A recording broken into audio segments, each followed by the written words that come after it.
Hey boys, good morning. I woke up like 2 hours ago, but stream just woke up.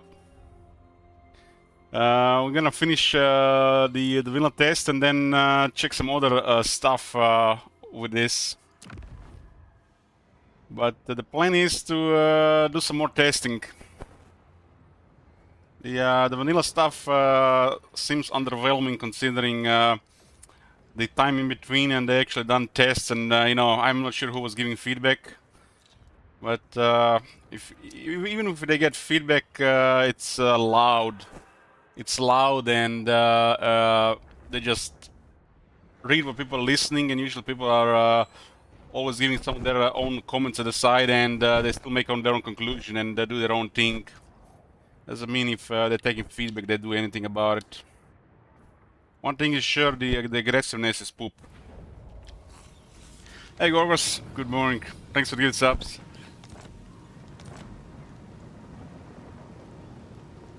Yeah. This is at 39 now. It's going on to 80. This was the second one with threat assessment.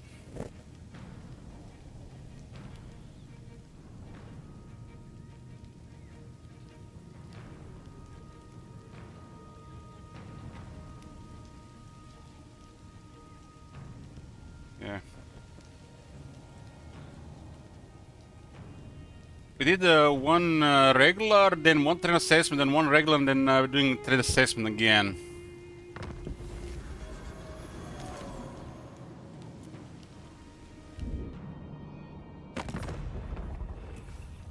As like this is variables for sure, so hard to say from just a couple of examples. Stern 40, Gold has 17 settlements, Ragnar 16, Vesperons 14, Ricard 14, Lodi Hands 14. The green skins are the usual stuff. They do get the edge for a while. But this is where one where Torgrim actually resisted, and this is where the Torgrim is gonna go up. If he survives early, it might be impossible to stop him without the player interfering.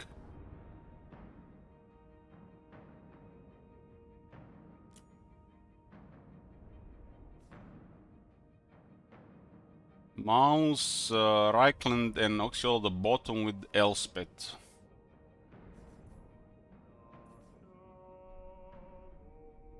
I guess the fourth time Karzakarak survived because Skarsny failed to clear him early, and the Gorbat also didn't do enough. It almost seems like if Tolgrim gets away from the Silver Road with his army instead of just getting stuck here in a Skarsnik encounter, he can has much higher chance to survive, because the moment his army go down, he's done. Skarsnik almost has like just like one chance to do it, and 3-1, I guess it's pretty good. This is the second one where Boris actually cleared Archeon. Look at this, Boris. He's destroyed Archeon and is fighting Tamurkhan and Arbal. Isn't that like one of the toughest things to do? And just crazy.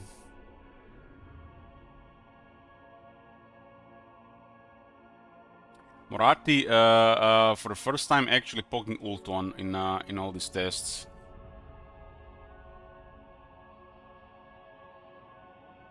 Slash in the east and Torel's doing nothing.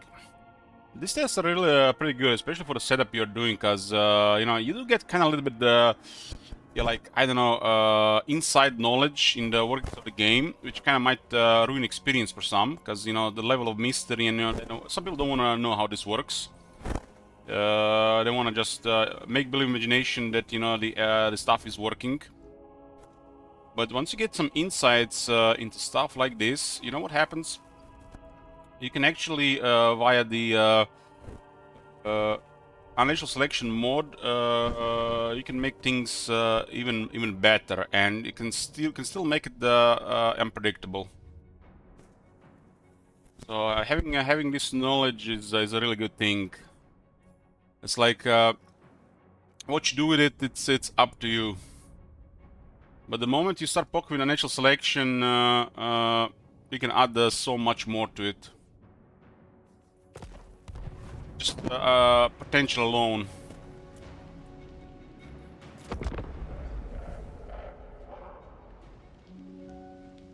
I'm gonna definitely check out, do a test with Vampire Count's Crisis mode.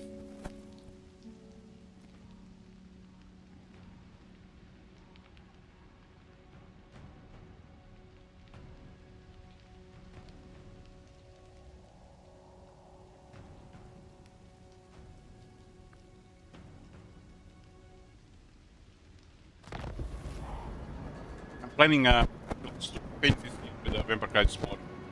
One has been requested with the Chaos Dwarfs.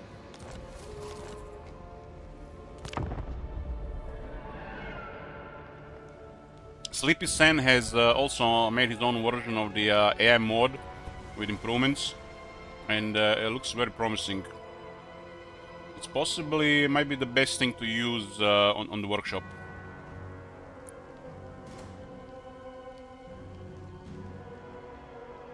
A lot of the modders in there, I feel like, you know, they like have tunnel vision, not really open for suggestions, and what's worse, they don't do nearly as much testing.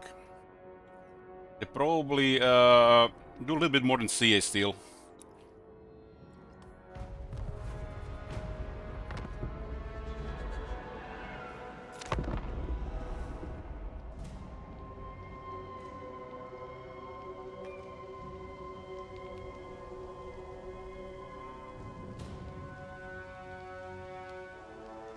Radius mod was pretty good in Historical Total War Psycho Seal.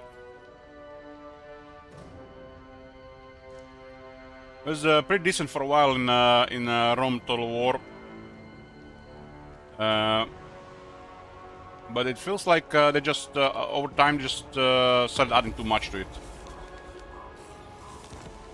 I think they lost the big picture. They just wanted to do more, to feel like they're a different game. Sometimes the smallest changes over the vanilla can make the biggest difference. You don't have to go crazy. A lot of people just wanna play vanilla with a little bit just a splash of chocolate, you know, just a little bit syrup. But I think the way to go is to keep the game once you understand how the game has been developed and updated, just to keep it within the spirit of vanilla. And very few mods do this. That's why I made sure my mod is in the spirit of vanilla.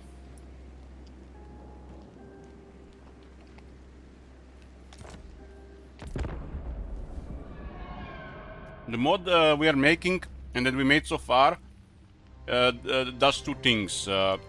Basically, it removes the multiplayer out of the campaign and keeps the game within the spirit of the vanilla. So this is the two things that the mod does. So all the changes in the spirit of vanilla, but we are removing the multiplayer, so the power level of stuff goes higher. Main example would be certain units and magic. But still with the spirit of vanilla changes, especially the units, because, you know, the way the CA is done, stuff like Dread Saurian, and the last big ones, Steam Tank and the Thunder Barge, it gives you just green light to improve a lot of tier 5 units.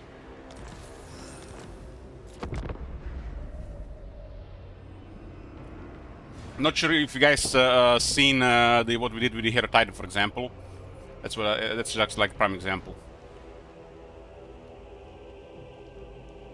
Hey, Dog Manager.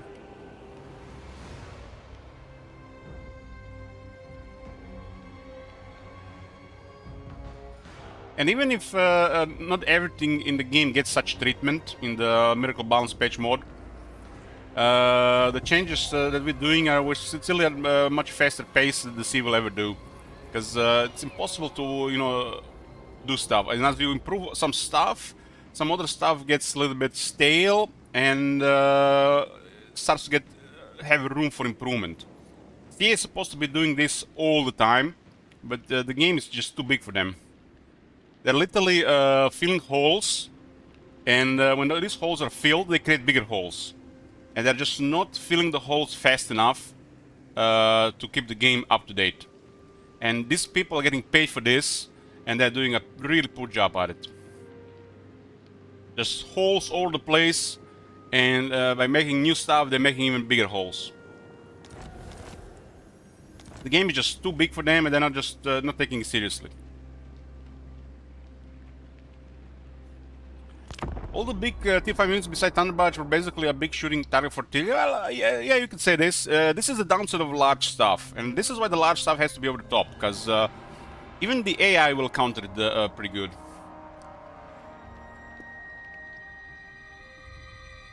Unless we have a full army of them, of course. I mean, what is the most important thing on a dragon? Missile resistance, right?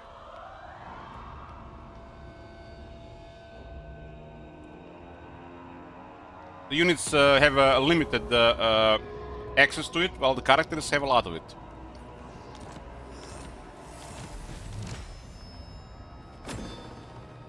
I mean, makes sense, you know, makes sense when you have clear line of fire and you're big.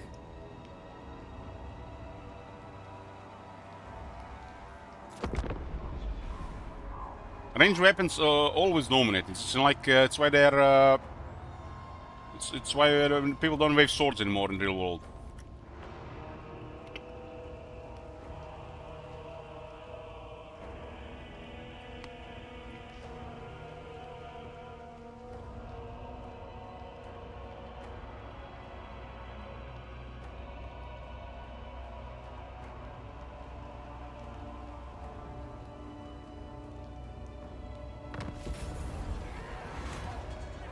Ranger Axe is 15-15. Oh, that's actually a proper buff. They've done good fixes over the shitty hybrid weapons they introduced.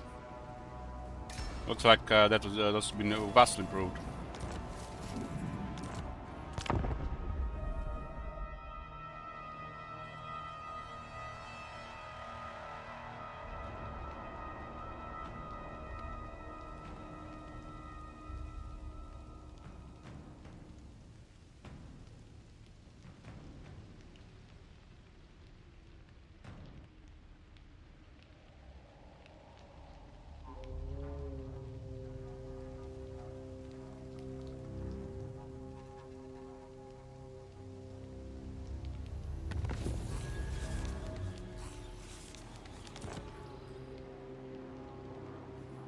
I don't know. I don't want to really say it, but I just don't want to pretend. I'm not happy with this update. Like, I guess it's my fault for thinking this is a big patch, because you know they were teasing us with Solnation stuff and the new update, but we were hoping that we're gonna be getting, you know, like a level of 7.0 update, but we just got a medium-sized patch in the middle.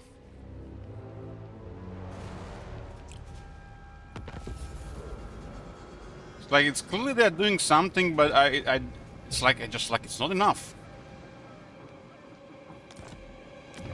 There's so much time is passing. It's like it's already July, guys. It's already July, and what we got this year?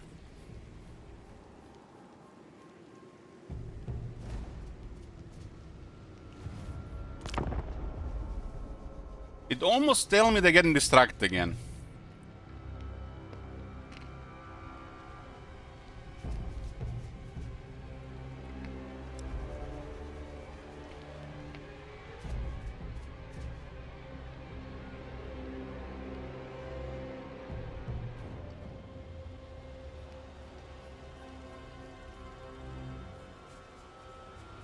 I was already talking about this last time, but you know, under this update, I thought it would be magic items, unique items, ancillaries, and trades.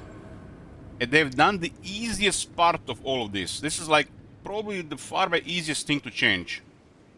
The magic items. The ancillary is going to require so much more work, and the trades, delicate work. Unique items, they can do it at the same level as they did with the with magic items. Stick between the lore and the power of the characters. It's easy as well. Not as easy as magic items though, but and the only one thing in the list, and this they started working on this last year.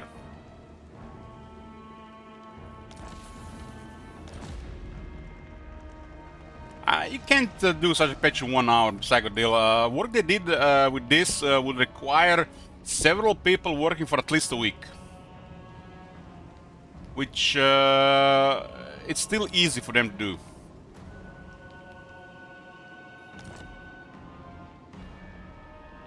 I mean, it's sometimes before I even check something in the game and send something to Agneta and we're 2 people working, Little spend 2 hours looking at text.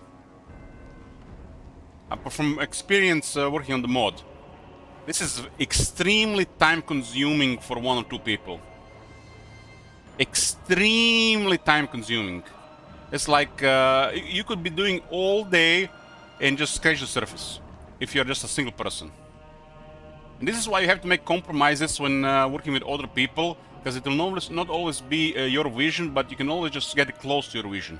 And at CA, they probably have several people working on this at the same time, and depending how they do communication, it is even more time consuming. But the problem is, I think they lack knowledgeable people for how the game plays out. The pacing of the game is off, and I think they lack knowledgeable people. You know, what to do about this. And this is why probably they're not touching difficulty.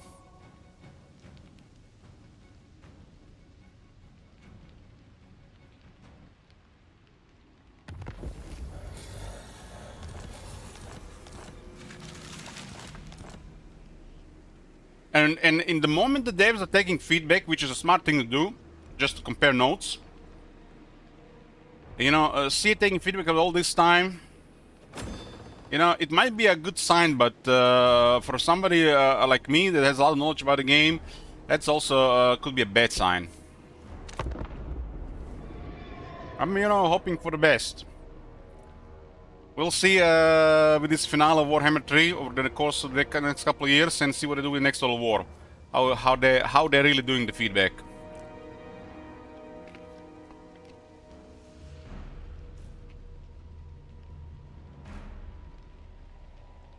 The only time I've seen CA ever really take any feedback is multiplayer, and that's it.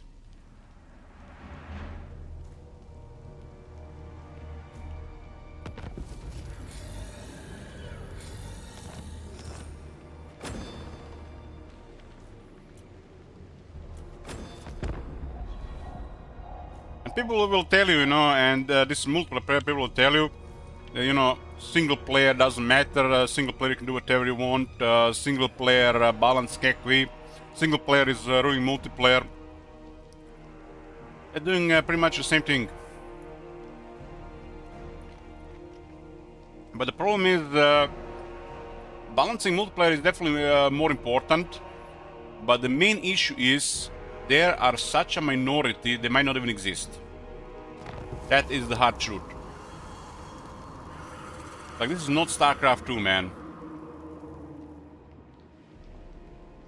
This the Total War series were made for the campaign experience, and that's it.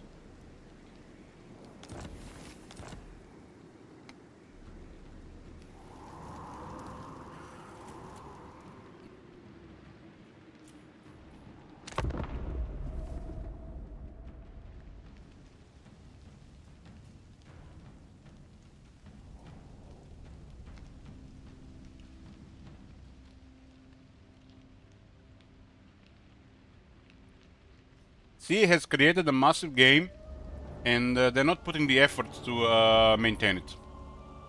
Well, they charged massive amounts of money, more than ever before in any of Total War. And that is the truth. They have not taken Immortal Emperor seriously, from day one.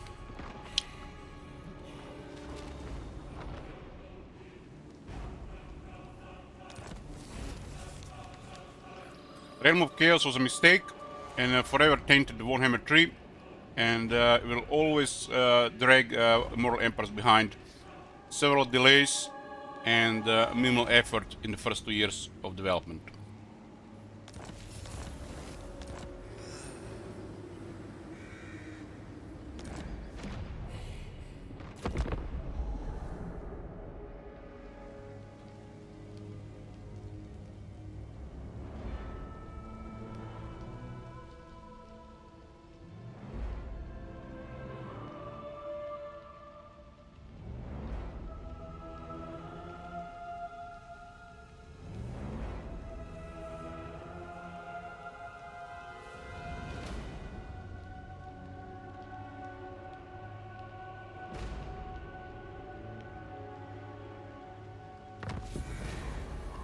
Nation poofed.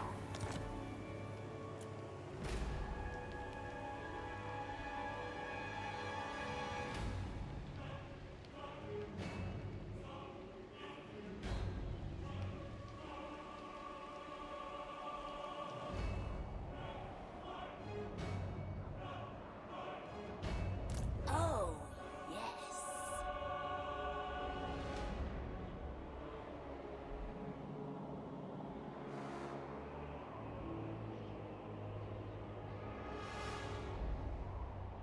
Unusual for Winterlude, huh? Well, Boris was fighting Tamurk and Arabal. Those guys are crazy. The Monogods,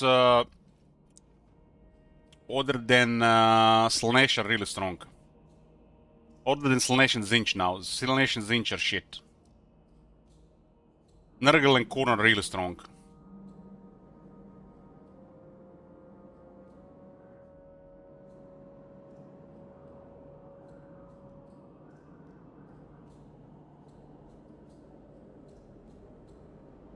They actually recently did a change in the game that if my if my theory is right, it does not affect the multiplayer. Let's check.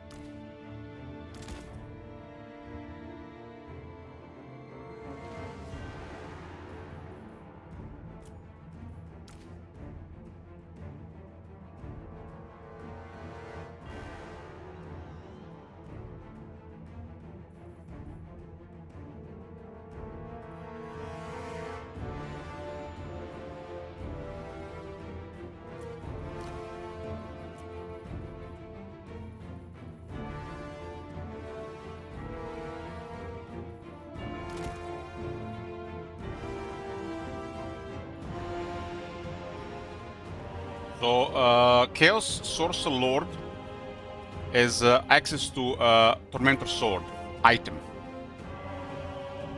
And this is the reason why Tormentor Sword has been nerfed several times over the years. In my mod, we did it to 15 seconds to restore some glory of it. And you know what the CA did? They did not change the Tormentor Sword ability. They added another buff to the actual item that increases duration of the Tormentor Sword ability by 50%. So this is like first of actual changes that one affects the single player and does not affect the multiplayer on the same ability. So you have a Tormentor Sword item that provides Tormentor Sword ability, and Tormentor Sword item buffs the Tormentor Sword ability in the campaign, which does not affect the Tormentor Sword ability in multiplayer. So pay attention. This is the Tormentor Sword. This is the Tormentor Sword. You can see 9 seconds, minus 24 attack, cannot move. 9 seconds is very small, it's too short. 15 will be okay, but it upsets the multiplayer, they create some shenanigans. And what they did about it in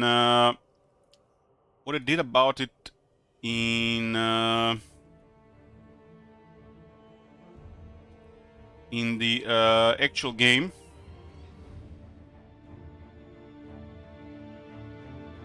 So you have 9 seconds, 24 cannot move.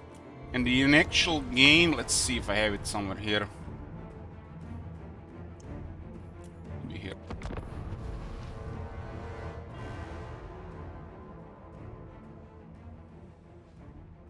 Yeah, it's like we started doing stuff with magic items, and you know what the CA did?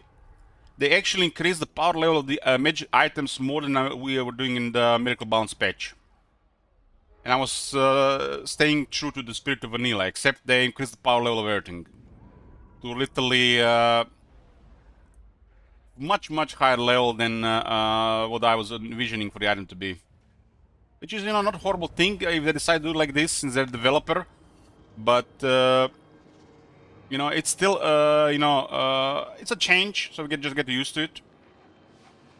This is a Tormentor Sword, it's now uncommon. And you can see the ability here. But it has infect duration increased by 50%. So you can see this is a gamey thing. This is a really gamey thing. I don't like to say stuff like this. But this is a gamey thing that separates Tormentor Sword ability from Tormentor Sword item in the campaign. Because the item in the multiplayer, it's not actually an item, it's an ability. You get a Tormentor Sword active ability, which is provided by the Tormentor Sword magic item in the campaign. In the battle, in the quick battle multiplayer, you do not actually get the item, you just get the ability. It does feel like gamey in a bad way, but at least it's a you know, change that separated this thing. Because this is a, you know, really this is an item that's been existed since the very start, and this item has been nerfed a lot because multiplayer.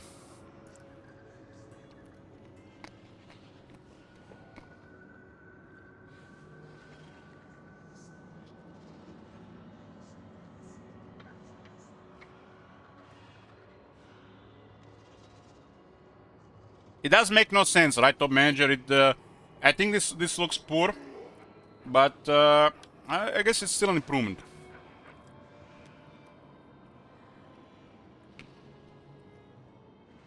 You know what I did in the mod? I've just increased the Tormentor Sword active build duration from 9 to 15 seconds. Pretty sure. We did that like 2 months ago.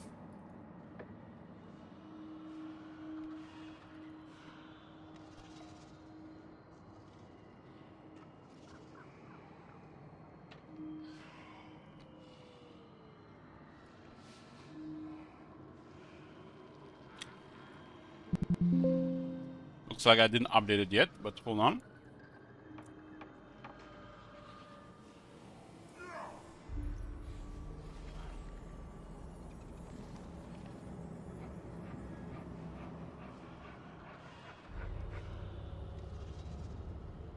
Mentor. I'm pretty sure we did that.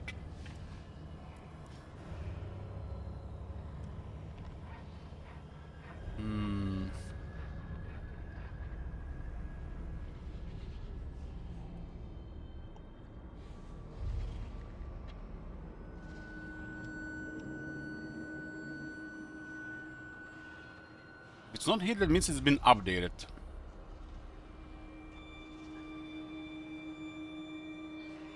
The quotes.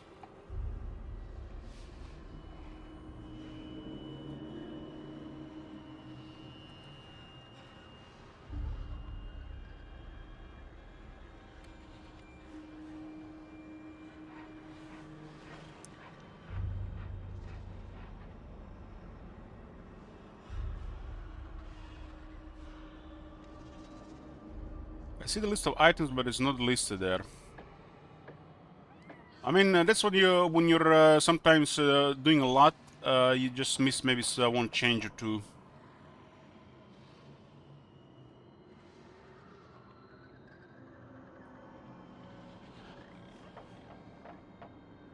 So it's not here. Makes you wonder what else we missed. Just one sec.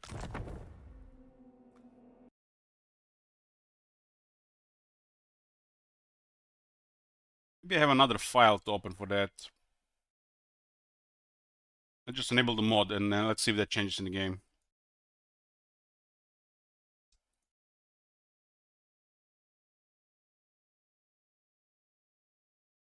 It could be, it could be. We did a lot of zombie mode working. But I remember most of the stuff we did, so if I see something off, usually I will immediately remember. And sometimes there's autocorrect.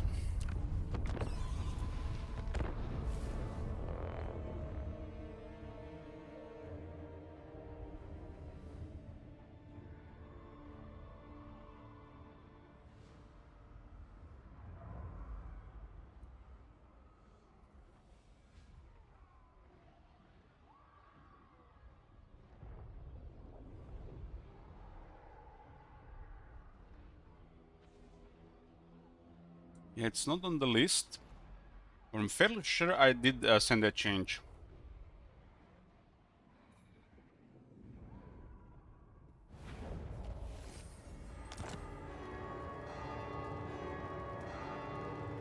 You can see it's 15.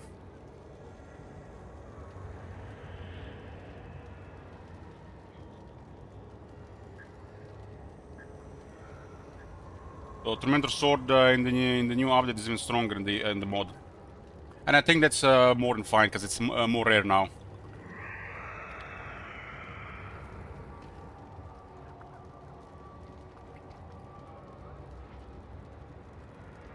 Yeah, 22 is fine.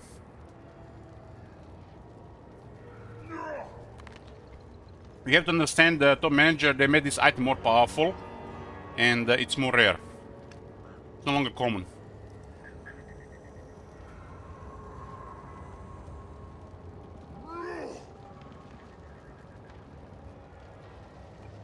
"22 seconds is literally artillery firing 2 to 3 times. And you still have to get close to targets. Nothing wrong with that.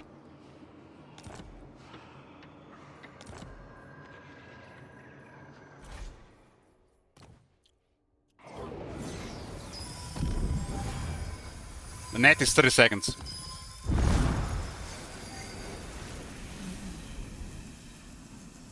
Yeah, that's totally fine.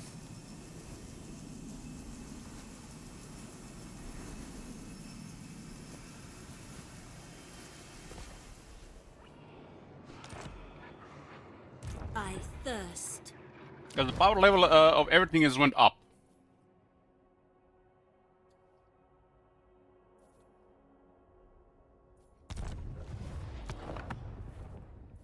I'm very OCD about this stuff, and I would not really do anything over the top unless it deserves to be over the top.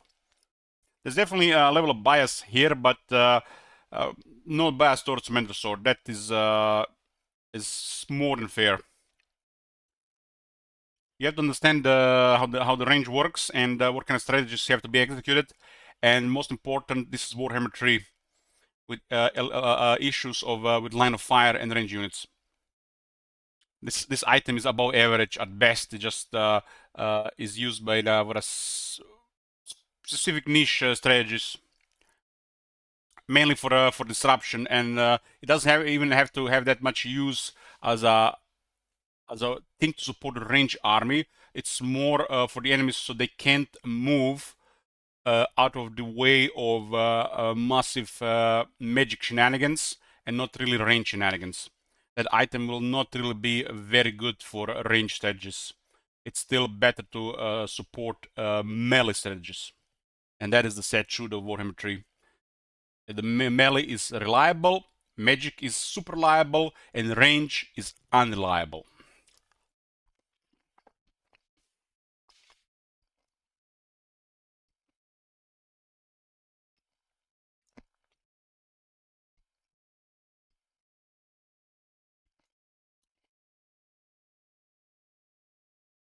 Let's continue with the test.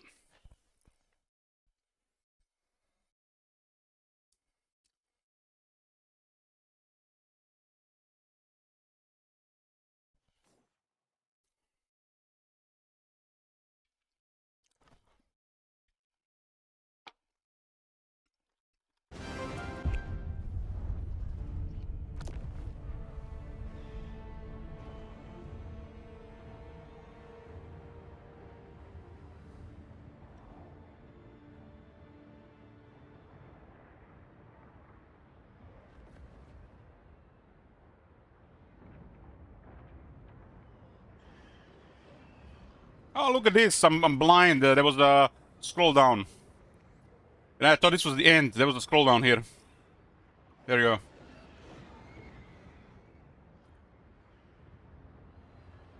There was a pile of more stuff down here.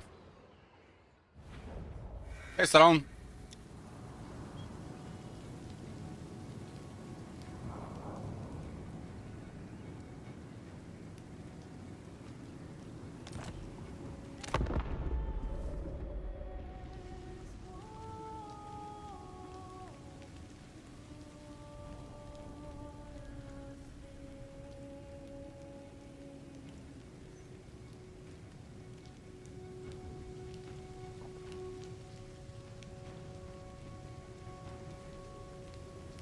How Gens of War? It's definitely an improvement, Cyclone. They upgrade the AI from AFK to idle.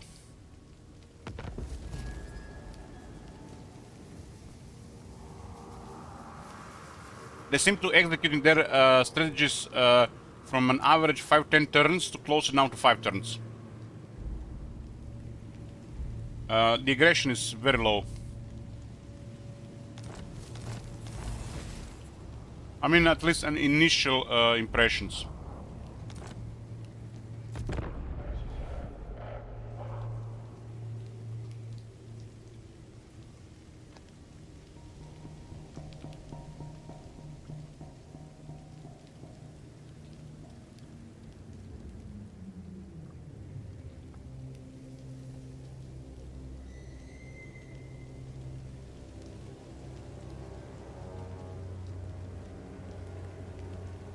The AI was, let's say 10 is AFK and 5 is, sometimes idle. The game before was between 5 and 10. It's almost unpredictable. Now it's closer to 5. Meanwhile, a knowledgeable, experienced player will execute their strategies between 2 to 3 turns. So, meaning the AI cannot keep up with such a player, which means the legend difficulty is unacceptable right now. And some factions can go below 2 turns for this. So they trivialize the entire game with this AI.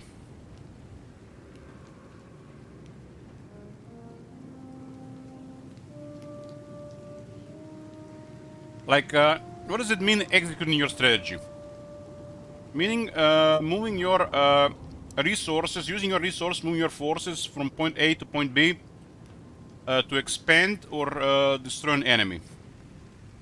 This is like the most common, way to of strategy plan. And this for most, from optimal really execution should be between 2 to 3 turns. Player can do it close to 2 turns. AI should be close to 3 turns. That used to be back in the day, like Warhammer 1, Warhammer 2. In the current version of the game, a player is under 3 turns, even a player that is not very knowledgeable of the game. But the AI is between 4 and 5 turns.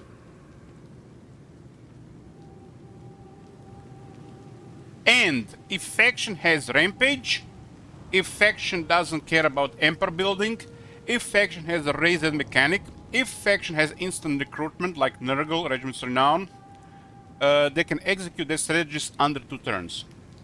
And under 2 turns is not good for the game. The game progresses too fast, and the devs don't get it how fast the late game arrives. And they're still balancing everything at the pacing of Warhammer 2, which is 4 to 5 turns. You guys understand what I'm saying?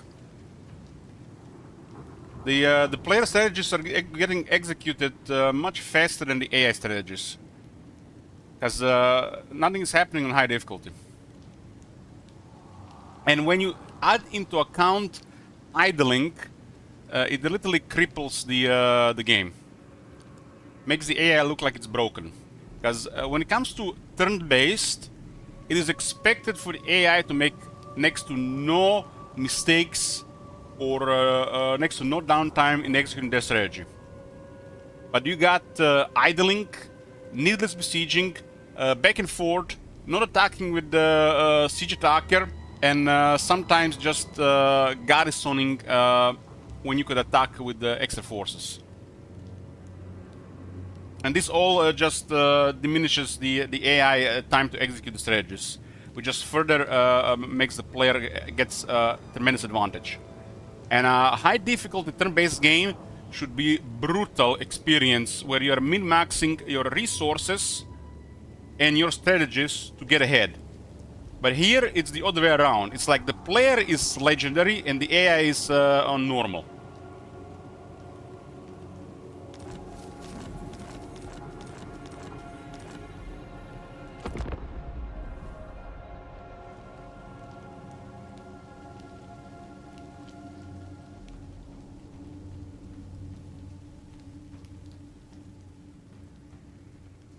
That's why the mod that creates more aggressive AI will always beat whatever the CA is doing.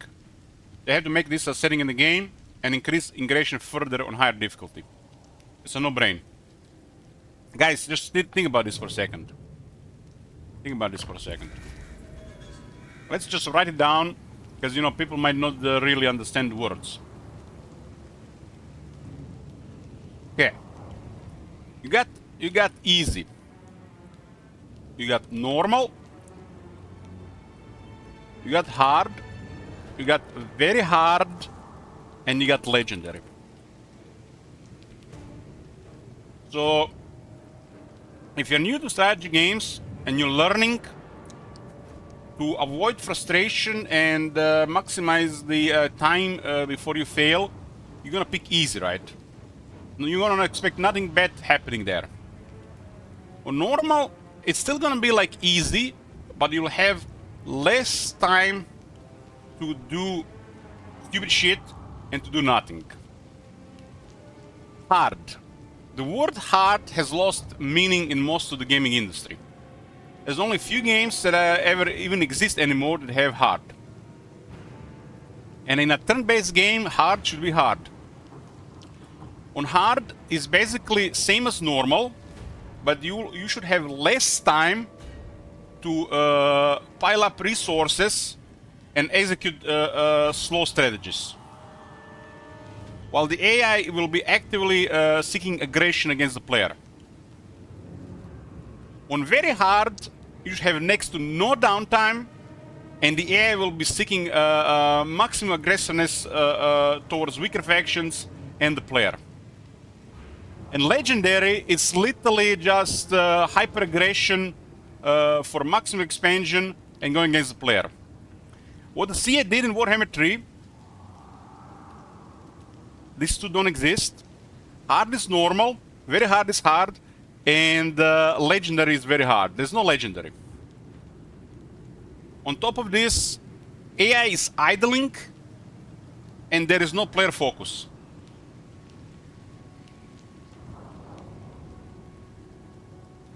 They fucked up.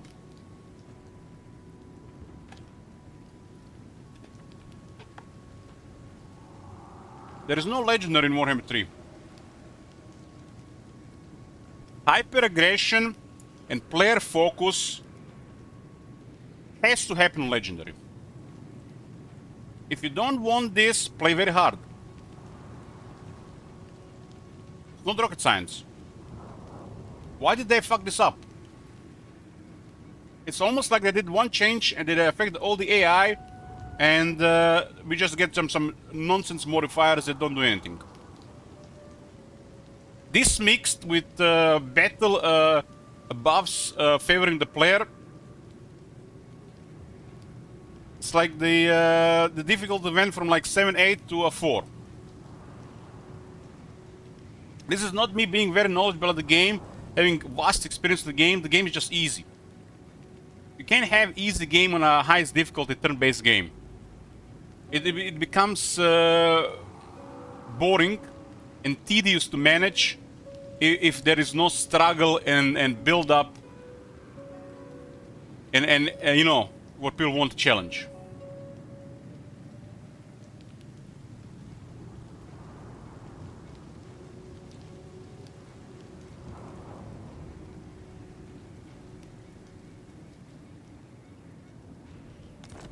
The moment they started messing up with the player focus, they fucked up difficulty Warhammer 3. It was already very easy, but when they started messing with player focus, it was completely fucked.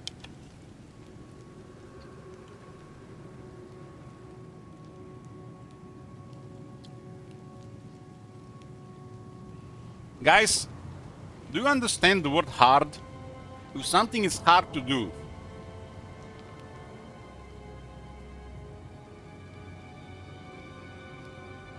it should be hard to do. Something that's very hard should not be possible for most people. Like, it's very hard. It's like, can you walk 80,000 steps in a day? You can't. Most people will not be able to do it. Can you walk 20,000? Sure, they can do it. That's normal. Very hard, that should not be possible for most people. And legendary should be like above very hard.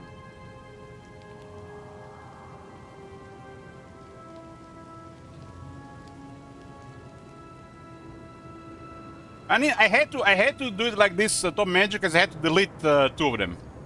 It had to be visual. I'm not gonna be painting stuff.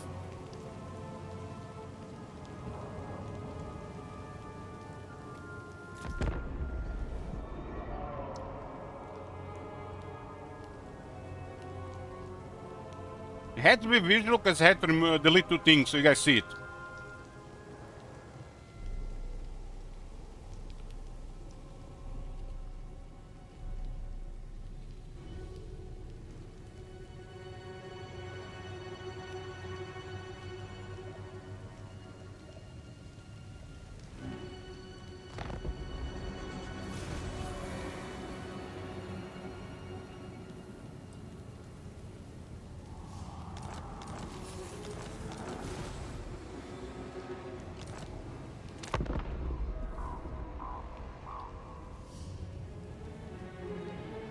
Making a good presentation doesn't mean you're smart or intelligent.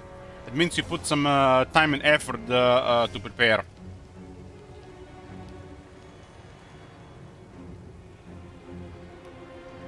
You can still be knowledgeable and an idiot. You see them every day.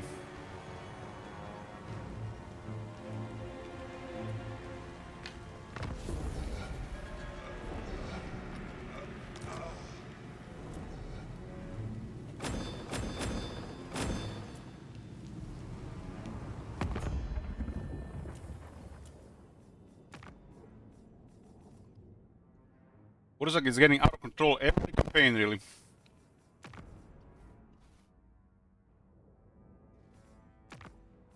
Gold to drawing. Gold is the largest faction, 30 elements, 160. Yeah, that smells like idling.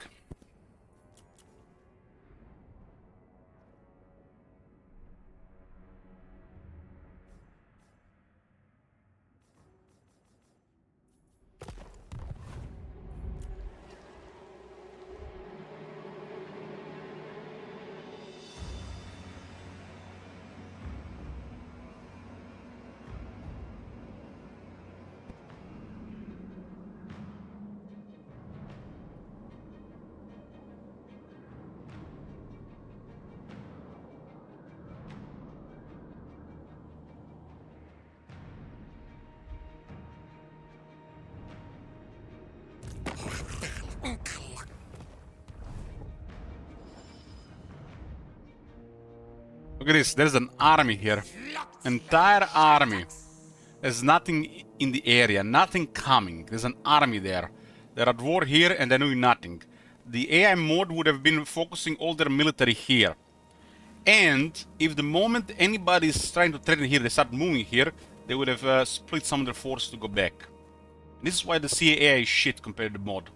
We've seen in many examples mod doing one thing effectively, and if they get bothered on the other side, they split their forces to respond.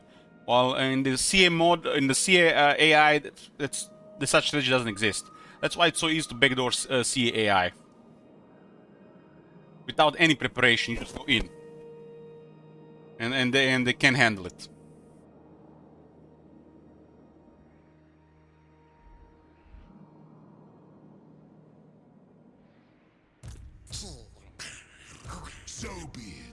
This is eyeballing mode.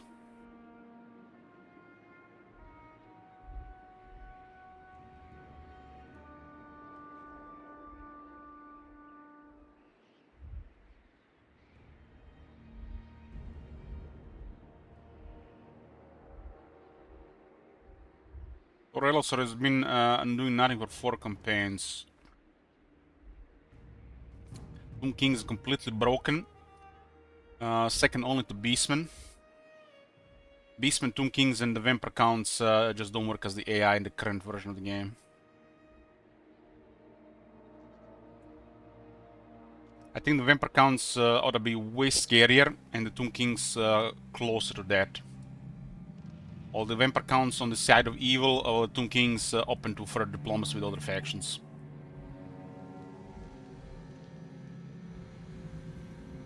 Vampire Counts are... they usually have no friends. And factions like this, that fight everybody, need to be way stronger. And they're one of the weakest factions in the game. Just don't work. They don't work.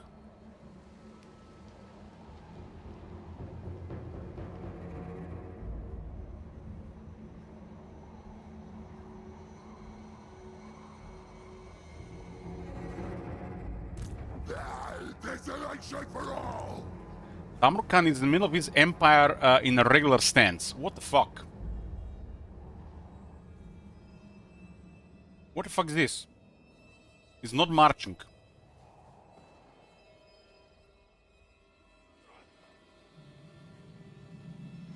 Needless besieging is still bugged.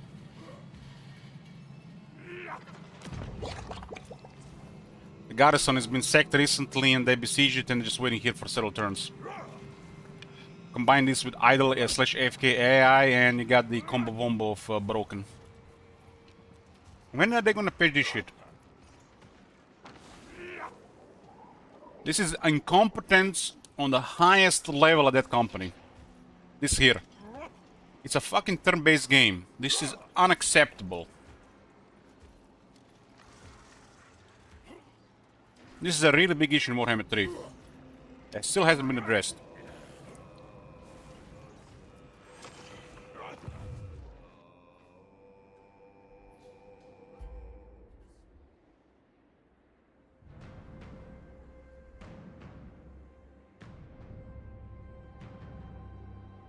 This feel like it's a little bit less obvious idle with threat assessment.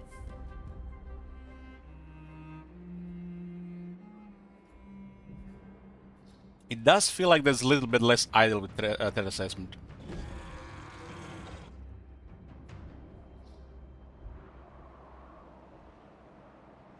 And this is sad, because why they have put that setting separate?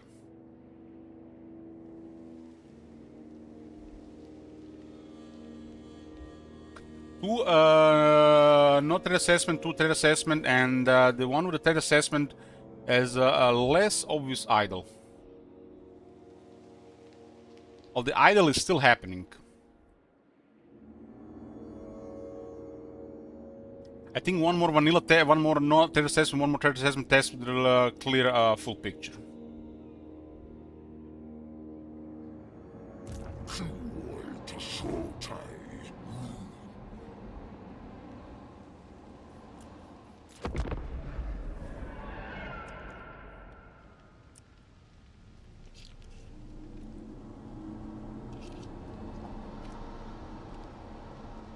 There are several mods in the workshop where CA could actually investigate. They really shit on their game. They're really embarrassing.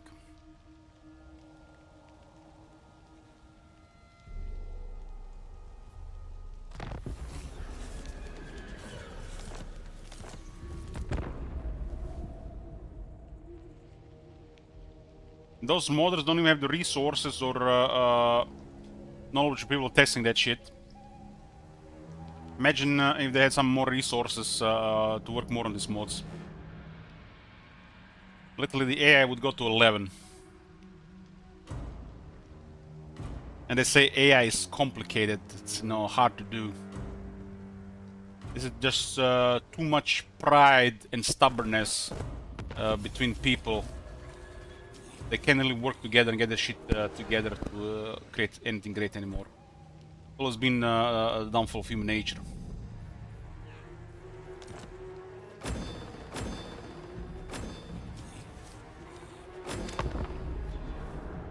One has the resources and one have talent, but the ones with resources wanna use talents to create drones.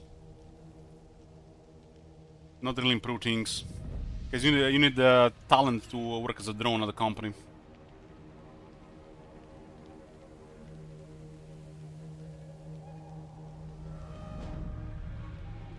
AI can't even play chess, much less anything more complex. What the fuck? AI is literally unbeatable in chess.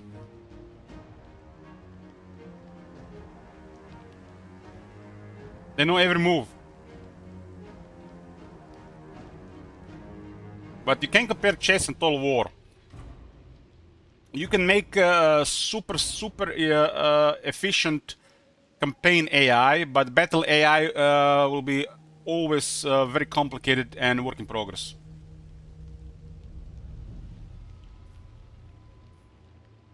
So you can't really compare chess and Total War. Battles in Total War are way too complex, and they're always going to be work in progress. But this turn-based game can always be modified to be very hard.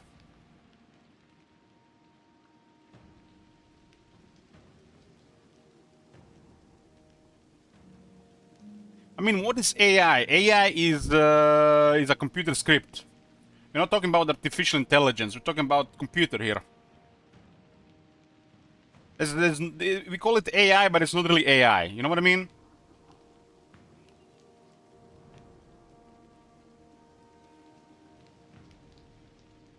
Don't confuse this with you know, what they're doing with the AI. We call it AI, but it's you're playing against the computer.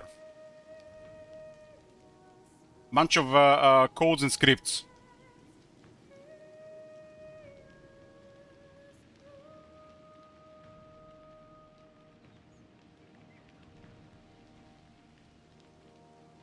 And if a computer or AI is instructed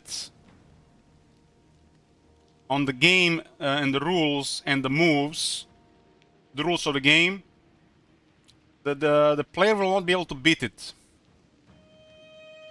Most people will not be able to beat it.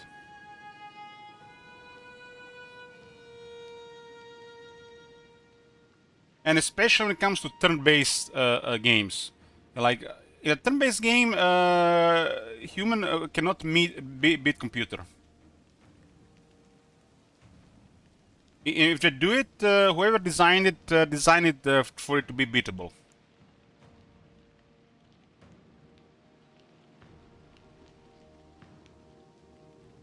Or you're playing at a low difficulty.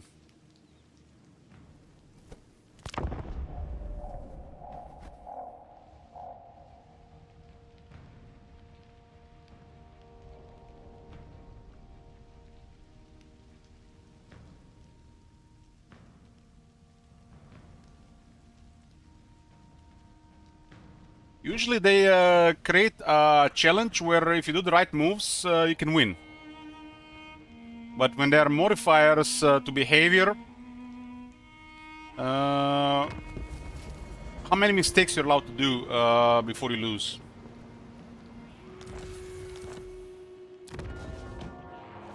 Because it's still, you know, it's supposed to be beatable, right?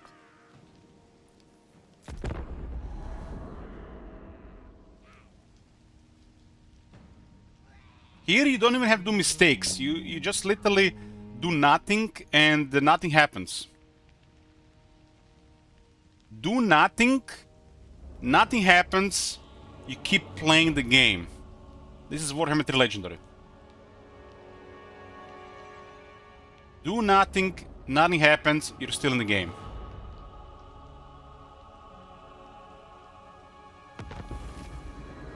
If you do nothing, you would think over time you would lose in a war game, right? But this is not the case.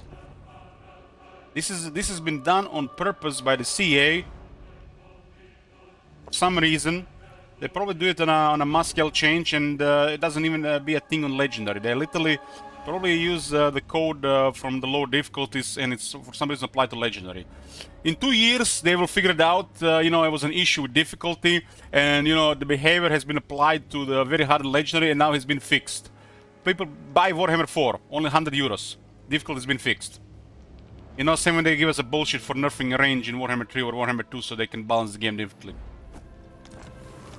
They'll find that issue in the code, don't worry guys. Just buy Warhammer 4, it'll be fixed.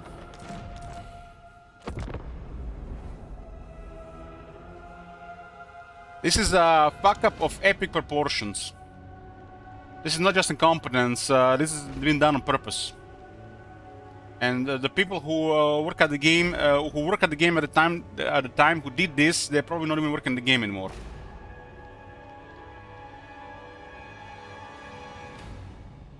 This is too big to be a coincidence. I imagine they were modifying the difficulty when they were working on Warhammer 3, and that person probably was moved to another project, and whoever continued the work literally probably used the same setting of that's been used on lower difficulty for all difficulties, and they just went with it. The amount of delays and incompetence with Warhammer 3, I would not be surprised.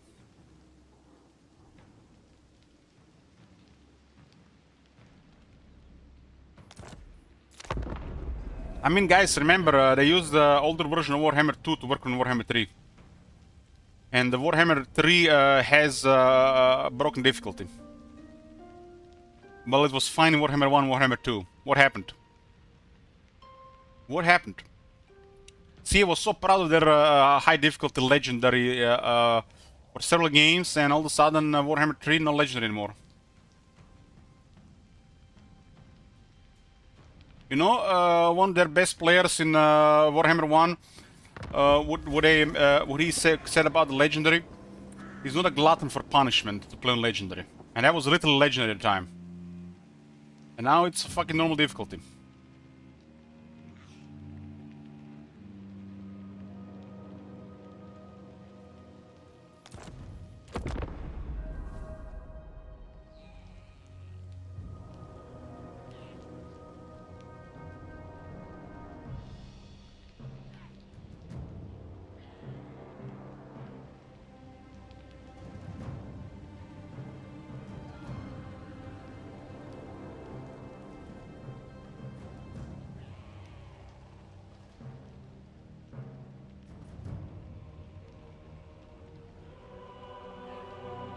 Using mods after all these years should give you literally, should literally tell you everything. People who have been here since day one, we've been using mods for the last 6 months, right? After doing copious amounts of testing.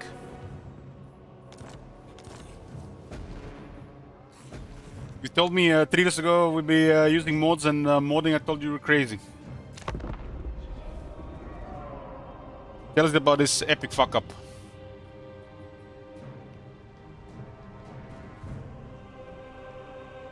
But I was always like this.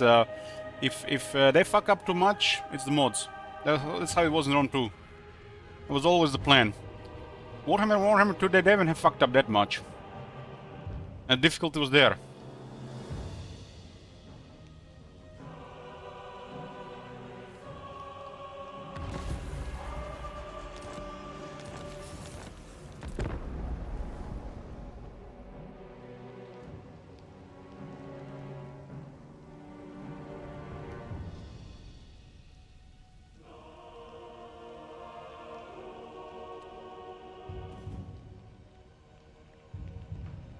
I think this was the last of the vanilla tests. This is just raising my blood pressure, and I'm getting really thirsty.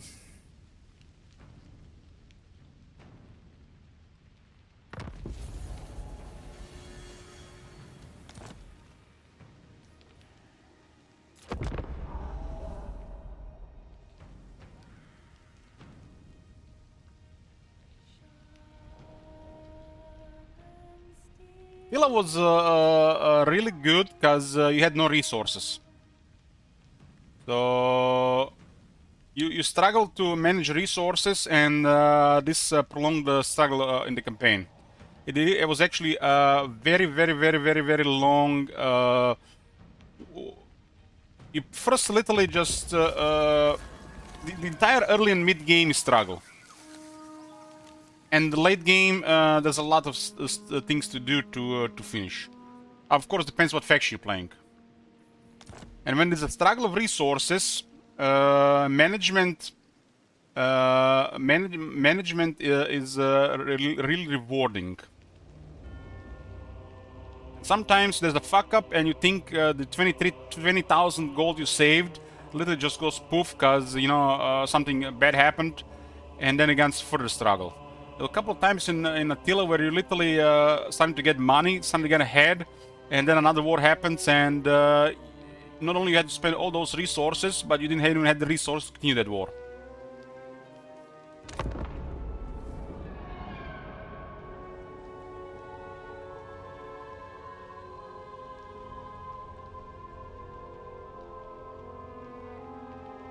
We actually had a Attila on a goal planned, but the game was not working. Something with the hardware in Windows 11. They've never fixed the Attila, and as the new hardware being released, it's gotten worse.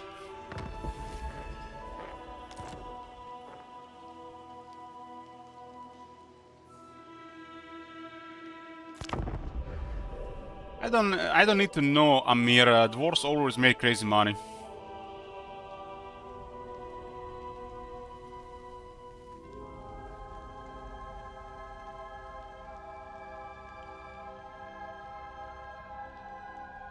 Warhammer 3 has gotten worse in this regard, because it's not a question if you're gonna have money. It's a question is how much money you're gonna put into military to make more money, more progress. You have too much money. Most factions. Unless you create a struggle, higher setup, house rules, there's too much resources.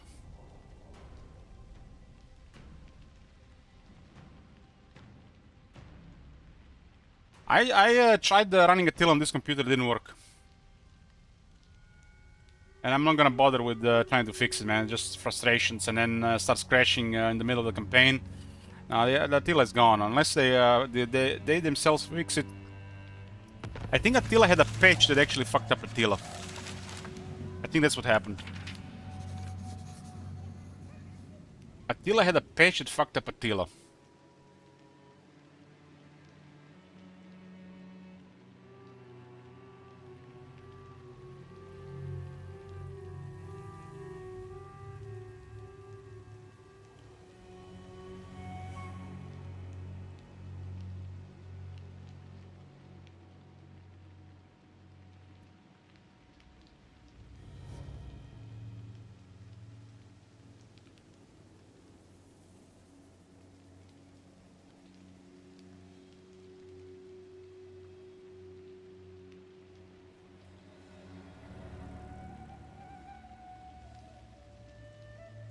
Yeah, this update fucked up Attila.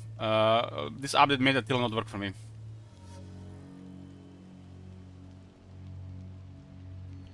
They removed the chat from the game and did some kind of patch for the CPUs, and this one stopped working. Attila used to work for this for me.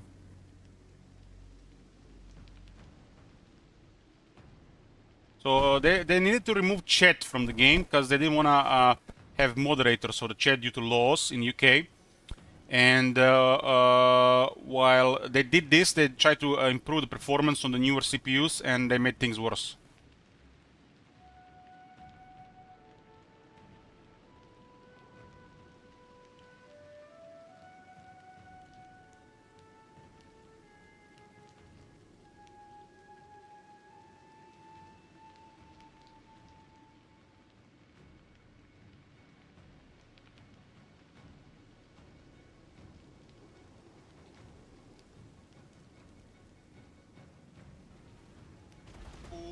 my god! Have you seen that shit? Holy shit! What the hell? They removed chats from their games because they didn't want to moderate chats because of, you know, internet bullying and stuff. Instead of moderating chat, they just removed it from the game. Become a fragile society where we can't have chat in online games anymore.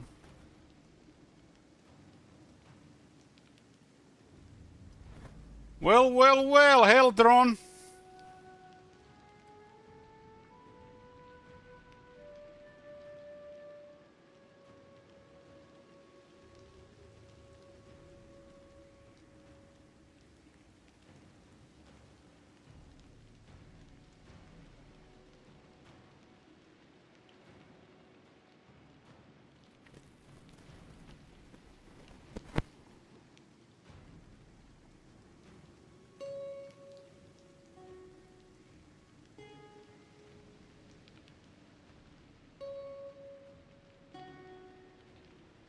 Good morning. Ever since they updated this, that was 2 years ago, the Attila doesn't work for me. Wonder if anybody comment on this. There's a ways to try to fix it to work, but I'm not gonna bother with this. Because, you know, I did these things in the past and I started playing the campaign, 10, 12 turns later, more issues.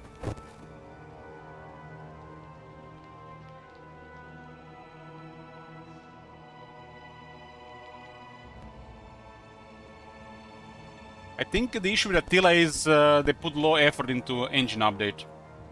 They wanted to improve collision over the ROM 2 and something got fucked.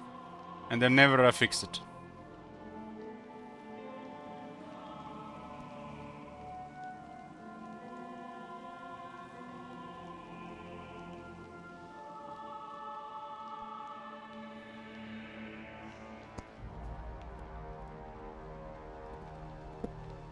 But this guy, he mentions he actually got more issues.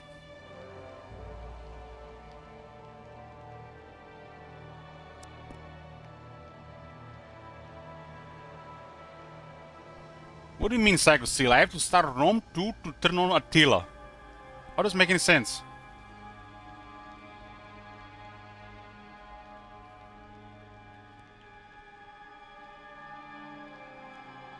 This reminds me of save corruption back in Warhammer 2. You have to load into a battle in another campaign to fix a save corruption in another campaign. Can you believe this shit? That actually worked.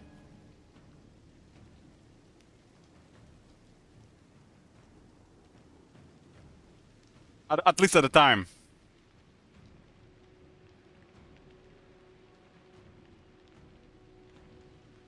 Reminds me with the Bethesda games and their issues.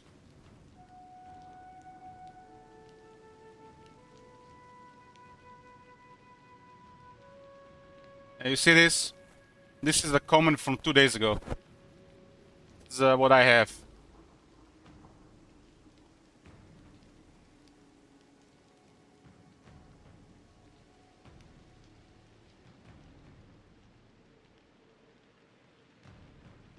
I feel like all these people that actually manage to play this game, they have PCs that are 7+ years old.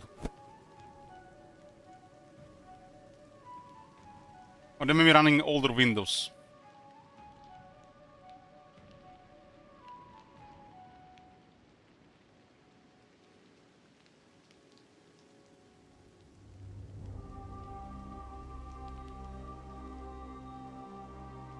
Romans to Viking campaign. No shit.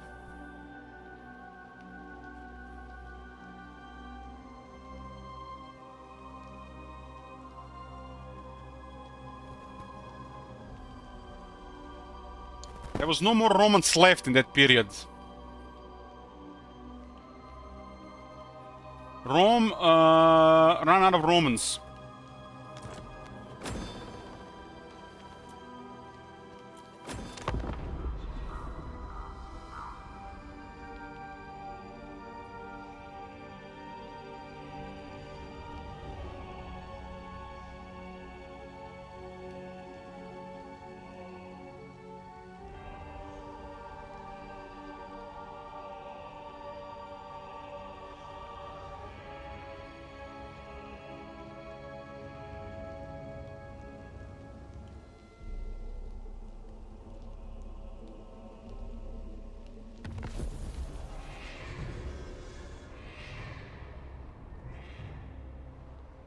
You would think Total War Attila forums would actually have a technical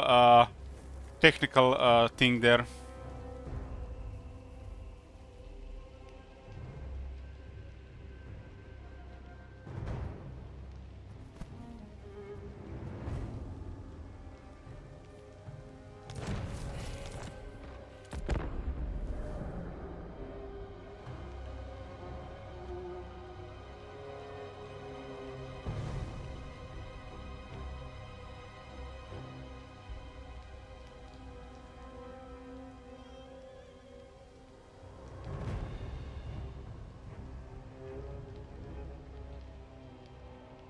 Like silly, have you seen what happened in my West Roman Empire campaign?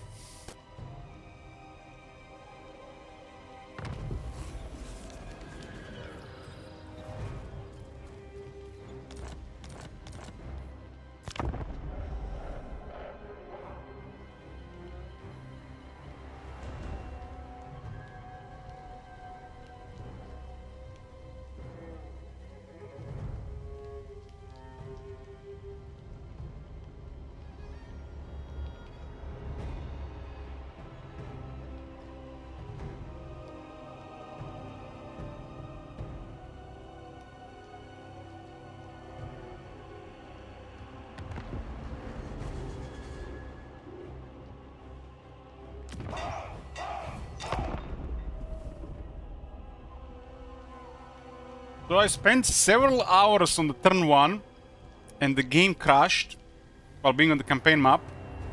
And when I turned on the game again, there was no save. That is literally scarred in my brain. What a fucking waste of time, man. I was so pissed. And the first turn of the Western Roman Empire is ridiculously hard. It's literally you're managing stuff that you're gonna lose, and you have to do it right.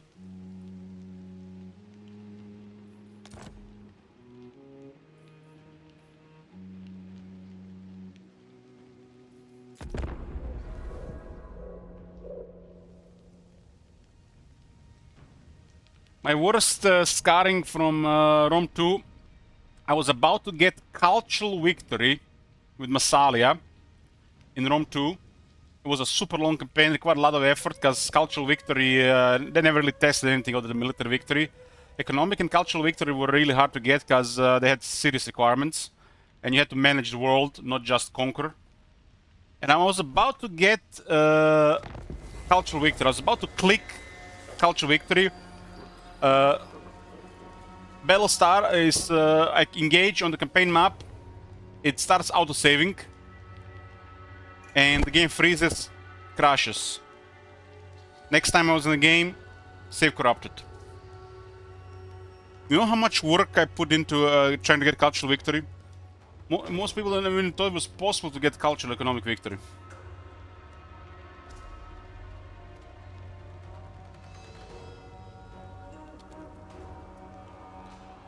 And as the game got updated over the years, it was even harder to get culture and economic victory. And those victory conditions were really crazy long.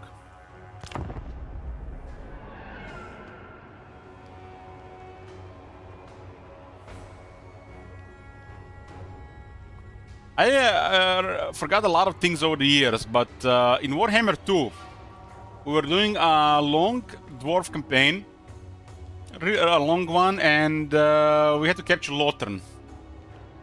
I was literally outside Lothern, and the save corrupted. Never got closure for the campaign. Funny how your mind works sometimes, you just don't forget these things. I'm literally about to click on Lothern, and the game crashes. I think it might have been an issue with the Windows at the time. Something, it was like a bad mix. The Windows crashed during the autosave. And was about to, you know, finish the campaign. That was a dark time of Windows 10, I think. Until they released that spring update in 2018 that fixed the issues. I lost a couple of campaigns to this, I think. But strange, it was crashing during the autosaves for some reason.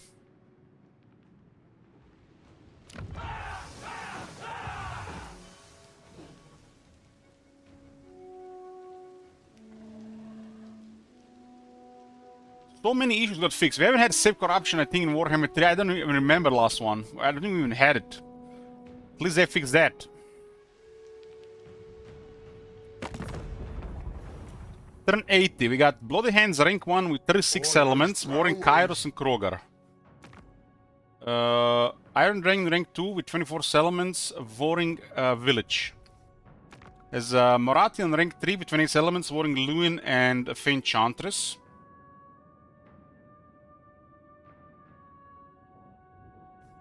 Goldtooth is rank 4 with 42 settlements, warring Tamurkhan, Zulahu, and Zayton. Imrik is rank 5 with 23 settlements, no enemies. No enemies on turn 80.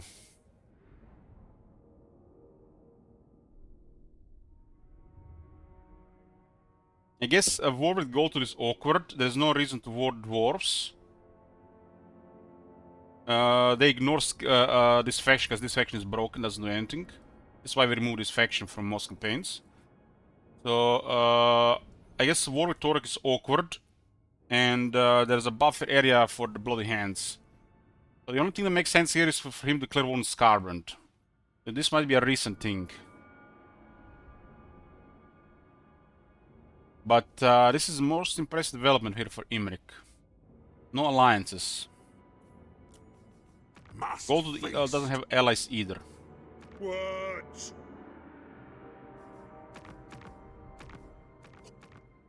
It is time. Thorgrim 80 turns later, only one ally.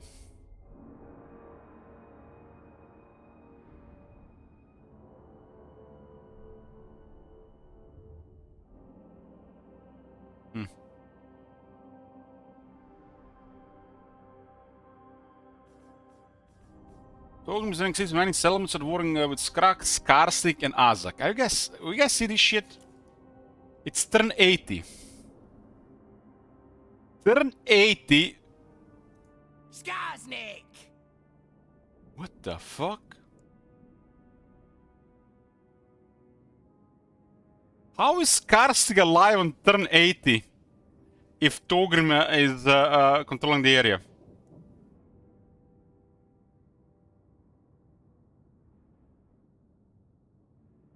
That is bizarre. This actually was worse before I started changing the AI when we did the 10 tests between the Thorgrim and Skarsnik. One of them took Thorgrim over 90 turns to defeat Skarsnik.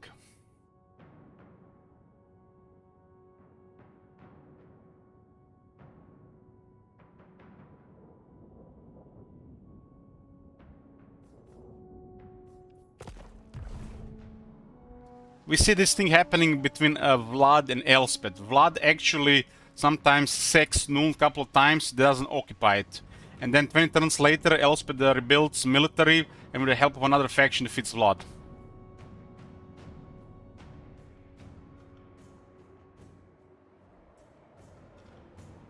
I see, that's why the Skarsnik is alive, I see.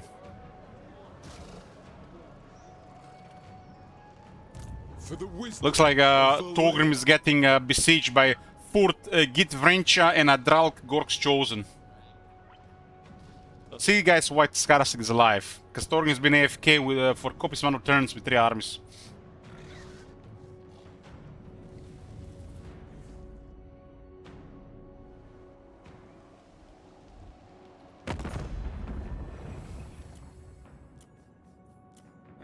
Golden Order rank 7 14 settlements, no enemies. Grand Kate is pretty much under one banner. And they're working Goldtooth too. This is a nice looking Grand Kate. They got a massive Goldtooth buffer. Look at Goldtooth. This is a rare development with Goldtooth and Imrik. And Grimgor is still alive.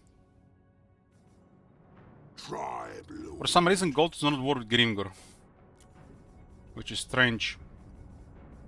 Ready. A card is rank 8 with 23 elements at war with Skulltaker, Oxyotl, Lord Skrolk, and Luther Harkon.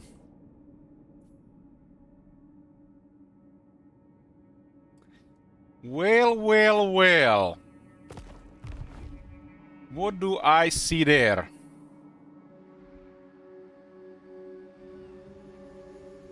Nice to see the Ulton has fallen in 1 in 4 campaigns. I mean, there's definitely more unpredictable shit happening.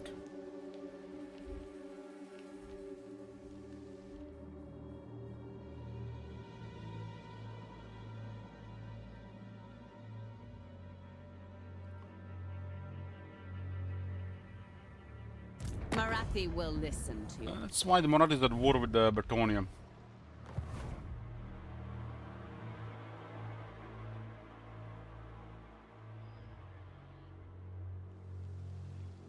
Dark are these times, and dark my mood.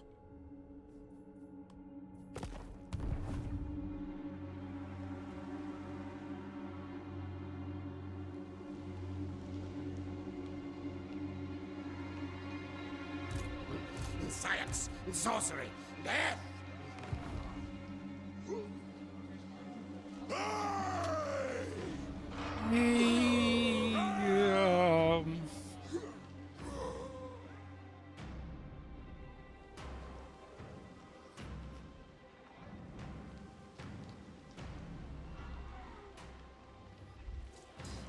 There are 3 armies idling at Karazakarak. Skarsing is alive.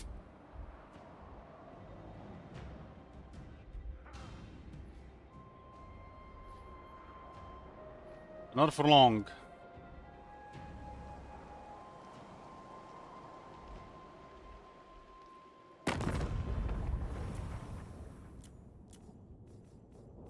We got Serena, rank 9 with 14 settlements, warring Arbal, Festus, and Trog, and also Scalings. Raiklen is rank 10, warring Azak, Vlad, Festus, and Wintertooth.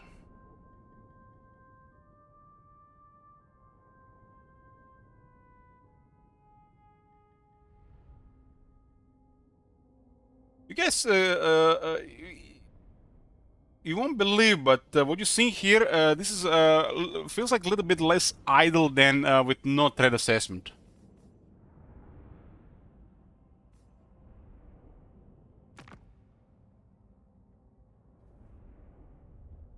Kind of bizarre there's actually an option like that.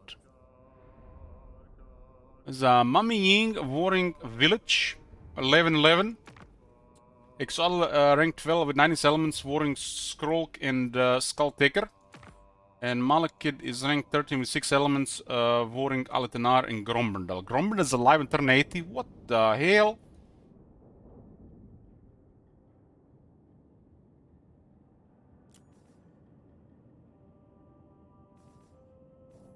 Well, 2 examples with no threat assessment versus threat assessment, and threat assessment seems to be less idle. But I think we need to do one more of each for complete picture here. I think just 2 of each is just half-assing. 3 would be a complete test. But one thing that so far looks really good, the variety of outcomes has been most impressive in just 4 examples. It seems like there's a lot of variety of outcomes, so it might be a lot more than before.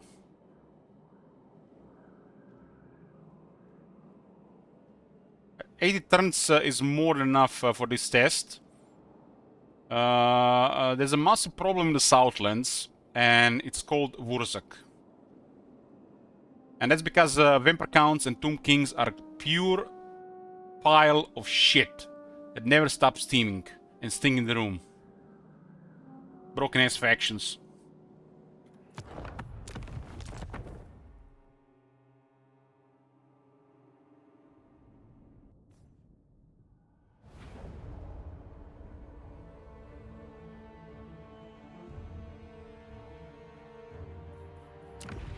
We'll be here all day with this, so we probably should see at least the extent of vanilla today.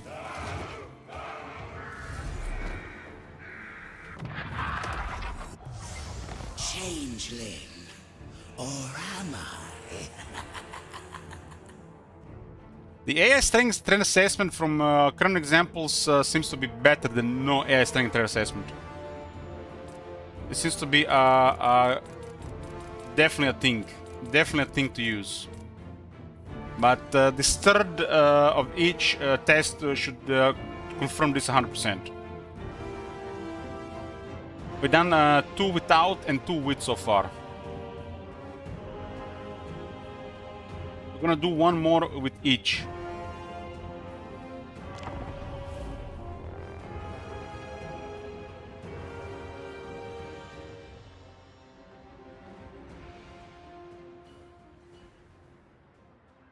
What I'm looking for in this one, the level of idling and progress.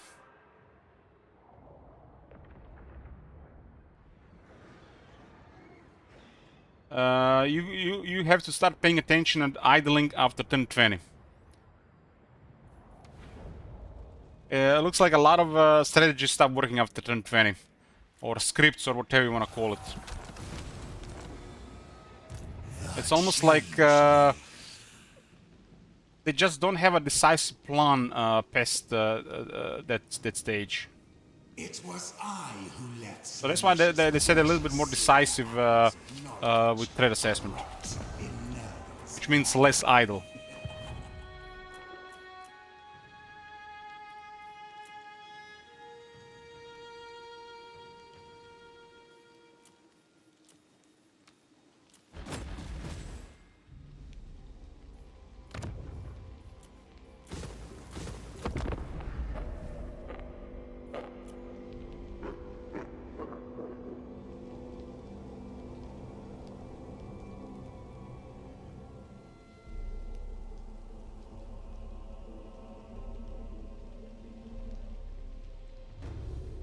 Just doing 1 or 2 tests would be feel like half-assing, but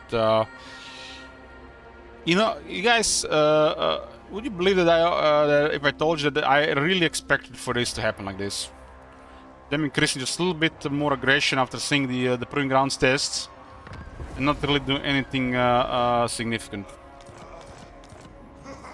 This is just, it's almost like they got a meter and they just increase it by, I don't know, 10%. Which is noticeable but not good enough. That should have went double, and with a check mark outside the game, double again. So you have the more aggressive high difficulty and then even more aggressive high difficulty with the option. They didn't do enough. Well, this might make sense for normal difficulty, but there's no normal difficulty really. Normal is probably hard these days.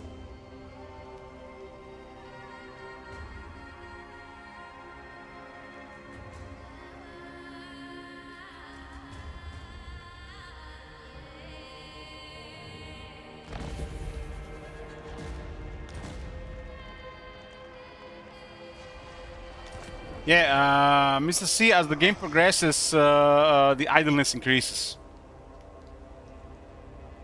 Because there's multiple factors going into account. And by turn 80, you also have additional military. For every increase in military strength on the player, the less decisive the AI is. Unless you're declaring wars on purpose. Basically what it means, the AI is indecisive and afraid.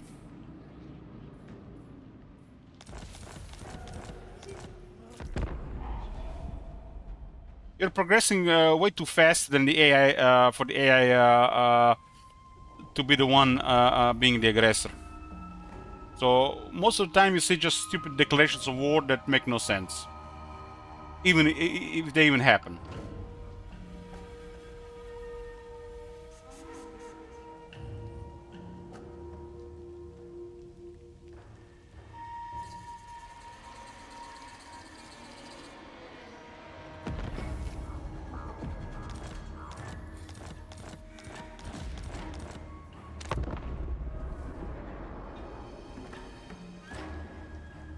I was talking about this over an hour ago.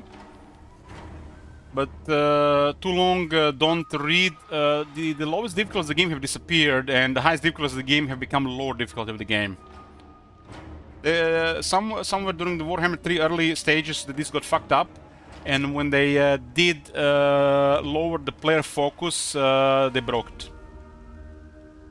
And that's pretty much it. They're trying to fix it now. They need to increase aggression and player focus on hard, slightly, moderately on very hard, and very high on legendary.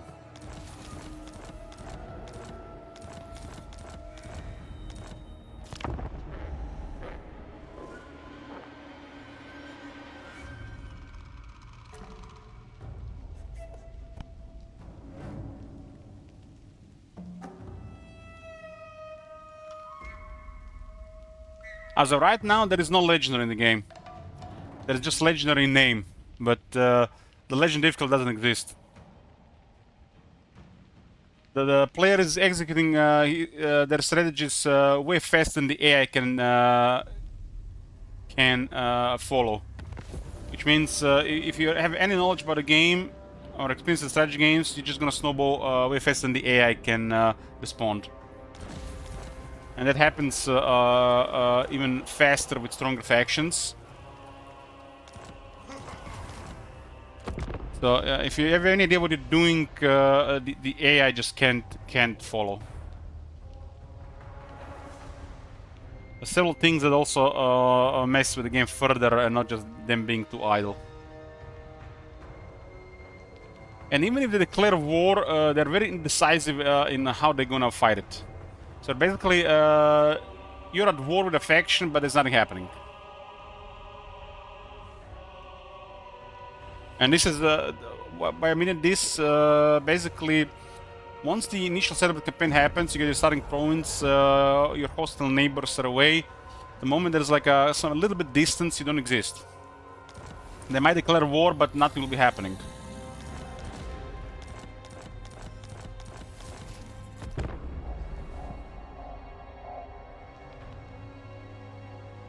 This is also influenced depending where are you on the map. On some parts of the map, there is more happening than elsewhere.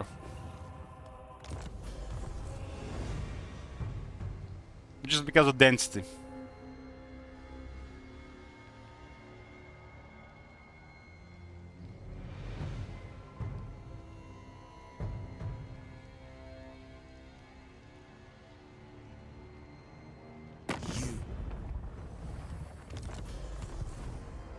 This is another test without the AI strength and threat assessment. We are expecting noticeably more idleness, the same as in the first and the third test compared to the second and fourth test, which has always been a thing.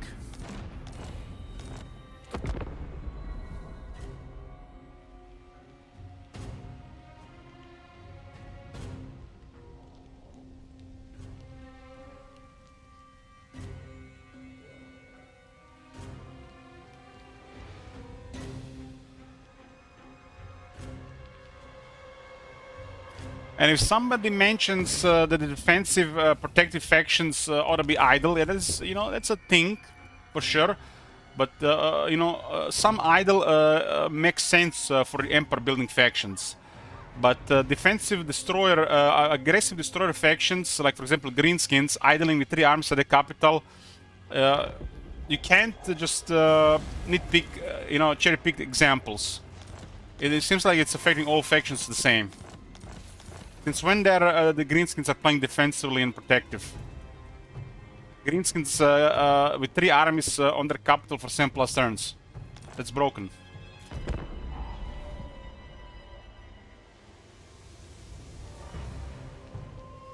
The only thing more aggressive than the player Greenskins pre-Warhammer 3 was the AI Greenskins. And now we got shit Greenskins. And they have the biggest potential to be a menace in the early game. And they're supposed to be a menace in the early game because hard to match their numbers. And if they don't use all their armies, they're not really Greenskins.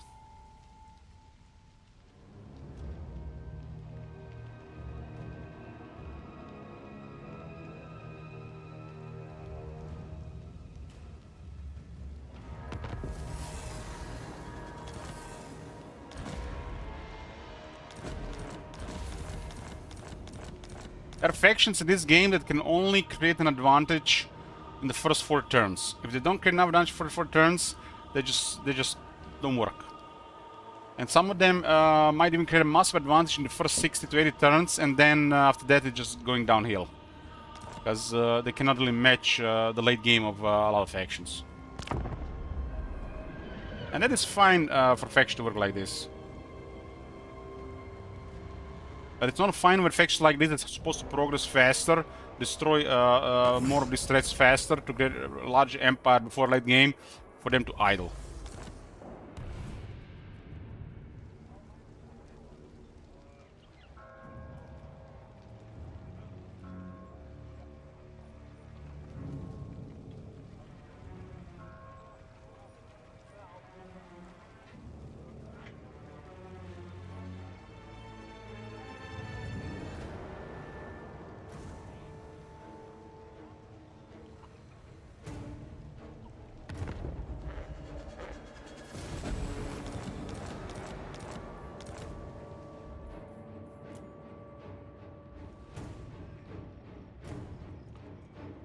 I'm a schemer. Program is in deep shit. We've seen Torun get destroyed on turn 13 before. That is hella impressive. They were super incompetent before any of these updates. Hey, Kills Nature. That is the most straightforward interaction. It's just straightforward A to B. And if the AI is not competent enough to do that, there's no hope for them. In the mod testing, compared to the old vanilla testing, 9 out of 10 times the vanilla AI was incompetent, and in the mod 10 out of 10 the AI was competent. So far we've seen 4 examples here. One was super competent, 2 are competent, and 1 the dwarves was struggling, which, you know, is still 4 out of 4 times was very freaking fine. You can definitely see the improvements. Dwarves will not win decisively here, I think, because they're outnumbered. So they have to struggle to overcome Skarsnik. If dwarf just right-click Skarsnik, it's usually something to do with potential and not really anything else. The early game dwarves have no chance against greenskins. They gotta use garrisons to struggle a bit to overcome them.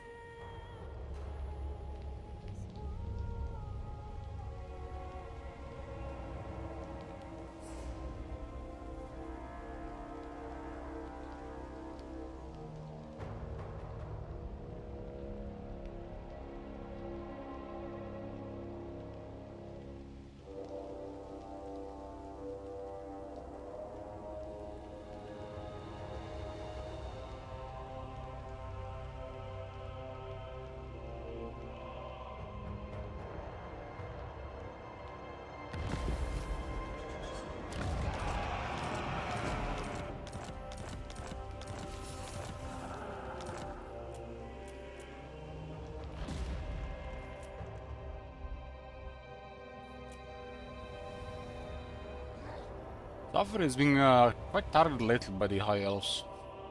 It's like go-to kill. Because they're kind of like the Slaanesh cultists. This is insane. I'm not sure what the fuck is going on with Noctilus, but something feels off. Noctilus in the early game is one of the most insane lords for the AI in the current game. The only performance that was matched to this was a rare Scarbrand, an occasional Tamurkhan and Cetra.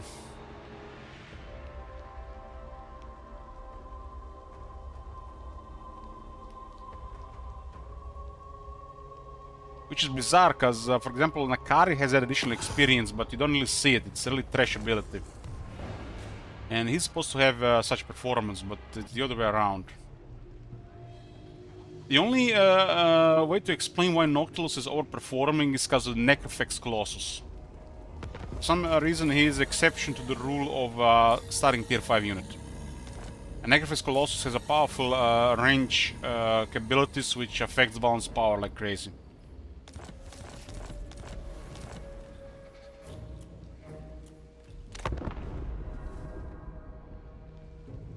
They did remove most of those high tier units from everybody at the start of the campaign, but Noxus kept his Colossus. And you know what happens with Noctilus, guys? He gets a second Colossus very fast because of the overperforming. So you see a Noctilus with 2 Colossus very early. There is a crazy balance of power. And this is the faction that has the worst Regiment's Renown, and it still has a very good performance. They don't unlock the Regiment's Renown automatically for some reason. I guess it's busted for them.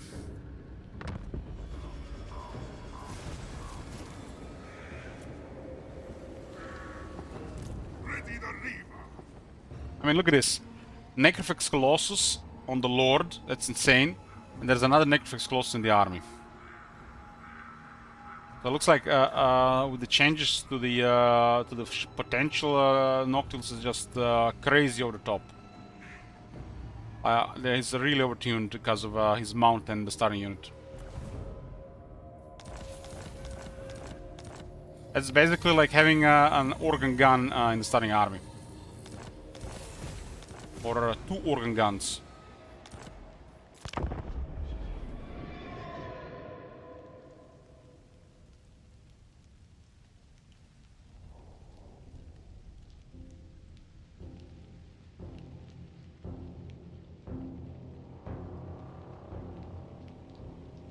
Not.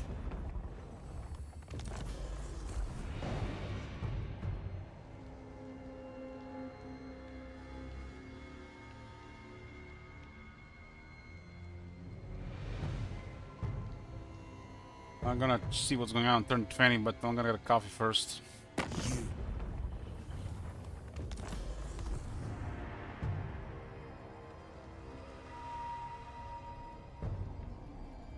Actually, last month spent the entire week without coffee. You know what happened on day 8? I started needing coffee again and feel like using drugs. I guess what I feel like would be using drugs. Like Turbo from Fallout New Vegas.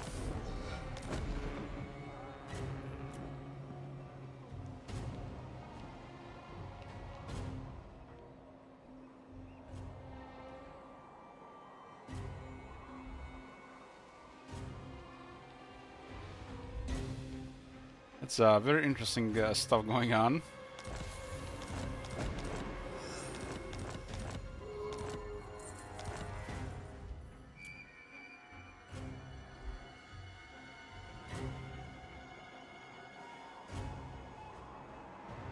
To war!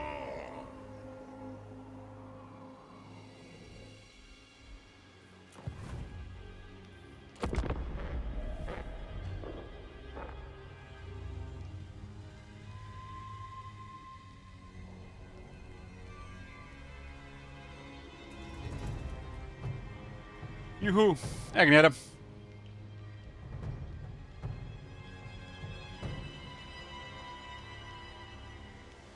Not. What's up? Doing a 5th test here. 2 final tests for the vanilla.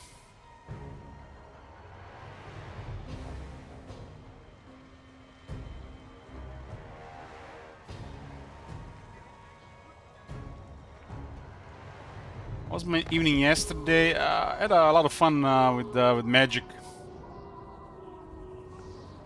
I played 5 games and won 4. People were not very happy with my last game.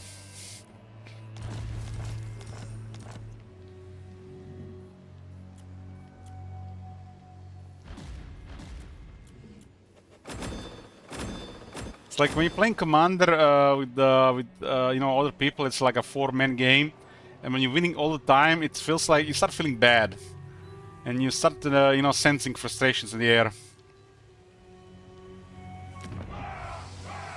It's supposed to be closer to a board game than a competitive game, you know. Supposed to be more fun than one person winning.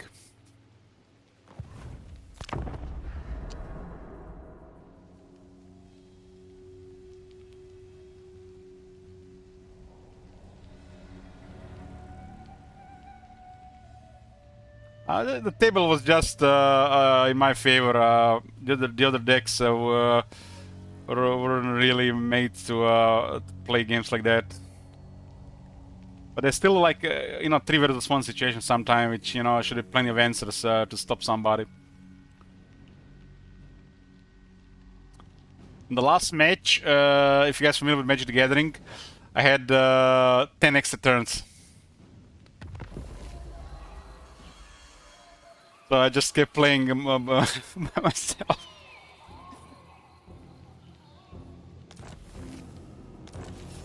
More like Solitaire and not Magic the Gathering.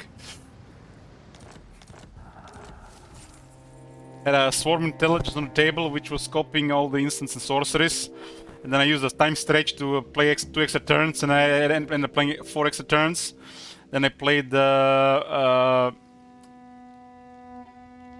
more cards that did extra turns and added another 4 extra turns. And when I was doing those extra turns, I added more extra turns. I was basically copying very strong spells to double them. And 3 turns later, casted Enter the Infinite and Thassa Oracle, and even the game.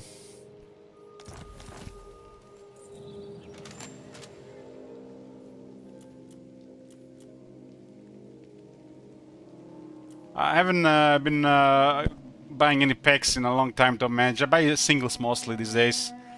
I bought Extended Art Halberg Horror, foiled 3 Visits, and foiled Prime Speaker Zagana, so I got 3 more foil cards to pimp my decks.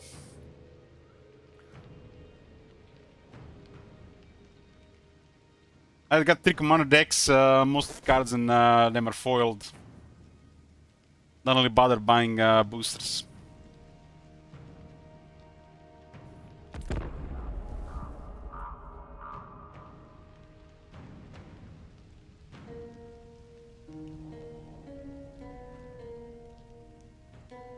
I was thinking of going on a Final Fantasy draft, but I changed my mind and went to play Commander instead.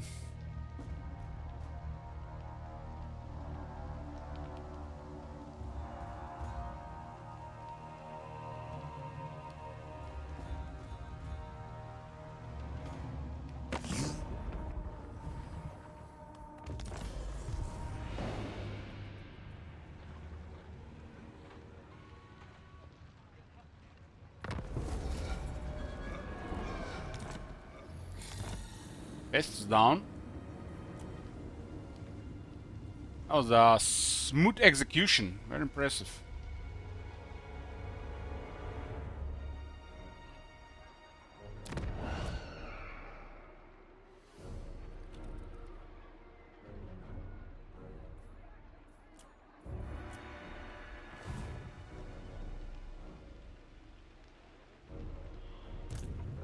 My minions are ready. Bizarre situation for Kemba. He go north and then just start scaling, but he doesn't move.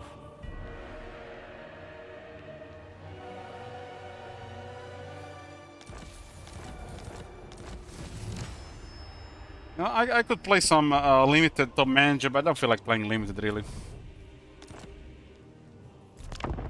On the commander, more fun.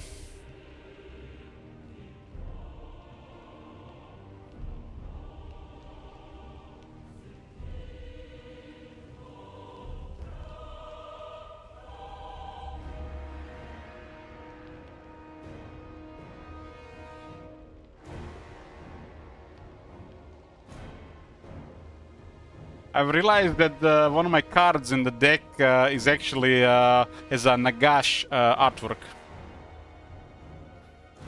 And I didn't even realize that before, and it's a special art card.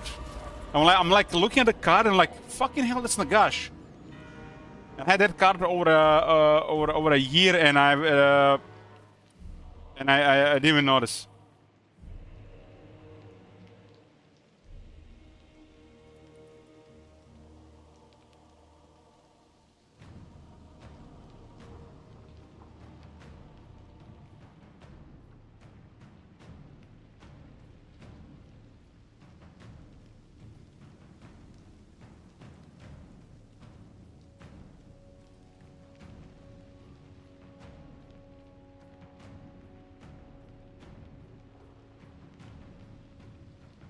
And I already forgot what the fuck is the name of the card, but it's like an alternate card.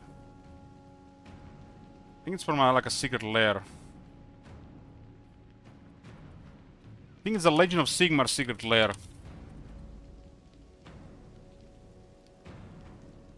Oh, found it. I was like, how the fuck did I miss that? I got that card. I got it because it was a really awesome art.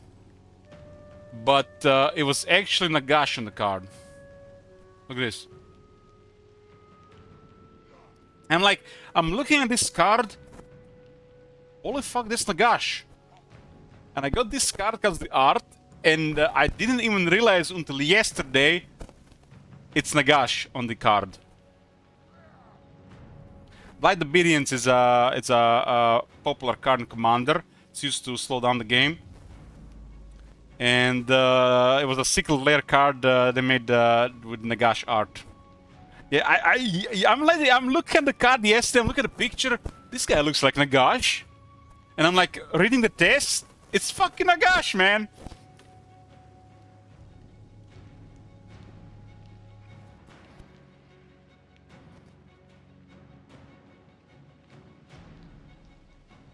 I honestly don't even remember getting this card. It's also not really a cheap card. It's not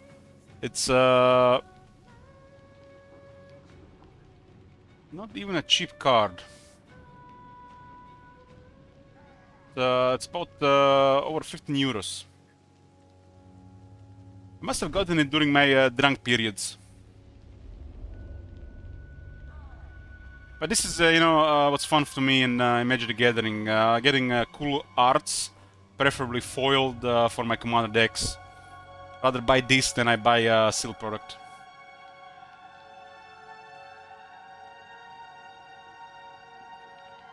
So I'm sort of going on a draft. Just buy 3 new nice cards that you're looking for and play Commander.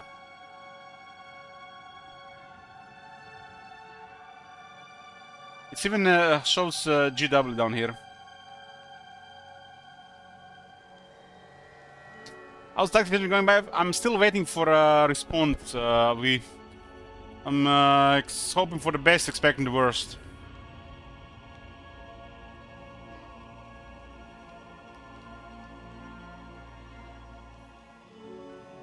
They're really slow. They haven't responded to me in 4 months.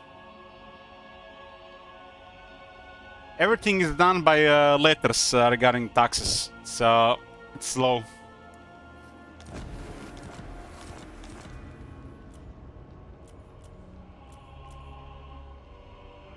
Waiting. I'm gonna go get a coffee, boys. I mean, it's the system V. It's very strange. I'll see when I get back. Yeah, I know, it's crazy, right? I'm here, boys. I'm here. Yeah, I was supposed to go to a Final Fantasy draft yesterday, but I didn't feel like going for a draft. Plus, it cost like 25 euros. Rather buy something I really want for that and play Commander.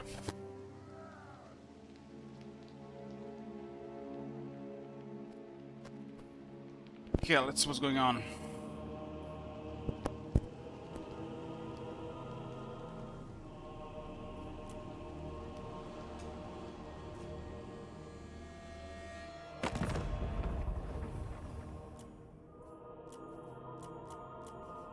Vurzdak, rank 1, 5 settlements.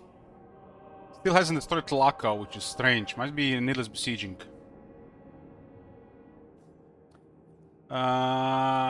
Would you mind going through some Final Fantasy cards? Sure. I already saw actually a couple of Final Fantasy cards. They actually made a entire set in standard for Final Fantasy. And there's a couple of cards that I really already like, but there's like also a lot of nostalgia. I like this sagas with the GFs.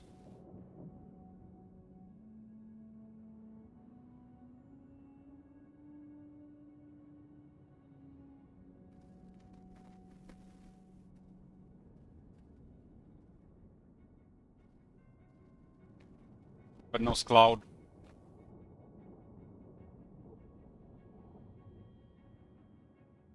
They actually went crazy with the art, if you ask me.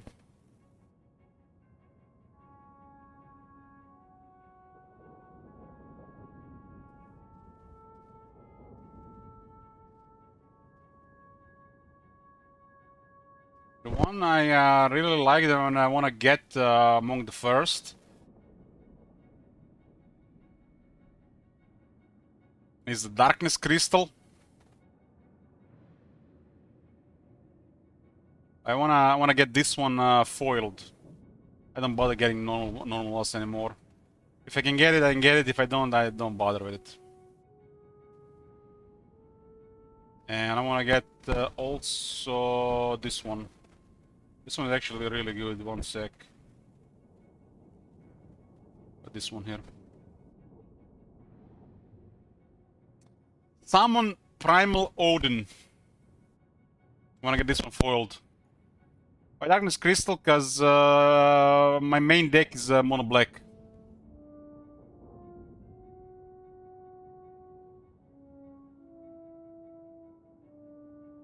Goes really well with it. But look at this.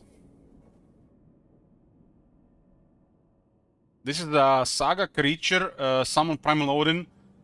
On the first point, it destroys a creature opponent controls, but look at the second one. So Odin gets this creature gains whenever this creature deals combat damage to a player, that player loses the game. In Commander, you can actually just kill somebody with this usually immediately, unless they remove it.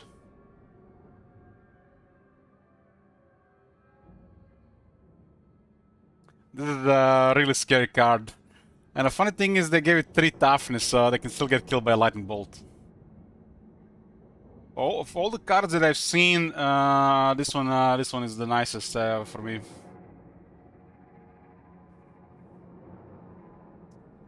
Yeah. Let me show you some of the unique art they did. The art is like doesn't even look like magic. It looks like something else.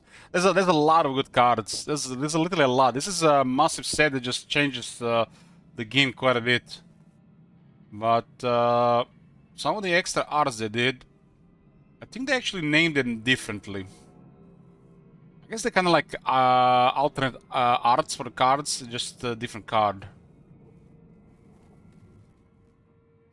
This is the strongest card in the Final Fantasy. It's probably gonna get banned.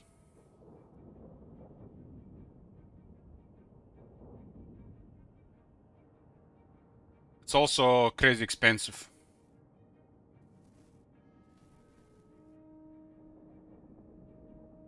They made Vivi over the top. The character Final Fantasy 9, right? It didn't even look like how Shiva looks like.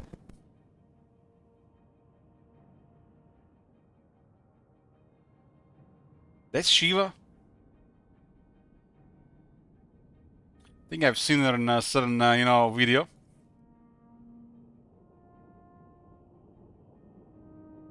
Art is there still.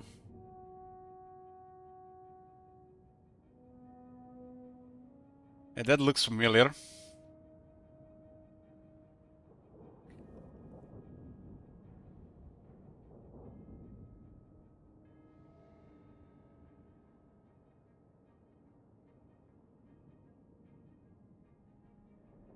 They made her also the alternate here for subtlety.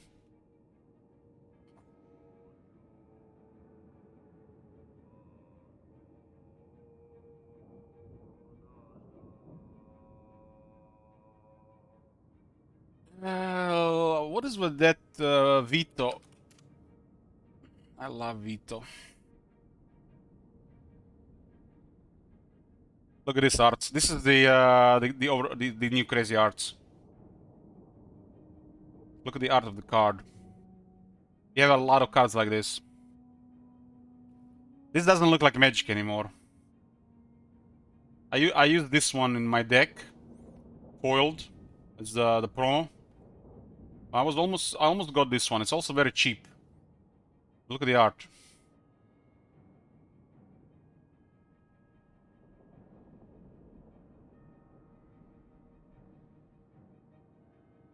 It's Dovin's Veto. It's a famous card, but they made a alternate. It's called Shadowbringers, but it's a skin for Dovin's Veto.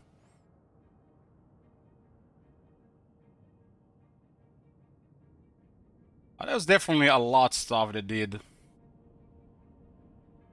Let's go to the alternates, I guess.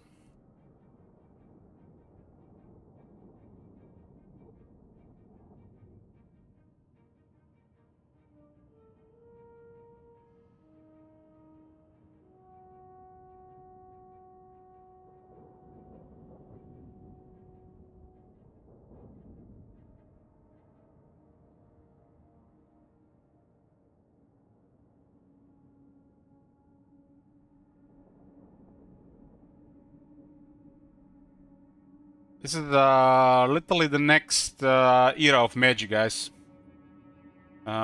This set is outside the Magic universe. It's called Universes Beyond, and it's been released literally as a main set. And not only is it part of Standard, but it's part of literally Magic Indent right now, and also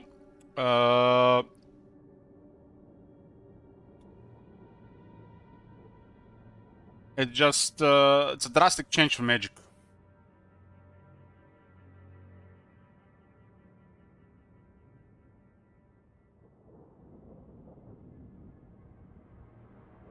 I think the next set is gonna be Avatar: The Last Airbender.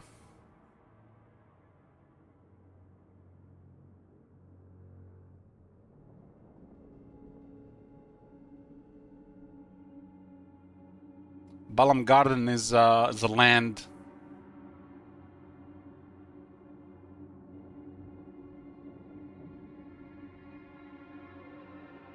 I like how they did the sagas with GFs. Would really like to get this one full art foil. I think this one is gonna be like the one I want the most.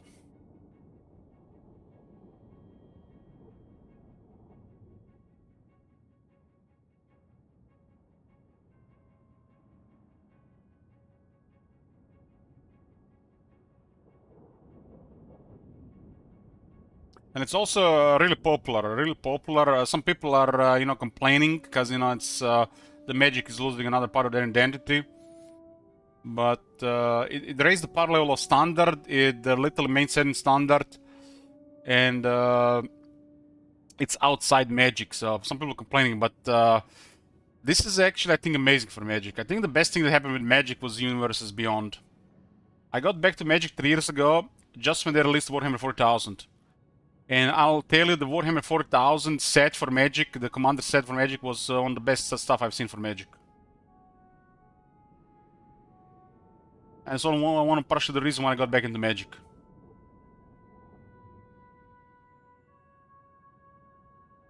Maybe we get Old World Warhammer set for Magic. I could make an entire set of this. So, Kuya in Croatian means bitch. And people are making fun of this card, creating a deck commander. They're playing bitch, and then trans bitch.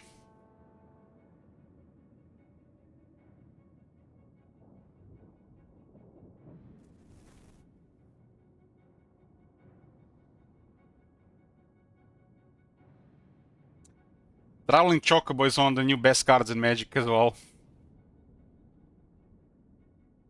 And one of the most expensive ones as well. Look at the special varieties.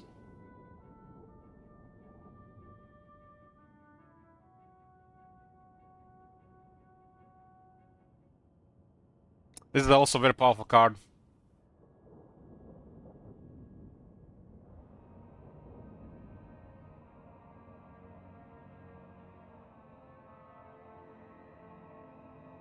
What are the ones at the bottom? I remember this guy.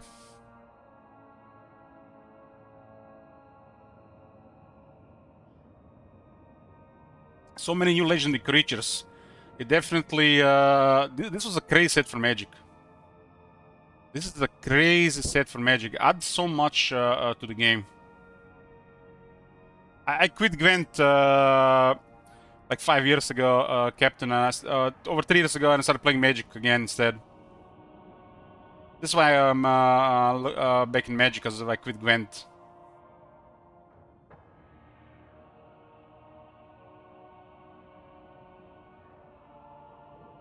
This is a really amazing set. This one, I feel like one of the best sets of Magic, and it's outside Magic universe. I guess it's really amazing for Commander.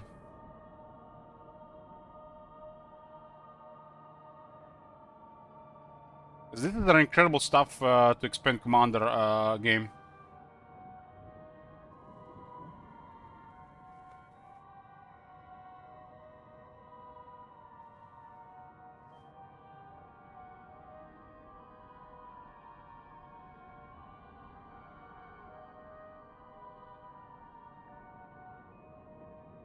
This card only exists 77 of them.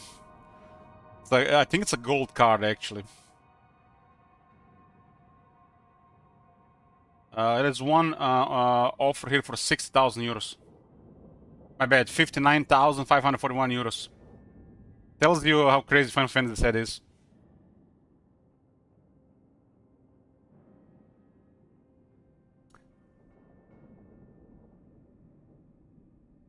Yeah, these are actual cards. Was released last month.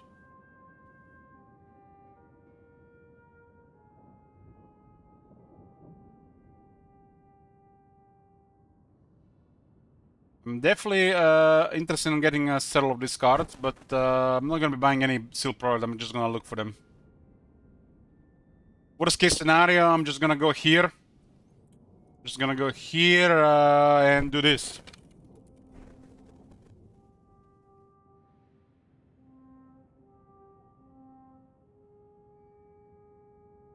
Put in the show me card and order one. Because this card is going to be incredibly hard to find foiled. Usually when people have a full art like this foiled, they don't really sell it or trade it. But getting stuff like this for 8.5 euros is a steal. Even if you have to pay post stuff, because it's incredibly hard to find stuff like this. You see how the internet is convenient, you just click, get it. Find this card in real life, try to trade for it, look for it. Crazy waste of time. Where were we?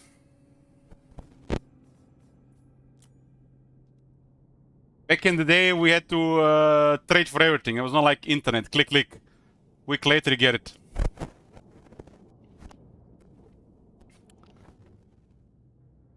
Gold Chocobo.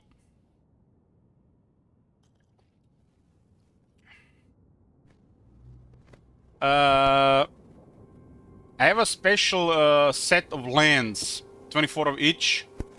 24 each from that set was the for Phyrexia from a couple of years ago.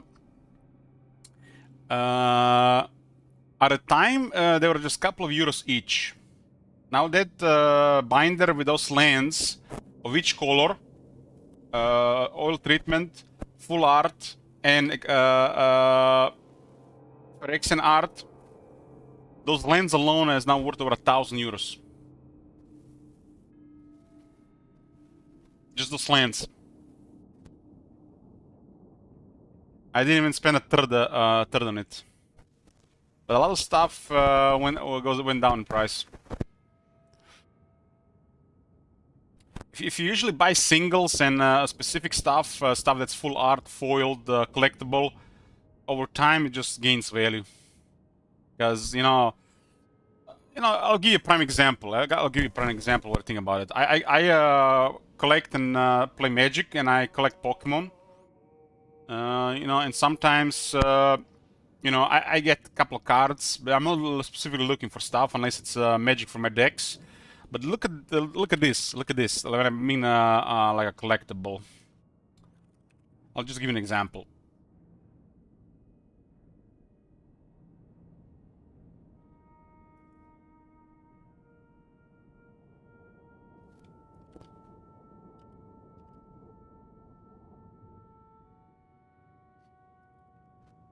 So usually you get cards.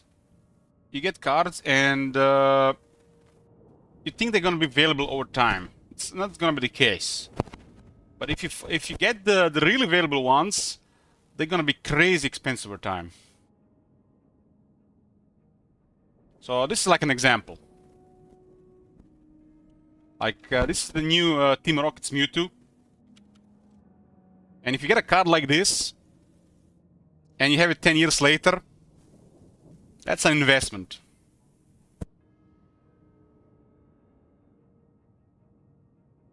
Might as well be having gold.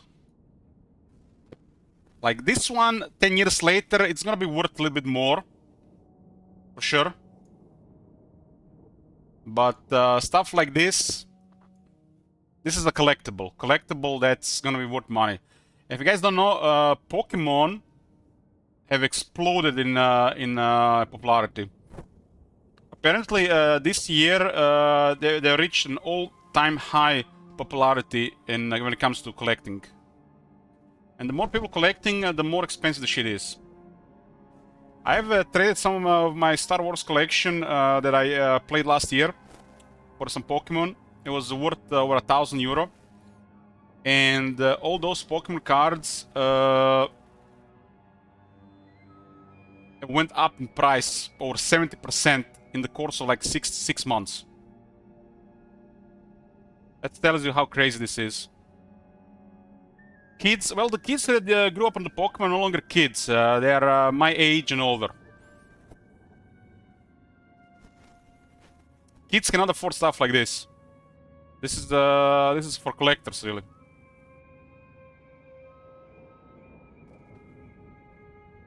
You know, if you have a Team Rocket's Mewtwo, it's €400 cheapest. That's a lot of money. You can buy a Nintendo Switch for that. I don't have a card like this in my collection in Pokemon, but I have cards like this in Magic collection.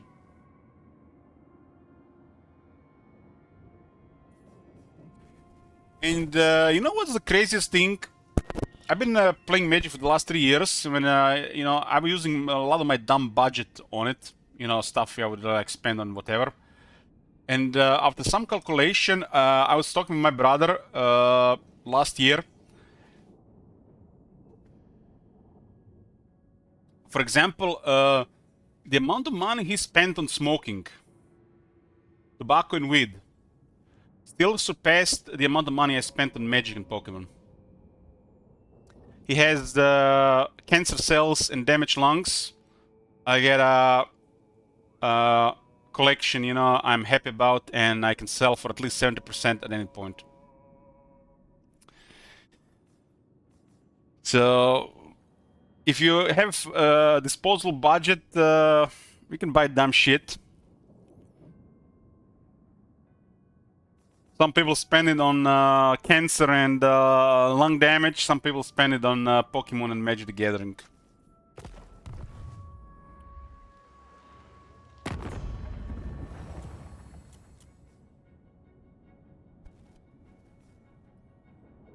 Yeah.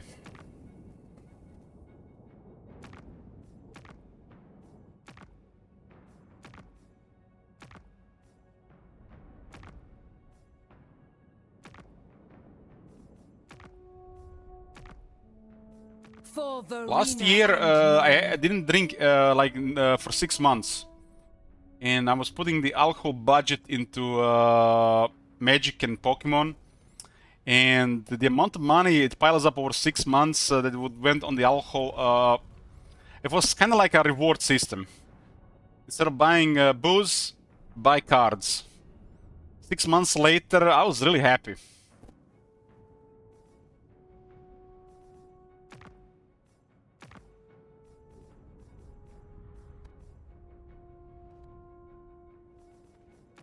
Spills. I bought one of the dual lands that year because of it.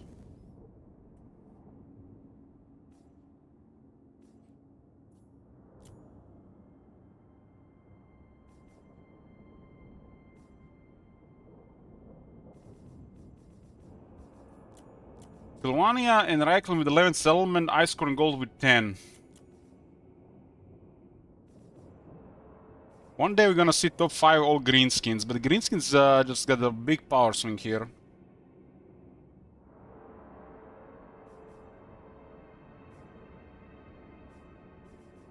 So what do you guys spend your dumb budget or disposable income on?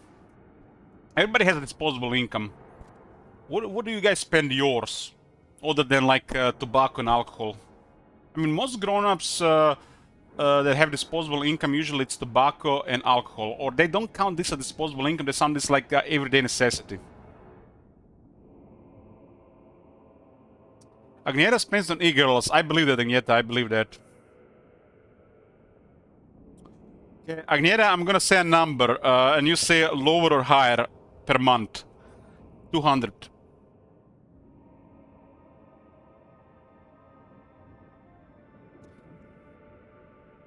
Novels and food. When I wasn't buying Magic or Pokemon for a couple of months, you know what I was buying?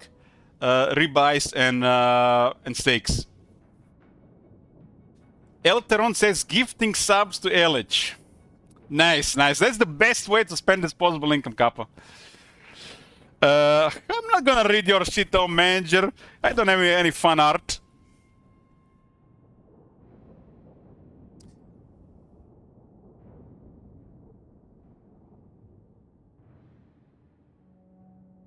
I mean, guys, you have to have disposable income. And you know why? You have to stay sane in this world. You have to have, if you're working for something and you're just saving, you're gonna go crazy. You have to separate like 10, 15, 20% of that money and just buy whatever. You're gonna feel better, trust me. I was like this, under pressure to just save money and not spend money, and just like, it just so stressful. You have to have disposable income and some dumb budget, how I call it, to buy stupid shit.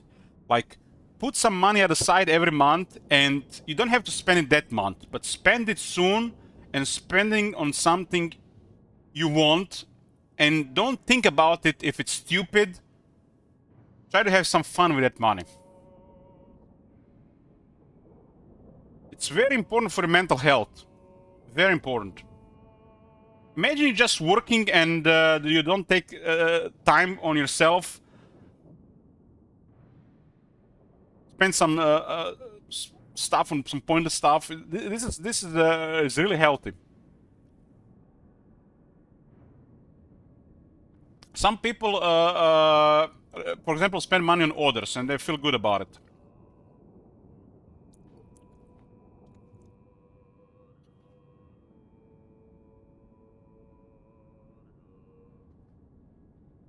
I mean, go to a restaurant, buy an expensive dinner. We can't live in a world where you're afraid to spend money. Especially if you're starting to make money. Because you're going to develop this serious problem where you're just gonna keep working, keep saving, and you're gonna just get older. And you're gonna get older, and you're gonna get older, and what the fuck that money is gonna be for? And you're not gonna be happy with yourself. You're not gonna be happy with your life. You can't live like that.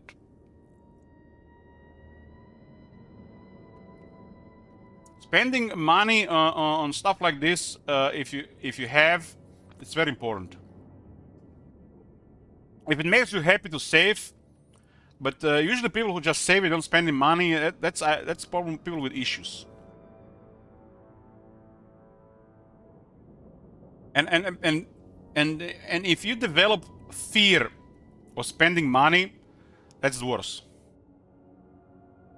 I know this. I grew up like this. It was interfering with my life, with my sleep. It was all about money, saving money, not spending money, and just get more money.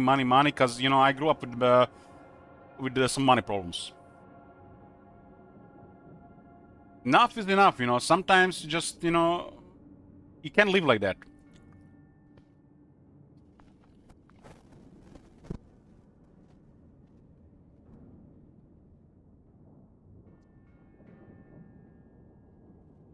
You know, I've read an article where men especially, women less, but men especially build up chronic stress and lose sleep quality or overthink about money. It's hard not to, but it can also be very unhealthy.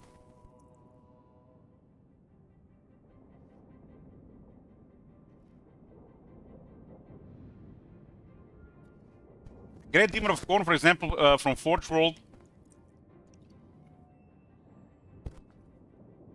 Well, guys, anybody who is playing Booba games or enjoying Booba content, Agneta is literally a great patron of many content creators, so he's partially responsible for the industry growing. Diamonds Magnus says, I do all that time, man. That all the time, man. And I just said to myself, you have been saying for 11 years, time to have a good time. Exactly. I didn't even feel, I didn't even understand how I was living until I started leaving the house 3 years ago and started playing some Magic, spending some money on dumb stuff again. I felt like such a release.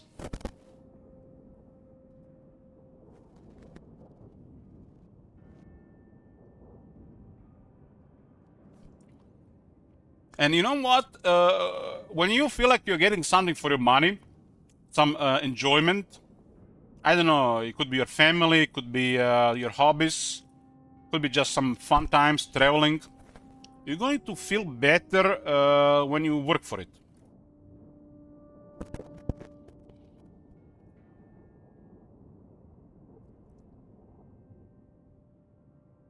You joined my link from yesterday, Thursday. I haven't seen it yet, Agneta. Shit.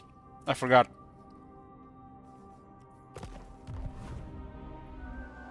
I'm eating eggs and playing with the wire, sorry.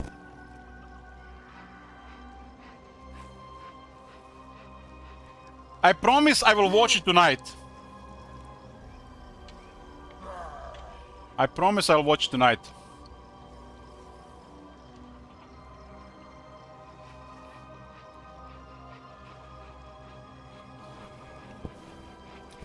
I get easily distracted with my limit time.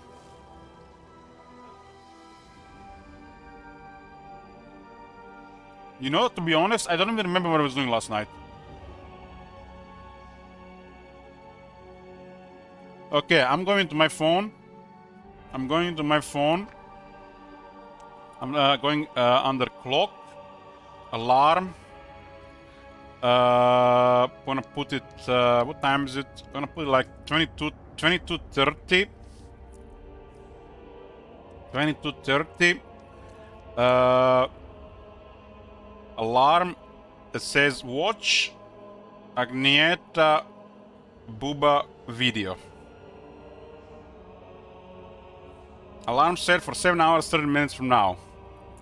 It will ring and it will say watch Agneta Booba video. There you go. Now I can't forget.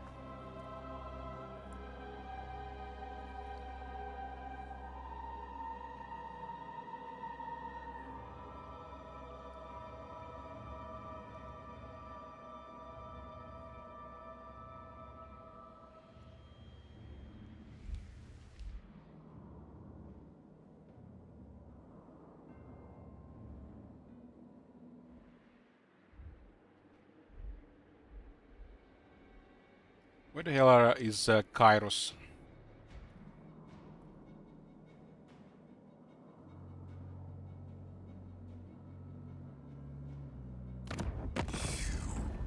Might have been wrecked.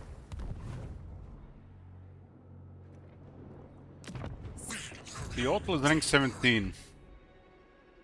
That's definitely noticeable down in this area since they nerfed Kairos potential bit.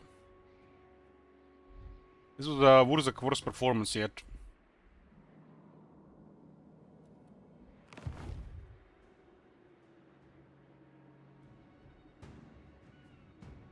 Dekles is rank 18.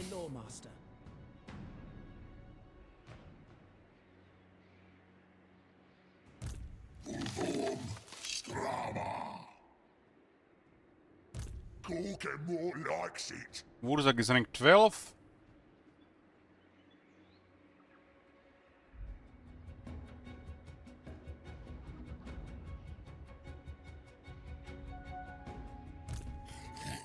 Rogar is rank 12. Torek 13. Khalida 14. This is so fucked up when the dwarves outnumber Tomb Kings. Makes no sense. Carbrand is 23. Volkmar is 11. Sigma.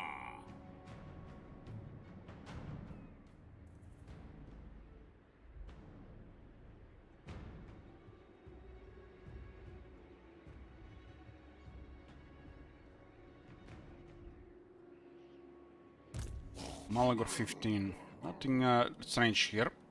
Expecting crazy Noctilus level. The Henon is 8.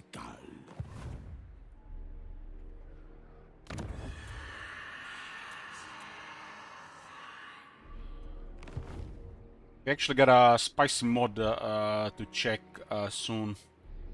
It might be possibly the best AIB ever yet. Beasts. Rank 6 in a cart. Do you know Albrecht is who I am? 18. Only the Skull Taker 20. Can't be done. It's a circle. Gorok 20.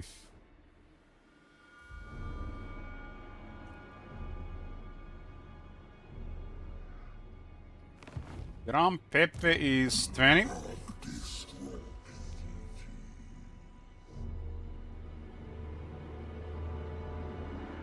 I despise you and all that you These guys are at war with Noctilus. Noctilus is bordering Eatane. 1, 2, 3, 4, 5 armies. Altarion rank 11. for Tor Ivris. Akari is getting wrecked every time.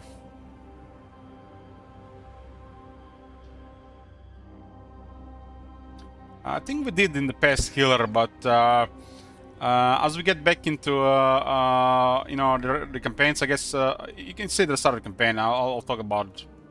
I guess I can make update video. Ill considered.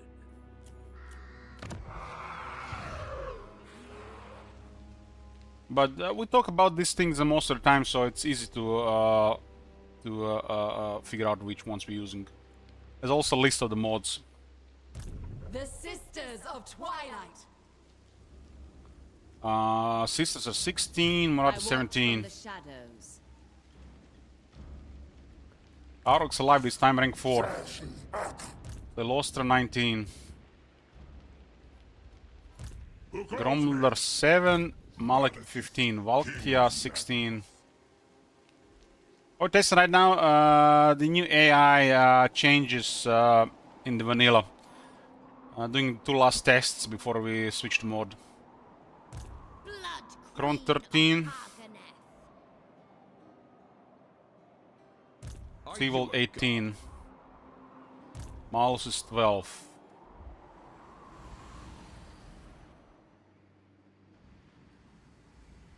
Is Noctilus defeated or ambushing? In the business of this sport. Looks like they might have wrecked him.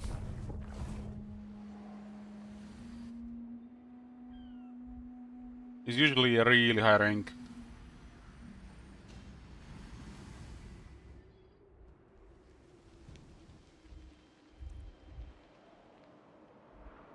Right now I'm checking what's the Legion Lord's ranks on turn 20. Rank 7 Epidemius.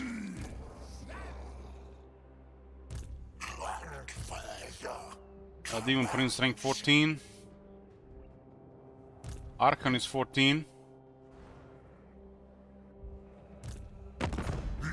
Arcanon is Ward Boris.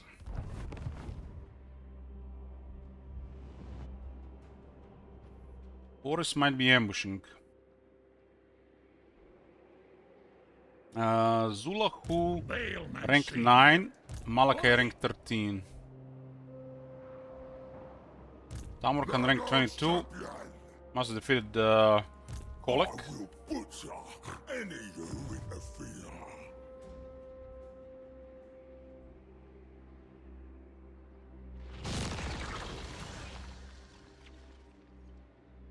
Village is 24. Pretty good.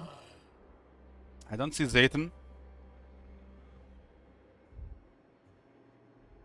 There he is. Rank 12. To this point, it usually goes well. The idling starts after this point. That Master is rank 13. Iron Dragon 16.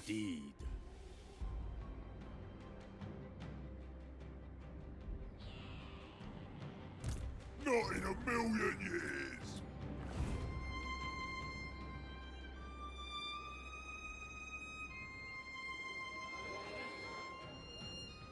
Looks like they fixed the interface bug over this area.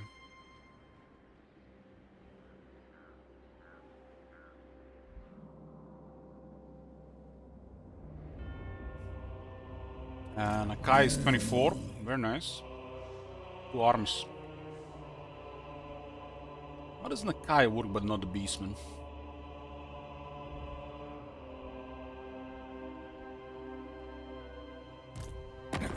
You are he. These guys are at war with Mami Ying. They got 4 armies AFK in Nongcheng.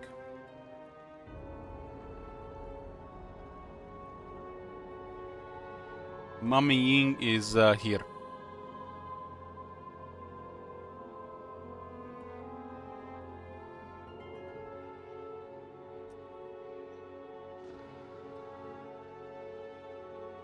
Grisus is rank 21.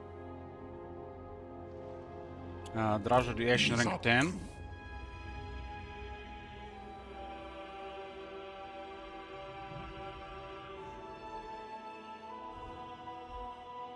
Don't see Gringor. Oh, there he is. Rank 18.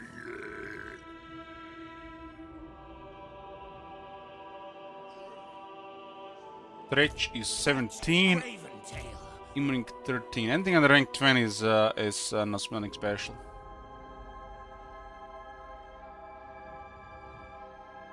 Hogrim rank 17. Karsnik might have gotten wrecked recently. Azak is 14.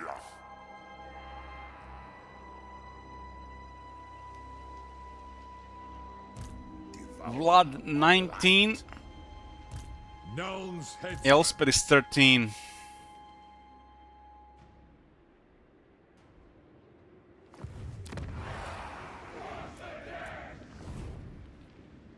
Skrag is 22.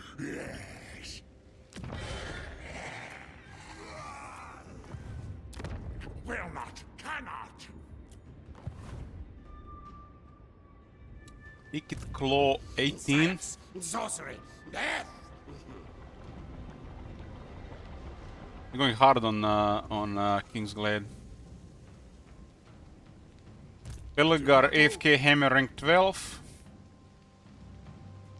Durtut rank 10. Telko rank 11. Grom rank 18.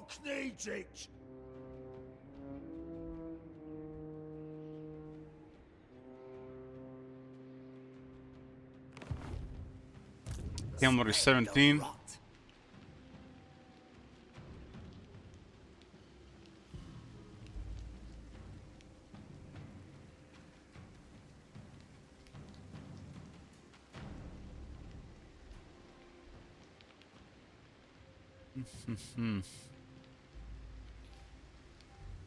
Stalking went down by Trot. Azazel is rank 14.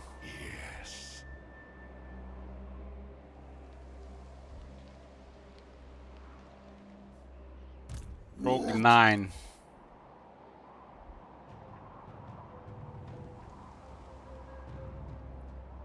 Arbol is 18.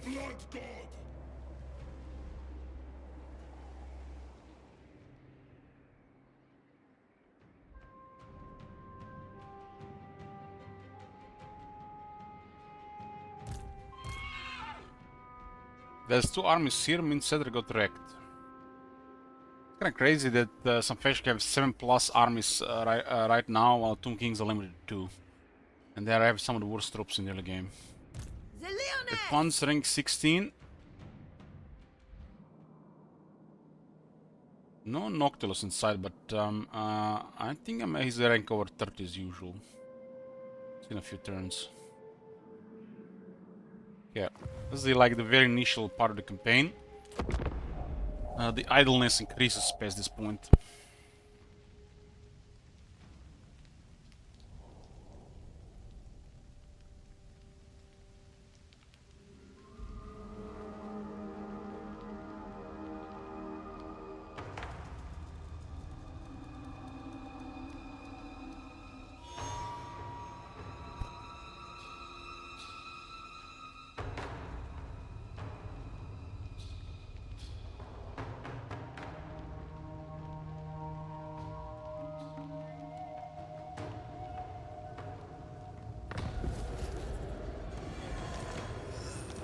Grombrindle down.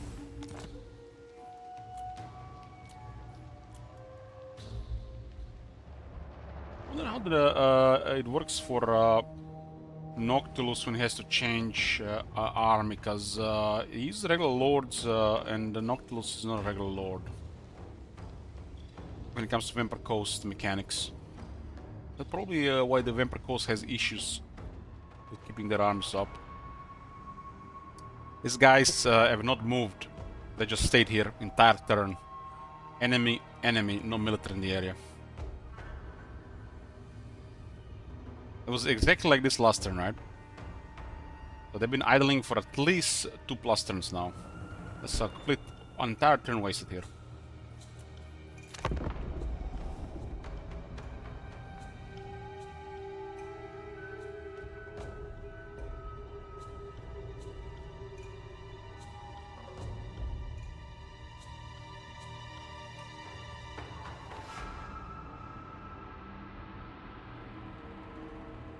I war with Noctilus, and Noctilus is adjacent to them with settlements and no military.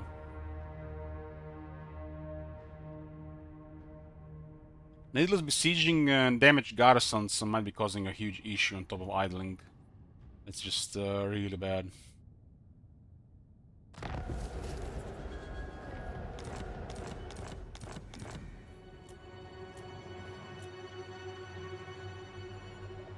Four armies are still here. One is moving.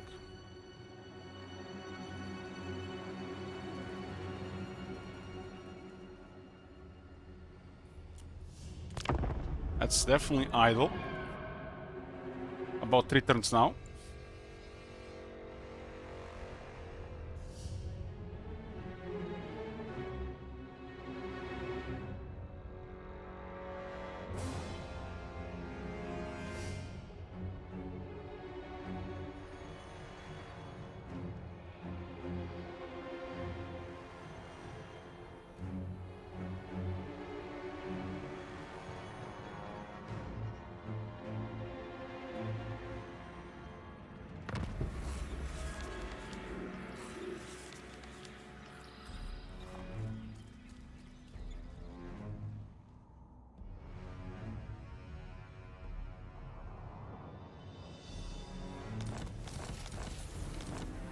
Pollock, Finchant is down. One more army moved. There's Noctilus got rank 30, yeah. Noctilus, because his mount and Colossus in the army is definitely overperforming.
Who is the most unattractive female in this world, and why is it Greta Thunberg? You guys heard about that?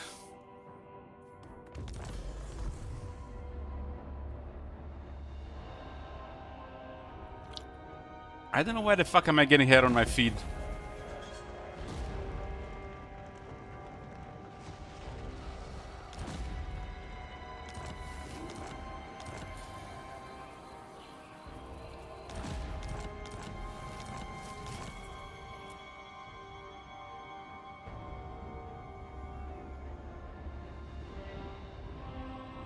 Death and destruction.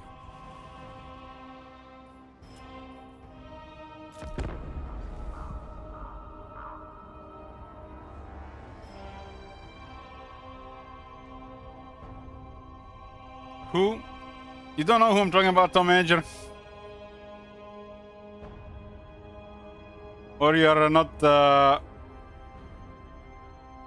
wanna confirm her existence?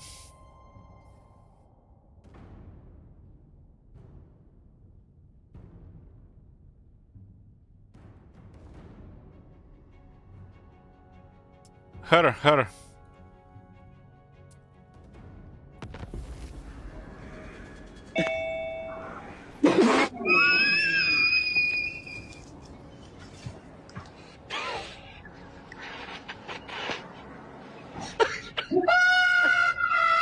هلا عبود هلا عبود هلا يا ساتر يا ساتر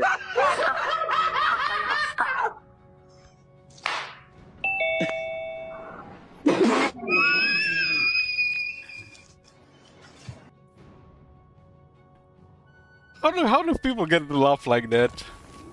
That's the other meme.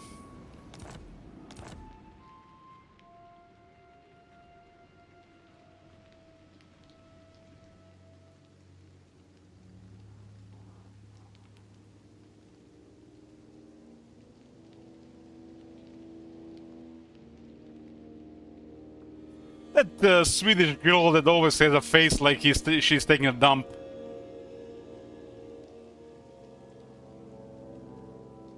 When they use her picture.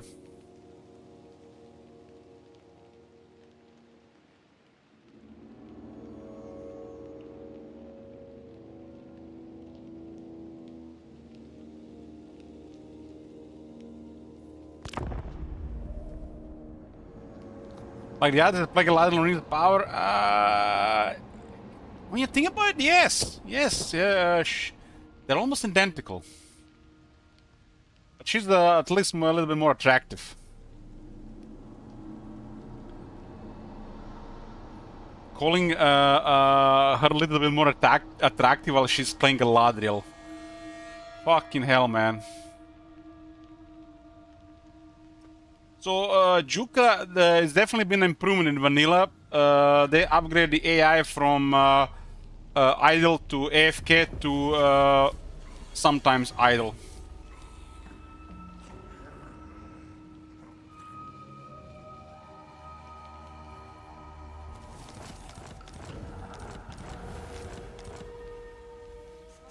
We're actually going to be testing out a mod made by one of the viewers that improved over the aggressive AI mod.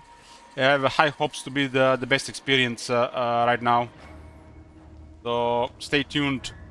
That might be the best thing yet.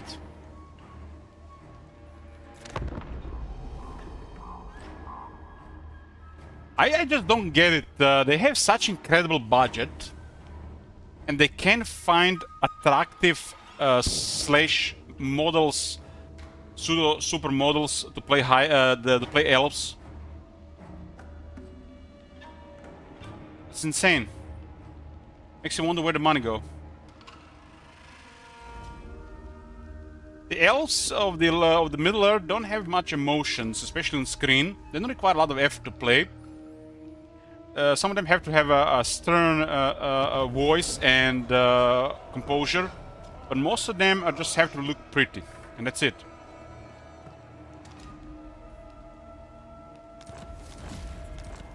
And they couldn't even deliver that.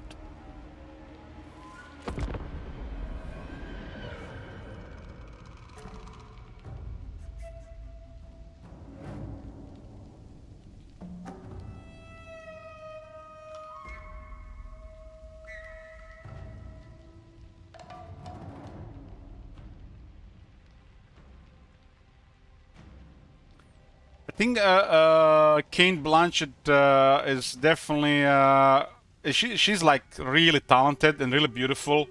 So you can't really compete really with her. It's like most women really can't compete. And the fact she was Pitfall Galadriel was perfect casting because she's intimidating and beautiful at the same time. And the way her motions go in the Lord of the Rings is perfect. Because you know, to play Galadriel at that stage, late stage, you had to be intimidating and beautiful at the same time. And she was perfect for it.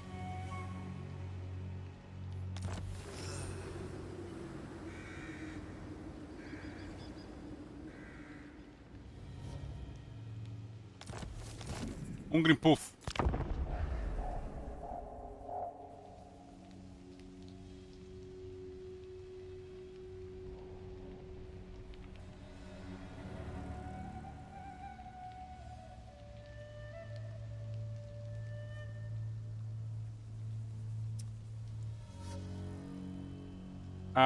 Darky will die. In the current state of the game, you know who's the best AI undead faction?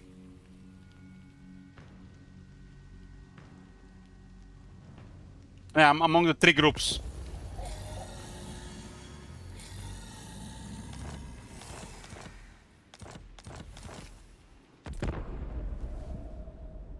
It's the Vampire Coast. Fucking hell, it's the Vampire Coast. Vampire Coast is the most competent undead AI faction. That tells you how shitty the undead are right now. Tomb Kings are dog shit level AI, when the Vampire Counts are just punching bags. And the only thing the Vampire Counts are doing something is because Ray's dead.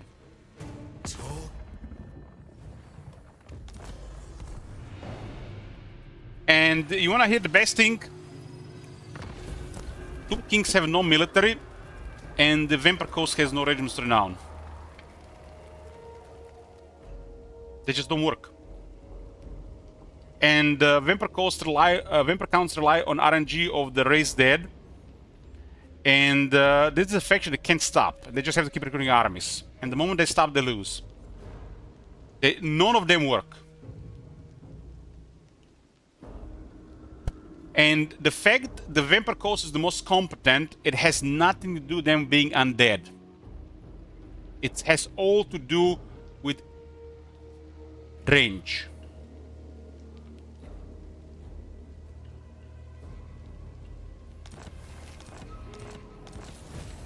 We have somewhat fixed the Tomb Kings in the mod. The Vampire Coast will require a lot of work, while the Vampire Counts, god damn it, man, it's like it's gonna require a miracle.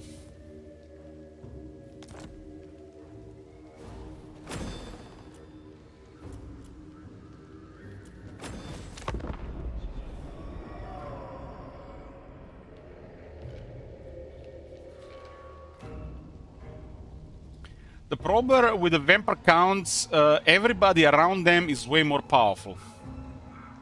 And they still recruit too many zombies.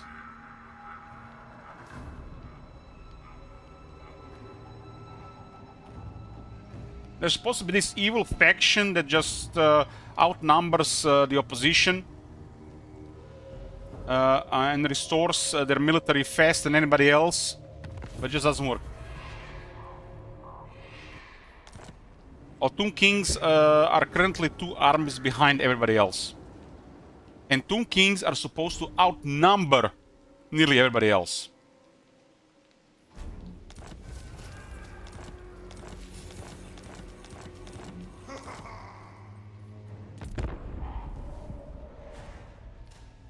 Tomb Kings on very hard should get +1 army capacity, and Tomb Kings on legendary should get +2 army capacity for the AI.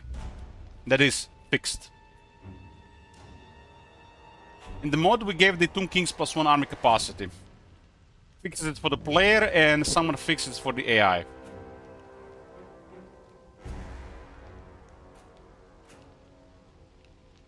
We done the most work for Tomb Kings, really.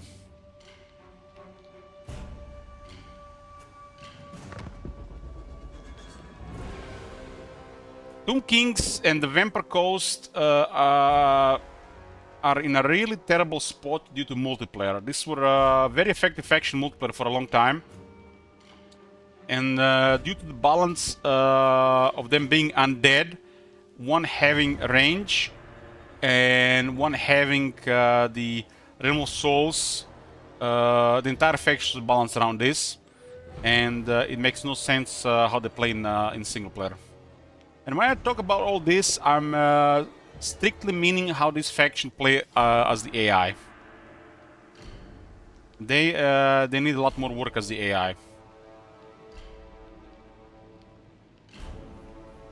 You can't have a faction of the Empire and the Dwarves have the same military as the faction of the Vampires. It just doesn't work. In what reality does 6-7 armies of Dwarves compare to 6-7 armies of the Vampires?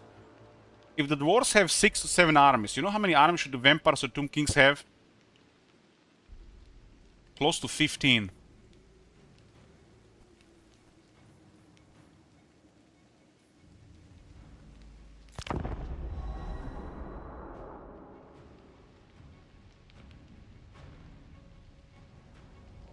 And as of right now, the Dwarves outnumber Tomb Kings. Every time.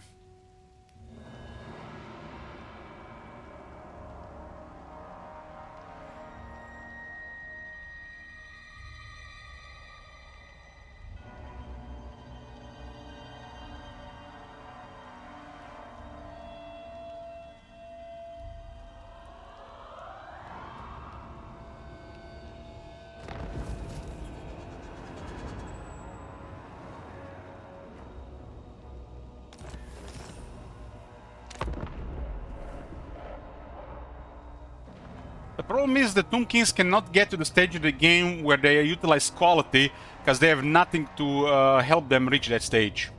And even if they stage higher stage, they'll be outnumbered 2 times.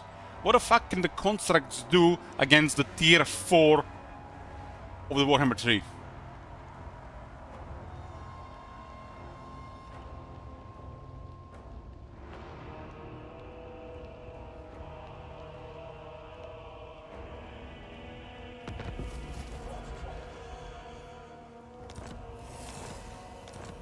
Lockout survived 35 turns, holy shit.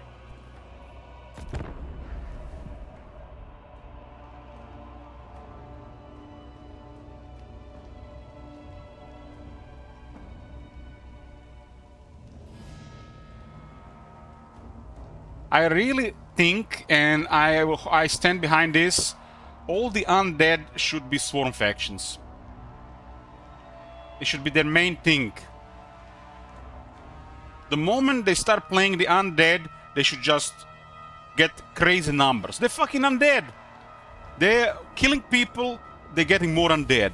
They're killing more people, they're getting more undead. They're successful, they're getting more. There should be an unstoppable tide of death.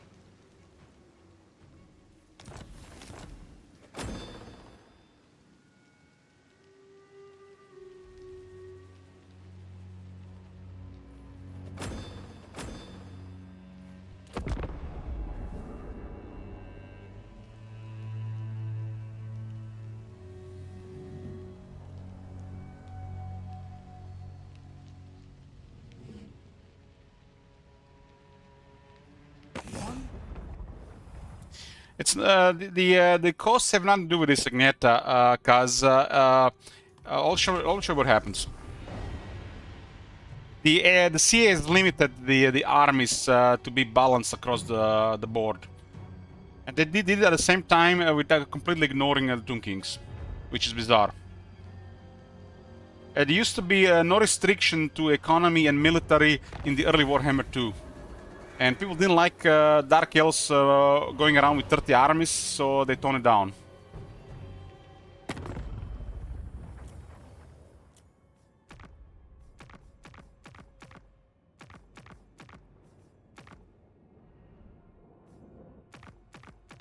Like, look at Gorok here. Gorok has a lot of money. He does not recruit military according to his treasury. He's recruiting military according to his income.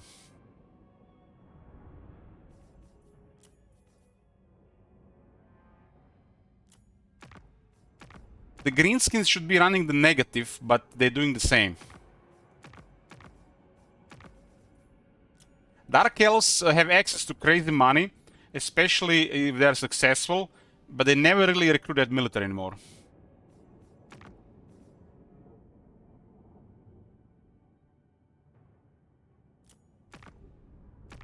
So all of the AI works the same. They're creating military according to their income. So if they get a lot of beta loot, which is not really considered income, they might have enough money to double their military, but they will not double their military. The CA has put some things in check where the AI just cannot get military out of control like they were in Warhammer 2. Especially early Warhammer 2.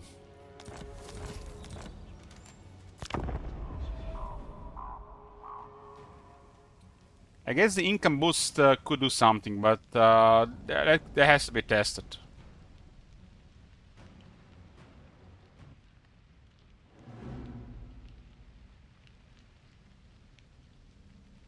Also another problem is not every faction recruits the same. Like for example, Dark Elves have no global recruitment.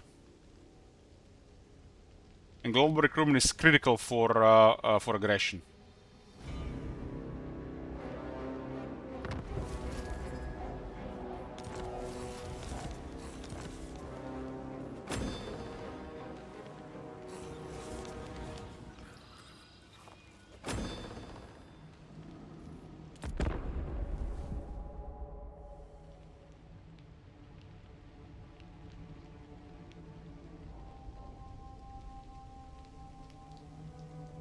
The greenskins, for example, once they get 3+ armies, for every 40,000 in the treasury, they can go minus 10,000. Especially with the AI buffs.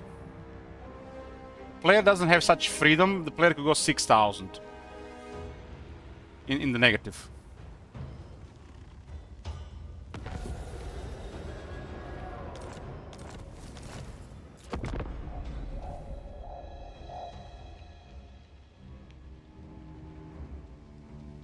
Yeah, the Dark Elves can get away sometimes with the arcs, but it's unpredictable, like Mieta.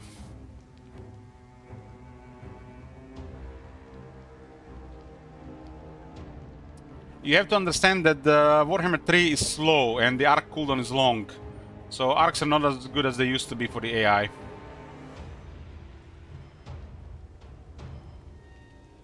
It's a very long cooldown on the arc. And as the campaign progresses, 10+ turns is an eternity. And they can unlock an arc in 10 turns later, and then it takes a lot of turns to build up. There has to be technologies that lower the cooldown on the right of Matlan, so you get arcs faster. Also with faster construction too. Because after turn 60, the game slows down like crazy, and the arcs don't mean much anymore.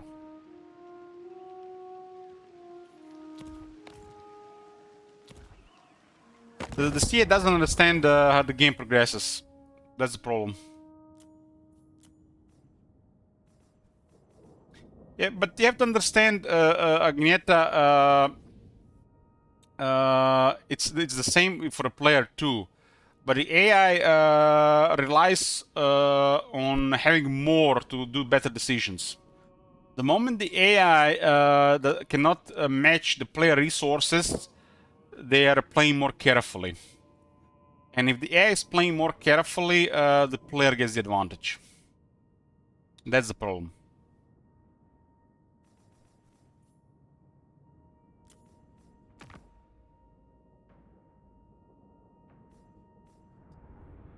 Goal to this rank 1 and 14 settlements, warring with the Sons of Conclave and Poxmace from Nurgle. That should be a shit ton of extra benefits for the AI regarding military. That's part of advanced campaign customization and legend difficulty that we're probably never gonna see. Avalon is rank 2, warring Morathi and Noctilus. Karl is rank 3, 16 settlements, warring Vlad, Kemmler, Belacor. Trot is rank 4, Pale Elements, warring Tsarina, Golfag, and Zulahu. Elspeth rank 5 with 9 Elements, warring Vlad, Kemler, and Belacor. Wisla Null hasn't been doing that crazy in all of the tests.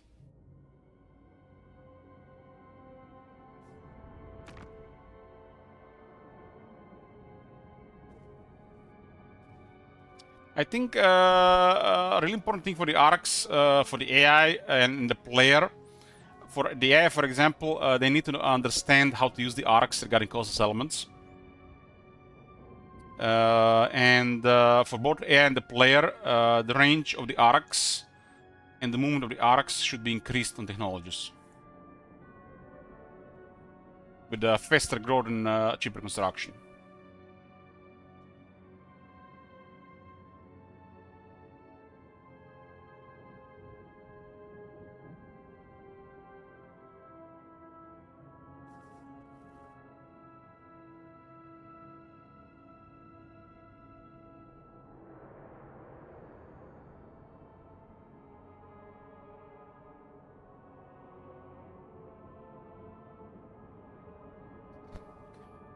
Nagan on rank 6 with Lens Elements, warring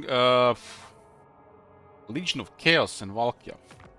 Aldenar is rank 7, 13 Elements, no enemies. What?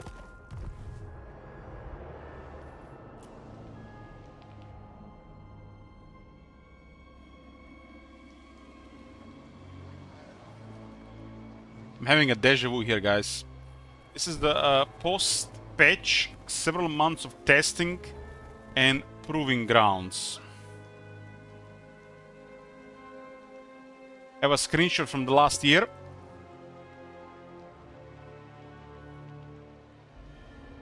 Turn 44.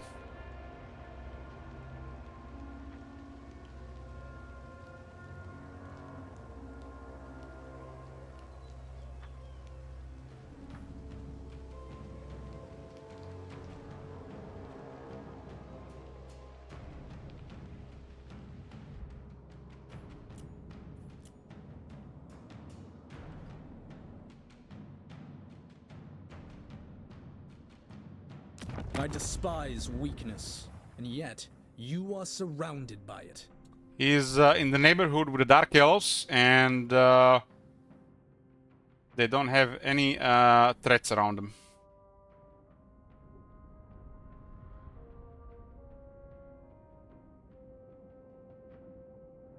They do have impressive military.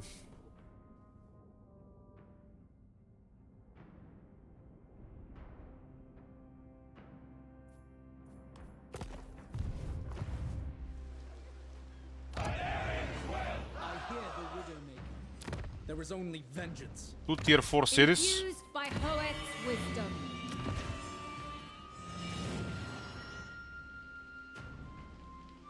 Not one Druki on Nagaryth.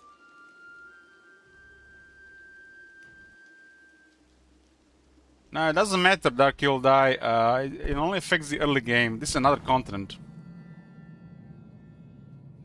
You'll not say the same thing when we turn on the mod.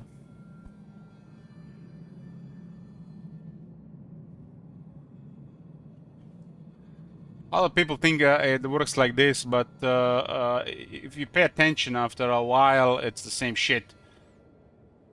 Because there's different parts of the world. It's not just the close to the player.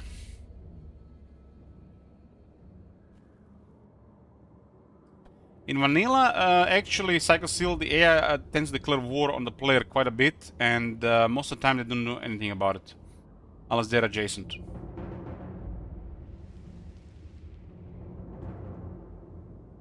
Problem is, if you pay attention and you understand how it works, then you don't, have to do anything about it. Just an example, like in the real world, somebody's threatening you, declaring war on you, and they're just like all barking, no bite.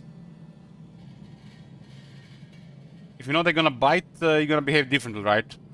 But if you don't know if they might bite, if you lack information, if you don't scout, you might get worked up over it and react differently.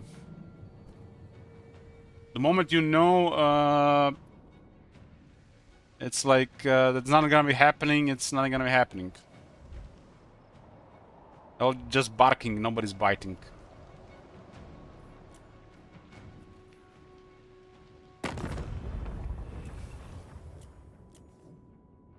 There's a lot of biting in the early game, first 20 to 25 turns. After that, it's just barking.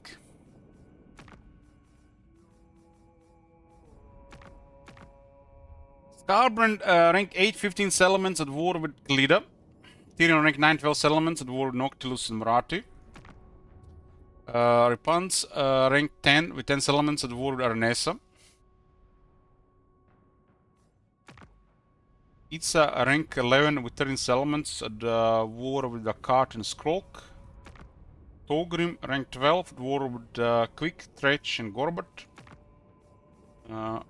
Geld as at war with Village and Clan Ash.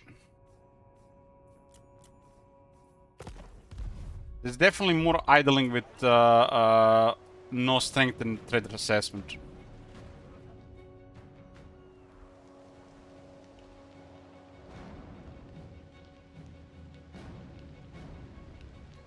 These guys have been AFK here for at least 4 turns.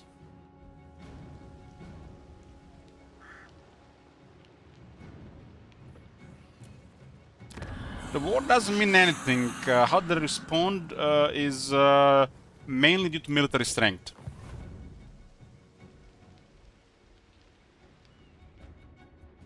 And proximity. Attempt.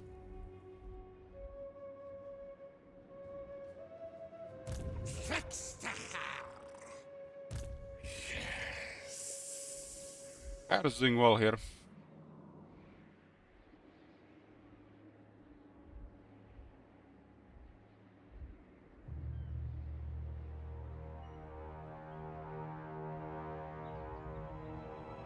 I knows much. What is against it? War with Torek.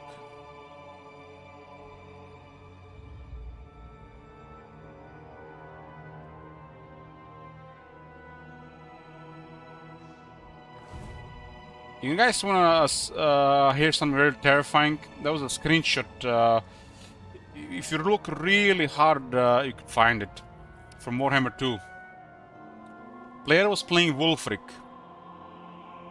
and in his right at the edge of the Fog of War, there was like 7+ factions, including Lord Mazdamundi on his border in Norska.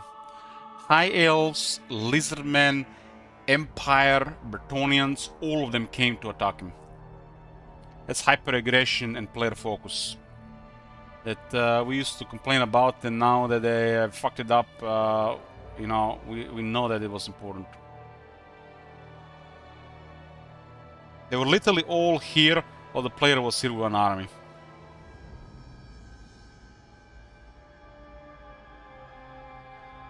Well, that was an extreme example. It definitely made you shit your pants when you know that something like that would be happening if you don't progress fast enough.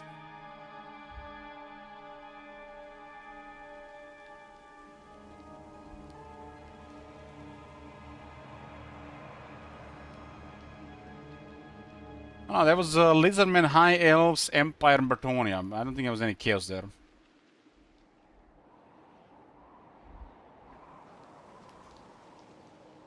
They made the AI lose aggression, lose player focus. They made the AI stop taking armies, start wasting time on besieging settlements, and declare war less. And they made this change across all difficulties. And that's really what they really messed up. It makes sense to do this stuff on lower difficulties, but on every difficulty, man, it's just fucked up.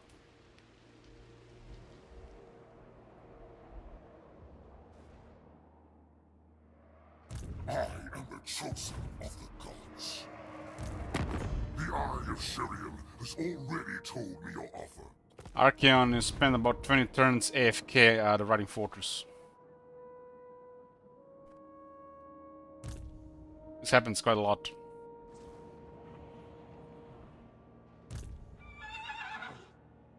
The Eye of Sherian has already told me your offer, but I will hear it from Archeon your has a trait called Warbringer. Declares war on races that despise and brings destruction to their lands by burning cities that are not uncorrupted. And he's literally AFK here for 20 turns.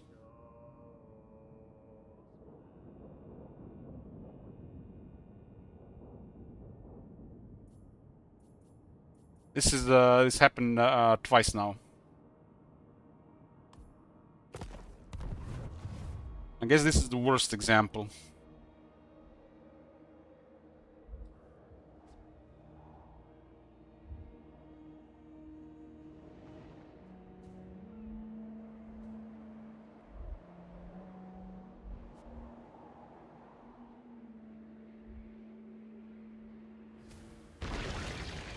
It looks like Zayton the Black has also been AFK for a while.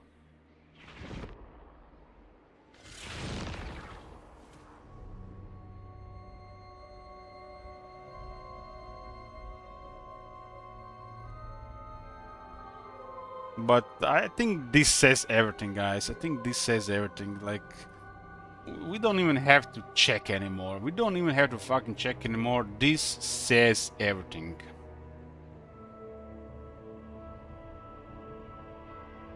This says everything. This is just like no trade assessment is just broken. This is July 2025, 3 updates later. This was 2024 without any updates.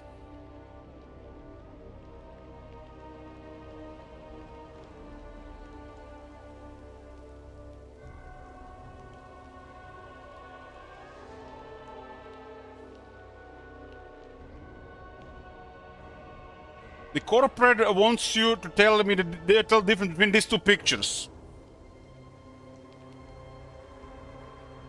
One is turn 40 and one is turn 44. One has 2 improvements of the AI. One is old AFK AI.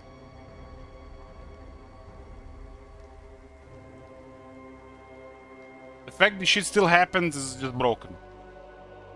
They haven't done enough, and I think this is enough. We don't have to test anymore on this shit.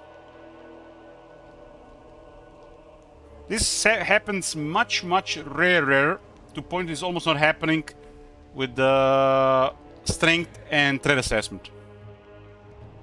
So if you're a purist and don't want to use mods, I suggest stick that thing. And this is just crazy. This is just crazy that the fact that this thing is an option. I command here. This thing here. Or am I? Can you believe they put this as an option and it's just...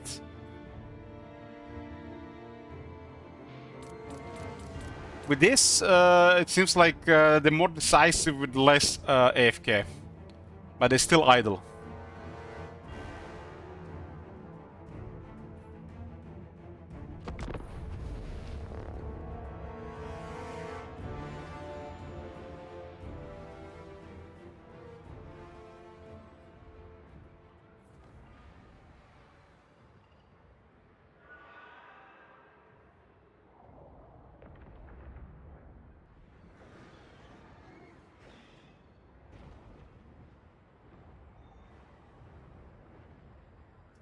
Warhammer 3 review ratings have been improving. The game is growing positive towards 80%. If they keep working like this, it should be 80 by the end of the next year.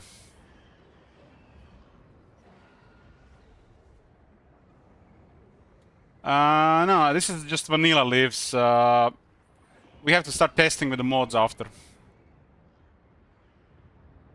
72% overall rating, and it's at 83% recently. This is going towards 80%. Should be by the end of next year.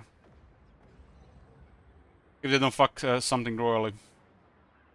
What you should play with, in my opinion, right now I don't have it, but it definitely includes mods. Once we've done all the testing, I'll tell you. But right now, if you're playing vanilla, you play with threat assessment.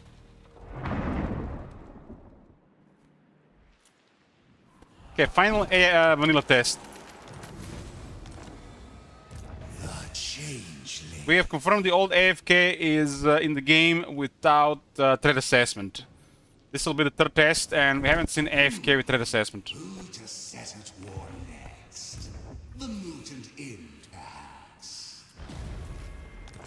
It also seems like their progression is slightly better with threat assessment.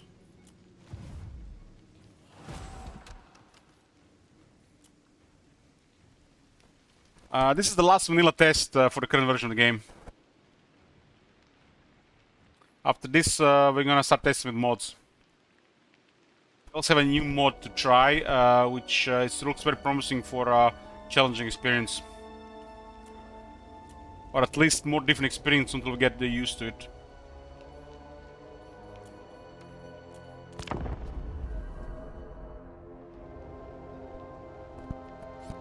And after those tests, we're going to play Skyrim. Skyrim? Fuck that, man. I'm gonna go farm Lord Kuras for 2 weeks.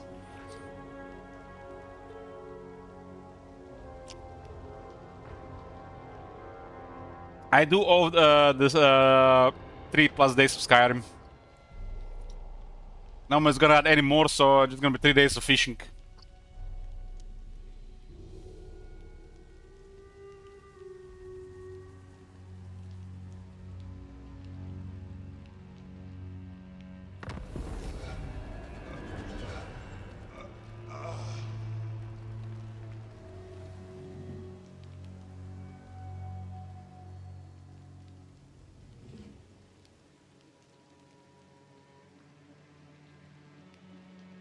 Do you guys know that over a week ago it was the 24th anniversary of the Lord of Destruction?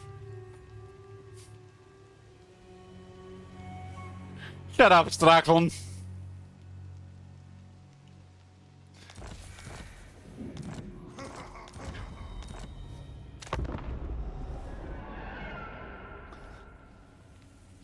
No bully streamer, man. What the hell? Streamer is a flawed human being like everybody else.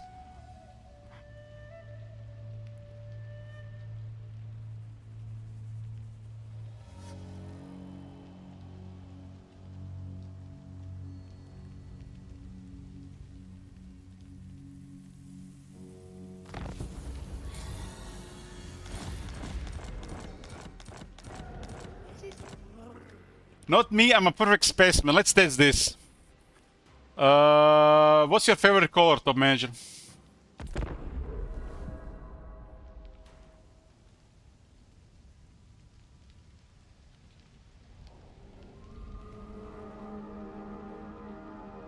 Your favorite color is blue. Okay, okay. What is your third favorite movie?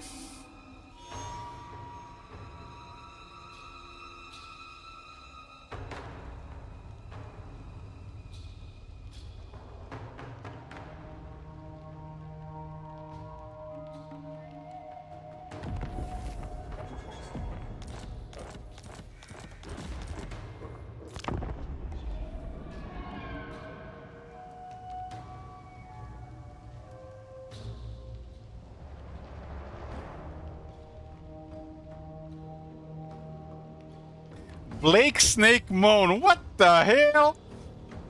We have a very complicated person here.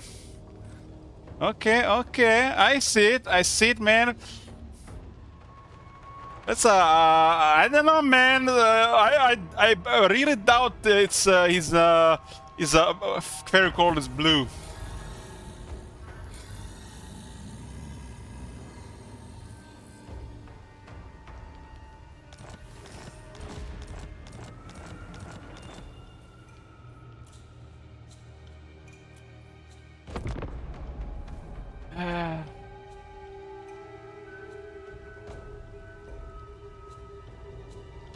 I totally am. I forgot about. I forgot about what I was about to ask. My mind is currently on Christina Ricci.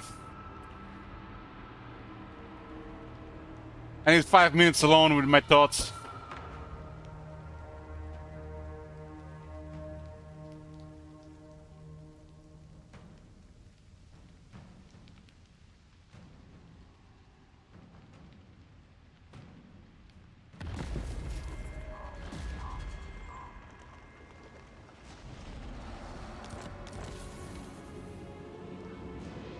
favorite names can be saved. I'm going to put that movie into the IMDb, and I guarantee you there's gonna be a red name Christina Ricci, the first thing you see. And how can you not have that image in your head?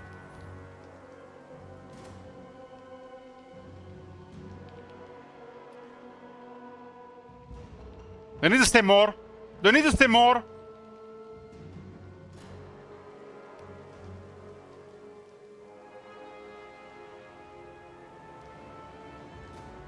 Do you need to say more?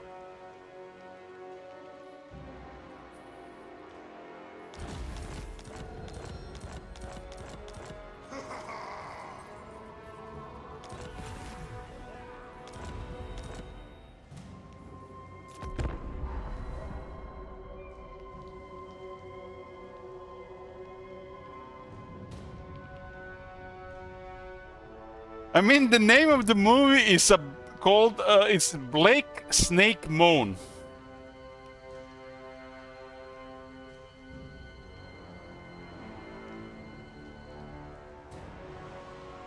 It's a trap.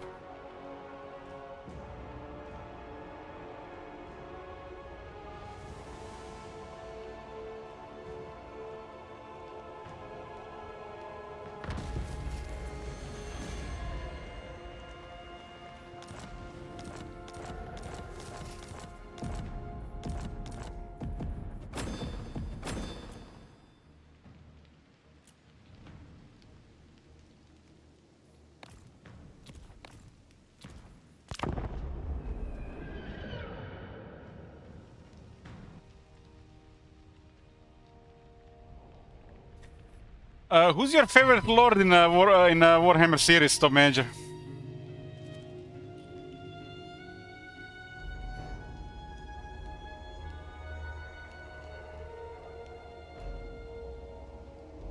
Thetra.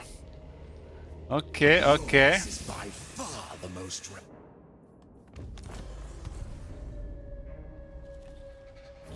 What do you think is the best unit of Grand Kate?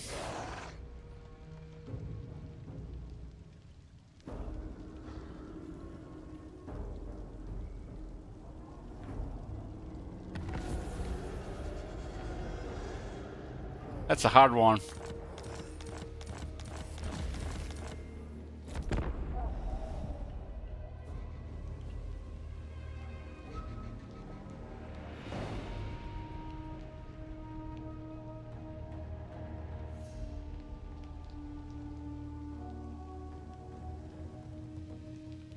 The Crossmen or the polearms? What is it? Things to do.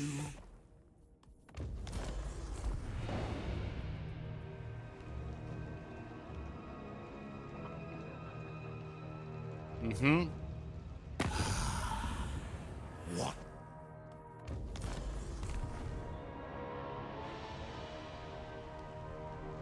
What about the best unit of the Wood Elves?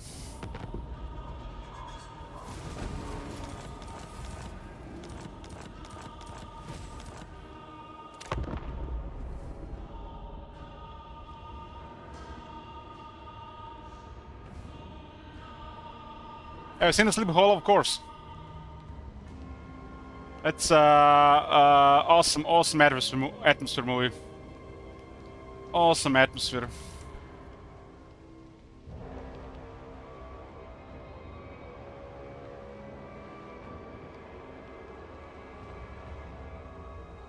Yes, diplomatic chat with the Changeling. And they say I'm out of my mind. So many interesting actors in that movie.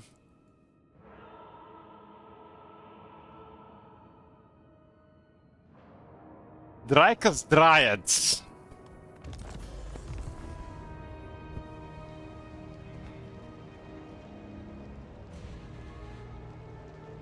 Okay, okay.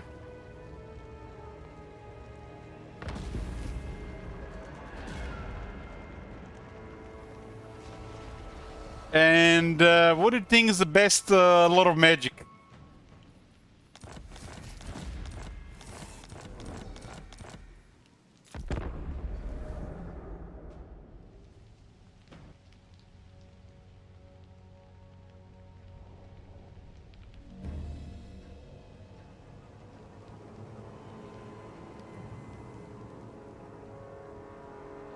I don't accept answers with a emote in them.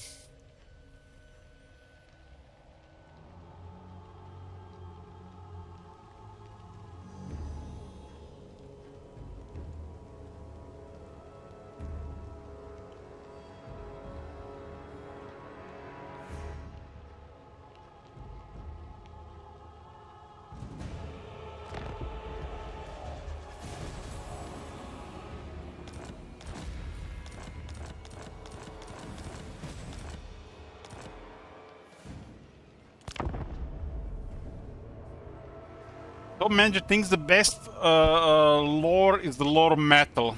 I respect that. Well, Top Manager is definitely up there, close to a perfect specimen.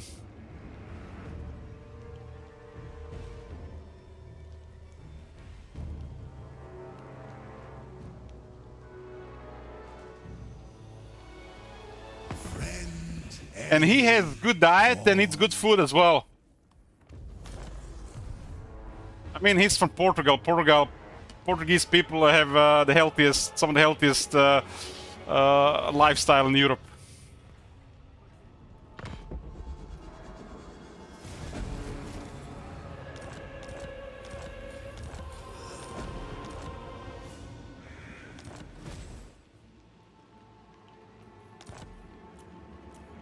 You know who has the worst, the unhealthiest lifestyle in Europe?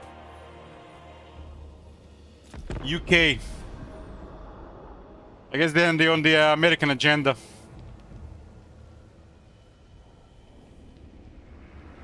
UK has become really sick. Terrible lifestyle. The closest to America in all of Europe.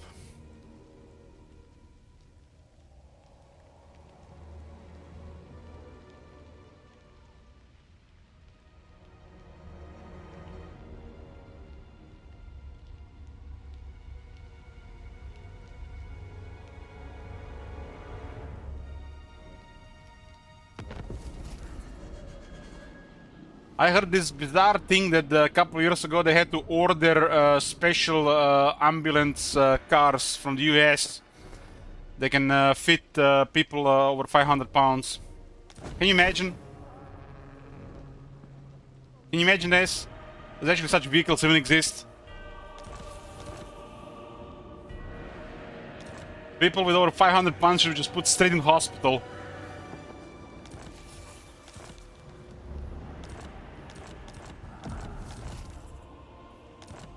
Those people are really sick. In body and mind.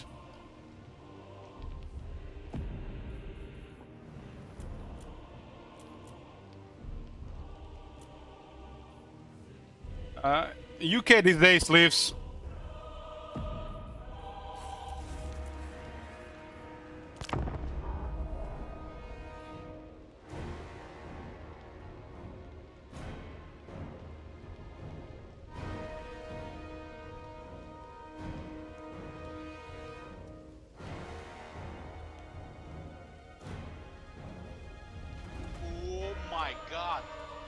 I've actually experienced something this year that is still stuck with me. I was at a store using one of those automatic auto cash. What do you call it? Auto cashier, auto self checkout. Is it self checkout? By the changer of ways. And hey, Zimhopter. And when you're next to this that self checkout, you have just like shit ton of candy. You know, like Snickers, Twix, Milky Way, Mars, all the crap.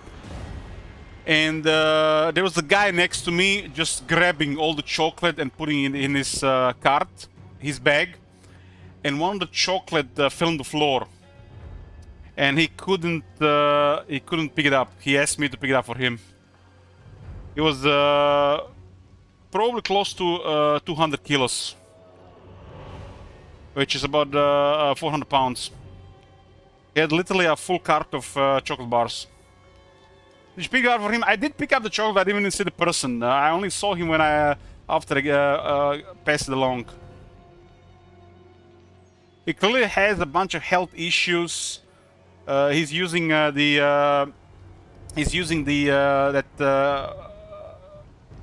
help thing to walk around. The walker thingy. And he still buys like 20 chocolate bars. I was like messed up to even see.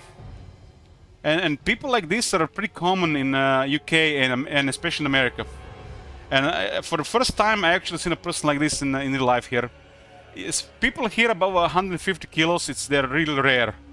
But when you see somebody like with 200 kilos or more, it's like it's almost like a circus attraction or something.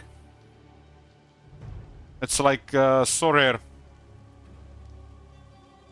Used to be you had to go like to a circus to see a really fat person, and they usually would be like over 140, 150 kilos because they don't like much sugar to fatten them up. But nowadays they're all around. In the last year, I even seen some of those people drive those cars. You know those. You know, it's like a wheelchair, but it's a car. How do you call it? And these people were maybe 130, 140 kilos tops. They just don't walk. Mobility scooter, yeah, mobility scooter.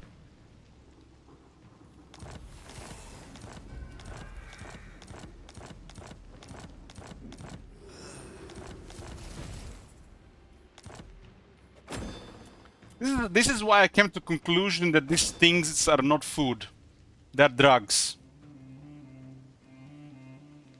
They're drugs.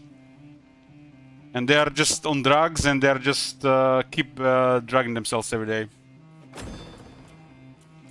Because no food does that to a person, it's just drugs.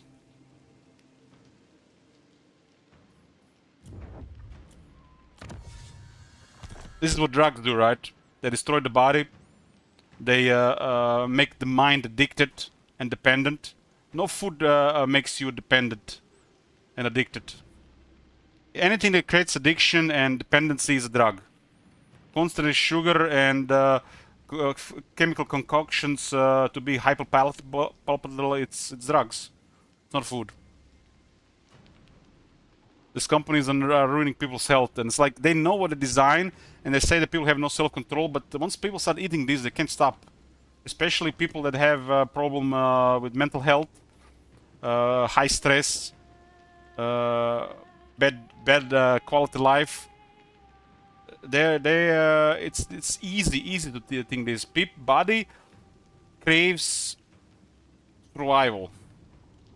And when they create addicting foods, it stops into that primal survival of the body, the mechanism. And it's super addicting. It's just a drug. I have come to accept this, you know. I do use drugs from time to time. I call it, you know, ice cream. And it is what it is.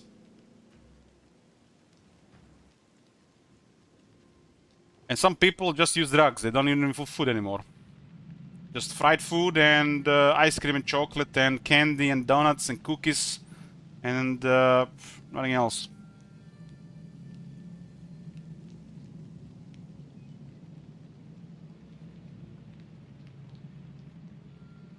I wouldn't really call coffee a drug. Coffee feels like just a ritual / habit we go through the day. It enhances the how you feel. But one might see this as a drug, but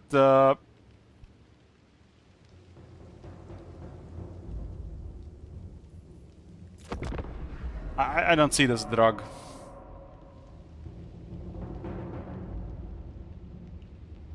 Coffee is a mood booster, and it's actually good for you.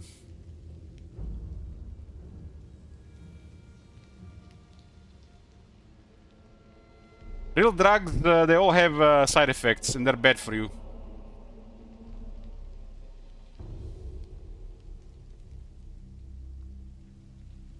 But drinking coffee every day doesn't cause health damage.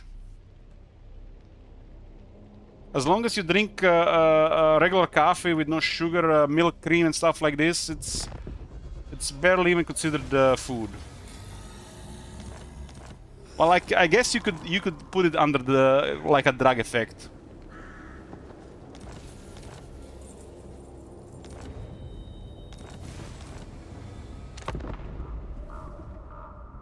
I just drink black coffee, and I drink like 2 or 3 a day.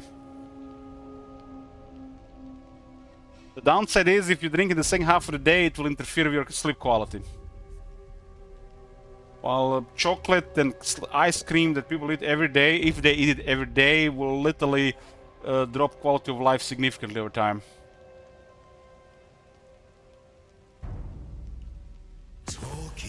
If you drink 6+ coffee a day, then it's a problem.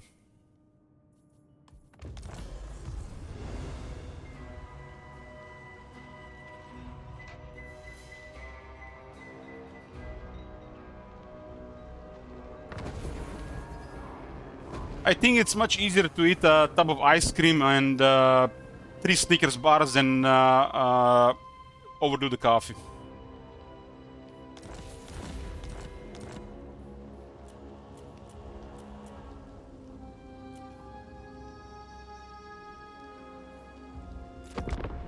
Problem is everything you consume, everything you do, everything that puts in your body that causes chemical stress affects your hormones. And some of these effects are positive. There is nothing positive about eating Snickers or Twix or Mars, especially if you eat it every day. Well, coffee has positive effect.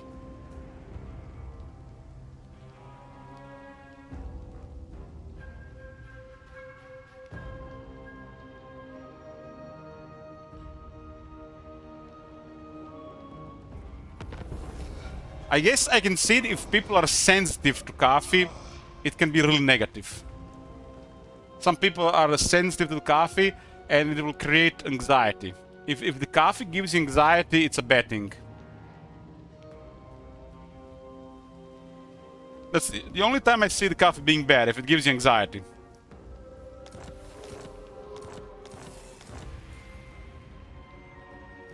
Me personally, I drink the coffee for taste. I find the coffee lowers my appetite and improves my mood. And this is why I like drinking coffee. I notice the times I don't drink coffee, and I do this test from time to time. I stop drinking coffee for a while. My hunger increases, and I want to consume something else instead of coffee.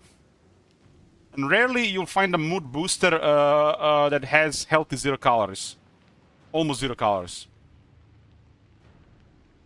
Because the moment I stop drinking coffee, my hunger increases.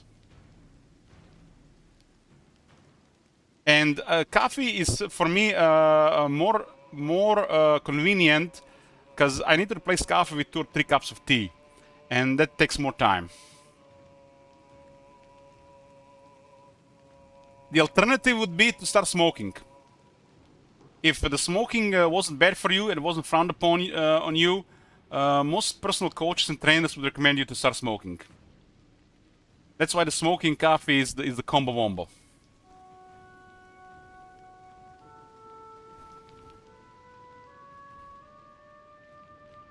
You know, when people stop smoking, they usually gain weight. And most of smokers don't gain weight for whatever reason.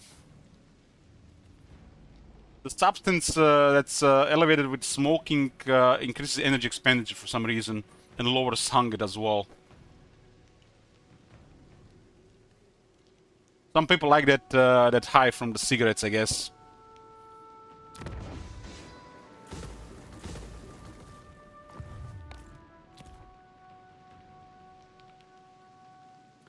I have really nothing against cigarettes or smoking, but I have something about people smoking a lot every day. It's like it's filthy. It's filthy. Occasionally, socially, sometimes I'm not against this, but smoking every day and a lot, that's I find that filthy. But you know, it's your body.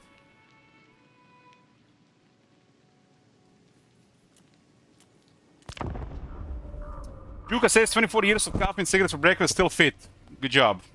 Usually people who have cigarettes and breakfast for cigarettes and coffee for breakfast, they skip breakfast, they extend their intermittent fasting, and it's impossible to gain weight.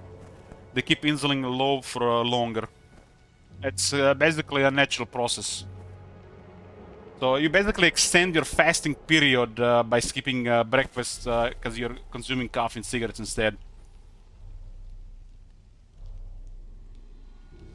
I've read that a lot of the harmful effects from cigarettes get mitigated with fasting and exercise. But some of these chemicals, they pile up in the body and start causing damage after like 40 years. And it's inevitable that your body will deteriorate from it. But for a long time, especially when you're young, there is nothing bad about it. It'll start being bad in your late 60s and 70s.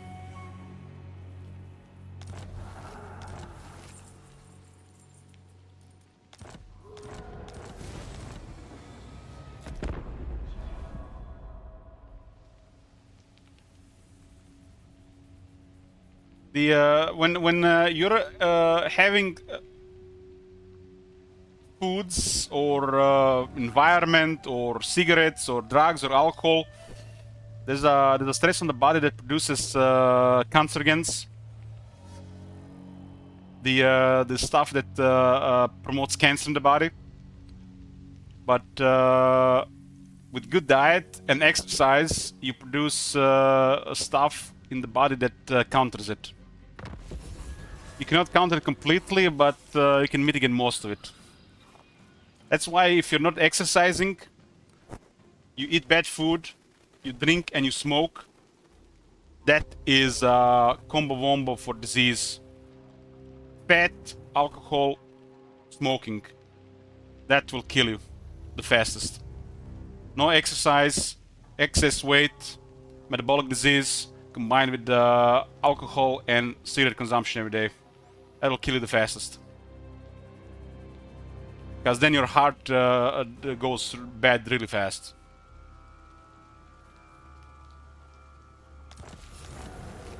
They all three together make the heart get destroyed fastest.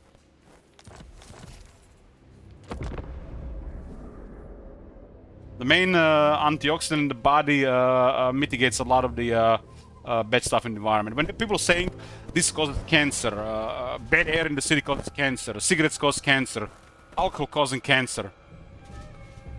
If your body is producing enough of your main antioxidant, most of that get mitigated, and for a very long time.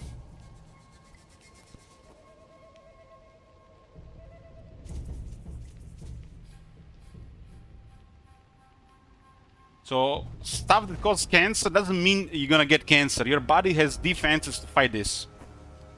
As long as these processes are working in the body, you're going to avoid it for a very long time.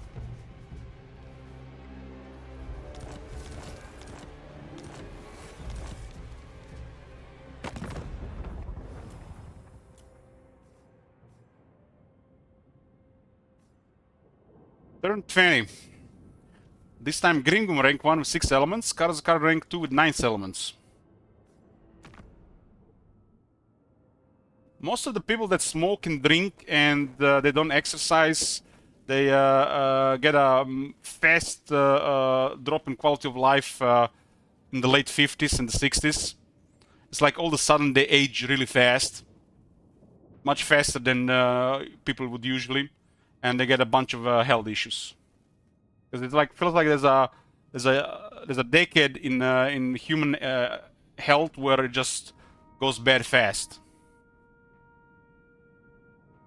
20s, 30s, 40s, usually nothing really happens. Once again, the 50s and the 60s, if you keep doing it, then it deteriorates really fast, much faster.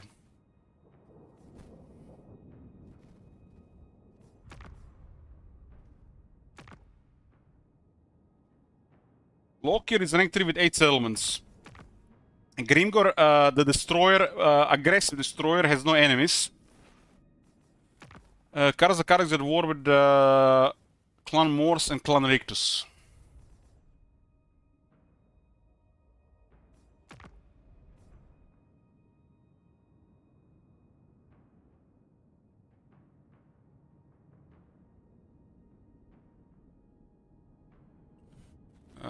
Lokir is at war with Nakai and one of the minor Krankai factions.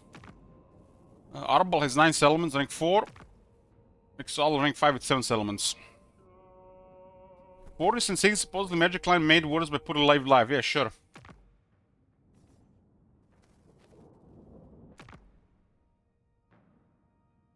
There's like a combination of things. Some people just have also bad genes, which make things better or worse. But one thing is sure, overconsumption of anything, especially calories, it just speeds up aging and gets you closer to death. If your body has abundance of everything, or too much of everything, it just speeds up aging.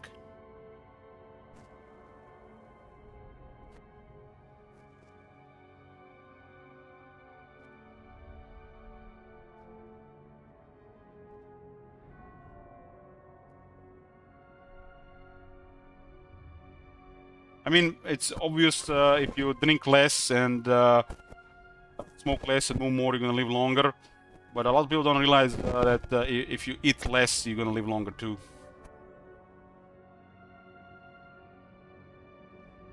But a lot of people find comfort in their lives in these things, so who cares about living longer if that's the only way that gives them comfort?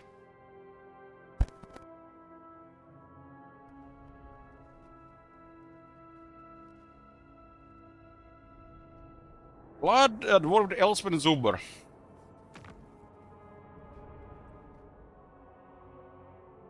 Skrag is rank 78 settlements at war with Gorbert. Quick with 10 settlements at war with Togrim, 2 minor factions. Xiol has no enemies, rank 9 with 6 settlements. Belagar has Durt was the enemy, rank 10, 5 settlements. We got Volvox on rank 11, war with Scaling with 9 settlements. Krogar award minus Skaven with 6 elements. And we got Karl at war with minor greenskins, allied with Elspeth with 10 elements. This is the last test we're doing with the threat assessment.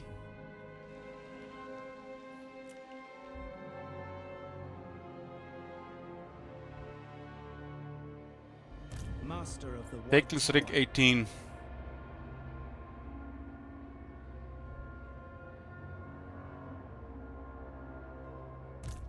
Oxiodal rank 16.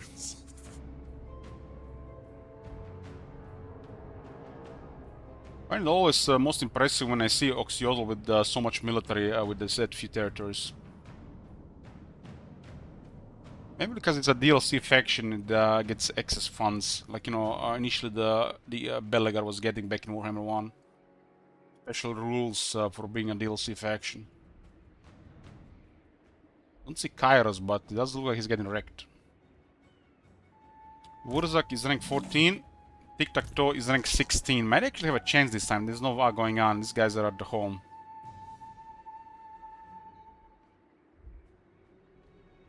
Kroger is 12. Kalida is 15.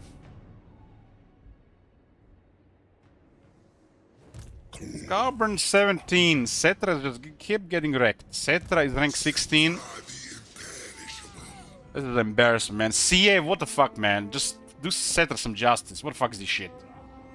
Fucking embarrassment. Darkness comes. Very well. Montfort is 16. Walkmer 9. Japan's rank 20. Ark 9. Arkan is the strongest Tomb King and he still struggles like a peasant.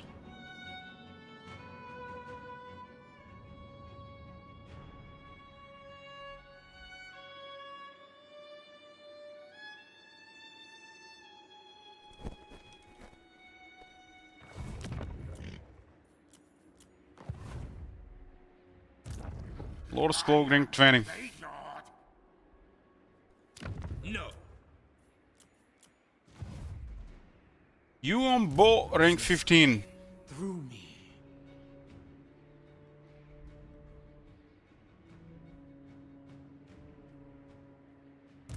Skull Taker 19, Wolfheart 16. Impossible. Albric is 11. Borok 19. Just checking the ranks, and then we can proceed past early stuff to see if we're gonna find anybody AFK. 18 on Tyrion, Altarion 13. Only service. The Vashnar and Nuyeten. Akari has been getting wrecked every single time. The ever Alarion rank 13.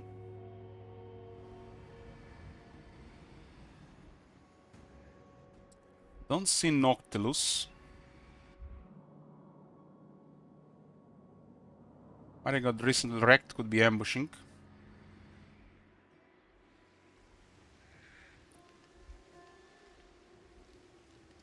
Mother Stankia 15.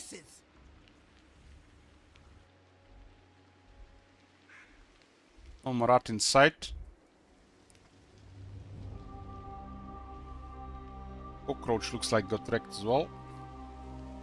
Little Na rank 16. Velacor 12.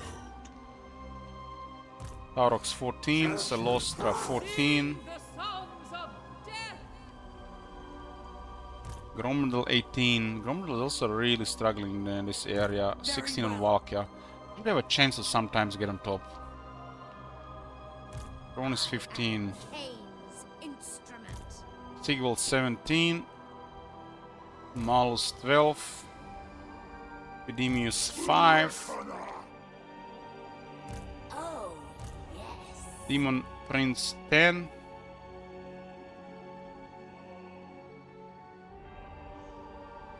Archeon 14. You need a boon? Two armies AFK here where Archeon is just playing Whack-A-Mole.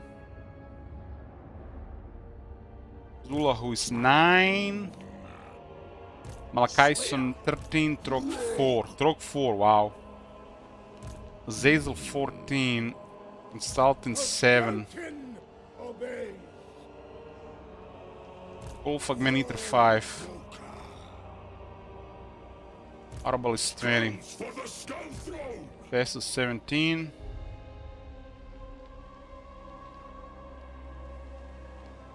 Wolfric 16.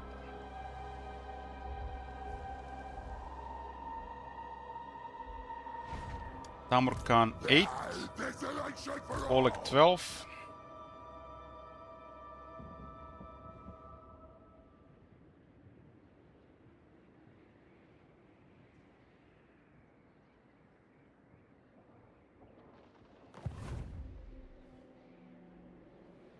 Grimgor 14.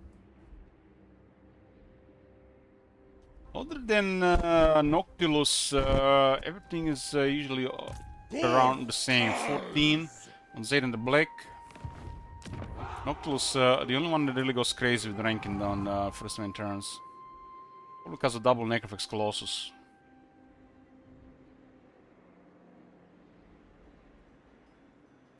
Iron Dragon is 19.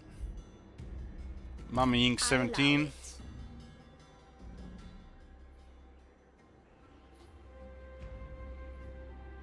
Stop that! Guild 15.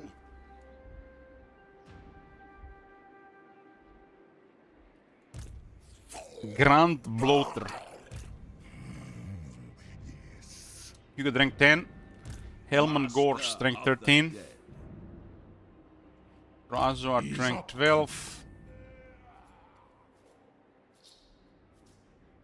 Voltud might have gotten wrecked.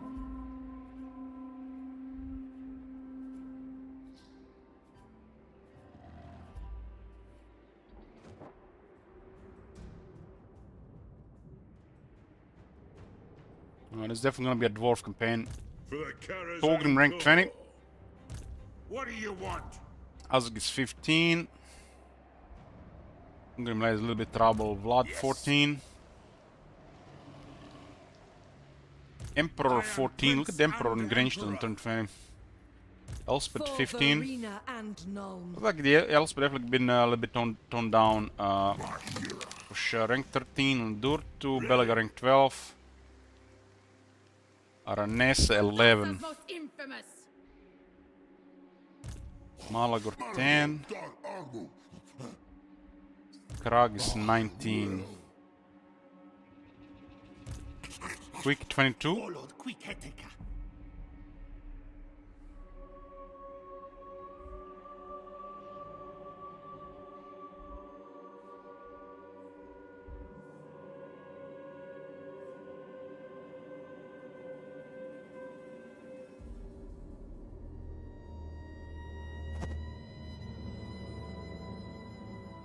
Octulus is down right now. Let's see if we're gonna see big AFK this time.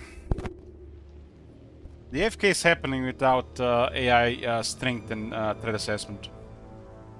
And it's happening as bad as before. Why the hell are these two separate settings? I should have really made a video about this shit instead of some of the other stuff they do. Just add two more settings like this without even explaining in detail what is happening between them.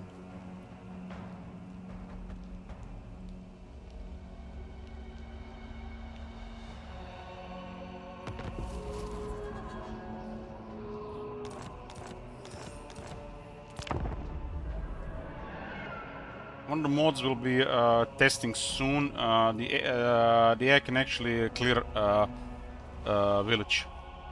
Oh, not village, changeling. Looking forward to see that.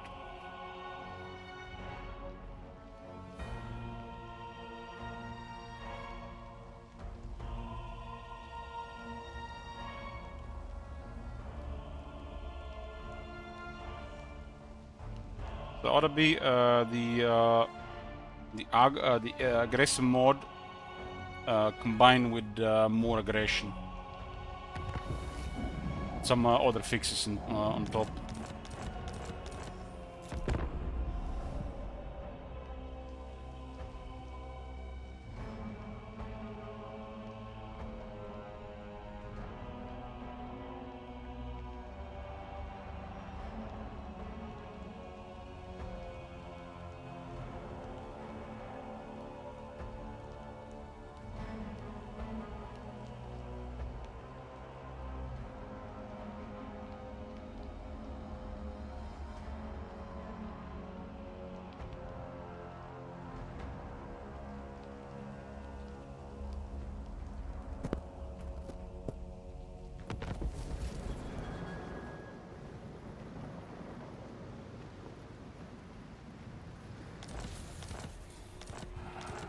Arc and poof.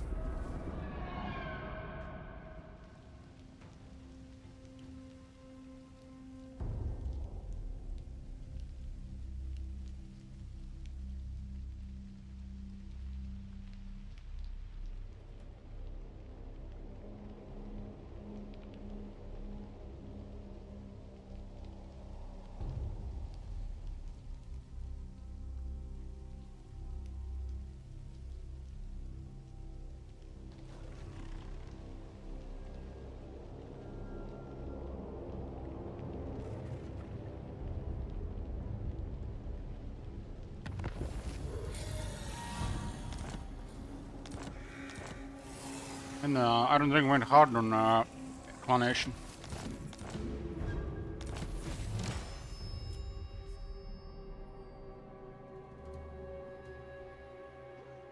I concur.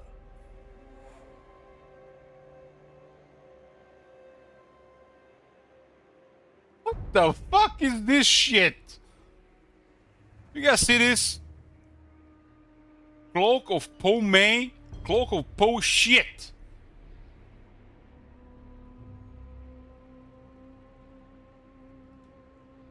What a dog shit item. What the fuck they're smoking? It looks like they haven't patched them all. You missed one, CA. The way this sounds and the flavor text, you'd think would give spell intensity. Like, what the fuck is this crap? What the hell? Clueless. Clueless, clueless.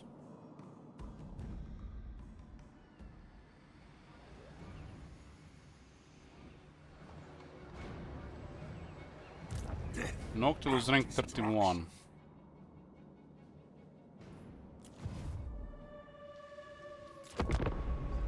What they say, they touched 600 to 800 items. It looks like they missed some.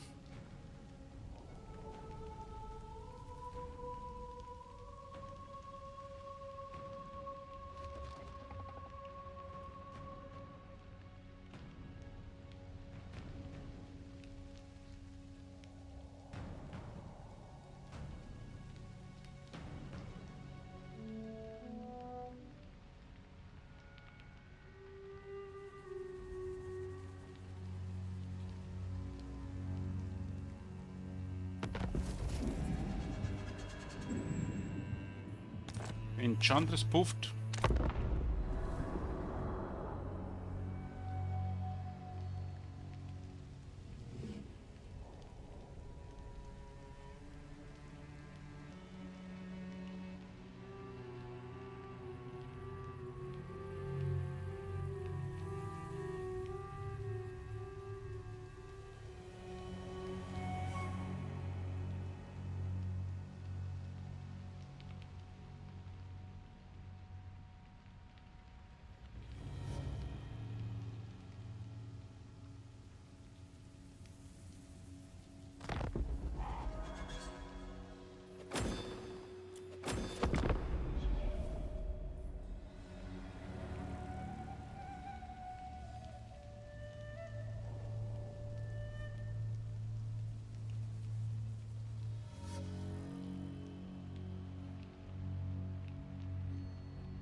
Pedemius and Consultant poofed.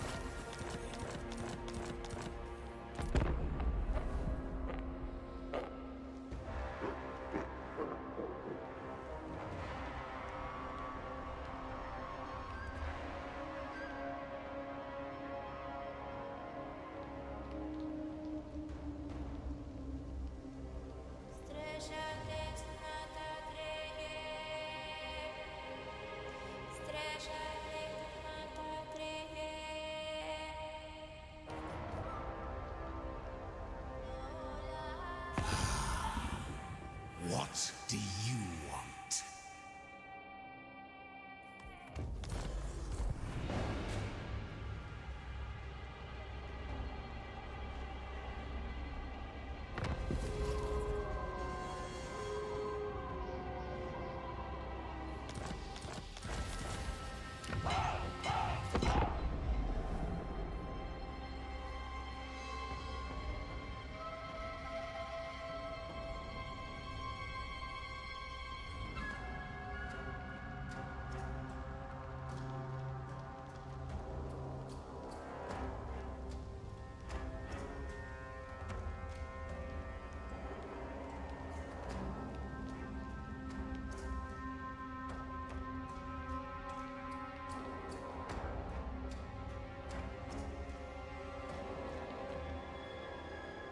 In the way where they're gonna put the new Slanesh faction.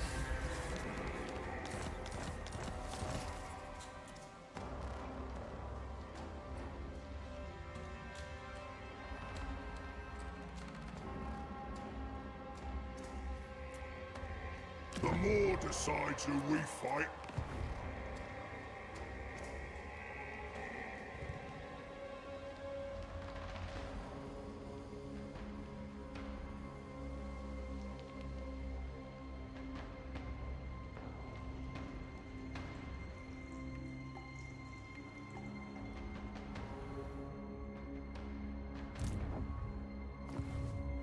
Guard is still up.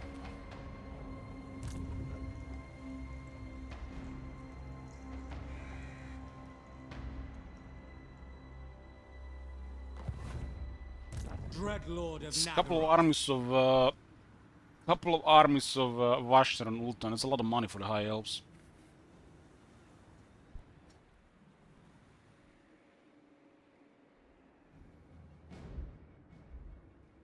Champion of the Lady.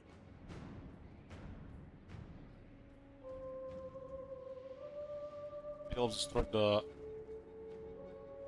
They completely destroyed the camera, just came out of Bretonnia. To battle? Only true vengeance. Douglas has been on war with for a while, but he didn't make a single move.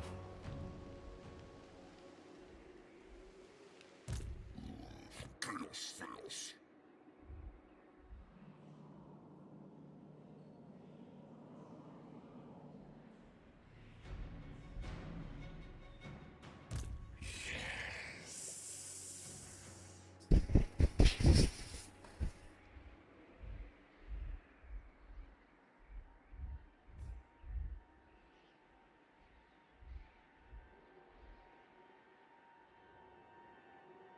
You will pay for your follies. The Prince of Dragons swears it. America is doing nothing right now.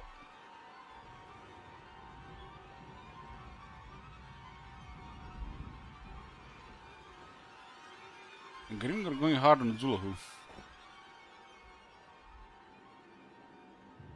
There'll be a reckoning.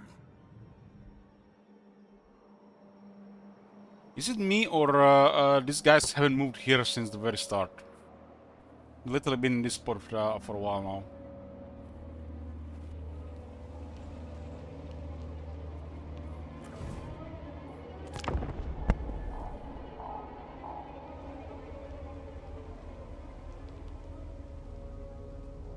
Luca, you still here?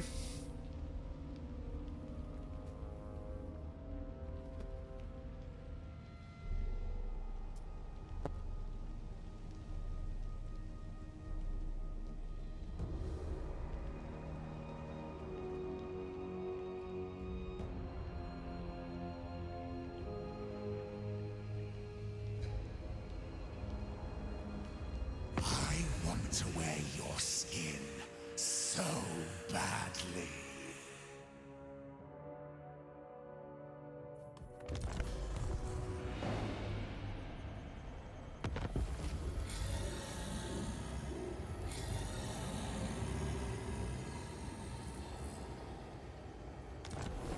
Or is spoofed.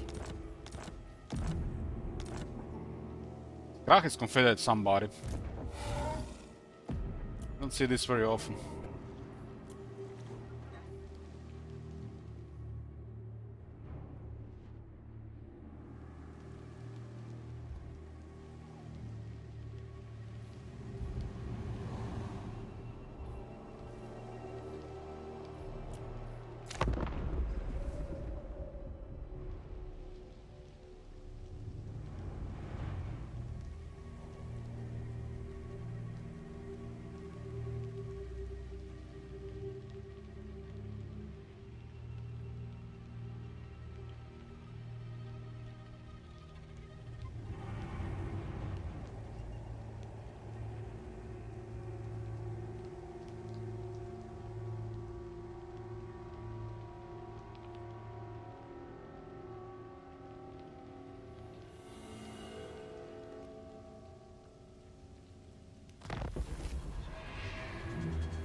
Cetra and Aletinar poofed. Aletinar went down this time. Combination of Bellicor and Celostra.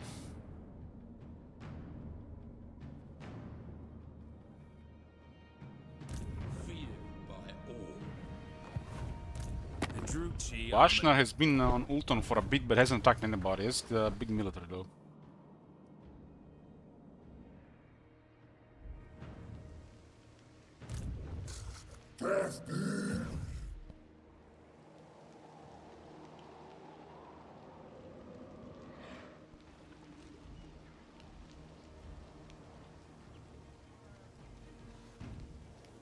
In 3 turns, Stone Kings have only 2 armies.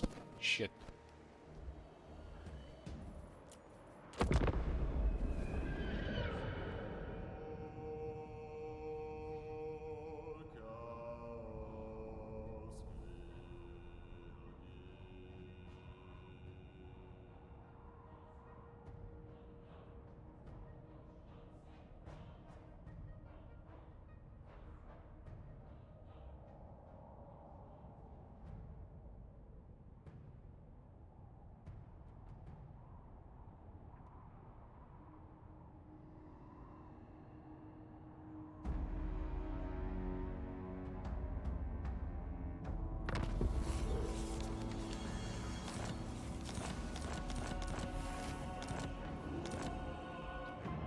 AFK for a while.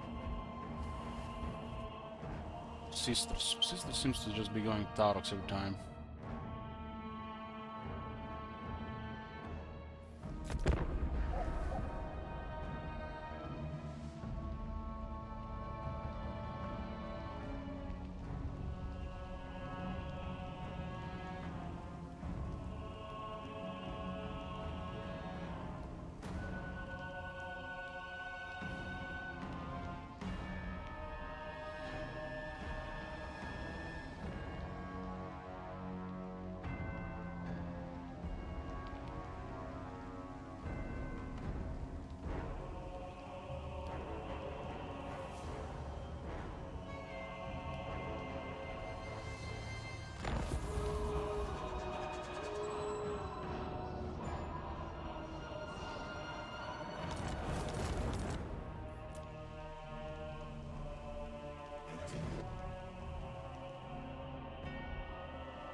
He's level Doom 33.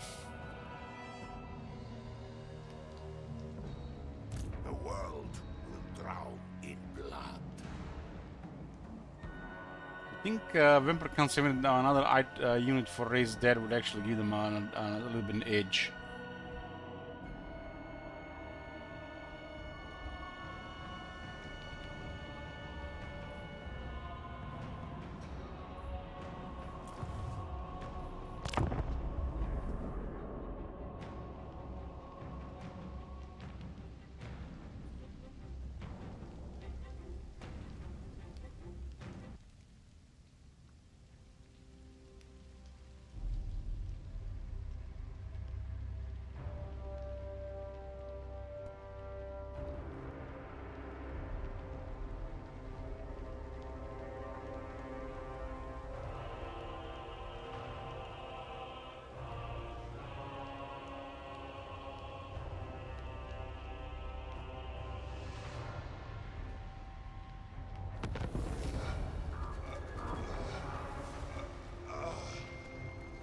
Serena poof.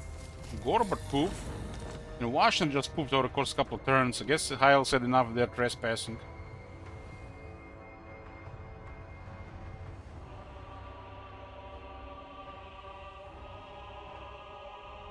When will they do something about the rogue army so they actually be part of the game?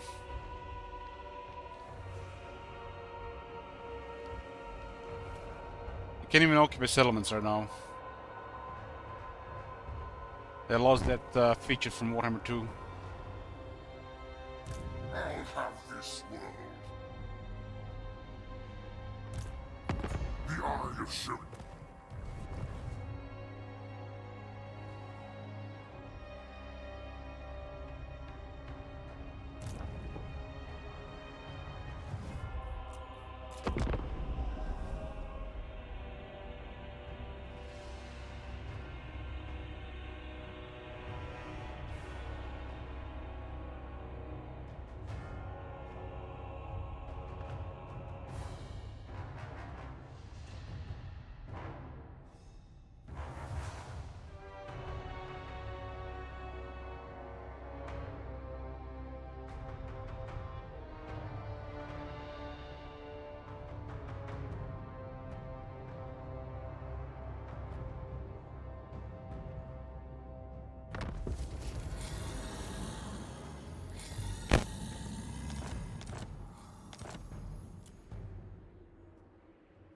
Nagon's champion!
It's a pretty good item. Every time the wizard casts a spell, the entire army gets 12 attack for 12 seconds. Just imagine having it on a Slanesh wizard. It's gonna stack with the Bliss or Rapture. That's really, really big.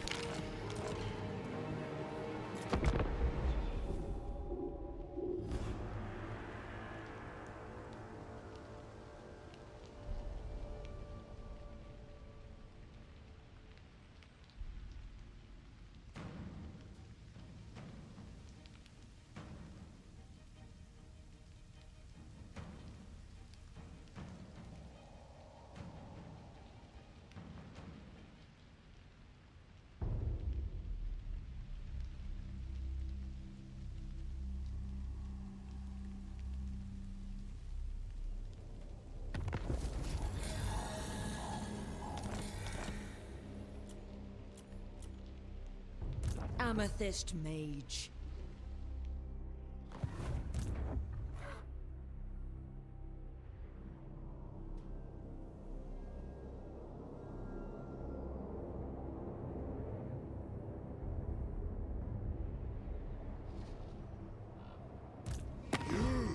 I'm stuck. What?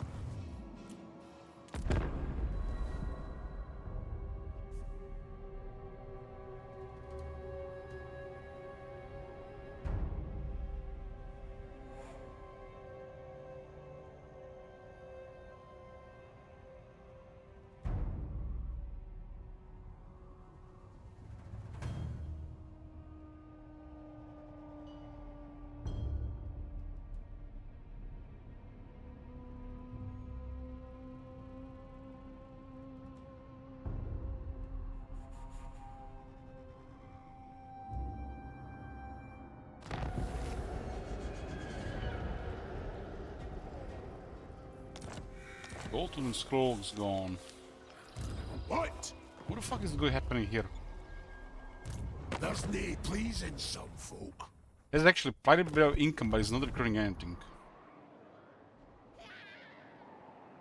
I foresee destruction.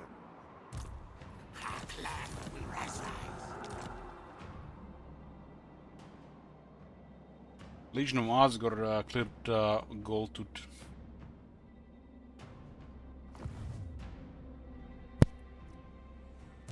Fool!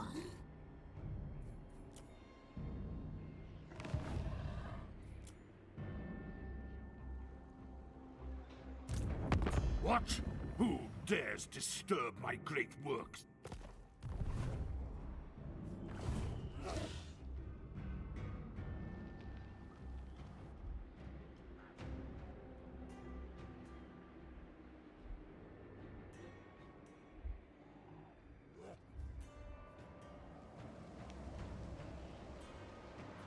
Thou shalt treat me with...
Definitely better with threat assessment on.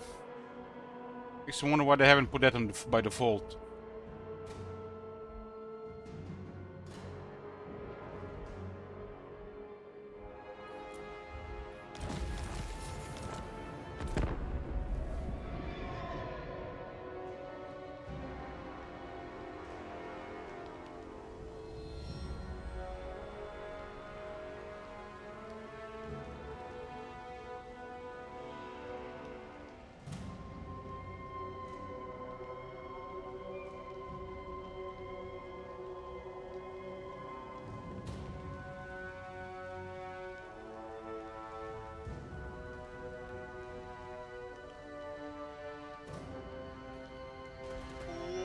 my god! Hey, Bologna. You seen that shit? Holy shit! What the hell?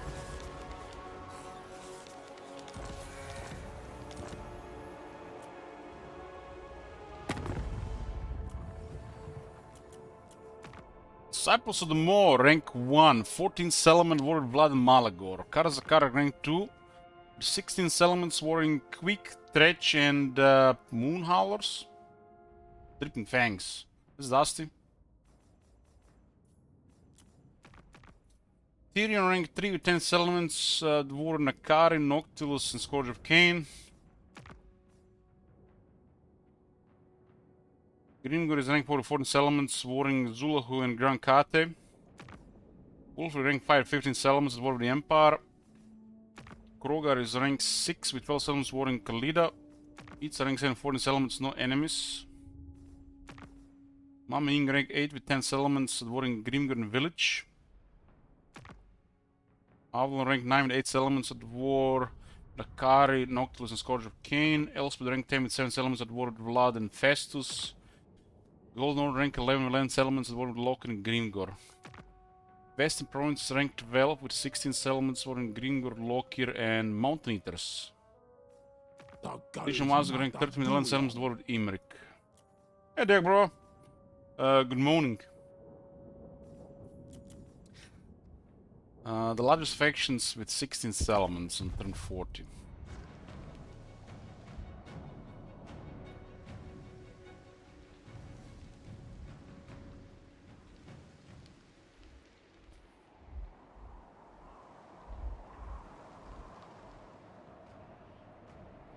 Get some.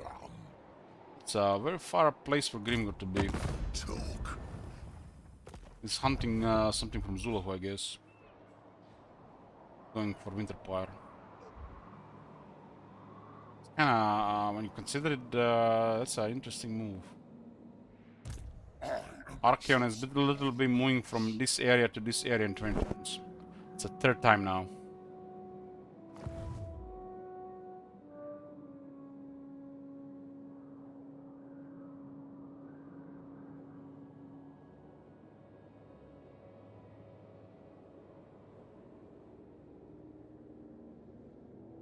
Kari is still somehow alive, but not for long.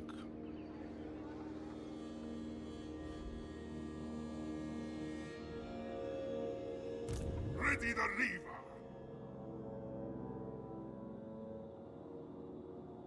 What do you guys think Noctilus means when he says "read the lever"?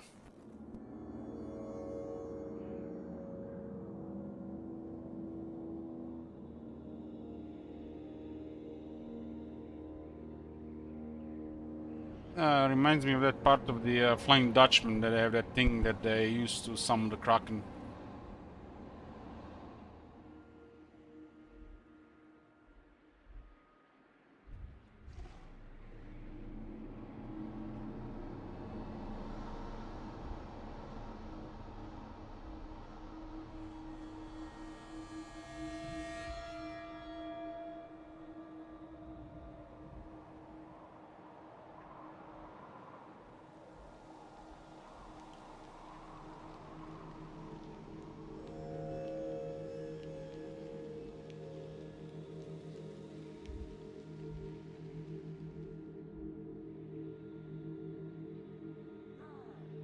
The bloodied flesh.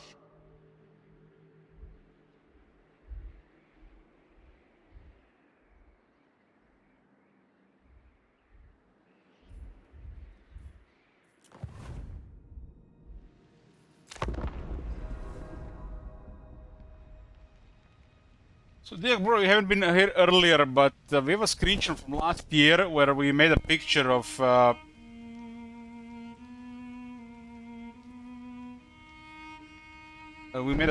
Ali Tanar lands with his armies AFK. And earlier today, we actually had that same situation here, almost in the same turn. Same as the picture. A year later.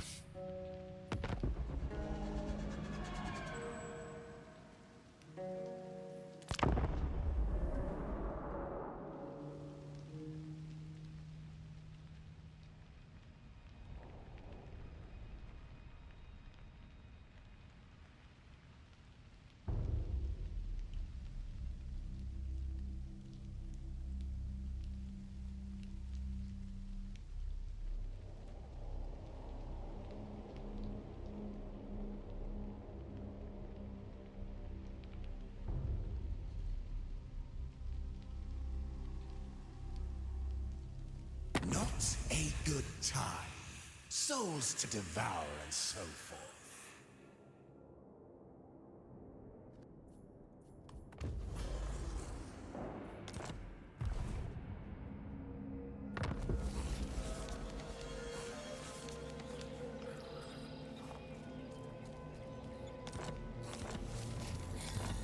Damn, that's first one for Wurza going down.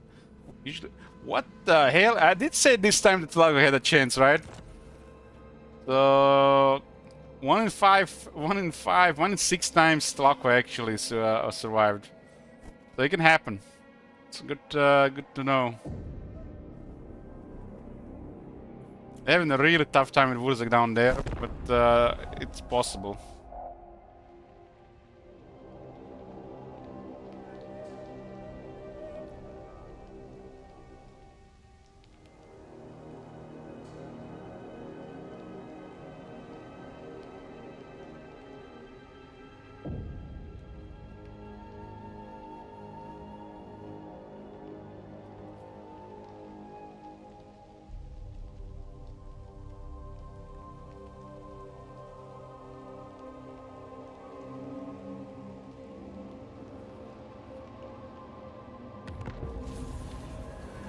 Tyrion has claimed Sword of Cain.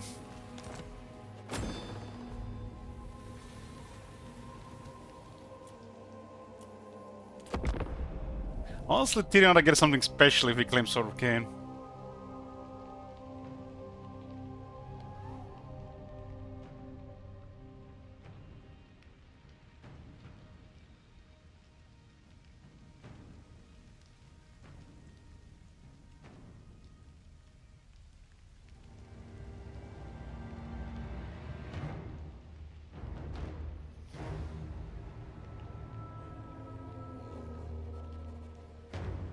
I want to wear your skin so badly.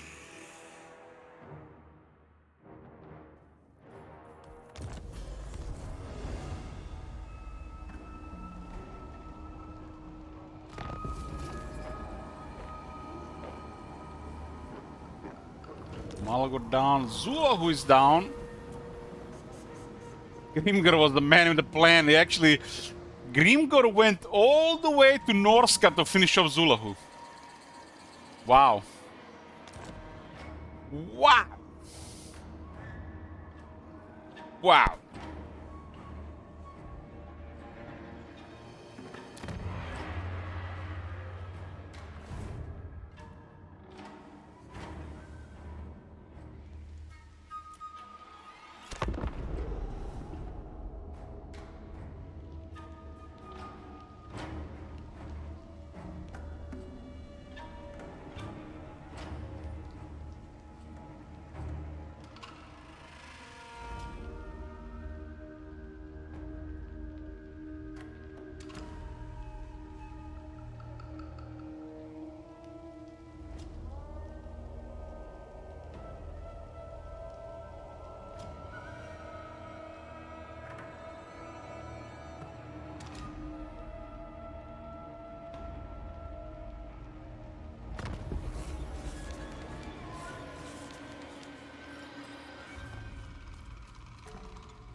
Slower accurate since Grim almost killed Help with alone, but he got bored and left in lore. Literally murdered every Skaven in there, only the nest with the young rats was left, but he got bored.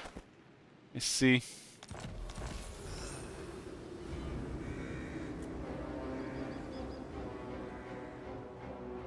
The Makaisam was the AFK here and Azazel finished him off.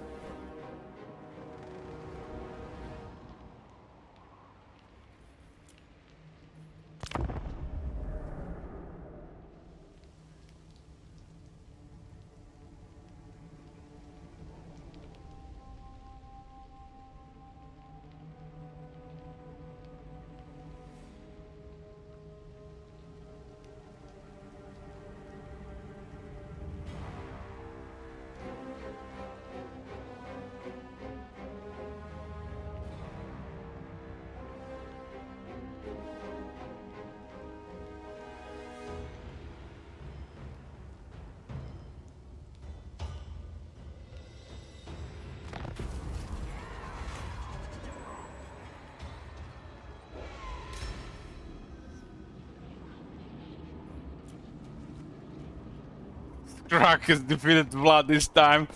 Vlad is getting trampled at the Empire literally every time, or Ungrim, and now Skrag finished him off. Poor guy can't catch a break.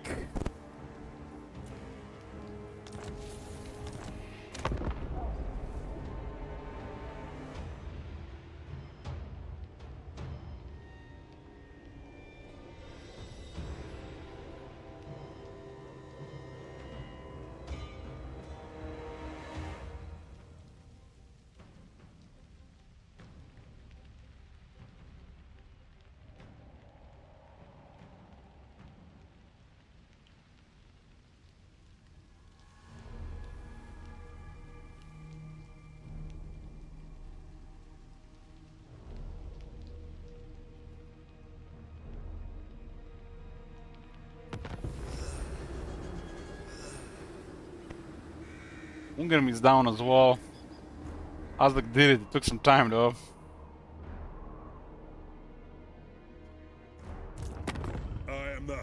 For a second I thought Karazakarak was fighting Grimgir, man. Like the days of old.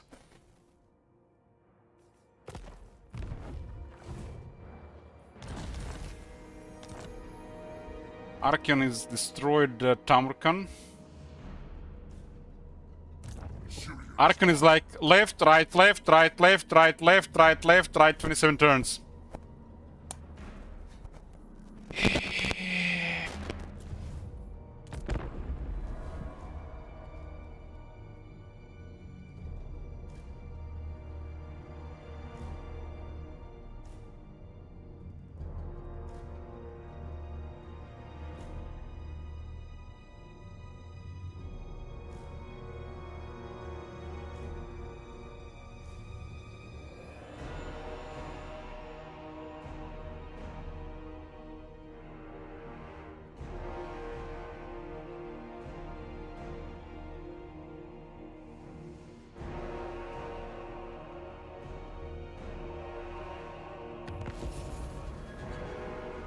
This is the last vanilla test on the third one with AI strength and threat assessment.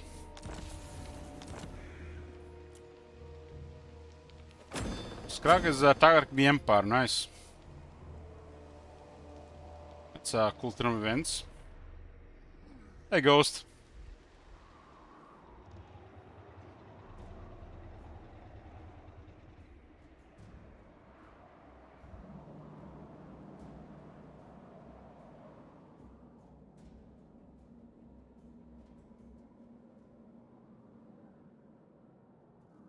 1048 and Gromdal Malekithel still coexisting.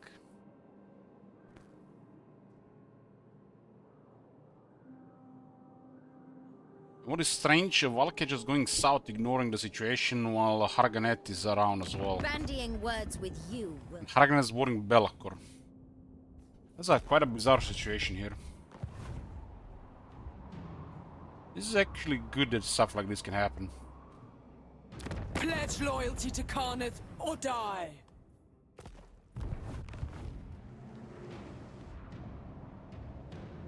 I guess Malekith is not strong enough to attack Valkia because of all the trespassing. This is a really bizarre how this goes. Look at this. Valkia is going south, ignoring Malekith. And Malekith is at war with Gromdal, and they're just eyeballing each other, while Harganet minding their own business, attacking the invaders from the other side that destroyed Alitanara. Alitanara got destroyed by Belakor, and Harganet invaded Belakor in southern Nagaroth, while completely ignoring Valkia and Sigvald.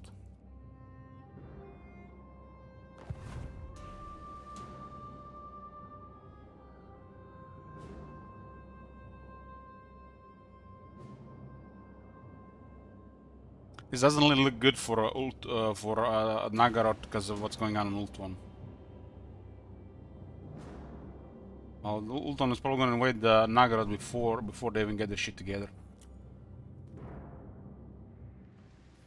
Ult 1 starts to struggle at the start of the late game. I had a good spot on then. The place is somewhat hard to defend when outnumbered by the AI, because they tend to invade instead of just full focus on defense.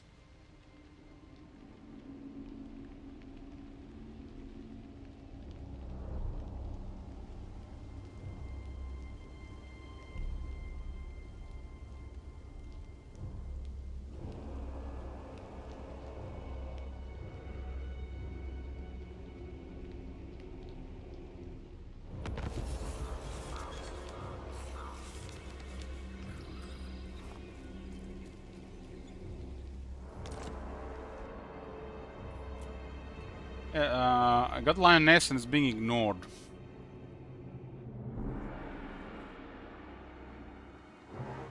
Like Nakari ought to be way more threatening this area. It's just like a punching bag there.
Try to sack the Emperor and half his military AFK in Border Princess.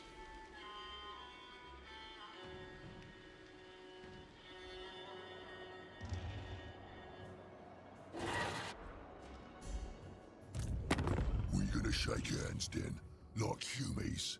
Yeah. You'll be lucky to still be breathing in a moment.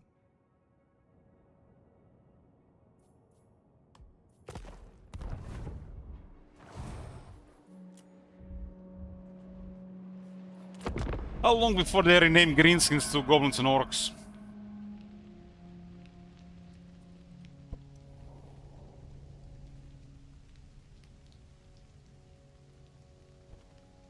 So when you go to the wiki, you can already see it.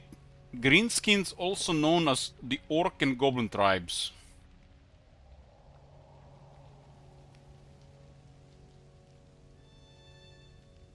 Since CA called them like that several times lately.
Kari is poofed.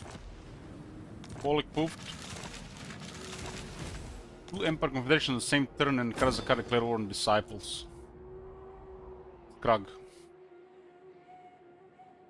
You couldn't afford me.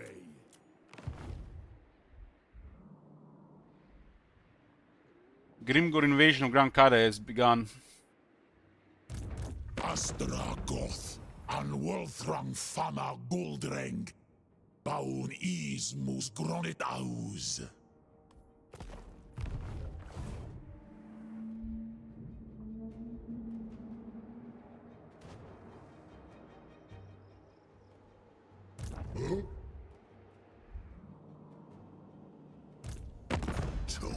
It's fighting Arbel as well.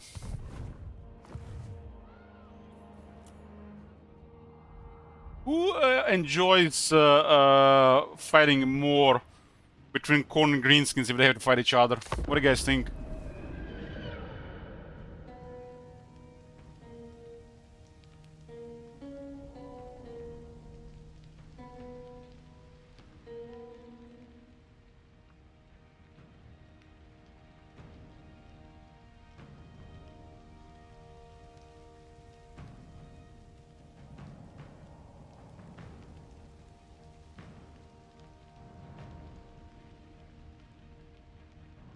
Oh, has to be corn.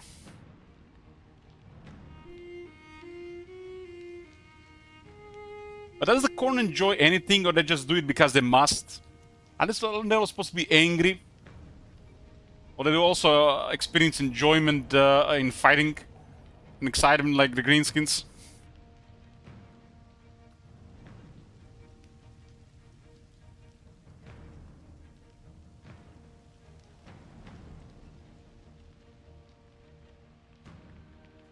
Oh.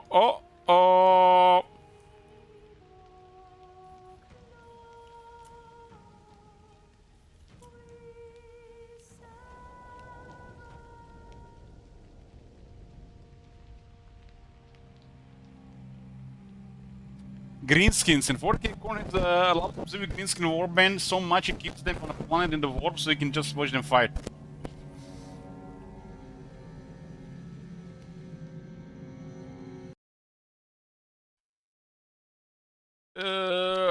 There's a crush number 78. I guess it doesn't really count as a crush. I'll let it slide.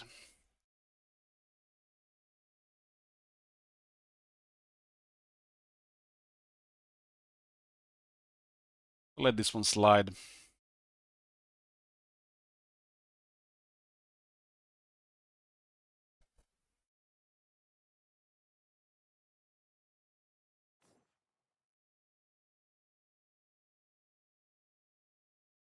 The game just got stuck.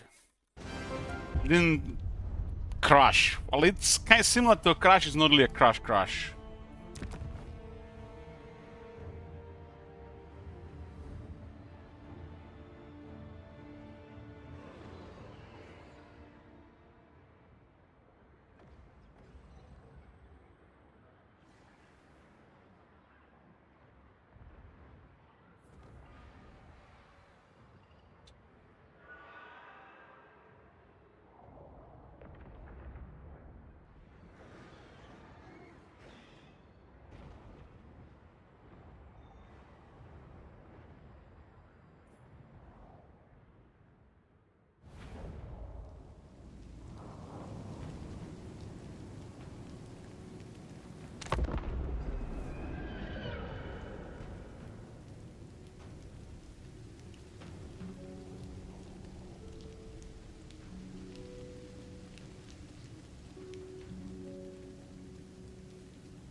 This is the age of dwarves. There's a lot of greenskin kills dwarves around them. Dwarves are in kind of a very nice position here.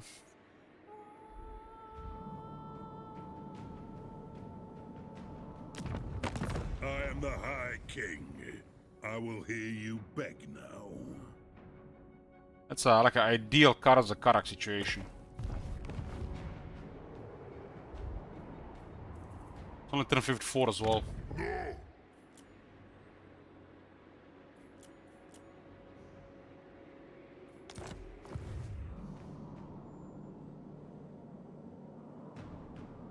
Well, definitely less idling with AI strength and threat assessment. Definitely less.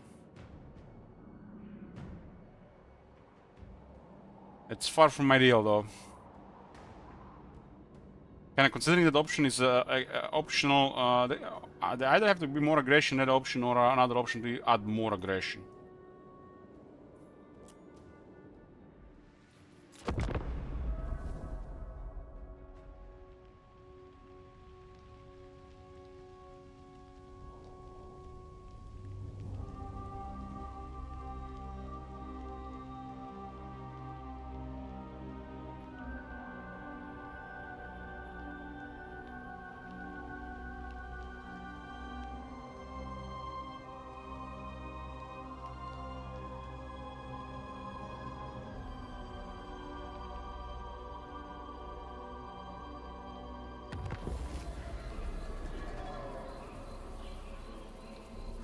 Drika and Noctil spoofed. Malus as well.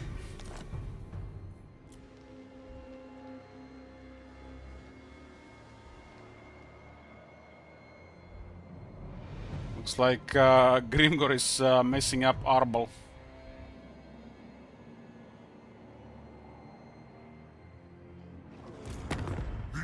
Archeon is backdoor Grimgor though. Gonna be a clash between Archeon and Grimgor here.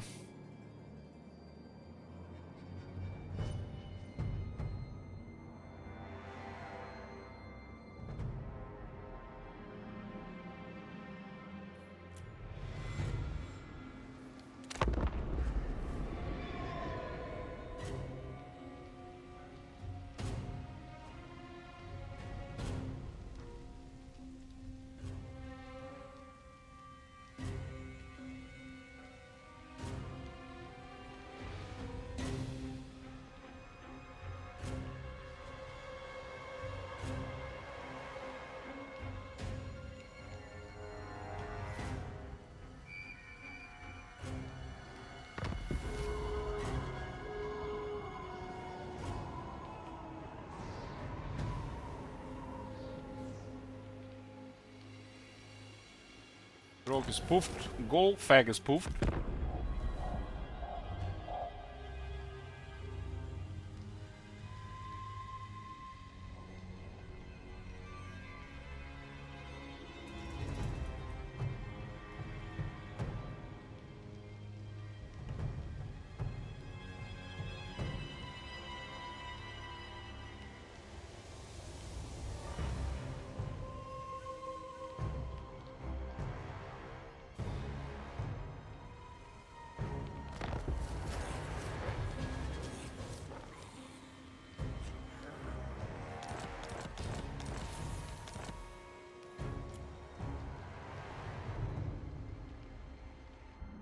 Yeah, the Emperor is doomed in this one for sure. Got Norska here, got the Chaos and the Skaven here, got Azak and Chaos on here, there is Ogres on this side. Maybe the Ogres have to switch on Karaz the Karak. I didn't see Karaz the Karak in Ogres fight before and Karaz the Karak losing.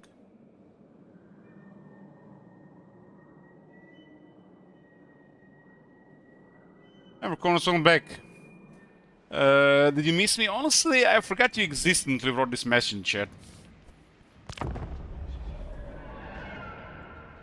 Honestly, gotta use the chat at least twice a day, otherwise I totally forget about you.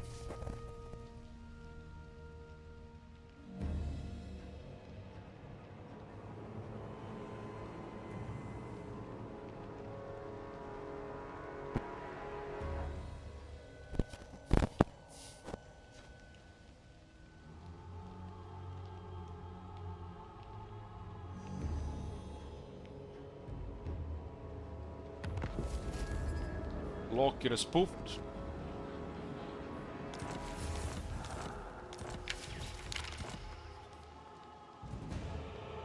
I remember Shield Wizard then. Shield Wizard gave me so much money. So much money that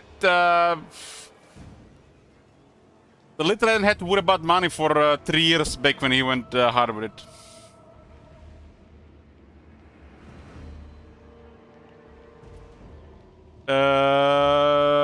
I'm gonna get a lunch, boys. Get some meat. And I'll see when I get back. Big boys.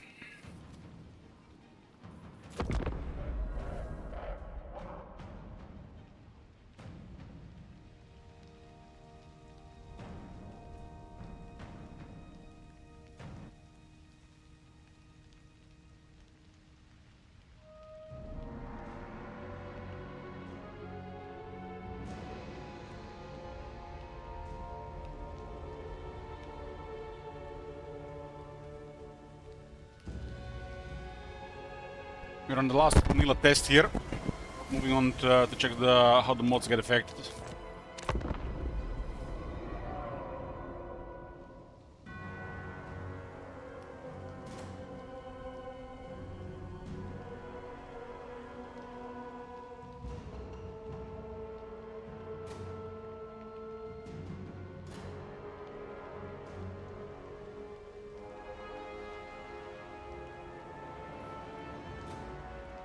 We've done 3 regular runs and 3 runs with AI strength and threat assessment.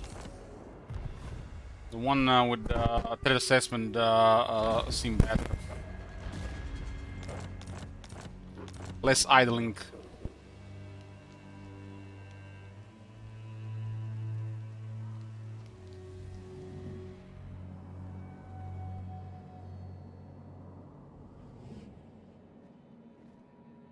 Turn 60, you can see Karazakarak at border with Plain of Zar.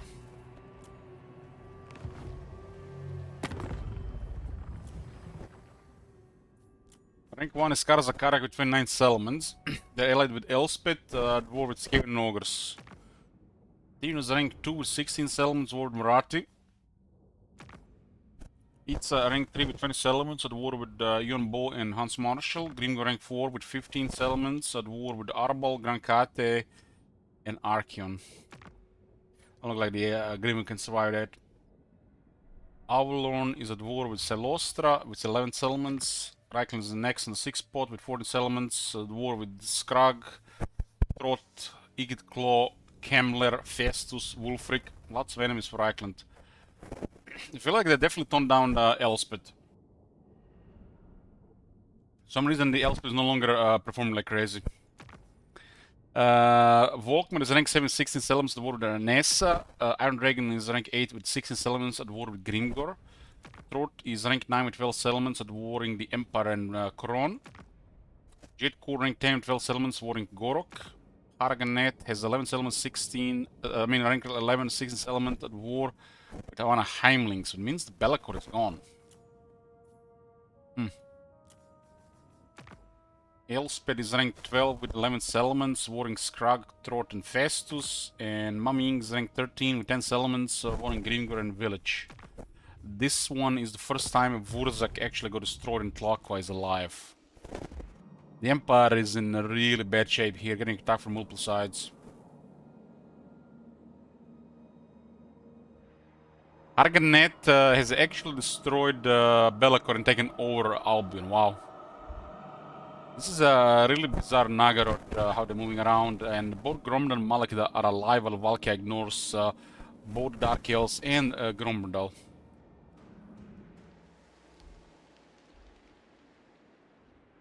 That is very strange. You stand no chance of And you can see they're clearly hostile to guys in the area, but they still ignore them. Warring Sisters and Cockroach.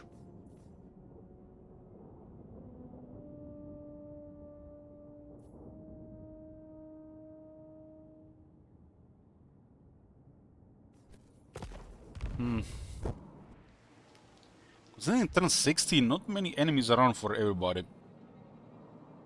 Like, everybody's just focusing 1 or 2 wars, it feels strange. Unless there's an alliance causing more wars. This is quite a situation in Naggaroth, how everybody's going in different direction. With Harganet, Sigvald, Valkia, this situation here. Harganet going for Bellicor instead of continuing to fighting in Naggaroth. Very strange.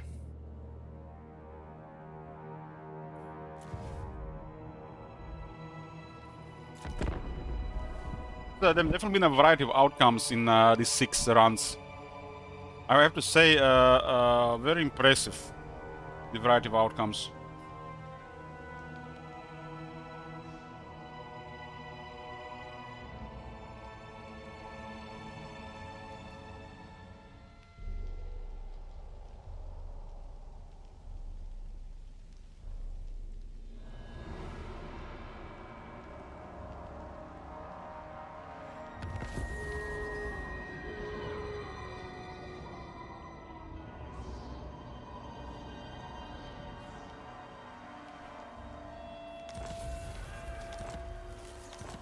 Nessa is down as well.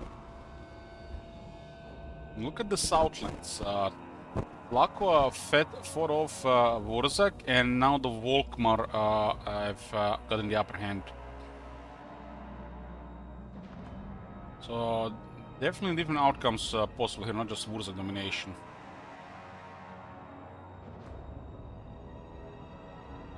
But idling is noticeable between no AI standing intent assessment and this thing being on. It's really noticeable. Get idle to AFK without it, and active to idle with it. It's an optional setting, it's not even on all the time.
Back in the day, before all this potential stuff started being focused, Tlaka was winning every time.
Vessels got destroyed and we got Arcan healing.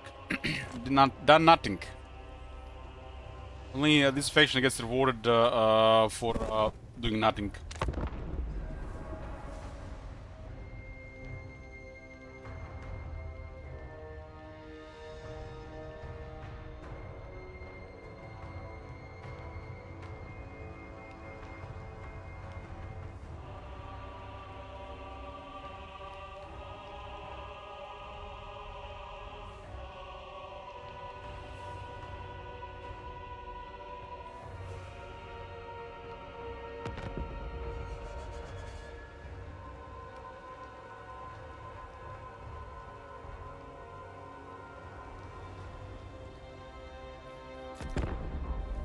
Yes, Darren. Oh my god. Have you seen that shit? Holy shit. What the hell?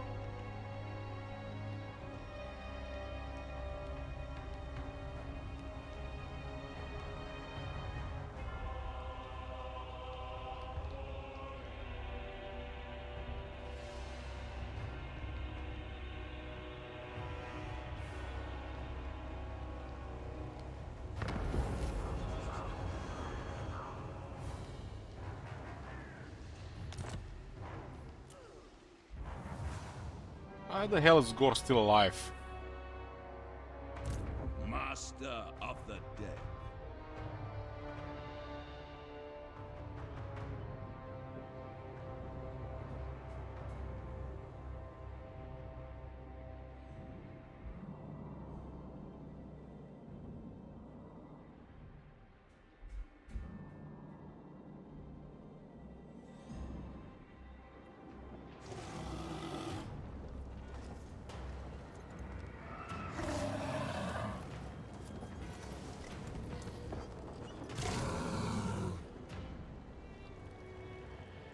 I don't think Grand Card is gonna be attacking these boys.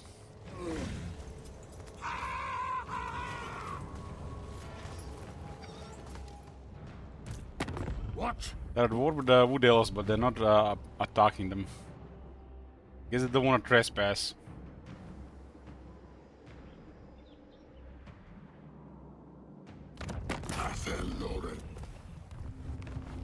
How many armies is even that? 10 armies.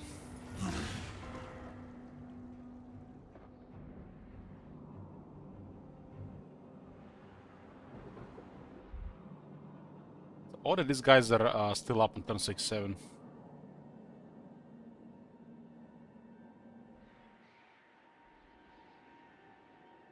Ulrich's will!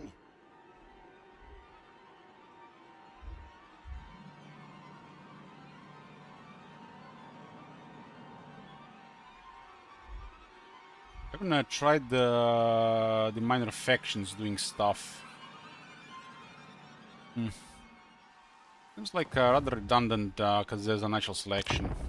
Doesn't exactly tell what it does.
Not gone.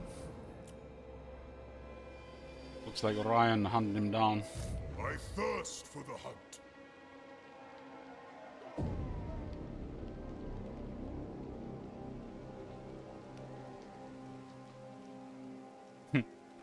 Actually has a fitting armor. Hey, Koskas.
Or spoofed.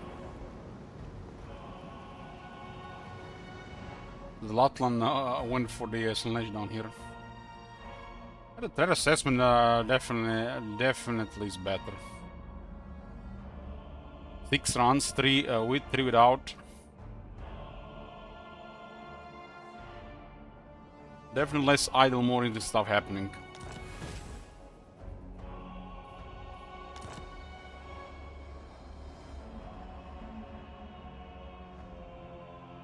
Syrian's eye guides me.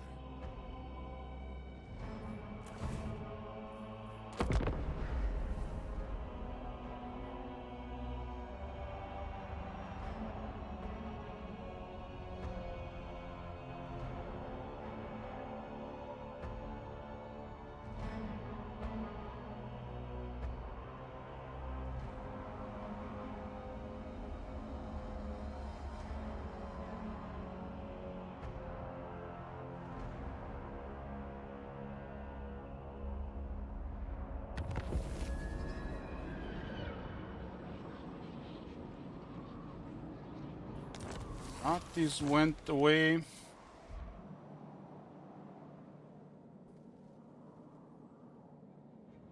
Yeah, as expected. It's like too much going on Nagrod for the high elves to get bothered with it.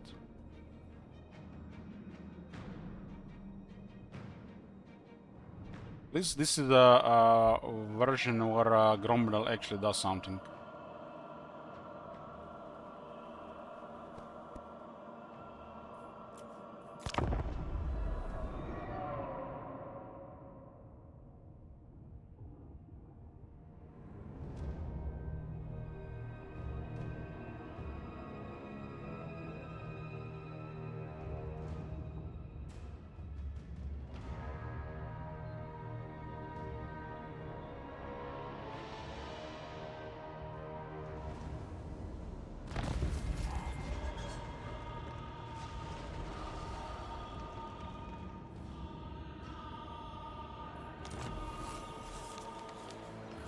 Volkmar had enough. Look at this.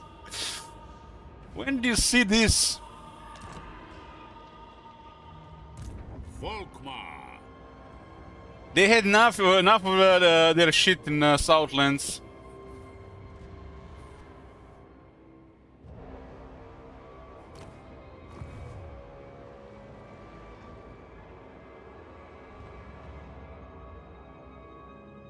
And it's all because Wurzak struggled to finish Tlaka and Tlaka finished him off instead.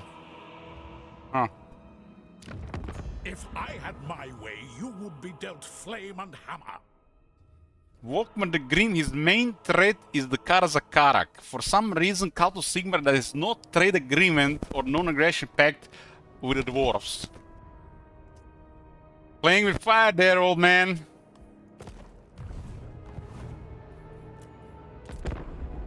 That'll be hilarious if he goes to war with the dwarves. I think it's possible in a regular setup. They just trained by the dwarves. There is no way they're gonna attack the dwarves.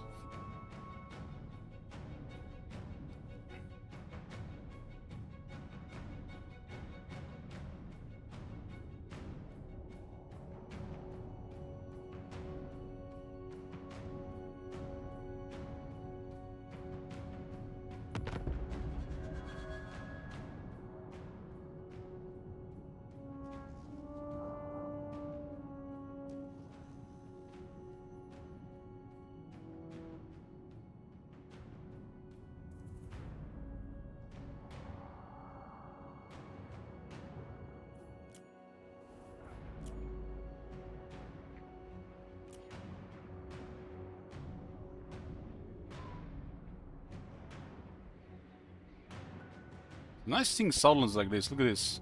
Vance, Volkmar, Torek, Lizerman. Even Zlatan is contributing. Speak your poisoned words and leave. These guys still have no purpose.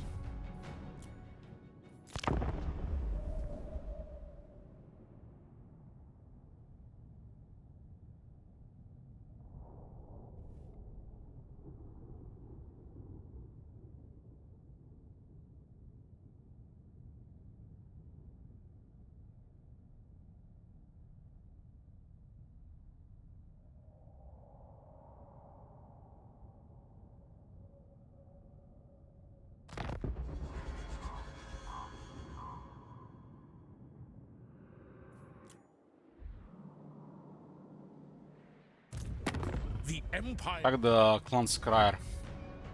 11 armies on Walkman, damn. Meanwhile, Tomb Kings will take another 6 turns to get 11 armies. Because, you know, Empire troops equal Tomb Kings troops, right?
Dear.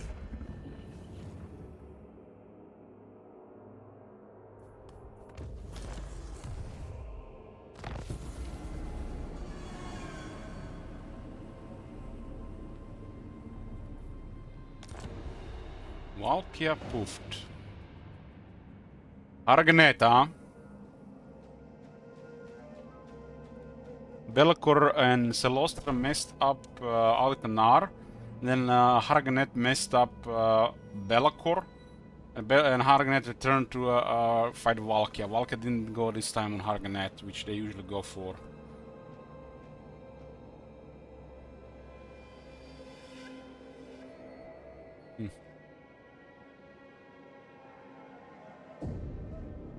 I will hear you. Let's find... Bring ruin.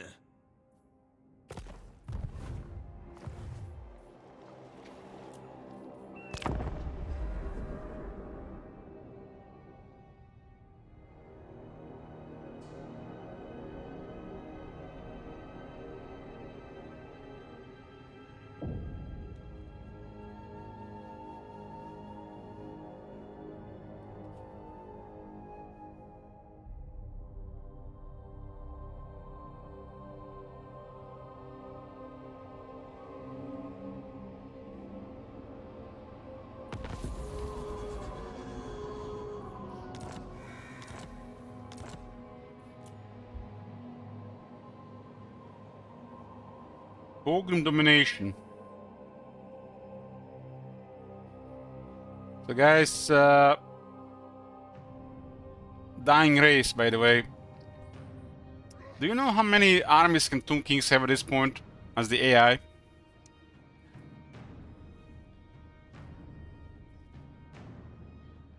Five to six. 5 to 6. But this is fine.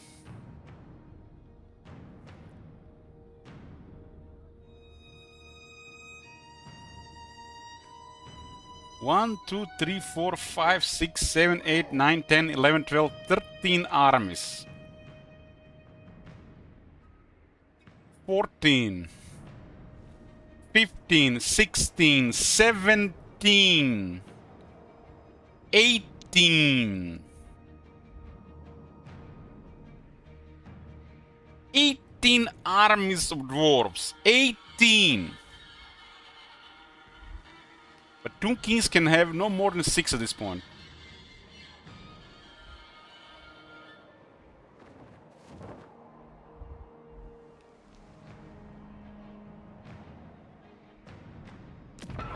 Talk then, but I make no oath for How the fuck they have such high income?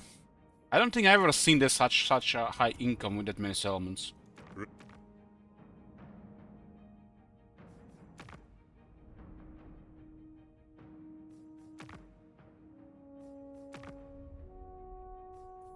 That is a really high income.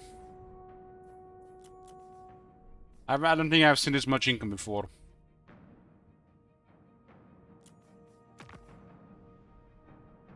Karazakarak numero 1.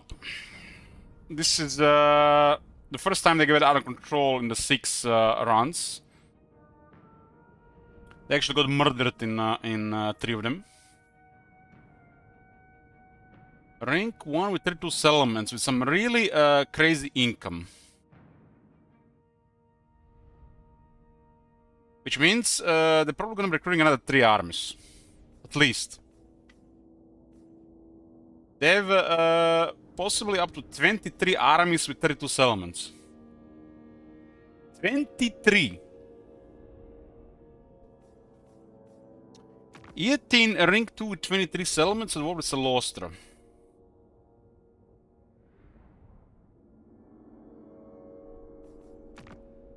Koros in rank 3 with 24 settlements. Still at war with Hans Marshall and Johan Bob.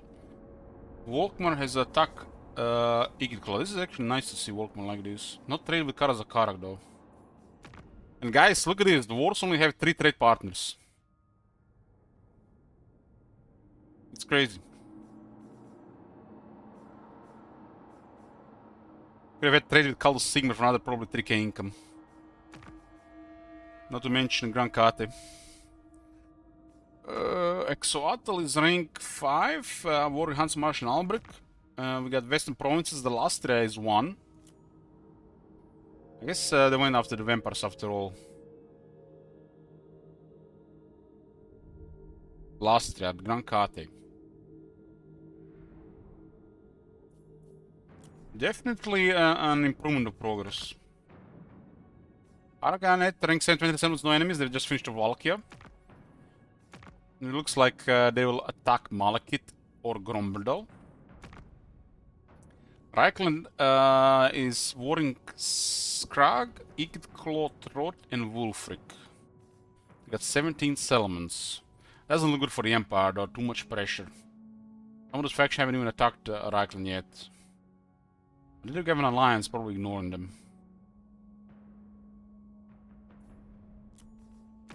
Lariel at war with Salostra, 15 settlements. Malekith at war with Gromdal, 7 settlements. Gromdal is losing. Pans, 11 settlements, allied with Volkmar and warring Igitkola as well. Elspeth, definitely feel like Elspeth has been toned down with these changes. 14 settlements, warring Skrag and Clan Molder. And this is the first in 6 campaigns where Tlako has survived and overcome Wurzak. Which is really difficult for them. So after 6 tests, 3 without strength and trade assessment, 3 with, there is way more idling and some AFK without it.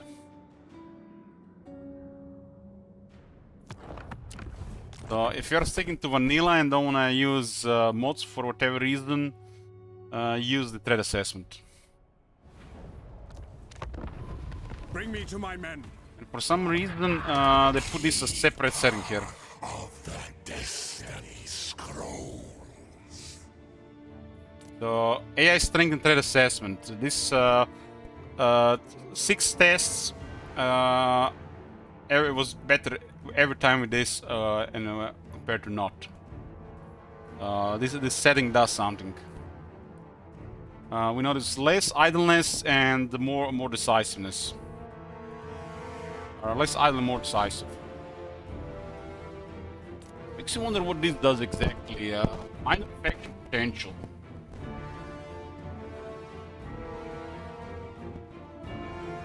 Makes you wonder if it works on Tor Elasor and Clan Carrion. There's a couple of minor factions that don't do anything, better just to be removed. I guess we can do a quick check with this. We'll turn the board of this on. So minor faction potential has been turned on for this one, and we'll see what happens.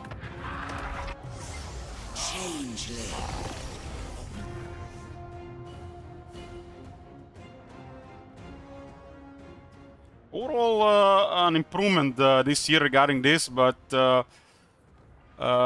from A lot of AFK to some AFK and idle.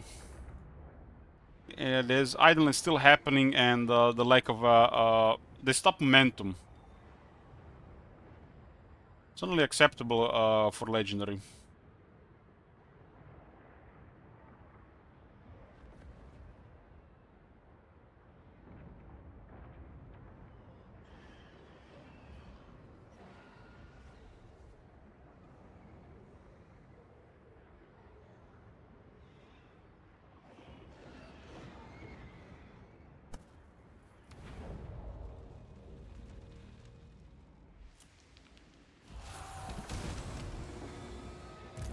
The Changeling.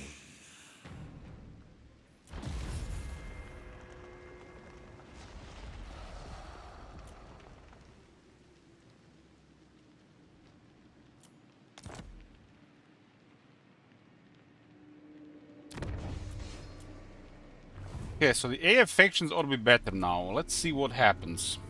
They'll be dropping us immediately as flies. We'll see. Let's do one test with this.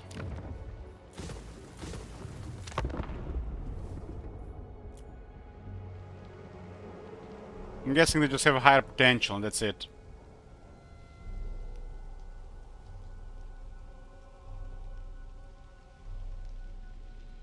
The natural selection actually makes the minor factions pretty good.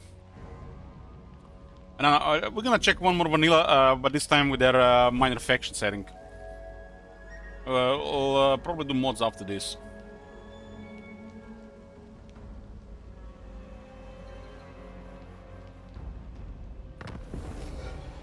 Okay, they always die at the start.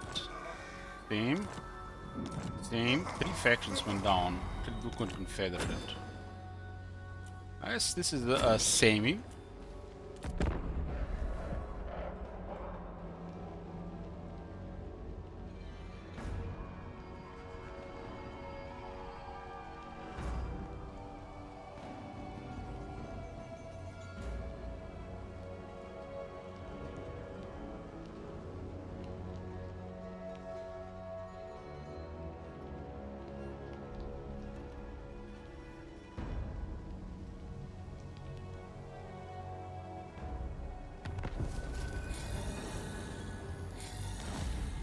We'll check one more time with minor factions.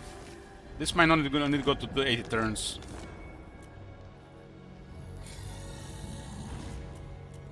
I feel like this one might do very little.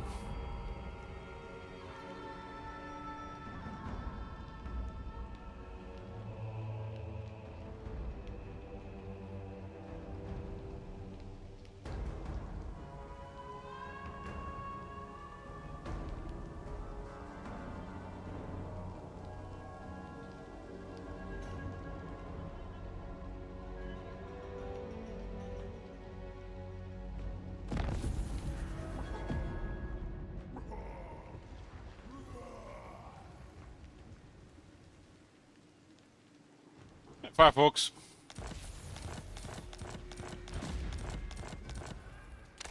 So AI shows after patch. They upgrade the AI from AFK to idle.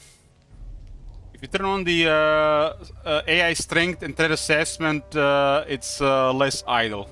So it's the way to go if you want to play vanilla.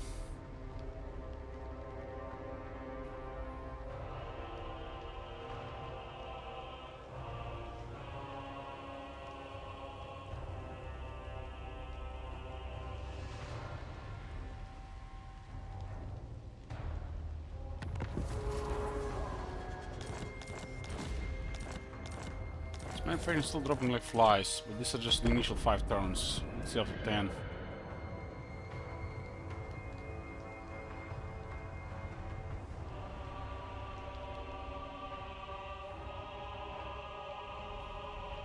Oh my god. Have you seen Hey, that priest! shit? Holy shit. Welcome back, you too!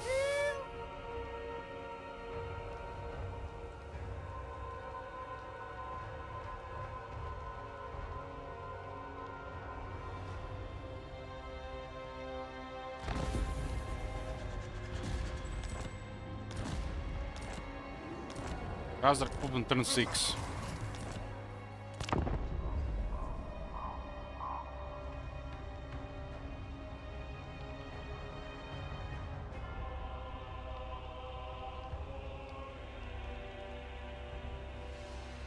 If you're playing without threat assessment, you will see AIFK with 8 stacks on the city. More often than with threat assessment.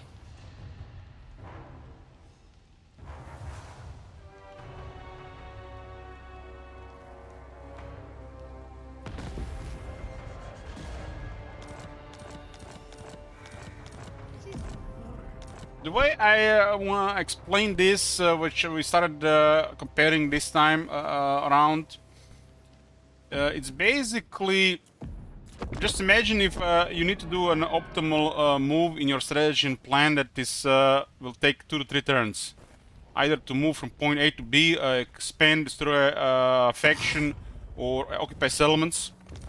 And optimal time for this would be 2 to 3 turns. Closer to turns if you're playing a stronger faction, a very knowledgeable player.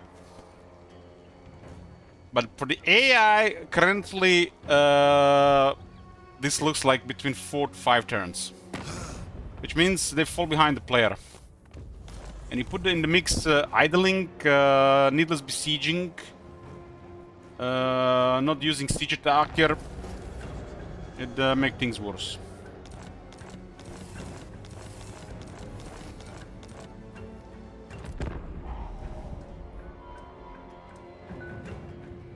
This being a turn-based game, the player right now is doing way more than the AI does.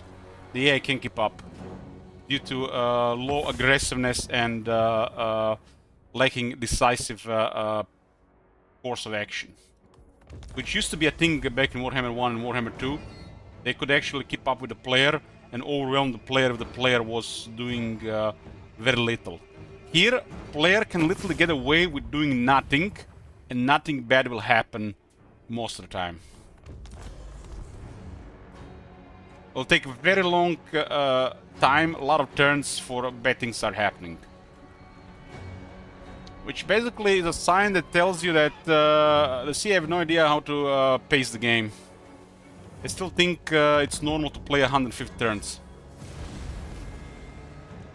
While late game was like over 100 back in the day. Never was in Warhammer 3, by the way. Now Warhammer 3 literally progressed to late game already in the first 80 turns. And in the CA is still like in over 100 for the late game. The AI just can't keep up with the player on the map. And the player snowballs too fast. And when you take into account AFK and idleness, it takes a lot from the game. There's no difficulty. And this idling starts after like turn 20. Doesn't happen always, but it happens quite often. And the thing is, the more units you recruit as a player, which as a player you have very few limitations regarding this. You can just stop building beyond tier 3. You will experience more indecisiveness from the AI as you increase your military. So if you don't want the AI to bother you, just get more units. And then you do whatever you want. It'll work most times.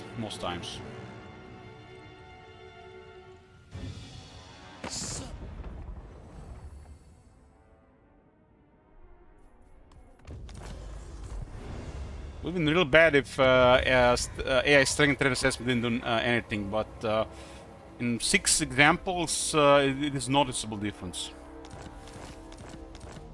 Might have been a freak accident that we actually noticed differences, but 3 off, 3 on, the one with on definitely better.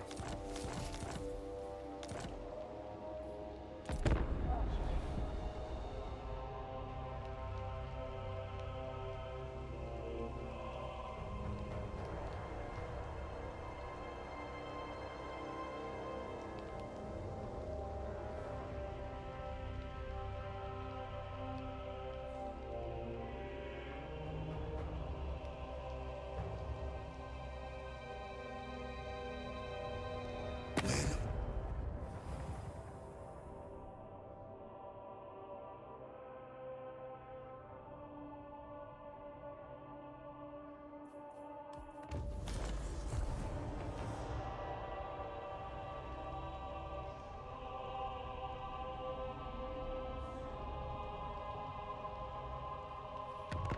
there is the miracle patch around. And it's called Miracle Balance Patch mod that we made. Already has so much in it. You will not see this ever from CA in these amounts. Take them years for a fraction of this thing.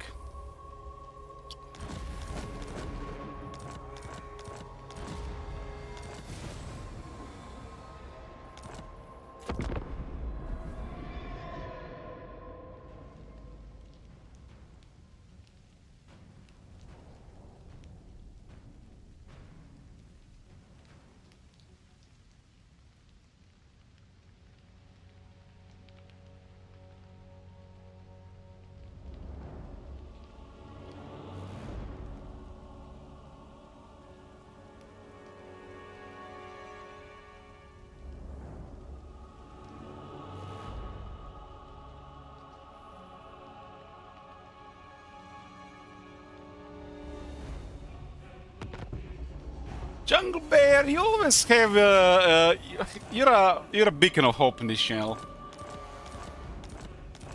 A little bit longer to destroy your suffering. This item is awesome if it works.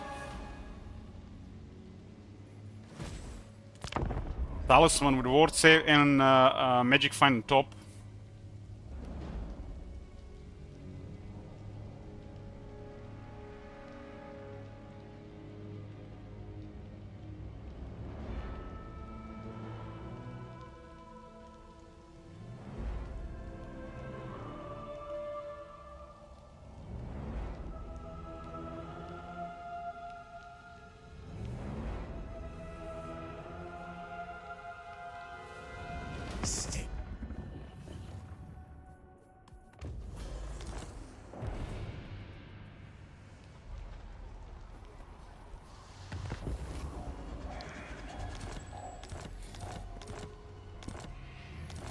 Man, it looks like the minor factions are dying even faster with this setting on.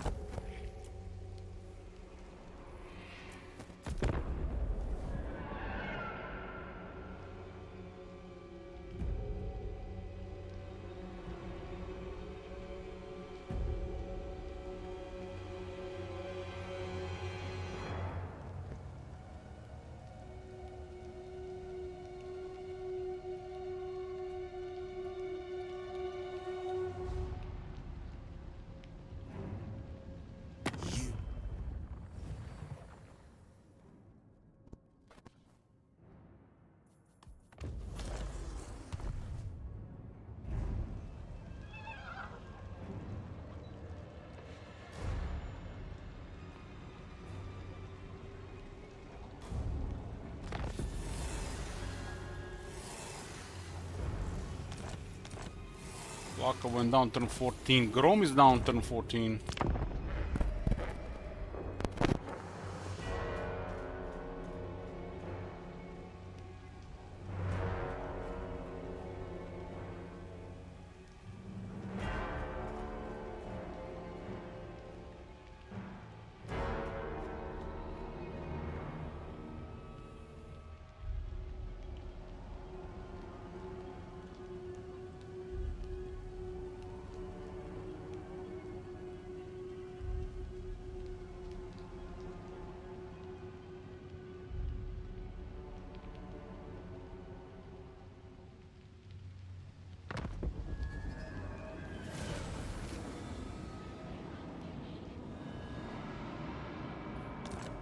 Yeah, it does seem the minor faction dying faster with it setting on.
also a lot more wars getting declared on us by these mining factions.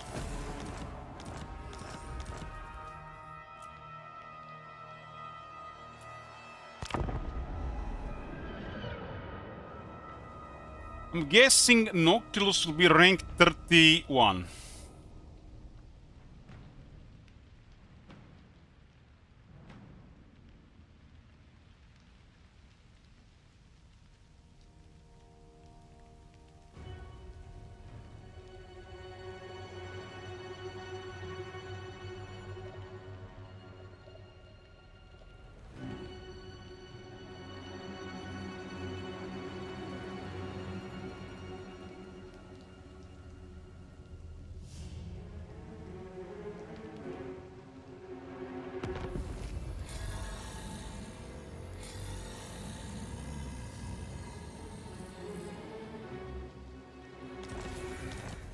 Crooked Moon down, turn 17. Zazel down. Thorgrim did him, turn 17.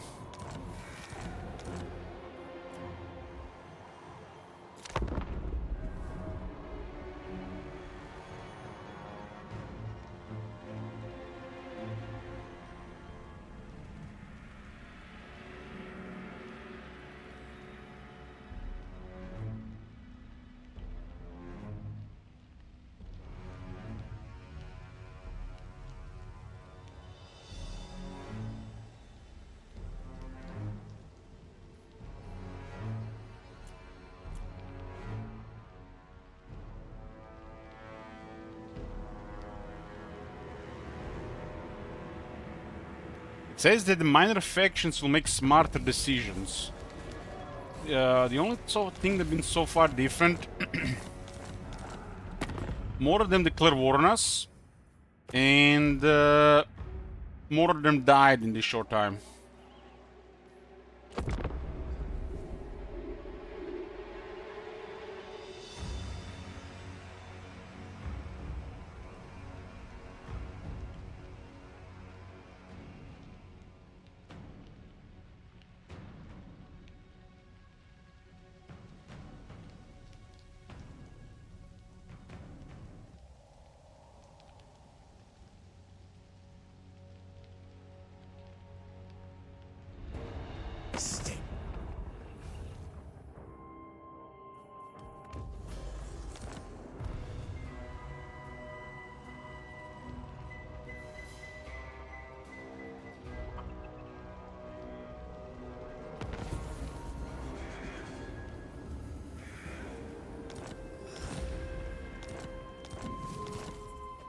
The hell? Dropping like flies.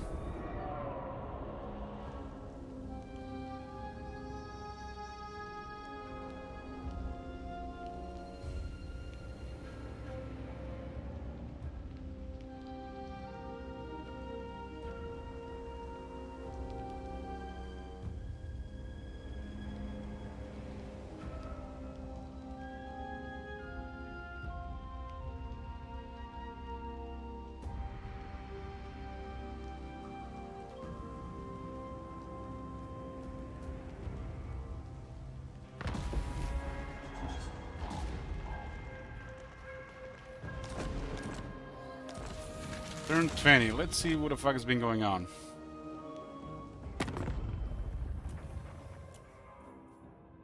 "163 factions.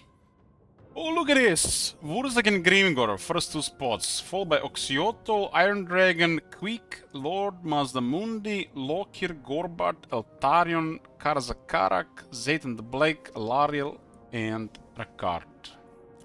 Largest faction, Queek, Clanation, and Harganet.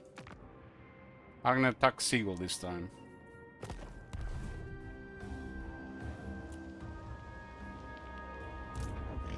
All rank 6.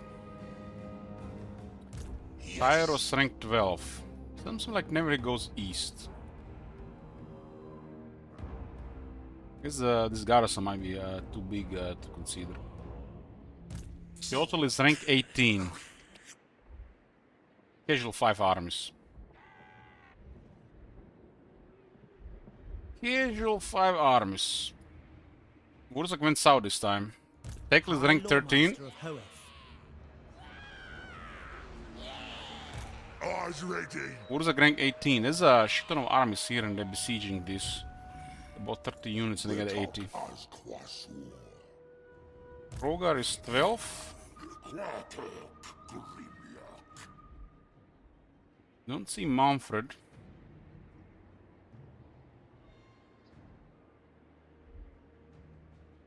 Cetra is rank 16, no units.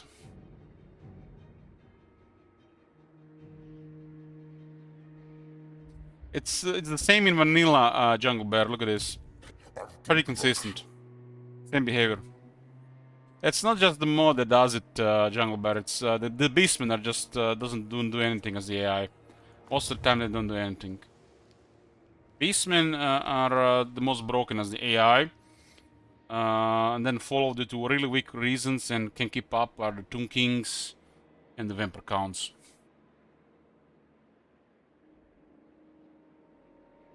With Vampire Counts a little bit RNG because they could roll a little bit higher and get lucky with Raise Dead. High Queen Khalida. Khalida is 13, Torek 13. So game says, okay, more VTubers are jumping on Warhammer 3. This is weird. Feels weird, man. Feels weird, man. Watching VTubers. Get the fuck out of here. Blood Pierce, Chaos, Kara, Akash. It fuels rain. Scarborough next 16.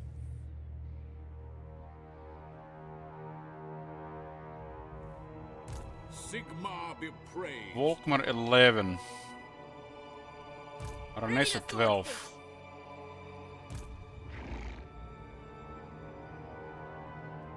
Rapunzel is rank 17. When do we come fund Elich VTuber model? That's never gonna happen. You know what thing about VTubers, man? You know Astartes, those videos on YouTube from Astartes? You know when that Psyker gets... it was the Psyker, I think? He gets under Chaos influence and they immediately shot him and kill him. That's what I think about it. That Psyker is a VTuber.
That is so nice to watch. What that word? Something cathartic about it.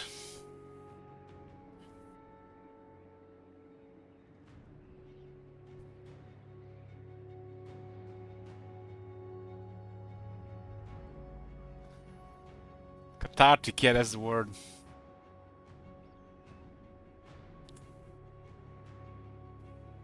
Well, the first thing that I don't like about it is that model moving around. And the second thing I don't like it when they open their mouth on the microphone and start speaking.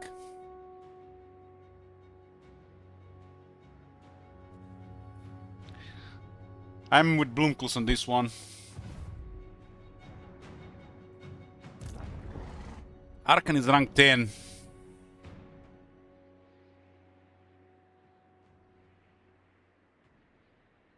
The lady calls me. Pants rank 17.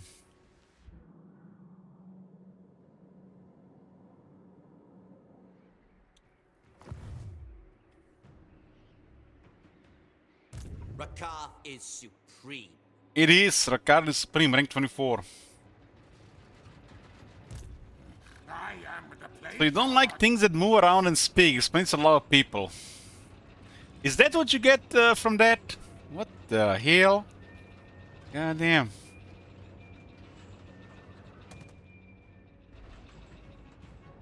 Well, it's more about, you know,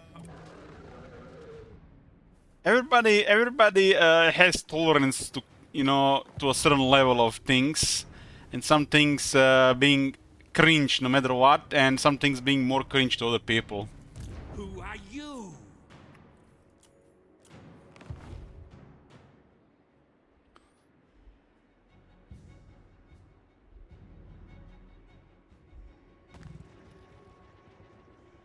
But you were on there something. I don't like when they speak to me. That's the probably or you know what you meant.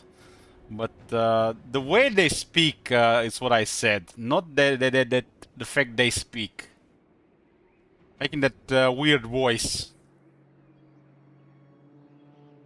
which I find really cringe. What is this foolishness?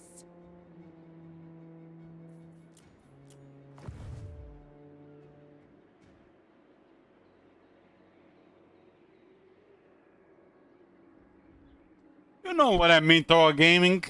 Don't make a fuss about this. Sometimes they talk like they're talking to a pet or something, you know what I mean? Lord Mazmund is rank 20.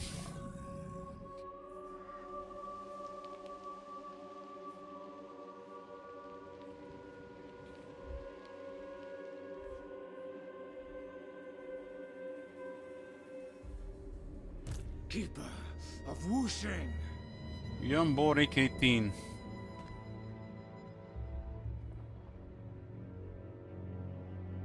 Prince Eltharion. Tharion is 13.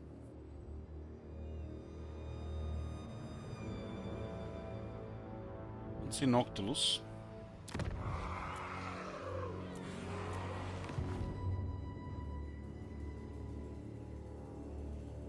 Belacor is 14.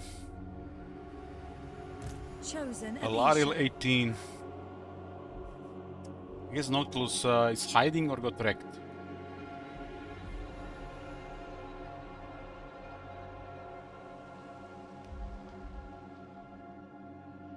Nakar is in Bretonia. It's probably the best thing for Nakar to do, just abandon Ulton for a while. Murat is 15. Mother 18. Twin defenders Sisters of the 10. Glades. Taurox, the AFK Bull, is 5.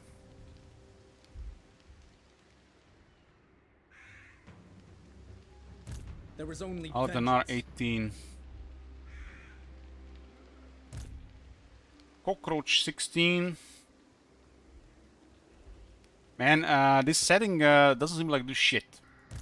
Very well. Valkia 16, Malek 10, Gromdal is 13. Our enemies shall tremble. Your death will be remembered in a... Gromdal has actually extra wars this time. I don't think I've seen Gromdal going for the moon, guys.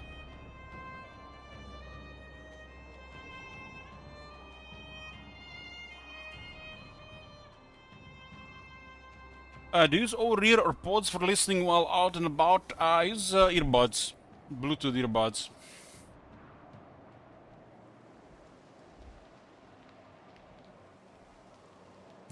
Mistress of Phone is Arcanum. 11.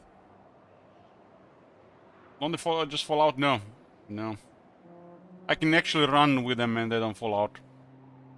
Once I'm using, it cannot fall out. They don't even have that thing that get attached behind the ear.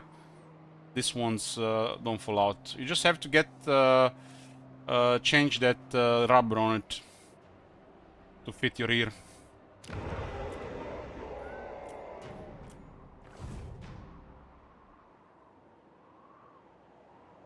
My last ones before this model were actually falling out.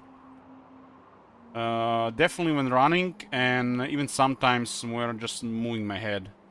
But this ones don't fall out even when while running.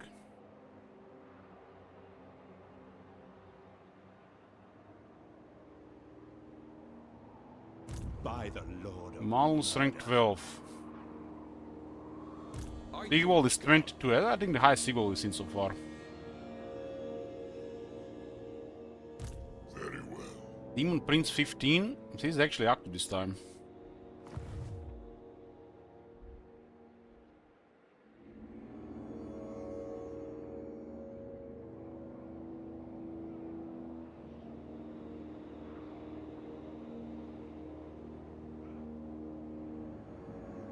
Boris is up, rank 21. Might have defeated Archeon. Possibly. Arbol, rank 14. Oh, this is strange. This Gormadni tribe guys are stronger than usual. That's like the first thing we notice with the minor factions. Kaisen is 22, Crowd 19.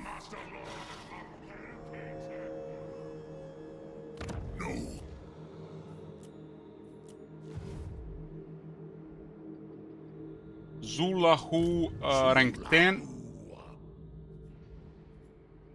Grimgor, rank 12. Sun Eater, rank 21, defeated Tamarkan.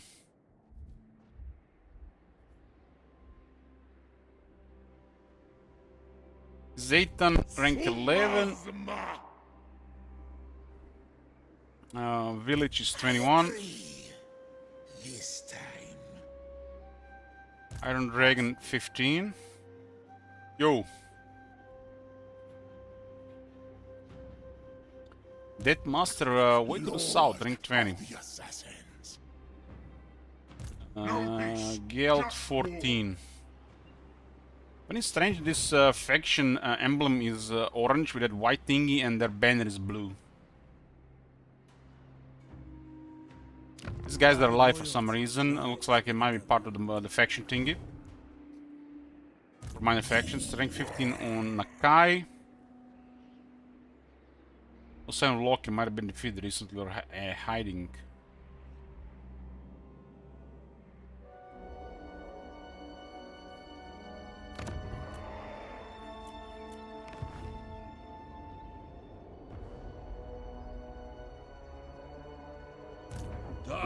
Gorse is rank 15. Raja the Ashen is quite active in the Ogre Mountains these days, rank 19. All the minor factions in this area, the Mountain Eaters are the one that always live longest. This is such a boring province. There should be something more about this, maybe some resources as well. We're checking the one more time with the minor AI change they have, but so far the minor faction is actually dying faster, and it still does nothing for Torelosor and Clankarian. We only noticed 2 minor factions doing better. Ogrin 22 Murder's Casting. This one was an execution style. Quick 20.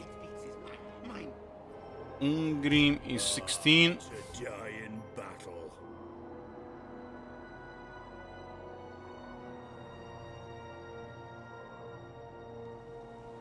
Don't see Tsarina.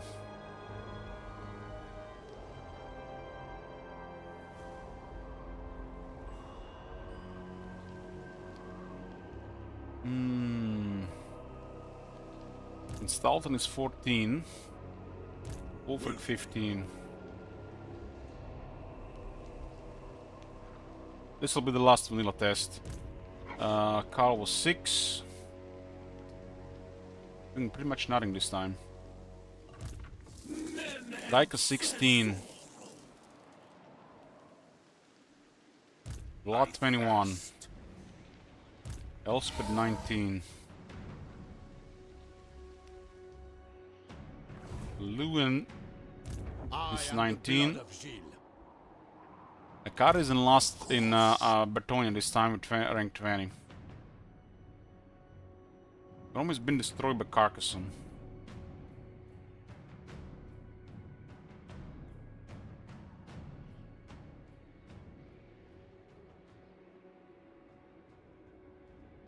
Carcassonne went for Grom and Ikit Claw went for Carcassonne.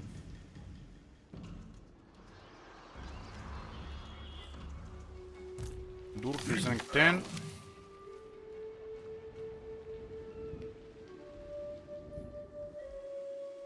Morgor the AFK rank 4.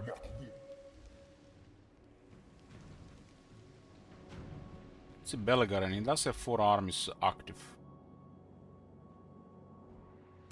Krag is rank 22. Gorbat 11.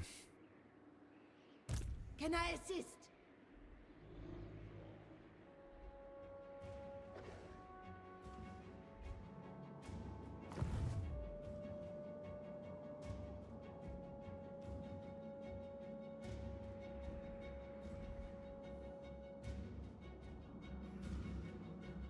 Not really much, really. Okay, let's see what happens next.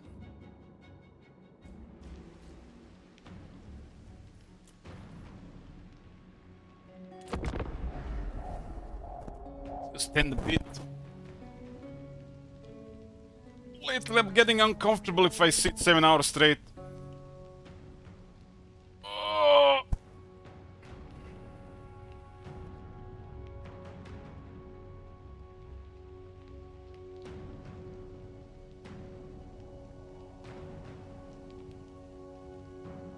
I can't believe in the when I started streaming 9 years ago, I used to literally sit 12 to 16 hours a day in front of this on this table. 12 to 16 hours a day. I think average was closer to 15.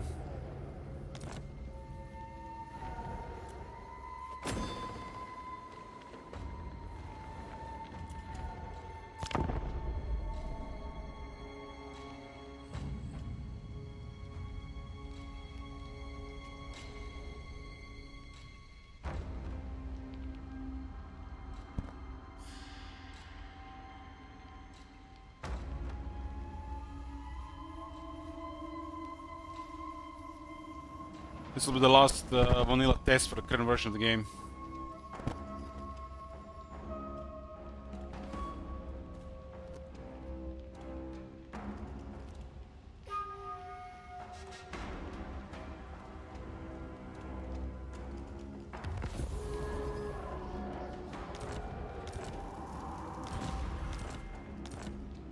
The minor factions live longer and more died earlier, which is strange.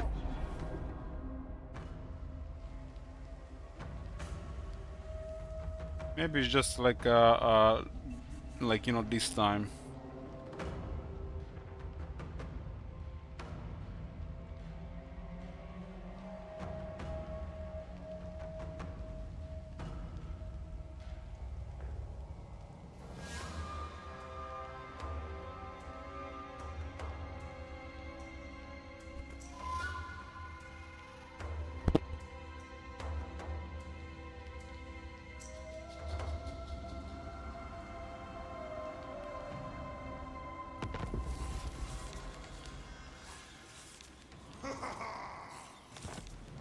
It does look like Torgrim is gonna get out of control again.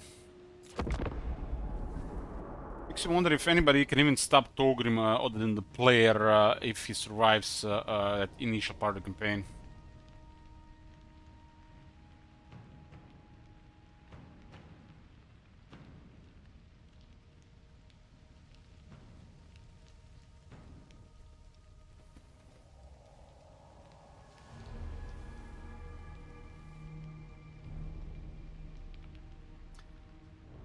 Cardio is hard, Vash, especially if you're trying to become really fit. You gotta be very consistent for a long time to build up endurance.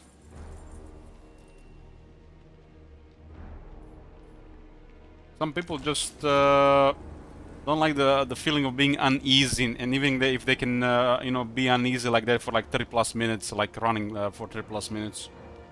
So they think, you know, it's supposed to be easy. But they never really progress.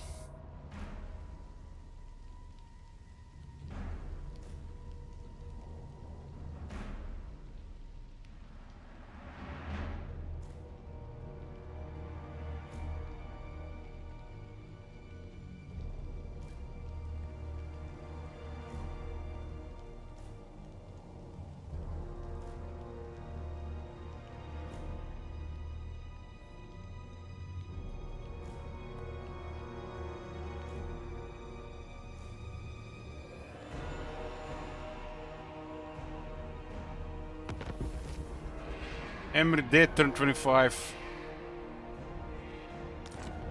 Gold to dead turn 25. The Henry dead turn 25.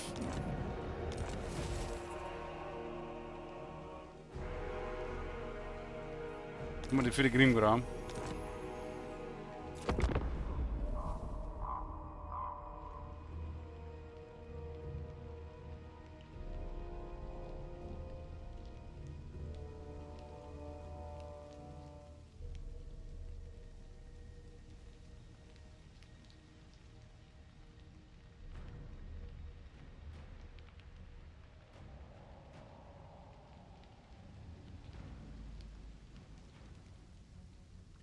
Time is it? 7:42, man.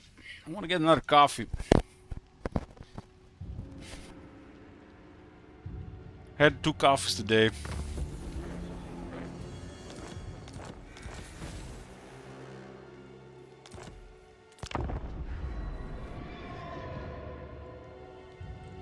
Do you always run alone, Agneta, or do you run sometimes in company?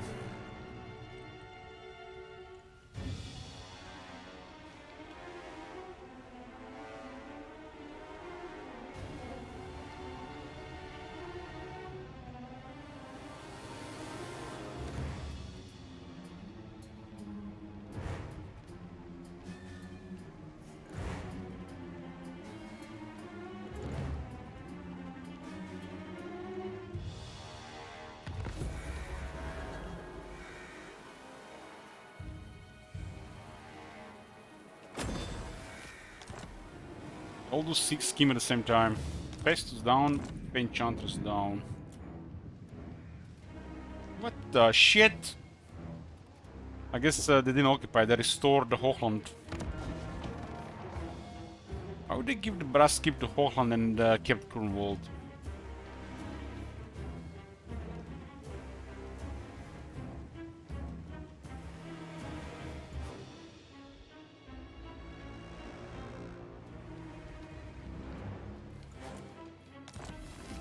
Kemmler is down as well. Kemmler got destroyed by Karag Ziffen. Okay, okay. Maybe Lewin helped.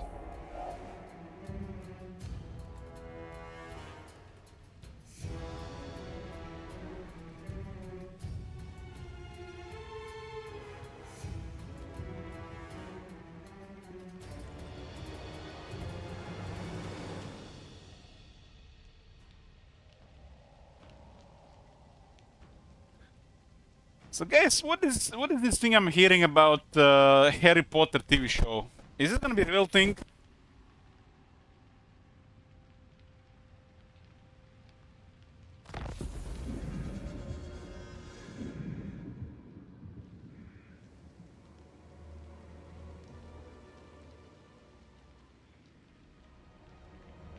I can't believe this shit. I feel like they're just memeing about it. Maybe they try to get the next generation of kids hooked in that.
Grom will go destroyed by Valka this time.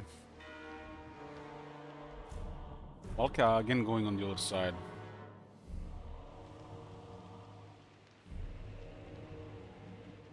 9 turns, Cockroach still have 2 armies.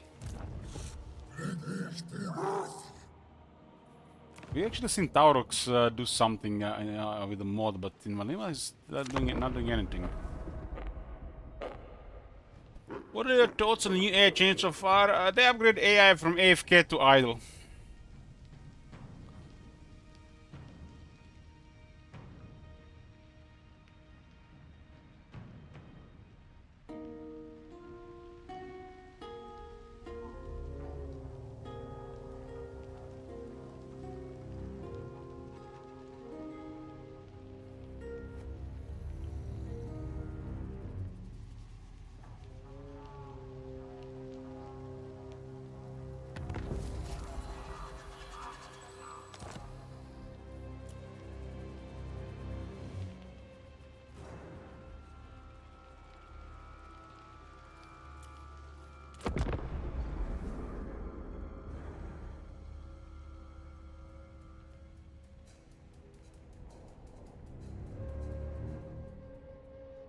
I noticed with my wire, if I play with it with my left hand, it makes sounds, but if I do it with my right hand, it makes no sounds. Like, what the fuck?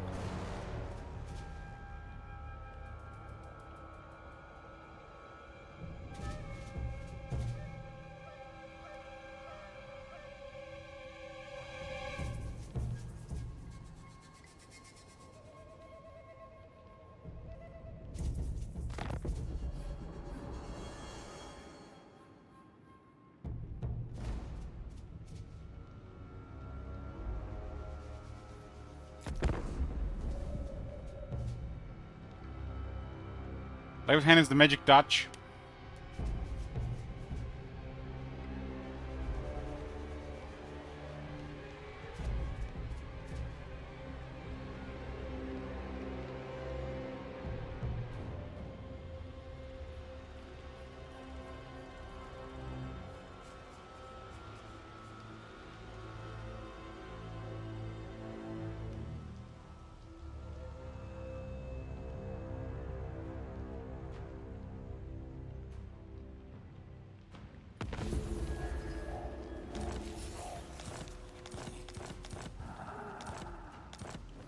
Pickles is gone and Zlatan as well. This time Wurzak went out. Murder everybody.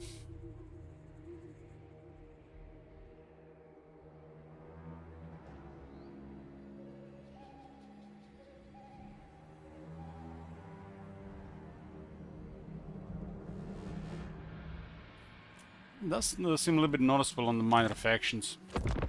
There used to be a version of, of the game that they actually, when the manufacturer did something like this. It was back in Warhammer 2 before they did a change. I don't think we really understood it at the time.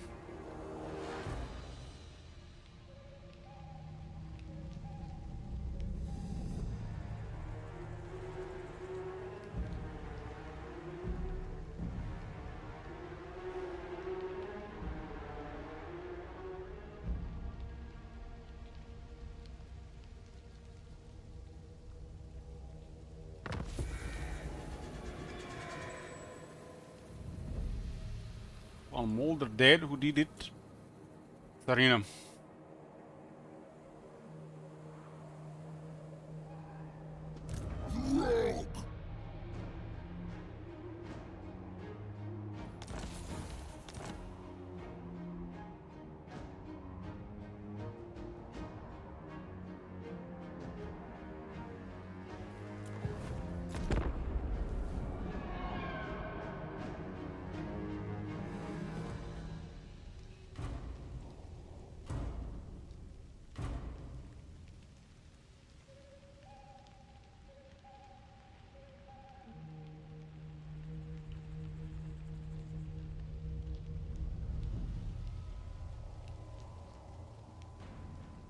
So pretty much the only one who can defeat Elspeth in so far is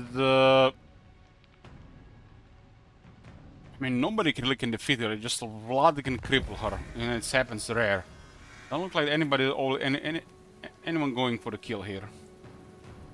I really feel like Igor Claus should sometimes go into the Southern Empire and Gorbad as well. We didn't see the Gorbad go in the mod. Well, apparently it's gonna be Slaanesh, Norse, and High Elves.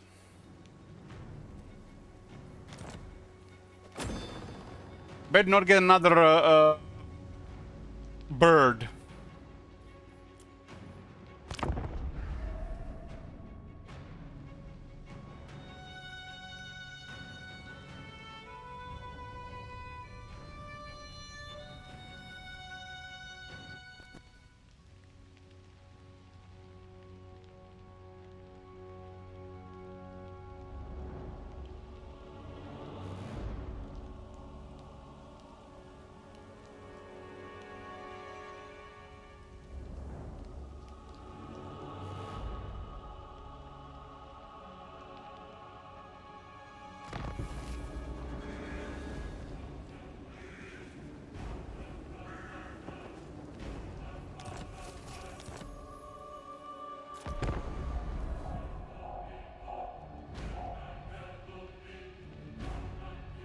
Tonya getting an update.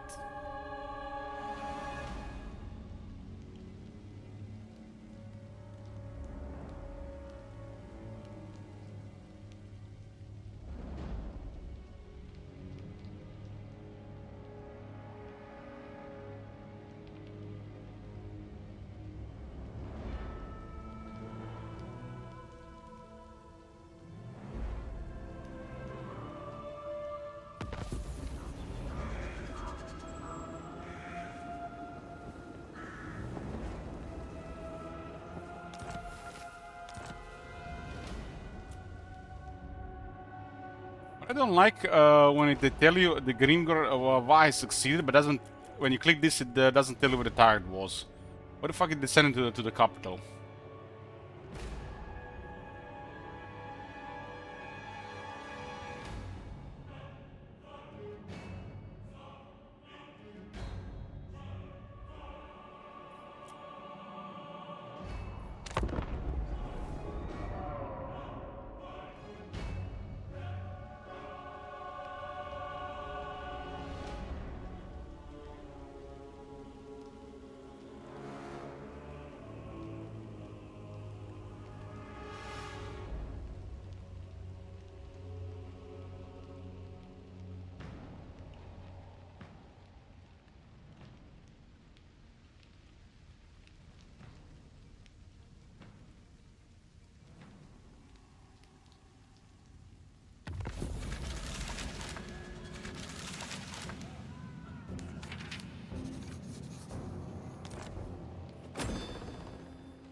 It's been like just chilling and waiting to die. They're the least chill faction and they're chilling the most.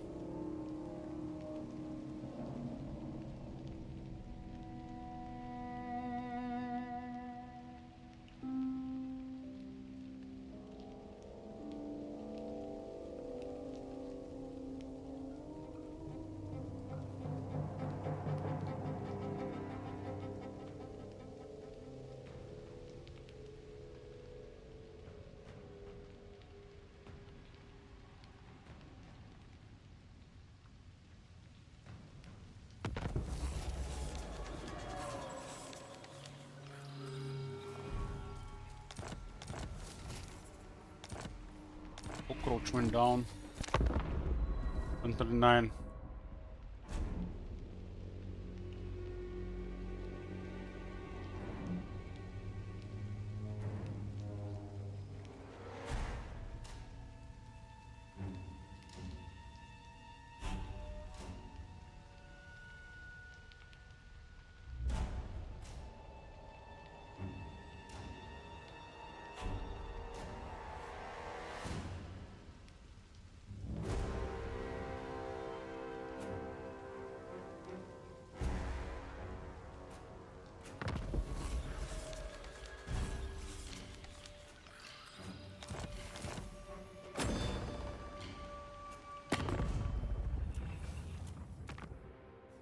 Not a single minor faction top 13 with this setting on. Figures. I guess they just might offer a little bit more resistance. Rank 1 this time, Iron Dragon with 16 regions, voting Zayd and the Black. I scored rank 2 in 11 regions, voting Golbat and one Heimlings. I guess this one is Gorman tribes. This one is actually affected by it. Not a single one in top 13. Bloody Hands rank 3, voted Volkmar, Torek and Manfred. Franklin is rank 4, 15 elements, voting Igit, Claw and Draika. Karazkar rank 5 with 6 elements, voting Quick and Gorbat. Total rank 6 with 9 elements, voting Kairos and the Slash in the east. Elspeth is rank 7, 14 elements, voting Vlad. Kron with 7 elements, voting Belacor. Balzagel have no enemies, 9 elements. Murad 10 elements, voting Ultuan and Gram Pepe. Nagrad with 8 elements, voting Salostra, and these guys are still up. I guess another one. None of them are in the top. Malekith ranked 12 with 7 elements, voting Valkia. Eatane has 8 elements, voting Monarch and Dreadfruit.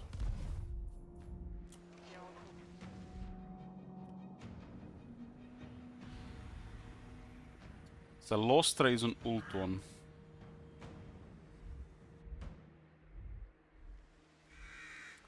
So minor factions wise, these guys are up, but they're about to die.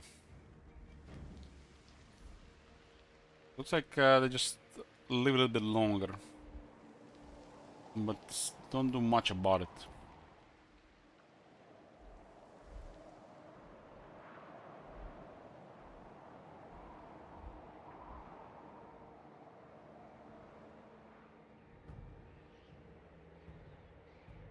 Ursun's command. Boris the rank 42, holy shit.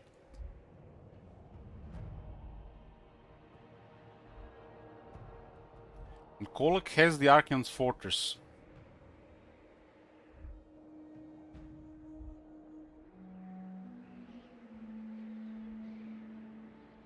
I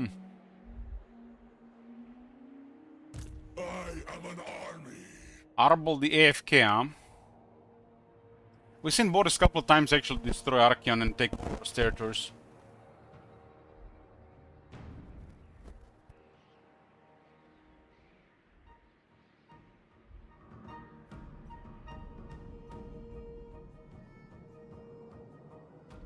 This setting with a minor faction does next to nothing. And Clan Carrion is AFK. They're not even active, so it's pointless. Same for Tor Elisor. Pointless setting, really.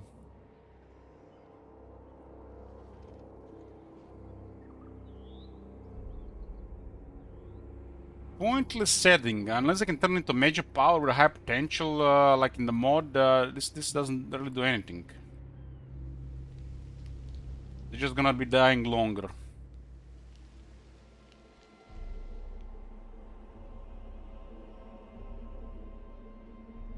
This was not out assist from Luen. The attack while Luen was adjacent.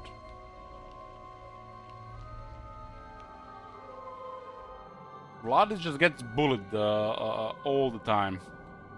7 campaigns, done good only once. And Elspeth got toned down.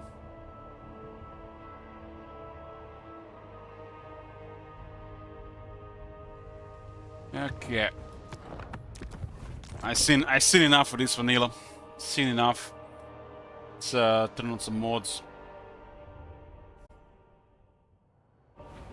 I'm gonna get me a drink first, be back. Okay, boys, we're back. Vanilla testing is done. Vanilla testing done.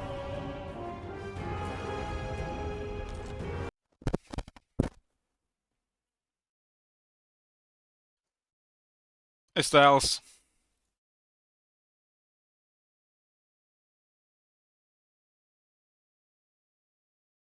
Okay.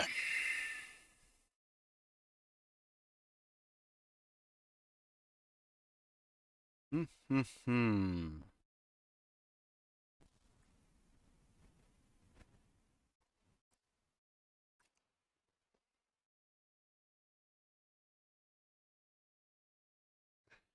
Hell was that other file?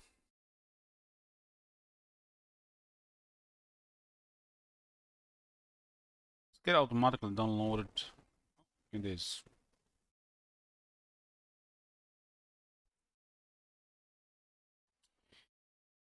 I'm waiting for the Warhammer to update. It started updating Booba Game instead. What the hell?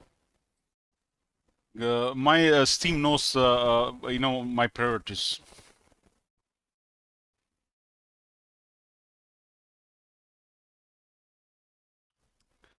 What?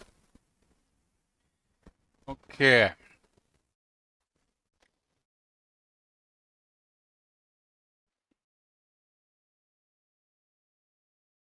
We're gonna be checking also a mod that's been updated by Sleepy Sand. It's supposed to be ultra great smart AI with further improvements.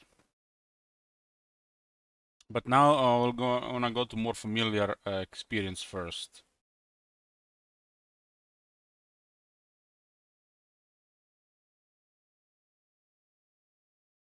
Because it still affects on the base game how this mod is done.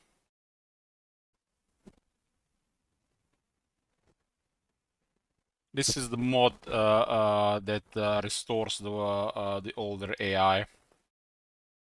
It's not ideal, but it's vastly ahead of the CA AI.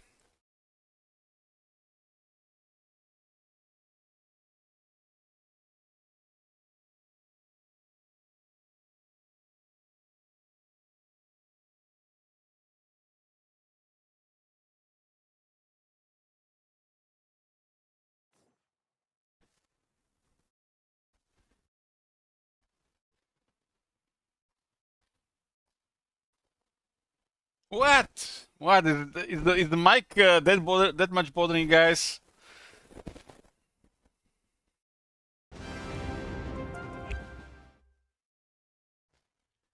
Is that big of a deal? It's not an ASMR channel, Top Manager.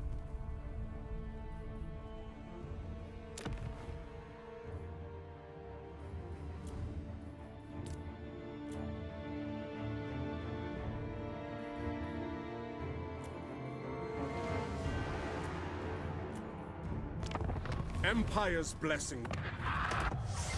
Deceiving horror of Zenith. Curious if this doesn't do anything for the model.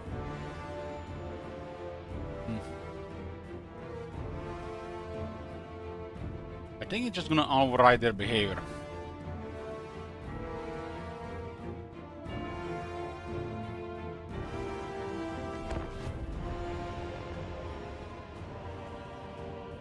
I run the official LH66 fan club and we think the mic lower is the greatest of this stream a bit. So you're telling me that I should buy one of those professional microphones? So you can start whispering. So you can, you know, feel it on your left side and the right side and behind you.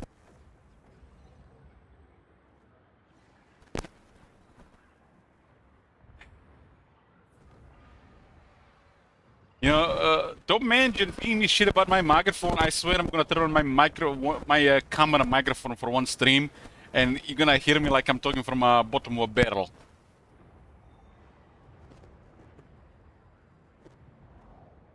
For an entire stream. And most importantly, we're gonna be doing something important during that stream, so you're gonna have to suffer. I will have my vengeance.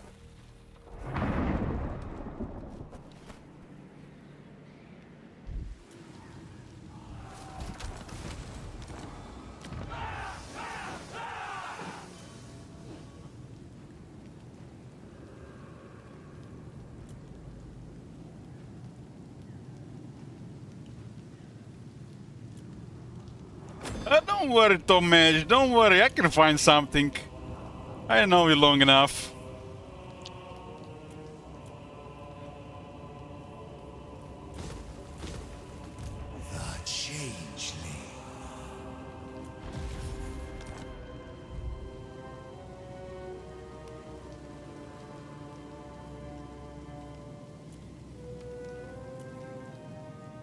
We can do a juicy setter campaign.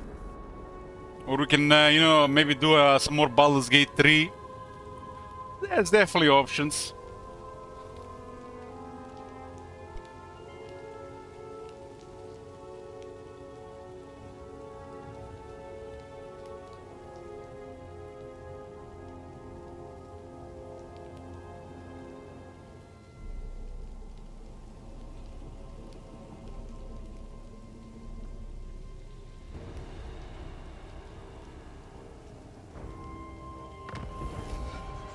What happened here?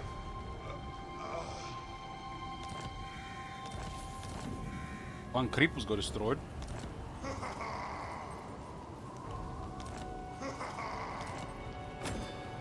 What is Clan Creeper supposed to be? Anybody? Clan Creepus, Clan Creepus.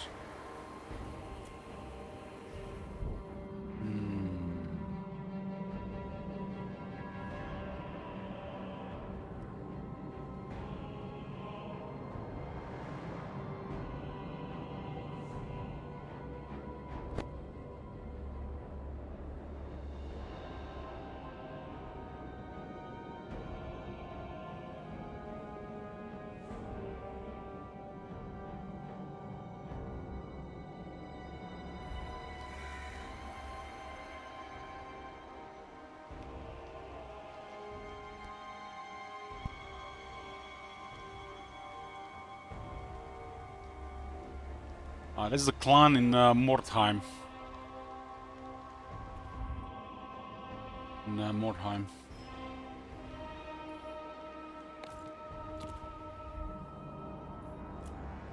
This is the just basic test with the air mode.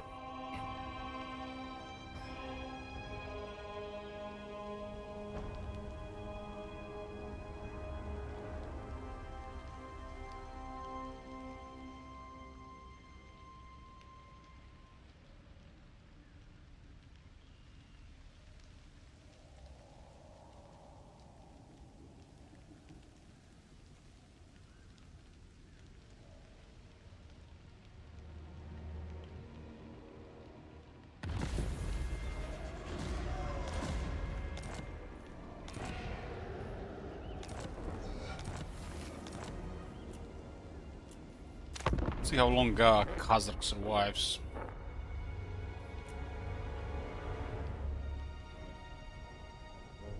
Don't expect anything to be different, but if you turn on those settings, might not do anything anyways.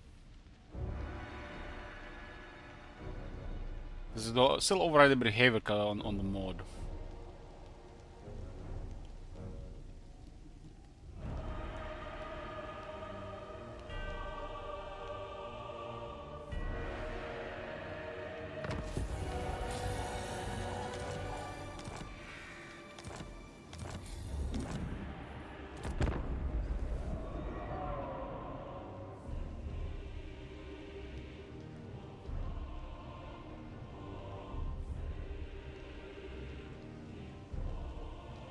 Someone got wrecked by the beastman.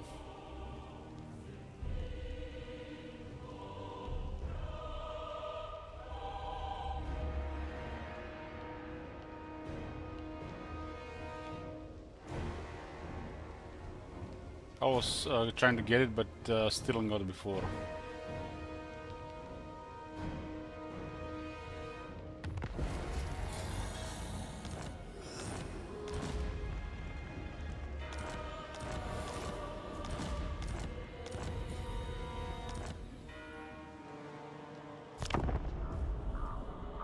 First two factions that will get destroyed, I'm calling it Warherd of the One Eye and Tlaqua.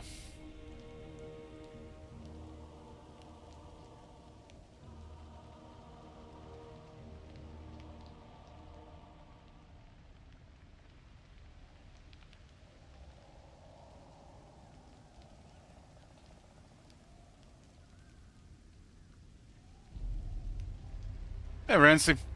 Oh my god. Have you seen that shit? Holy shit.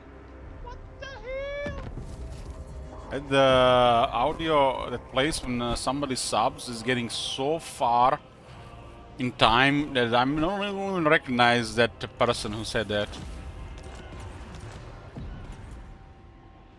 Seems like a different lifetime. That was the Beastman DLC when we saw the Cygor clear a row of handgunners with a single rock.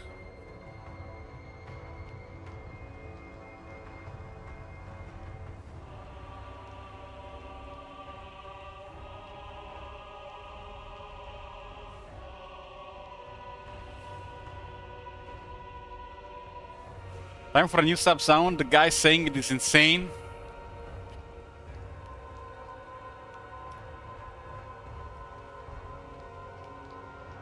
I mean, it's been a while. The Thunderbarge is the ultimate expression of Dwarven air power.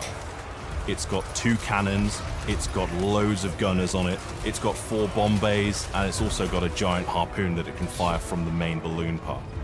It is insane. Main balloon part. It is insane. It is insane.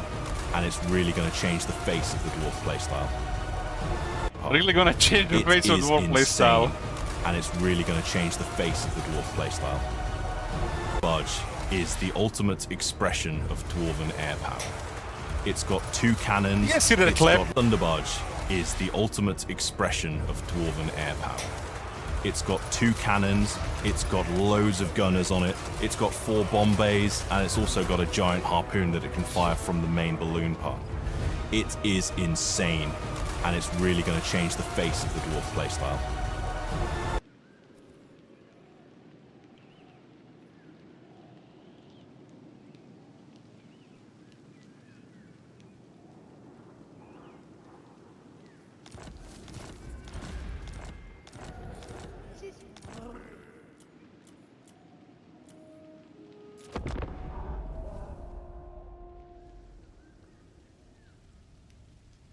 When we get this one, Varenzi-esque, that's an old one.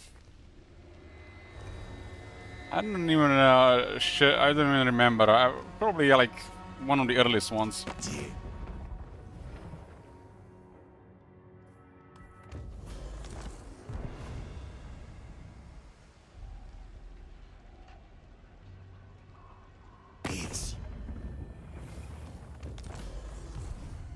Mount the clipboard this time, strange.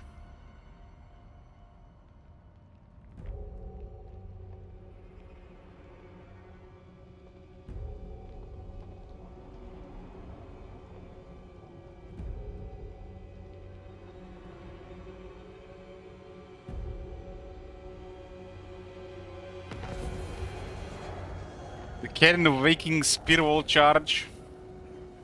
I mean, that one still exists. It's the follow alert. Oh my god! Have you seen that shit? Holy shit! What the hell? I'm there.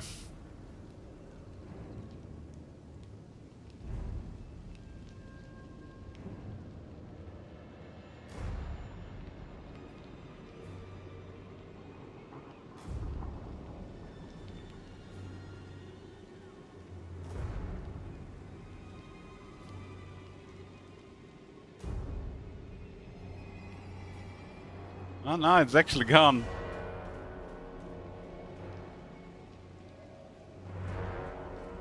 Kind of strange, I didn't remove it myself.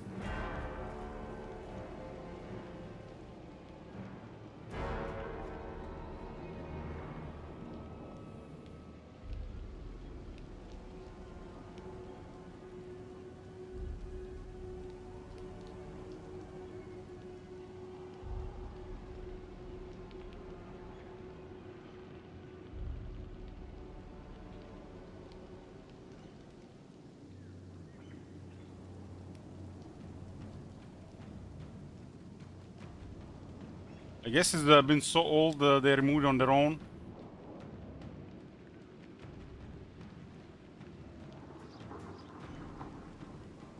Yeah, that one is gone. I didn't remove it.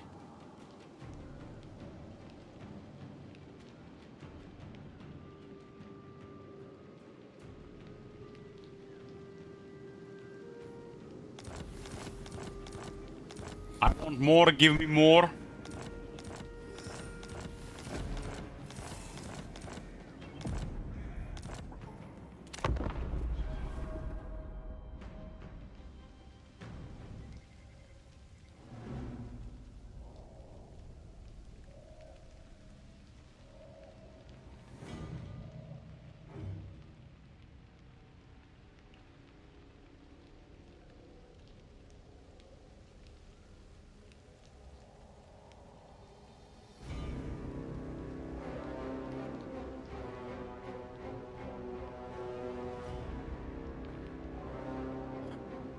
The days Elich got super drunk going around, that happened like once, man. What the fuck?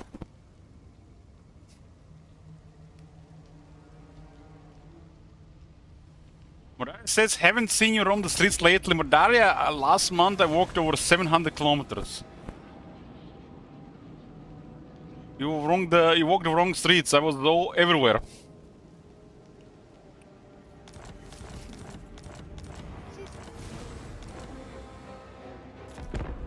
What have we learned so far? That CA is still full of shit.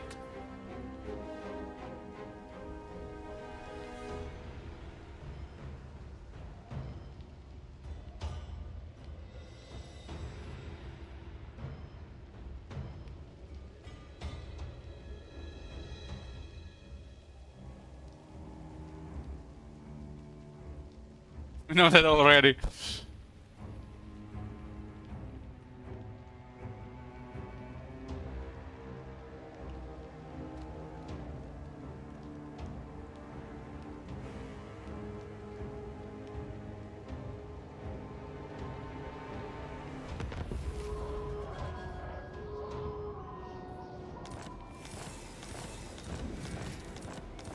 Danny Kazakh still lives.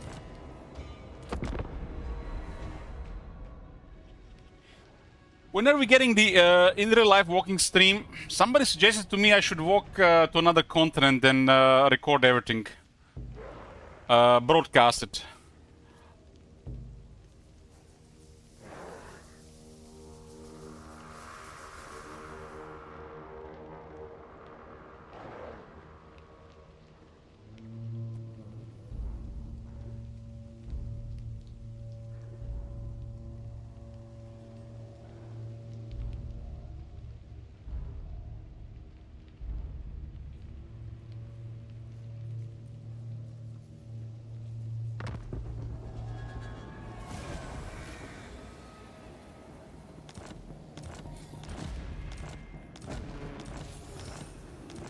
Kazakh still lives.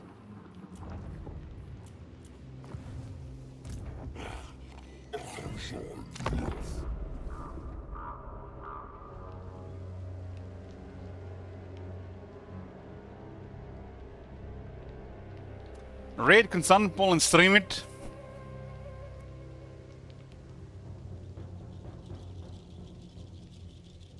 What the hell is this name? Maternus Quiet? What?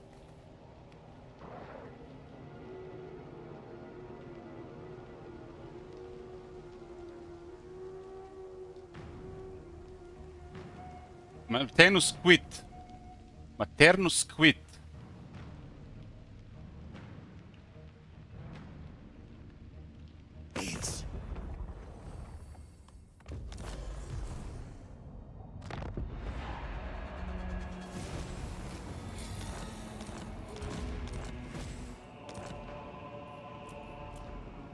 What major faction destroyed at turn 12?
Nobody dead yet from factions. Elich, hot upstream when CA goes bankrupt and stops making Total War.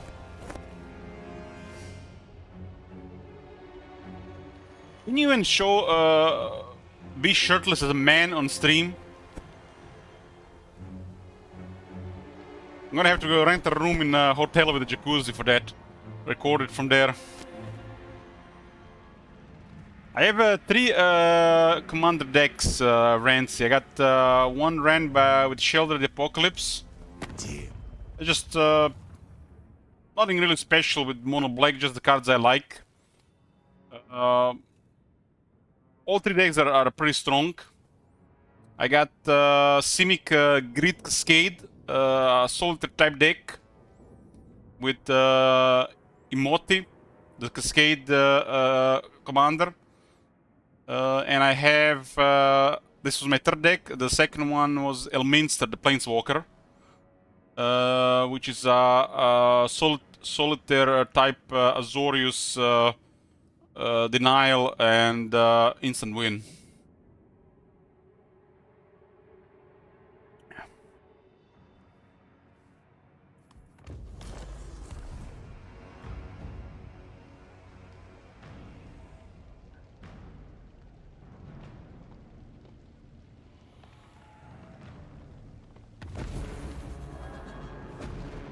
I remember in Warhammer 2 early days, there was a couple of shirtless men streaming Warhammer. It's almost like they were doing it on purpose. Taurox went down first.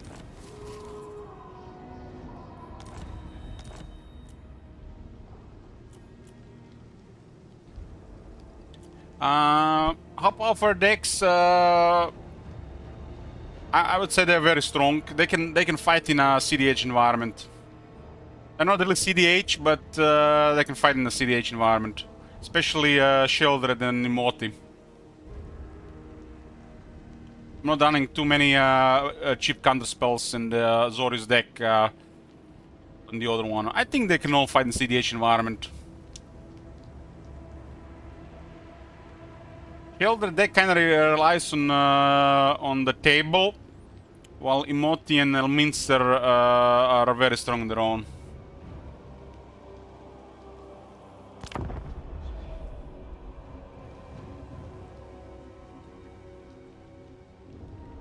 I actually played yesterday, Rance. I played 5 games, won 4. But table was in my favor. Played 4 games with Sheoldred and 1 game with Elminster. In the last game I had 10 extra turns. And I had to play a couple extra turns just to draw lands. What about Star Wars game? I sold the collection and given up on it at least this year. I might play it next year, borrow a deck from somebody. I had the Swarm Intelligence on the table, and I used a personal tutor to find Time Stretch. Then I got Time Stretch 2 extra turns, part of Water Whale, Nexus of Fate, Capture of the Chinese City, and a couple other things. I added up 10 extra turns and taken me like 3-4 turns to get enter the Infinite and play TAS Oracle. And they were closing, just closing, so I just won in time.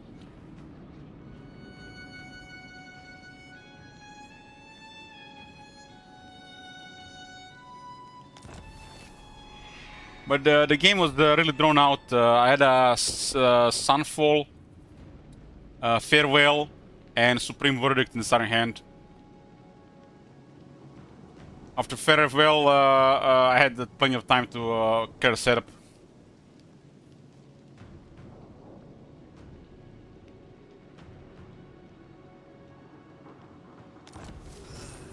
Second Magic Faction Restore was Khalida. My favorite deck is Sheoldred. It seems like it's most balanced around. It doesn't really frustrate the table much. but still pretty powerful. Sometimes it relies on Bola Citadel to win. While the other two decks are greedy solitaire decks with lots of extra turns and cascade shenanigans, and they do tend to frustrate the table a bit.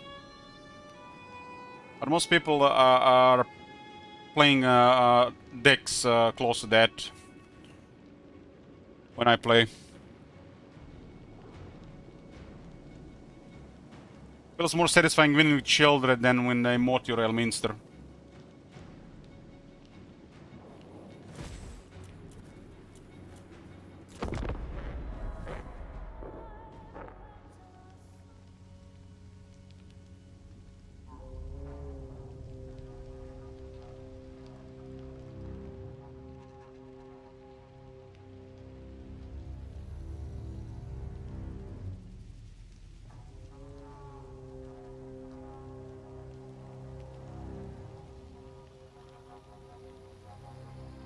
Right now, to Magic, I'm just gonna stick to Magic and occasionally collect some new Pokemon.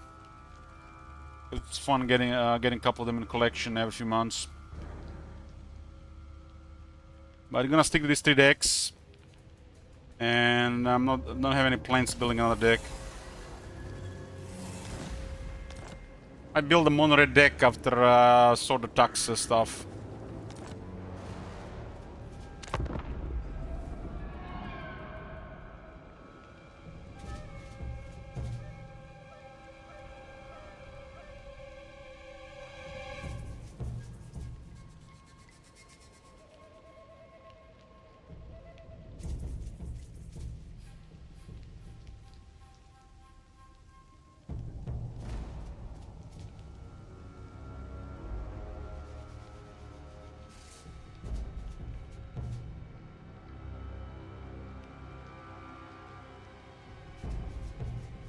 Oh, sounds like you have good options, Rancy.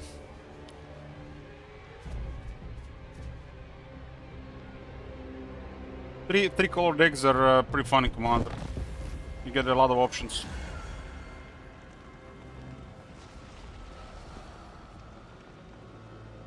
I had a Jeskai with Aragorn, but I stopped having fun with that deck, so I stopped playing it.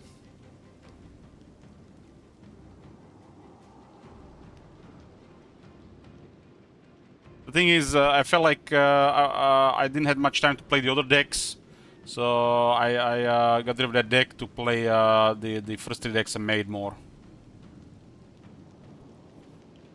You know, the moment you get like more than 3 decks, you can only play them so much, you know. So you're gonna have to pick others over them, and I have all the fun with the Emote and Sheoldred, but sometimes I feel like I want to play a 3-color deck or something else. I little played the Mono Black for a long time before I made a second deck. And the main reason why I made a second deck in the first place is so my brother has a deck to play.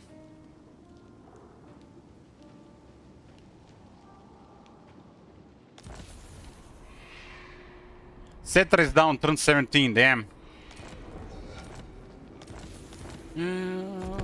Cetra got destroyed before Kazakh. Man, Cetra is embarrassing in the Conservative game. It's really ain't right.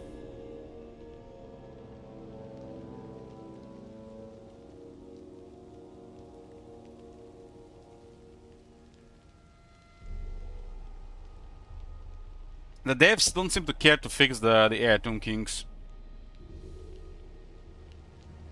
The Air Tomb Kings just don't work in Warhammer 3.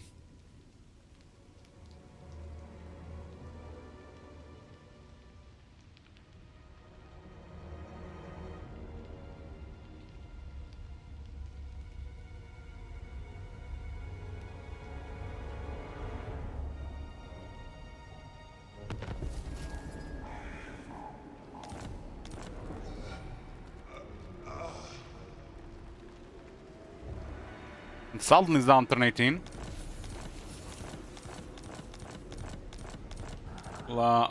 See what's going on turn 20. The solution from the devs that is very simple. I would give Tomb Kings +1 army on very hard and +2 army capacity on legendary. We seen Thorgrim on turn 80 with 19 armies. Tomb Kings at that point can even have 6. Versus 19 dwarf armies. The only one that have 6 is Arkan. What do fucking 6 Tomb Kings do even at turn 80? Nothing. 6 armies of Tomb Kings like 2 quality armies from the dwarves.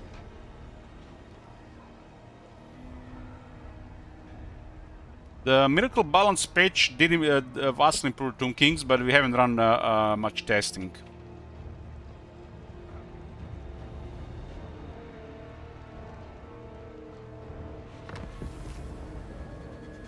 I think Tomb Manager with a Sleepy Sand updated mod and Miracle Balance patch, this is gonna be great. I have really high hopes for this. Laka finally went down.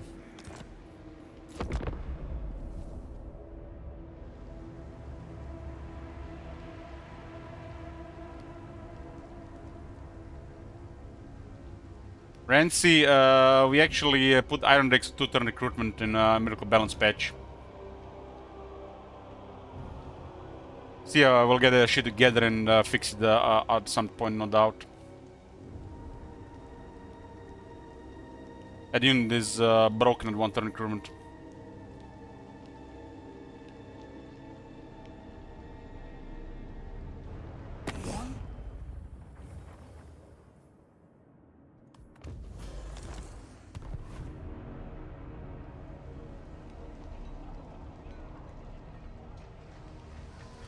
If you wanna play Greenskins and Tomb Kings with a much better experience, use the Overhaul.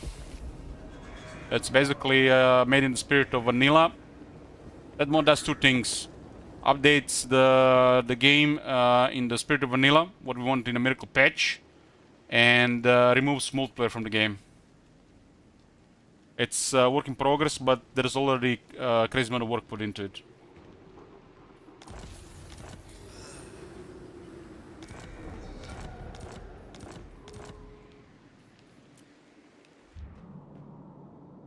Okie dokie, turn 20. We got Gorbad rank 1, Dwarf with Elspeth. Holy Hands rank 2, Dwarf with Knights of Origo. We got Tyrion rank 3, a Dwarf with Nakari. Skulltaker rank 4, a Dwarf with Hans Marshal. We got Grom rank 5, a Dwarf with Carcassonne, Karak-Zifel and Baston. 3 Greenskins top 5. Greenskins the strongest early because of the VAR. Alariel the Everqueen.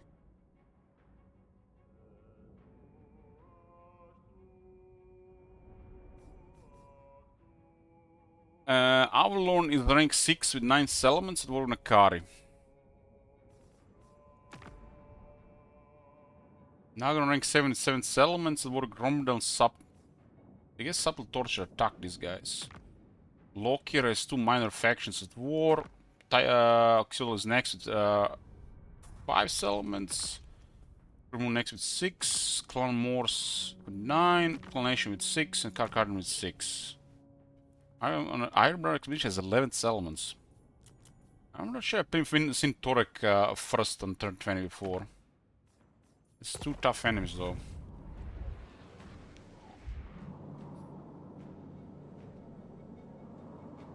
Pyros did impressive work. Rank 20. Kyro's been literally struggling in almost every vanilla test.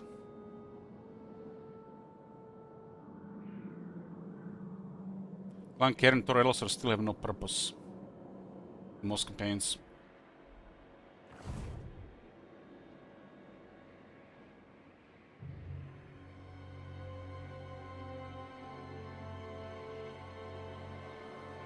I only serve the Changer. Oxyotl is rank 10. It's interesting they didn't clear this. Again, an army waiting at home, huh?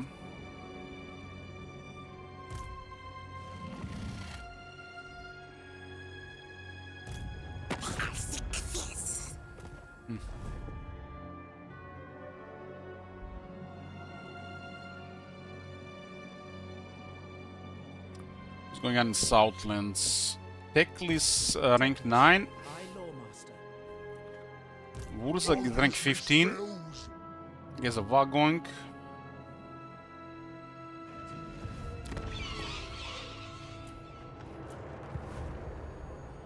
Manfred is rank 9. Are you guys seeing this? Close your eyes, top manager. Close your eyes. So nothing. More sleep shines. I am good.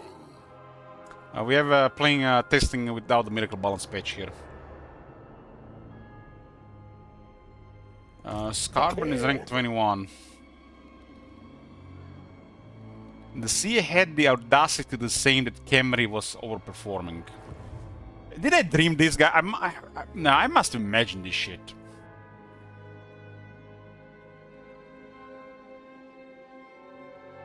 I must imagine this shit.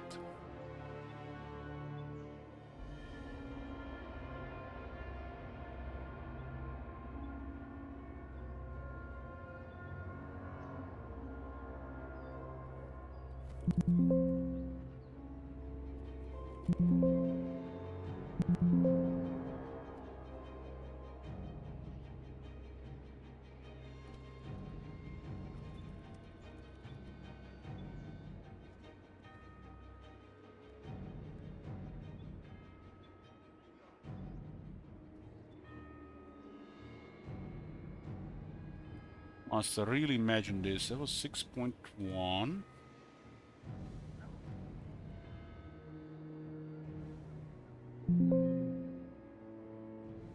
Point 2.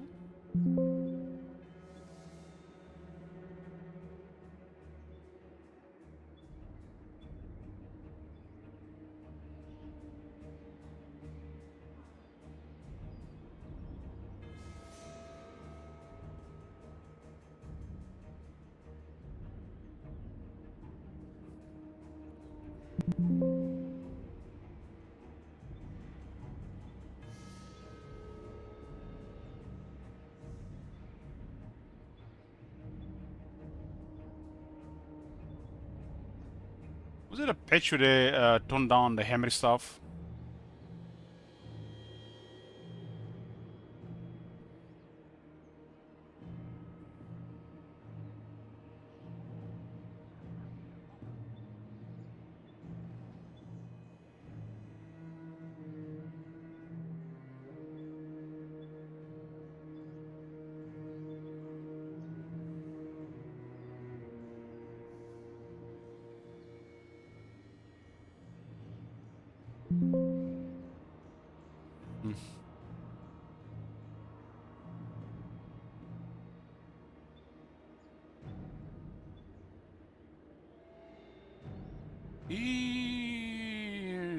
There's several hot fixes here.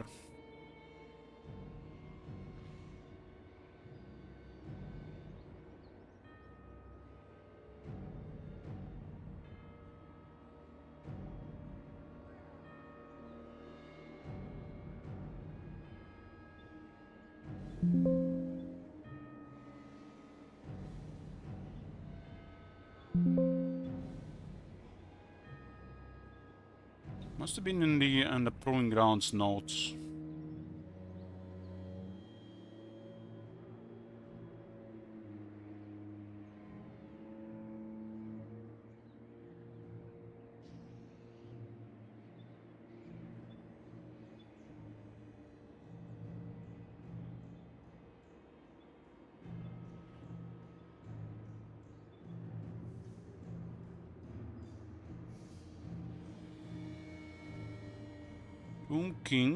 Tomb Kings, LST, Tomb Kings, 1790.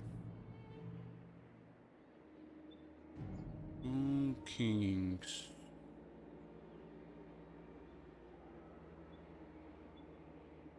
Can find it. Was buffed and 190. It went down to. They kept it. So what else was changed there?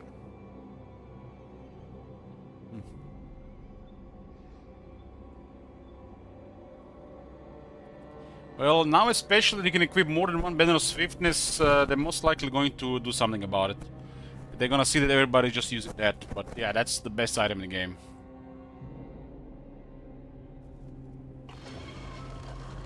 Ever since they updated Collision.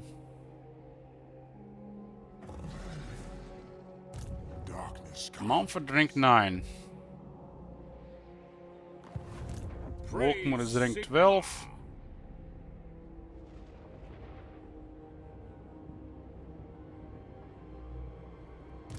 Once is in Tylea, rank 11. Skrag is rank 22.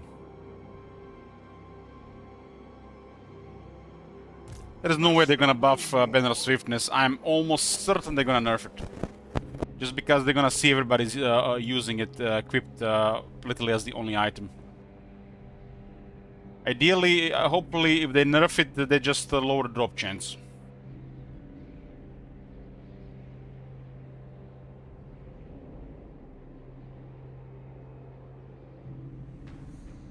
Banner of Swiftness doesn't need a nerf. Other banners need a buff.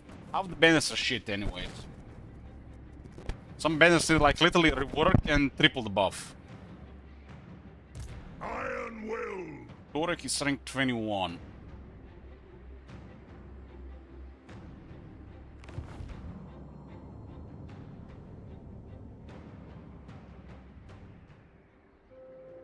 I'll go rank 6.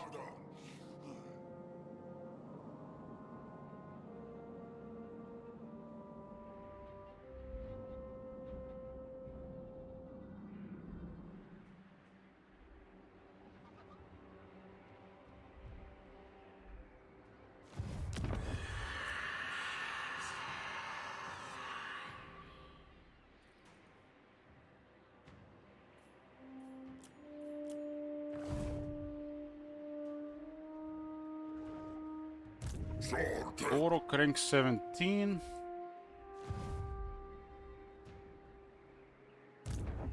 Card rank 10. Rank 12. This the mod might have issues, so that's the purpose of this test. Rank 21 on Skull Taker.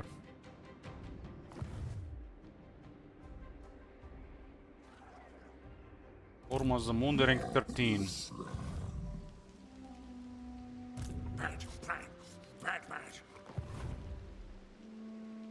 Mother is rank 13, Marathi is rank 10.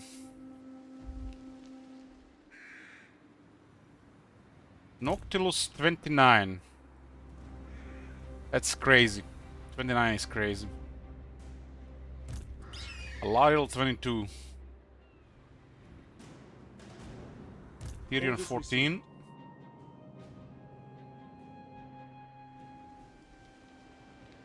My faith in you wanes.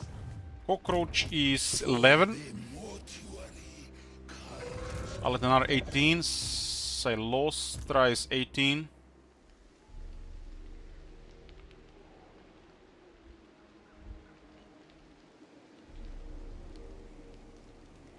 Malekith 9. Gromwell going north again, rank 14. Valkia 15.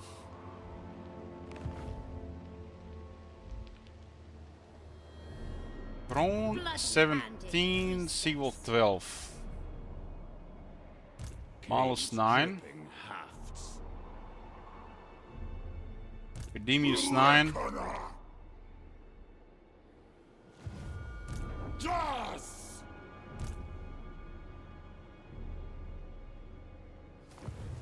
It is done. AFK Prince 13. Archeon 16.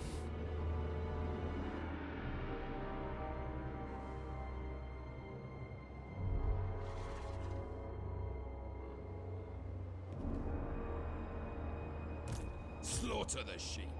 Trog is rank 7. Trot rank 12. Going hard on Mark Heisen. Wolfric 18. What the hell?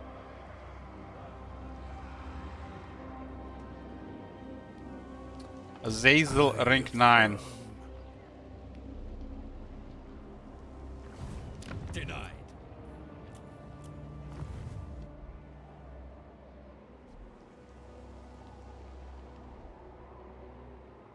Luin is around Albion rank 11. Be'lakor is also rank 11.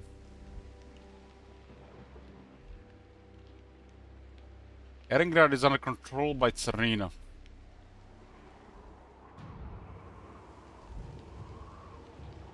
And Serena is rank 13.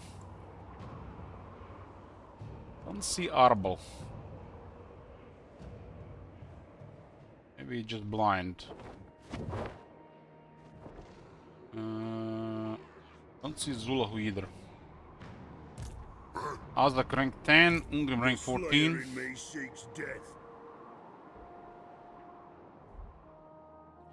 Kolek is rank 16, defeated I mean, I guess second the planes at least didn't defeat Tamarkan. Tamarkan rank 12. Doesn't look too good for him. Zula, who is here, rank 14. Zayt in the black, rank 12. His usual spot, Bloodwing Keep, watching Twitch.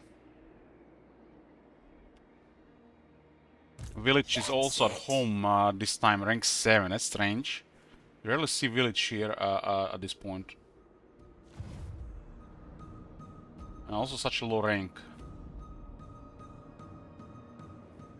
Yeah, what else? Ring victims.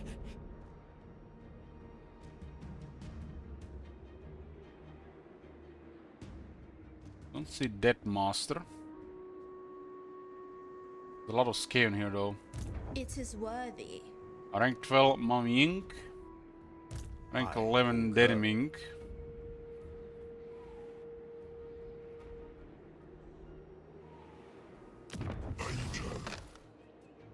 The Minor Greens is a sitting Lizardman there. Nakai is rank 17. Lockett 13. No peace, rank 12.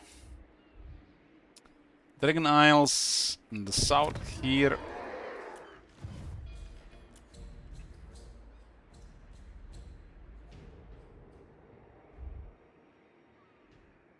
Helmagor is taking stuff here. Grisus is rank 15. Don't see Gorst. Black Father is rank 13.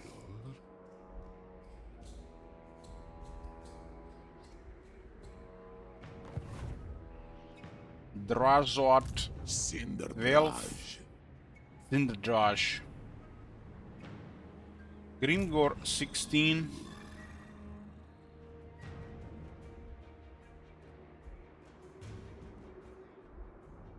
This guy's being ignored. This is definitely a strange and unusual compared to what we've seen with the mod. Rank 11 Imrik. Wig is rank 16.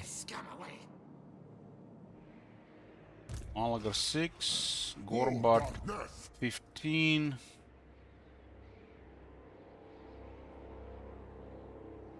We got Skarsnik with rank 15. Lots of military not doing anything.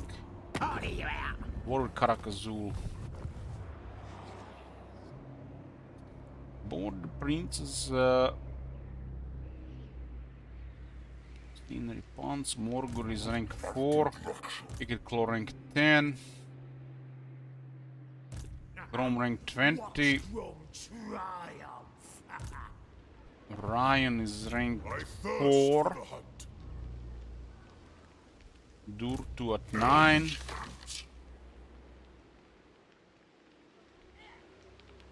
Kazrak is still alive, turn 20 with rank 7.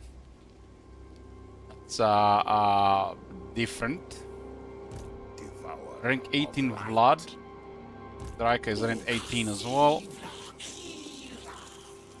Where's Festus? Don't see him. Oh, there he is. Rank 13. Look at those green skins in Hochland. I don't think I've seen that before either.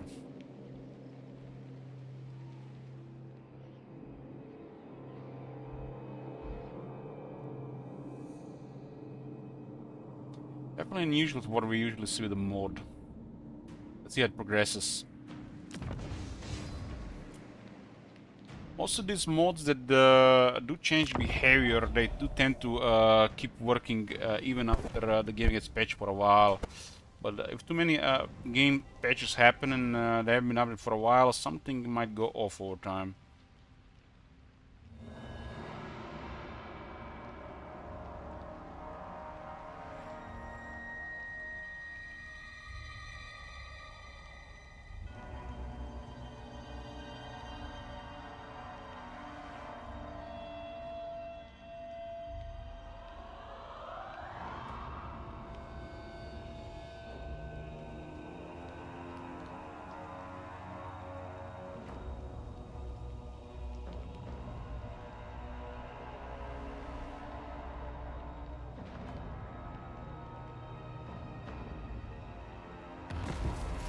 Carter dead, turned 21. Morgul gone. Asa gone.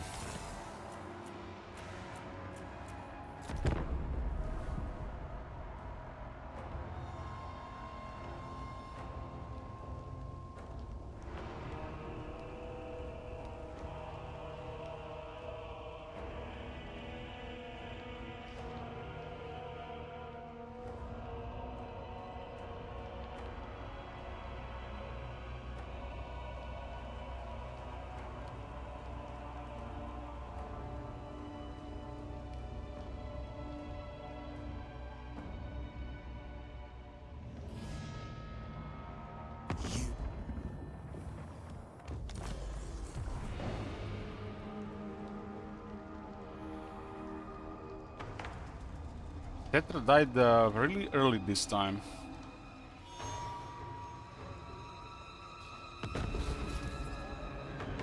Paul Walker's a Confederate Trog.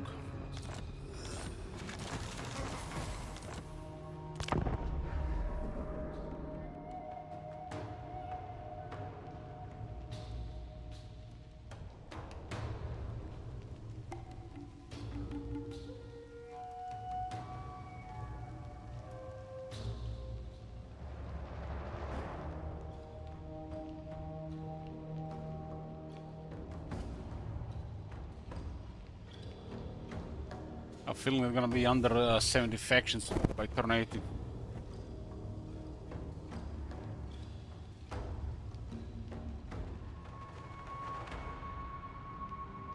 So from the Beastmen, only Malagor and Kazakh are up right now.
Zlubisan, Hans Marshall gone, Kargson gone.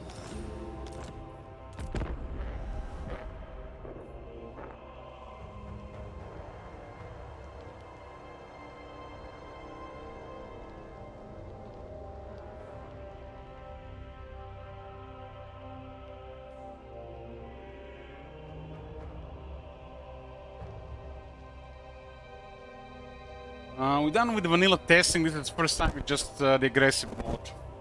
It's already find some things different than the usual what we've seen with the aggressive mode.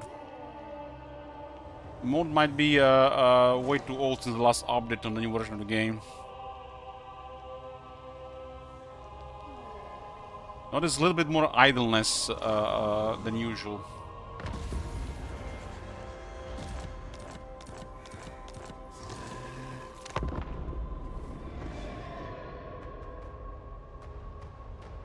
I don't remember back in the mod Oxyotl having an army at the capital while away. At turn 20.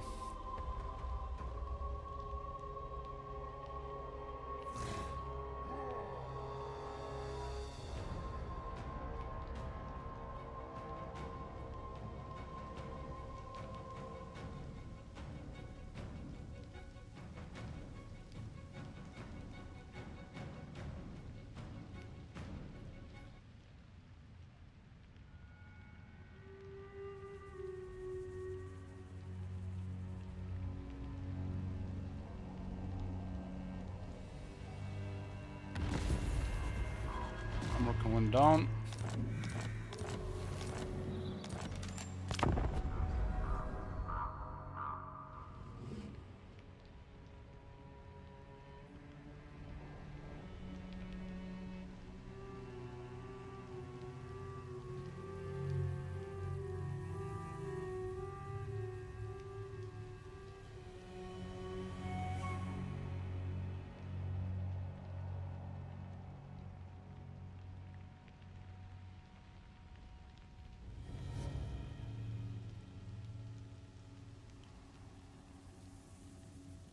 The new setting is for the first go.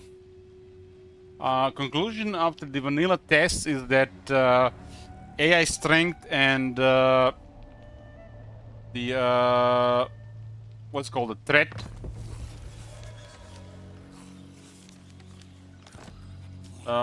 it's makes them less idle and more decisive.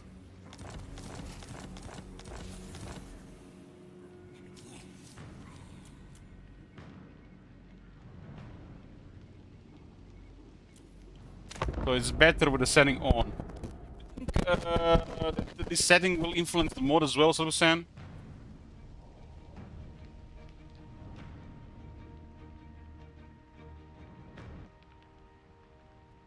Because the AI is idle without that setting. Like, it's kind of bizarre they made a setting that just makes the what it should be more what it should be than what it's not supposed to be.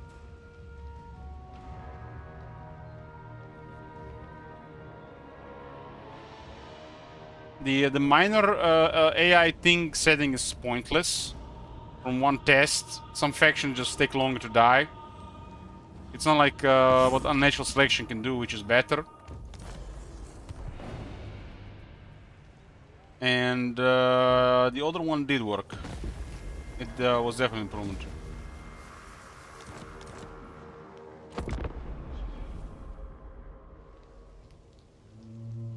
Was it AI strength and threat assessment, right? That one definitely works from 6-7 tests.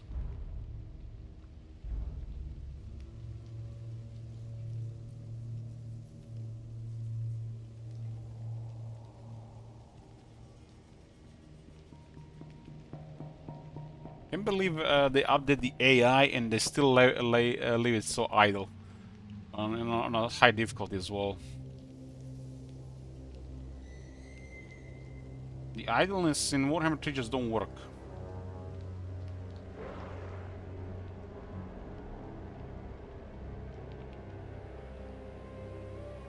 It just don't fit the pacing of the game.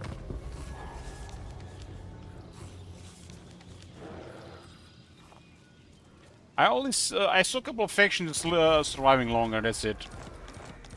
None of these factions actually did something like they can do with the natural selection. And it still kept Clan Kieran, Tor Elastor, doing nothing. Completely get ignored and have no interaction with the world.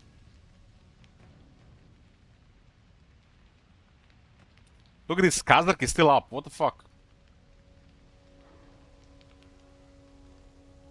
Taurox went down first, and then Kazakh, then Morgul went down. Kazakh is still up. Usually he dies among the first.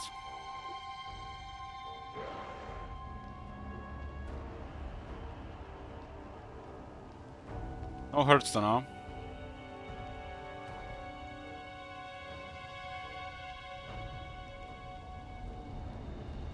Yeah, but even in the late game, factions ignore Clan Carrion. I've seen a train of armies passing through, still ignoring them. I think that faction is just best to be a ruin at the start. They don't know anything in the game, really. Nice and Mumford down. We're gonna make a short break here, boys. Be back. I'm here. Nobody interacting with the Clan Carrion Nagachizar in early game makes sense, but nobody interacting with them the entire campaign doesn't fit the game. And nobody interacting with Eastern colonies is broken. That's for sure. I think it's much better for the game for Nagashizar and Eastern colonies being a ruin.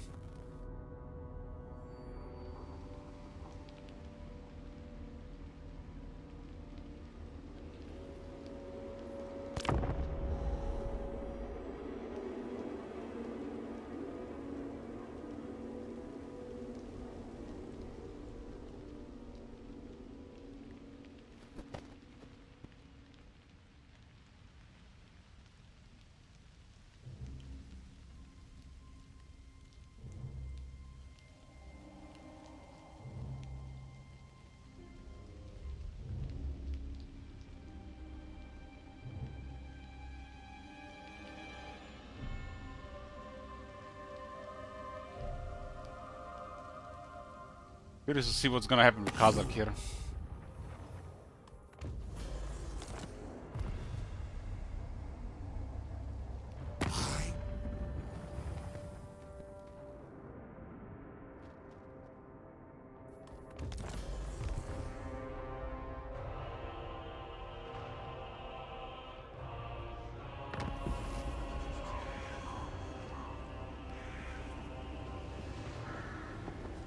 Ekli's gone. The Lost are gone. Sentinel's gone. Pour down the pyramid, Volkmar.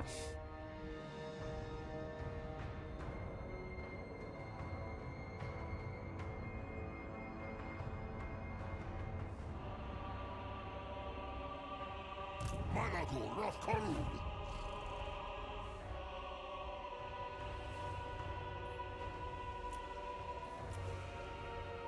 Well, well, well, what do we have here?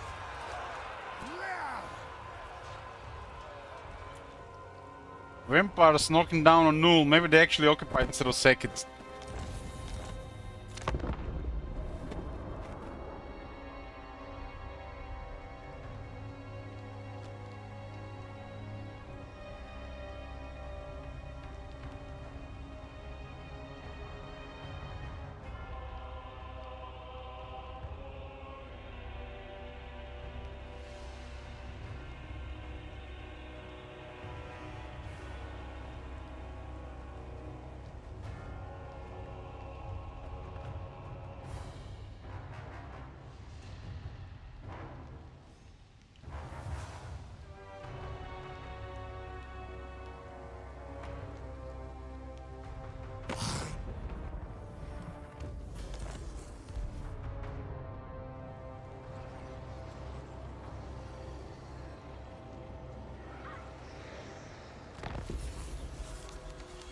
Karak here next taking Plainsburg.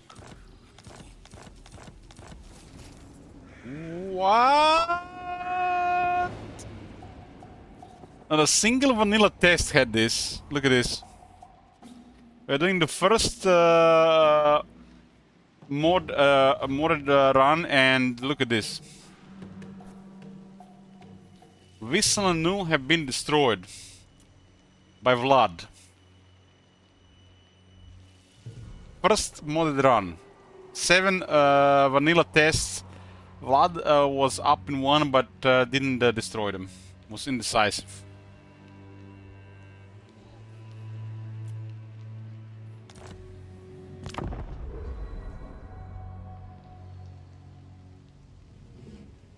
Might be a freak accident, but still, it's great to see.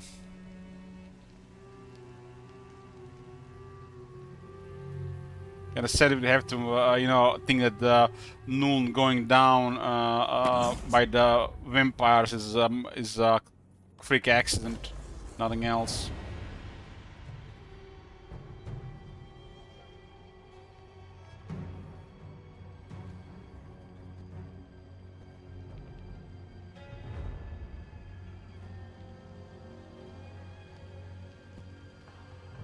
Why do vampires all of a sudden doing something? First, it looks like the aggression is supported by the Raised Dead. I mean, it makes sense, right? You're on the aggro, Raised Dead gives you an edge. You're not going aggro, you have no edge. First, run with Mod Kron dead. You know how many times Moron got killed in 7 vanilla runs? 0 times. 0. Vampires have destroyed Kron. And vampires are going hard in Reichland as well. Look at Kemmler.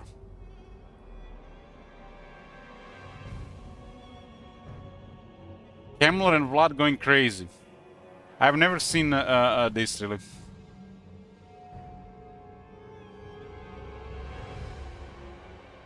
At the same time, Kemmler destroyed Koron and invaded Reichland. At the same time.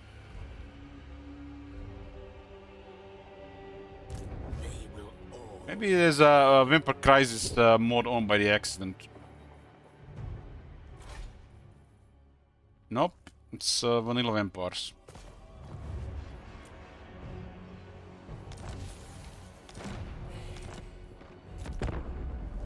Azrak's still alive and the vampire's going crazy. Like really crazy.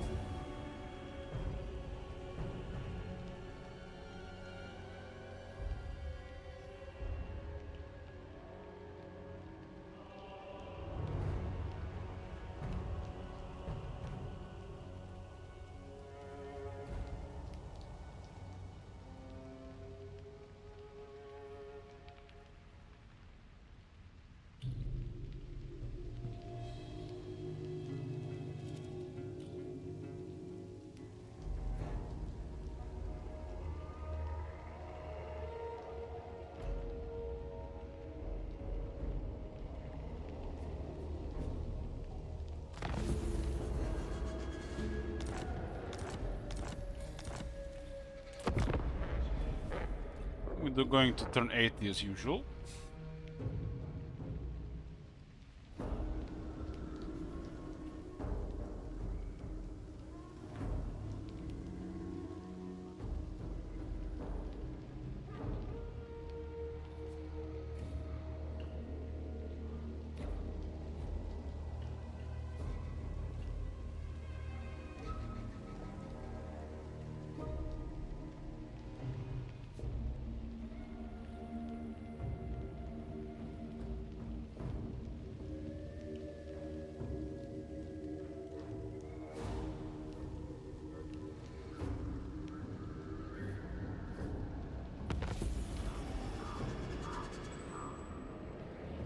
Murat is down, 1035. By Mother Stanky. Call me witch. Well, well, well. That's unusual.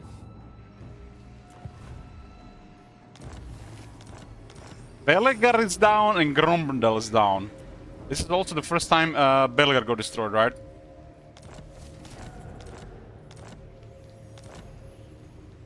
Belegar got destroyed by ogres. That's really, really nice to see. Thinking like Belegar was untouchable in this place. Skrark destroyed him. It's amazing.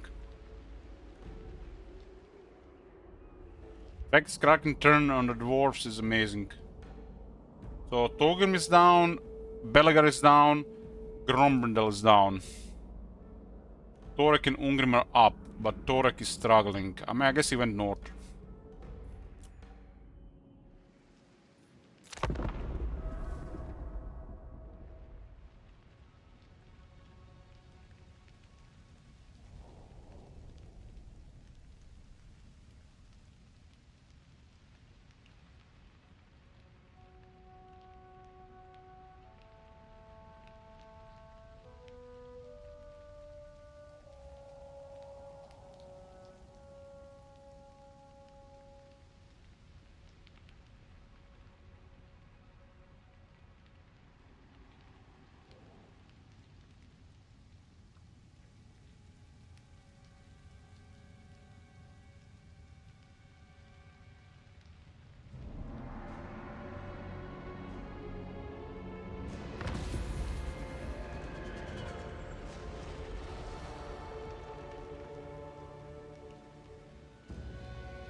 Demi is destroyed.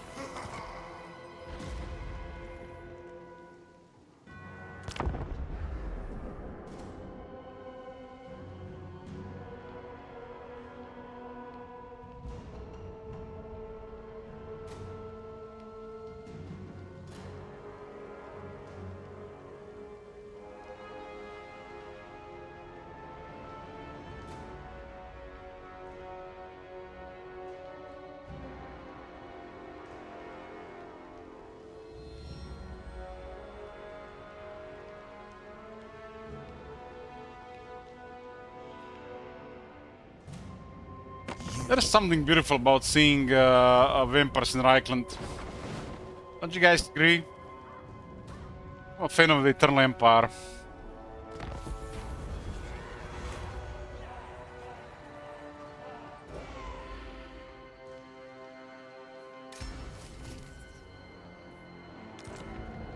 Arglund declared war on Sylvania.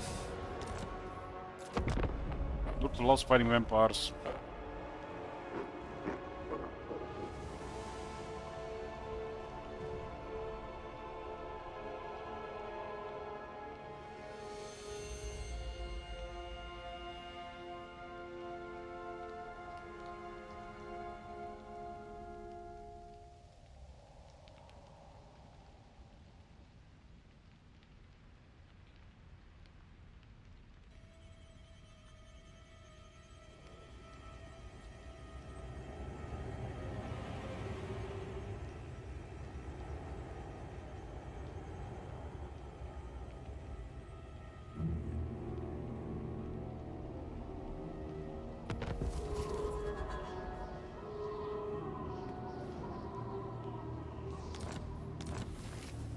Reichland destroyed! Oh my god, look at this! What the hell? 7 AI, 7 vanilla runs in a single time this happened, and first modded run, both Elspeth and Reichland go down. What happened, Empire? Can't handle zombies anymore?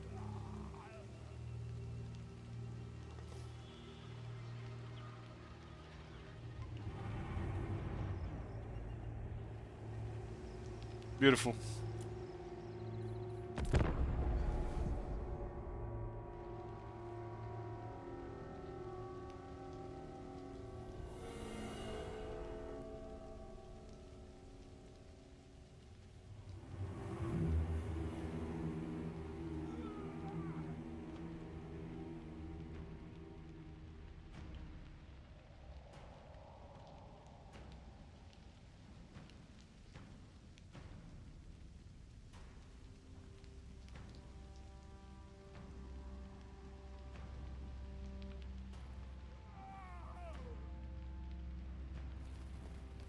Kazakh, man, just do it. Stop trying, just do it.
Shua, who is down as well. Malgo down.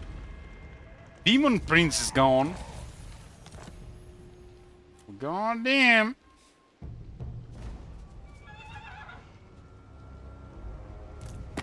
Say what you must, but know you play a dangerous game, and I Looks like Kemmler is suffering for too much success. Ulton is coming after him.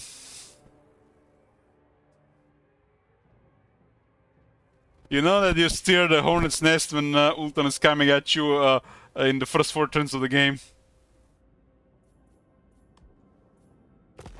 I've actually seen Ulton attack Kemmler as a normal thing back in Warhammer 2 days. Before, when Kemmler was a menace here with a strong landmark. Before they lobotomized him.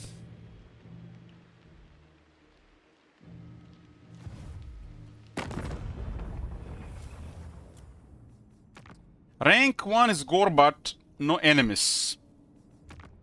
Rank 2 Tyrion, Noctilus and Bellicor. Rank 3 is Kemmler, a dwarf with Alariel, Eltarion, Krace and Teak. Malekith is rank 4, warring minor corn faction, the Crimson Skull in the east. Probably because of Malus. Grimgor is rank 5, no enemies. Both aggressive destroyers Gorbat and Grimgor have no enemies on turn 40.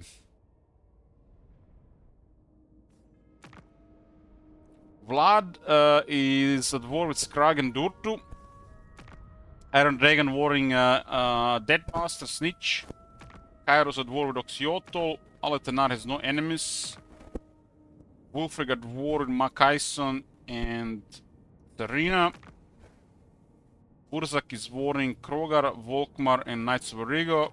Gran Pepe at war with Skulltaker. We got Malus at war Crimson Skull. Largest faction is Sylvania and Barrow Legion.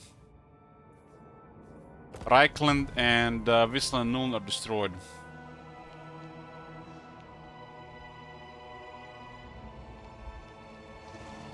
This is a red flag here. We'll see if it lasts one a few turns. And Ulton is moving on Kemmler.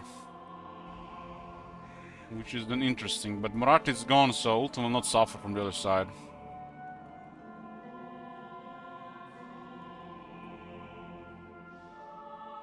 This guy has been in Godless Cladder, I think, the entire campaign. It is possible that the AI strength and threat assessment is interfering with the Aggro mode. Because it's not turned on. This is a drastic difference between the 7 vanilla tests. Like, drastic. The fact that Reichland and Elspeth went down so decisively just tells you there's a totally different game. Blood in one of those campaigns actually had him, but didn't finish him off.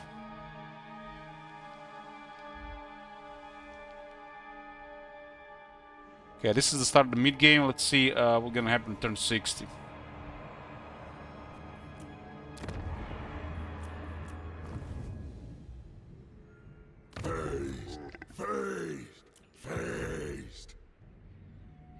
Mountain Eaters have the best spot here, so they rarely get finished among the first.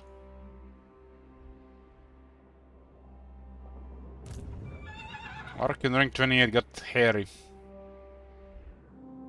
Archeon has also destroyed Demon Prince.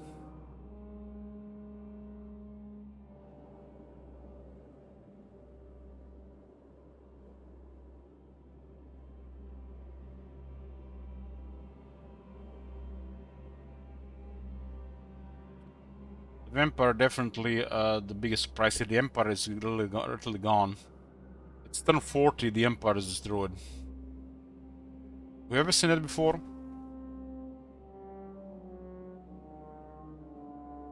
Oh, just mass murder. Yep. It might be a recent thing, but yeah. It looks like the new update AI is interfering with the ultra aggressive and smart AI mode. Might need to turn on the AI strength and threat assessment. It definitely feels that way.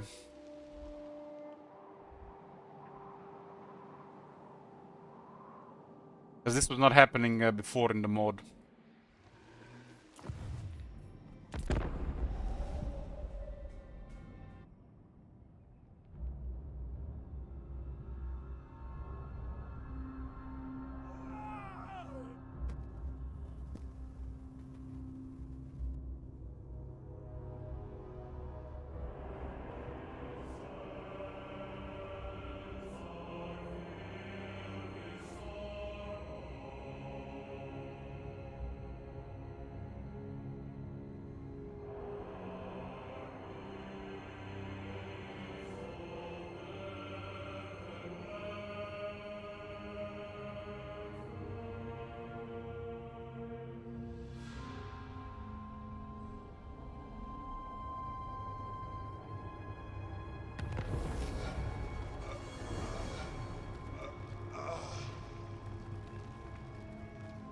I remember the update AI was the recent thing, Jungle Bear, last month.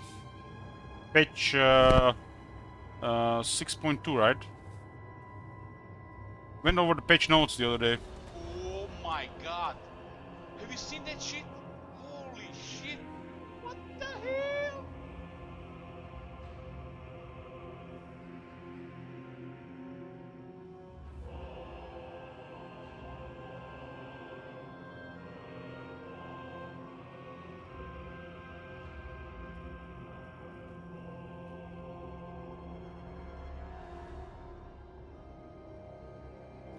This is the link, Jungle Bear, if you missed it.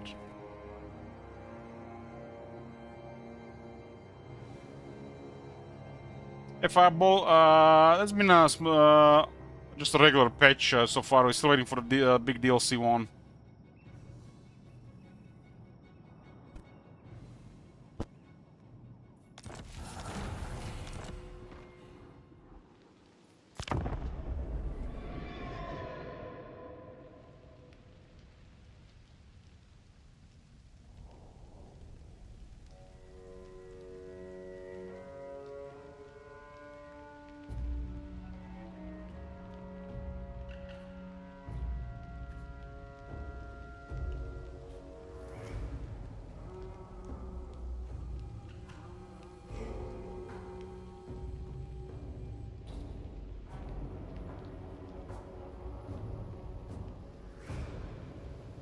Did they update the AI mode? I wasn't really checking it out.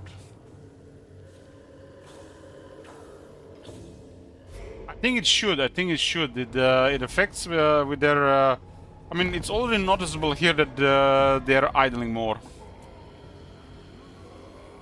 It's not as bad as back in the day, but it's noticeable.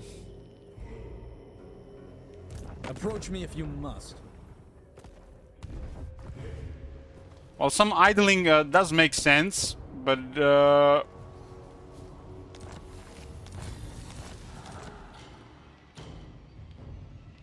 it should fit. Wonder if Kemmer can handle the high elves. It's provoked ult one. What do you guys think? Will Kemmer handle ult one? High elves are one of the worst enemies for the vampire counts. Yeah, well, we're doing tests, Sleepy Sand. That's you know, they added several things, running tests. We're not gonna half-ass it.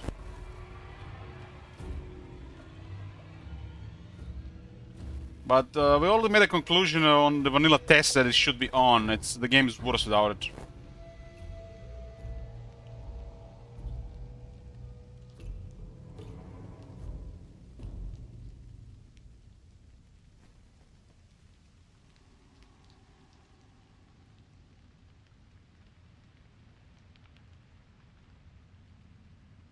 Yes.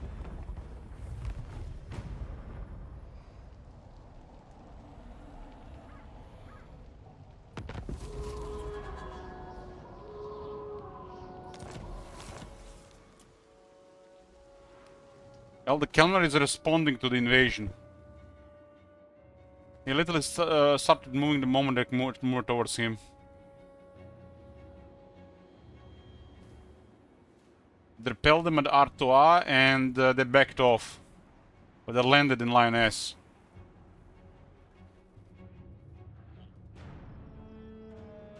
It's gonna be really hard for the High Elves to deal with this. There's a massive pile here. And here. This area is ground zero.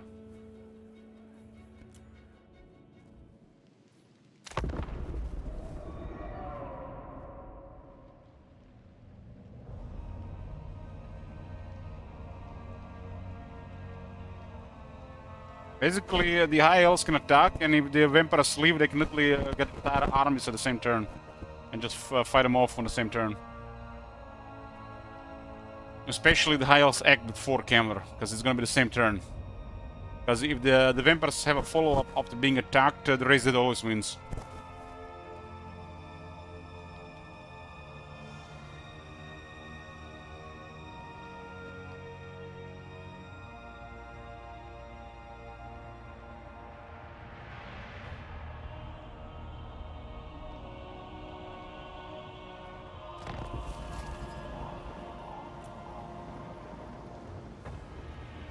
Eltarion poking here.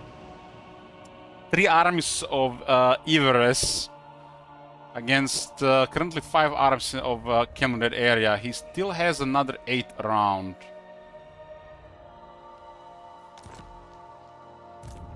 Say what you want. We have Gorbat rank 1, Kemler rank 2. Grave time. And he's not working with Vlad. They're actually hostile to each other. Just vampires. The vampires have to be extra strong because they don't really work with anybody. Champion of the Dark. They're really power-hungry maniacs. Now. You think Tomb Kings would be power-hungry maniacs, but this is vampire counts.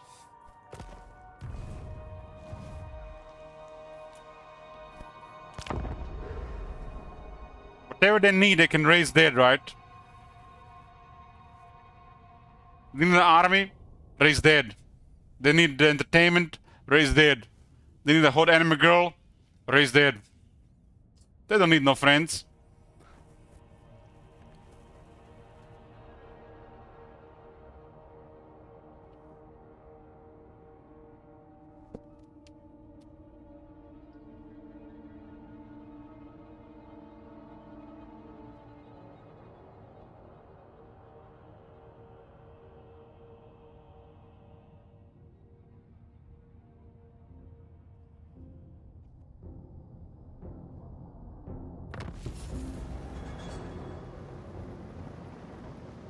Oh, another dwarf went down. Only Torek is alive from dwarves now.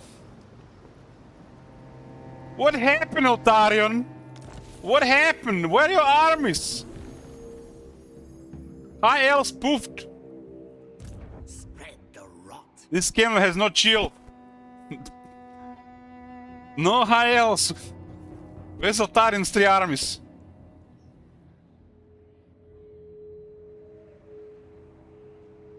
Khazrak has claimed the crown. What the fuck?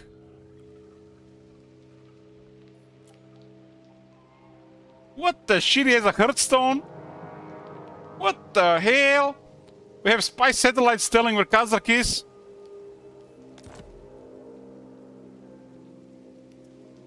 Good thing CA tests everything, right?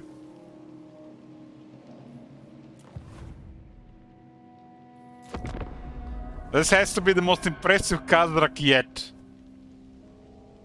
I guess it's a freak accident. When shit works in this game, sometimes it's a freak accident, right?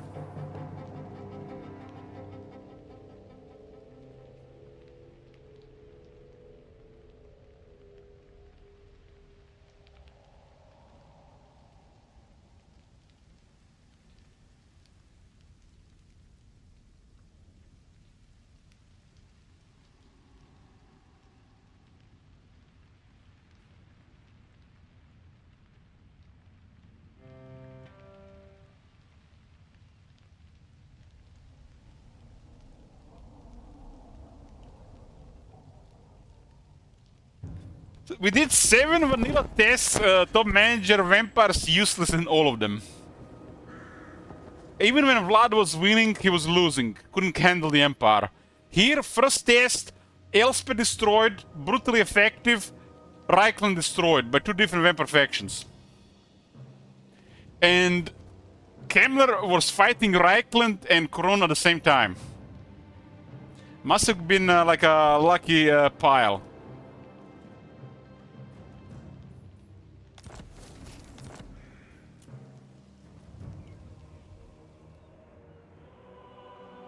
Alariel is under siege in Lioness. There's 2 more armies coming. And now Belcor is invaded here as well. The rest of the Ultan looking good, so that shouldn't do much for them. There's no Marathi. The Ultan has a crazy military for a while.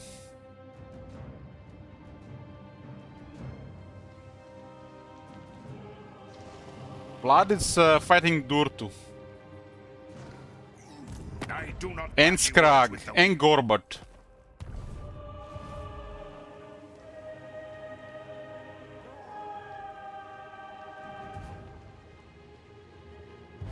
Boys are coming with a war. Multiple armies.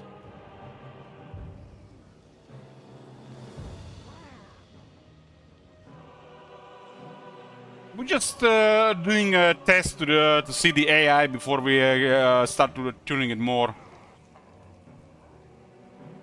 They increase potential everybody golem, so everybody is very close to maximum buff. But with 2 more potential, everybody would be at almost maximum potential. It doesn't matter that much, but it would definitely be a little bit better as well. I mean, for the test, I don't think it matters.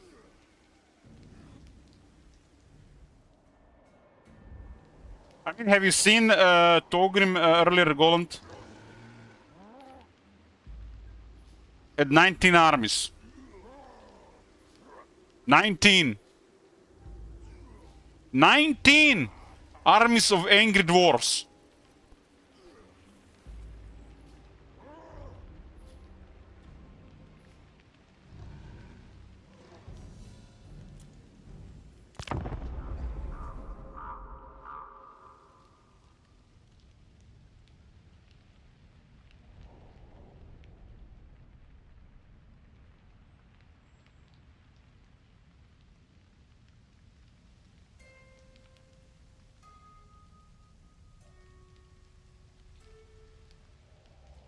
It is nice to see noticeable changes between the stuff here, and we still had to still have 2 more things to add. And I'm hopeful the Sleep Sense mod might be the best option.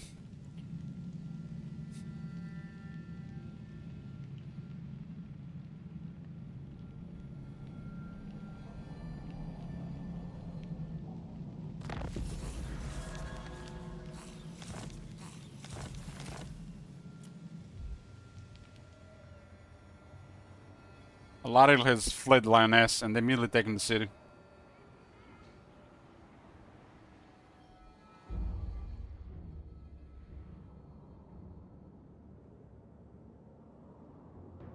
This is the Kemmler of old. But this is a red flag. Imagine this was going to Ulton. Ulton would be fucked, right?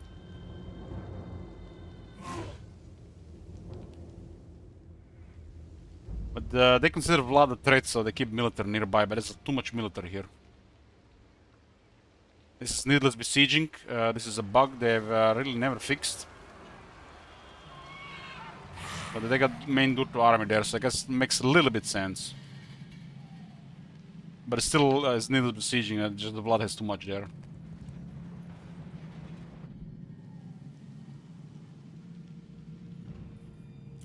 This is the most impressive. This feels like a different game here.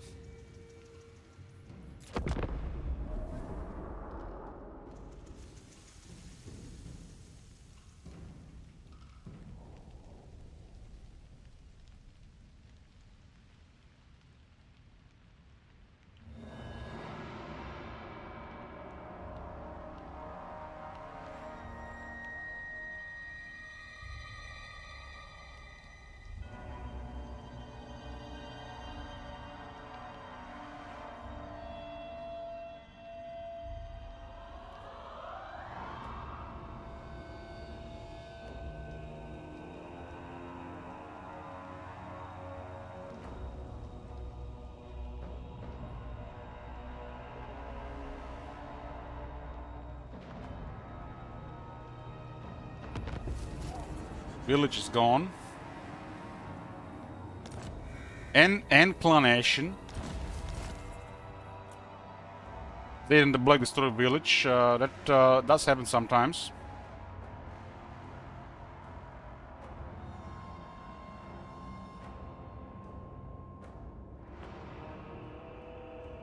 My faith in your ways.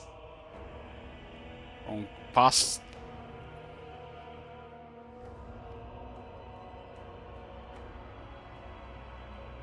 We don't have a really true Spectrum mode, so we are making do. There's a College of Pyrotechnics sieging a city of Grand Carte there.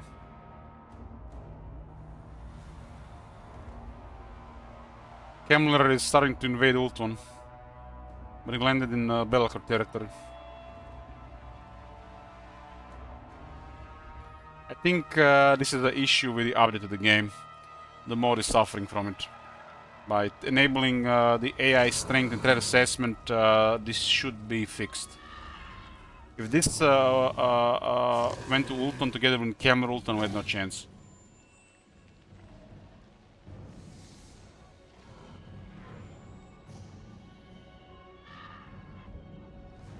Kemmler did fight off 3 armies of Eltarion.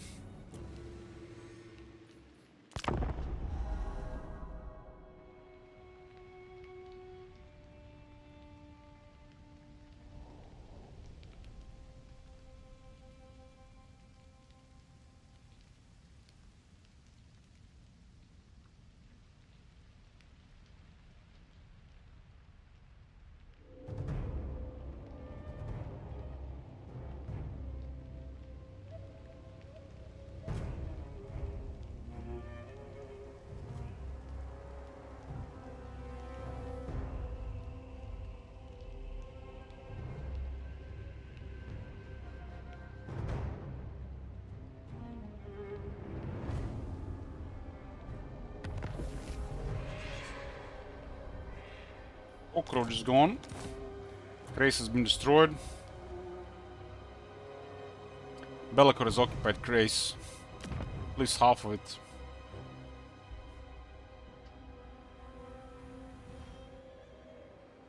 How opportune.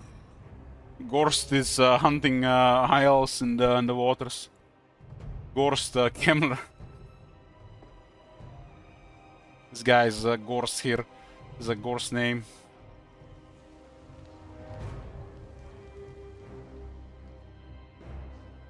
Durtu has repelled them here.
And the vampires are fucking with Durtu. Durtu is literally made to counter vampires.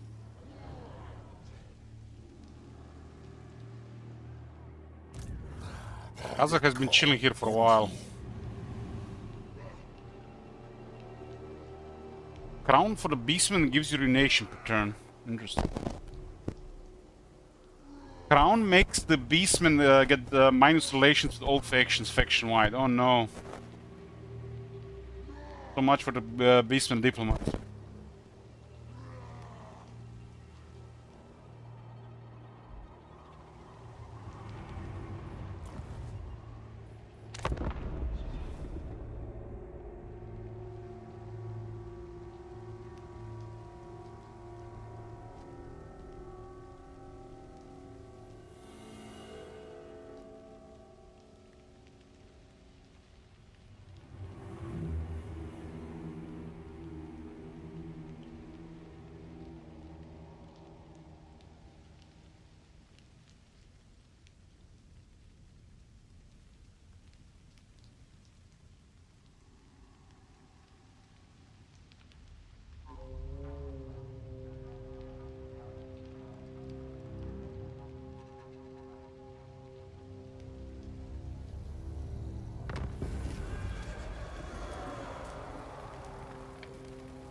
Noctilus and Oxyot have been destroyed. Noctilus been destroyed by Tyrion's faction. And looks like the mod has restored Kairos his former glory.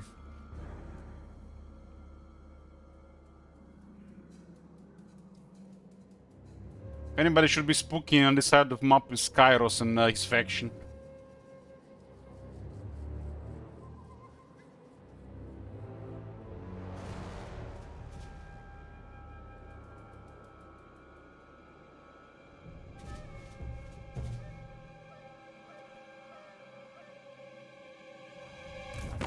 The Eye of Sherian has already told me your offer, but I will hear it from your lips. Archeon is at war with Serena, but he's been AFK in his place. It looks like the patch is messing up the AI behavior.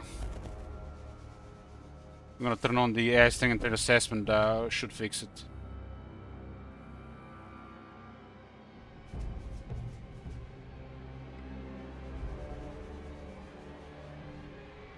Well, Gorbad has come to ruin blood plants here. Kinda crazy how fast the Empire got destroyed here. Weird Archon is only 2k gold. He's been AFK for over 20 turns, Saxil.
This is with aggressive M mode now, correct, yep.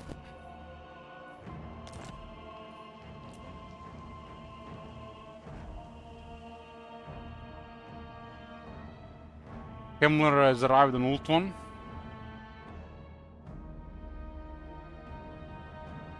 Imrik is up. Fighting Cinder Drash. I wonder what Kairos gonna do. One Pestilence controls most of Austria. I do not bandy words with... Vlad seems to be having issues with Durtu and Gorbad.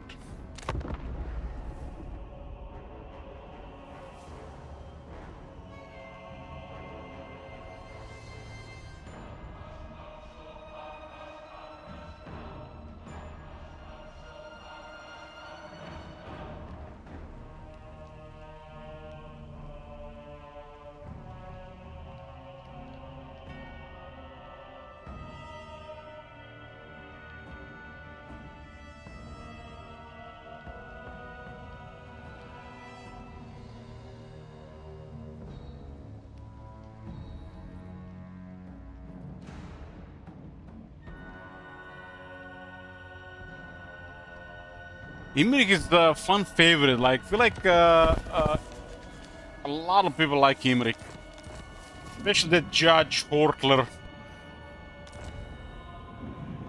Albrecht spoofed.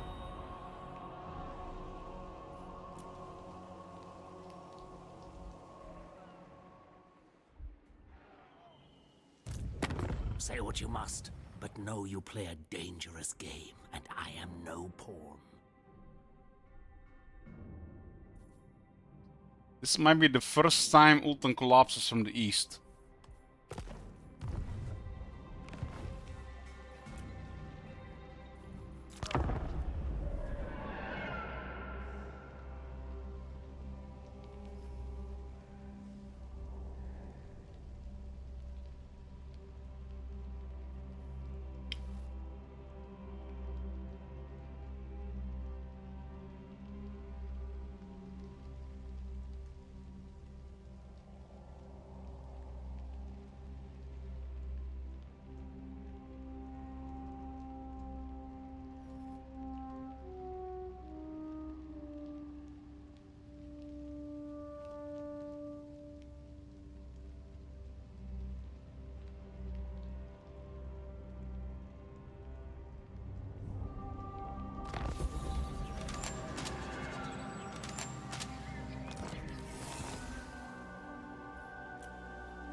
Tor Iver is besieged by Kemmler. What the hell?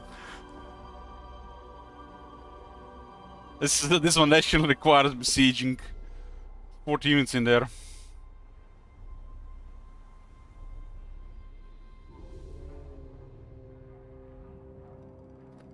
Imagine if we send the rest of the military to Ulton. Goddamn CA, get your shit together.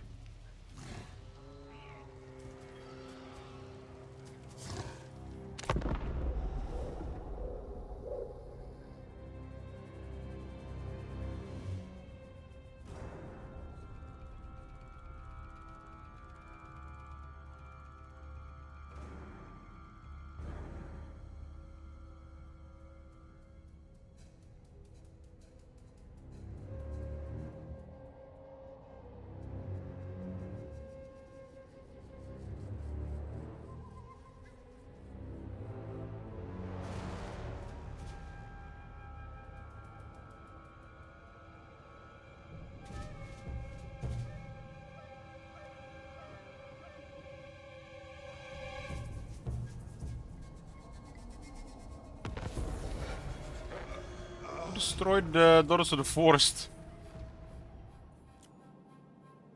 What the hell? Sisters of Twilight? What the fuck is going on there?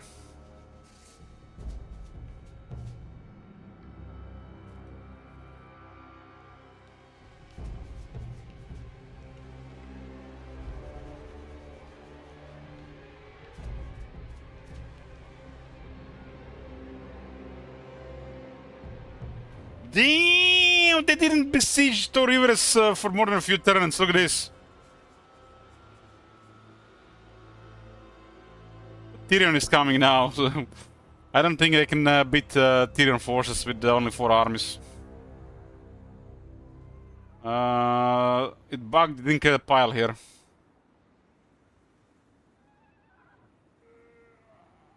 Didn't get a pile.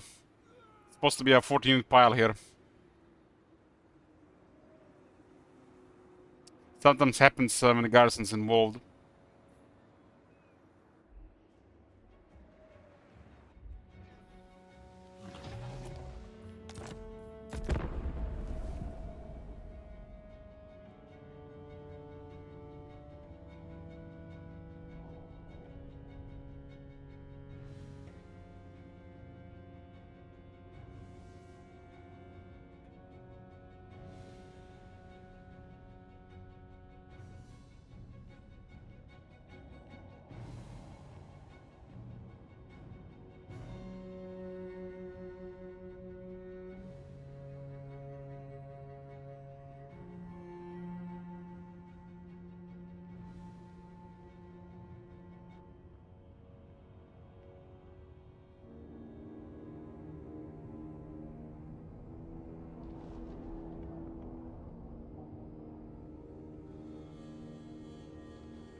What do you guys think about them making a female James Bond?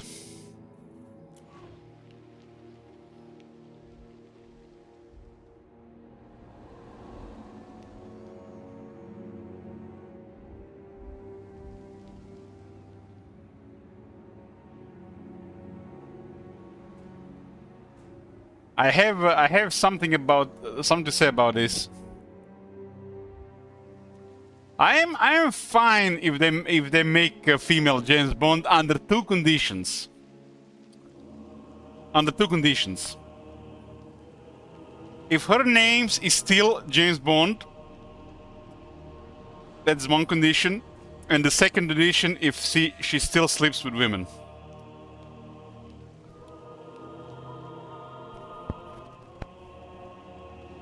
I'll take a female James Bond under those 2 conditions.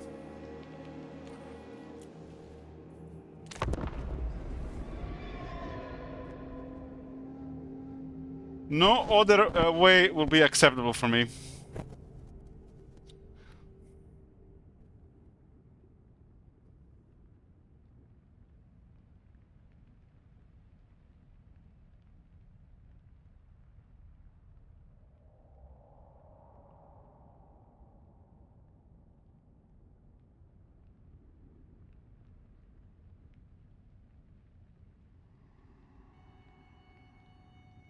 I will allow if she uses sex as a weapon against males to get the job done.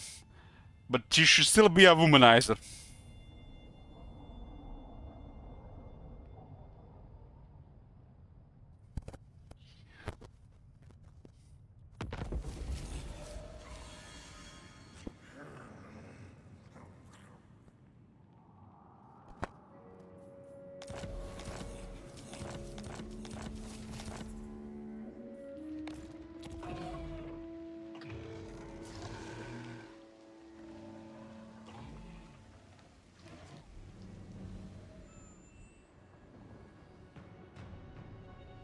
And if the rest of the Cameron military is here, Ultim will have no chance.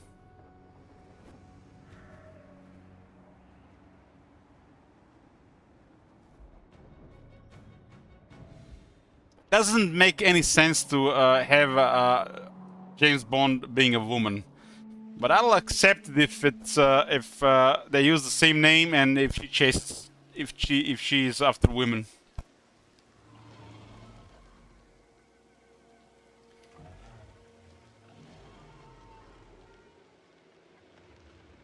The boost camera, no, this is default camera.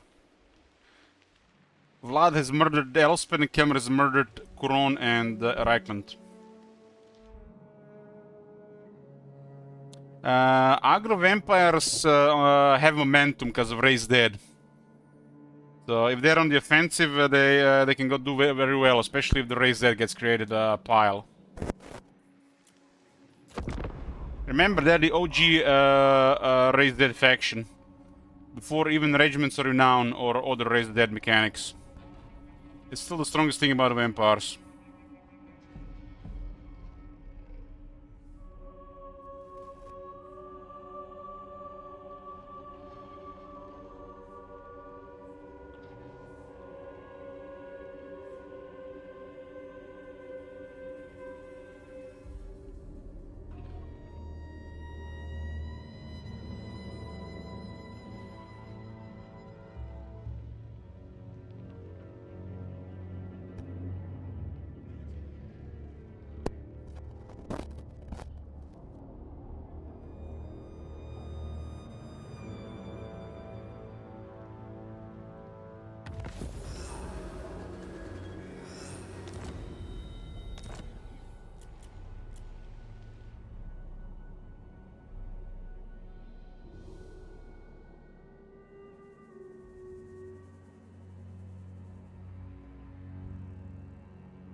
Listen to... Clunking really makes no sense.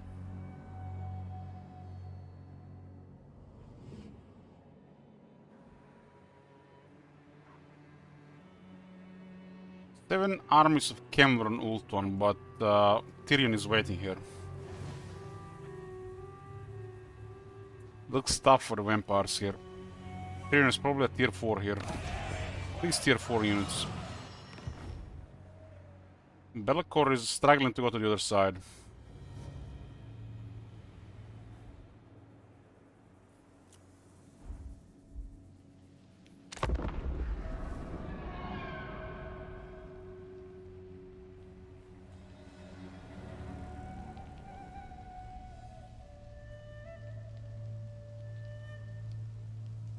So we have to have the AI string and threat assessment turn on even for the mod. The unnecessary idling is happening. Prepare for them to be more aggressive. This makes no sense to keep 7 armies and out of there. 2 would have been already over.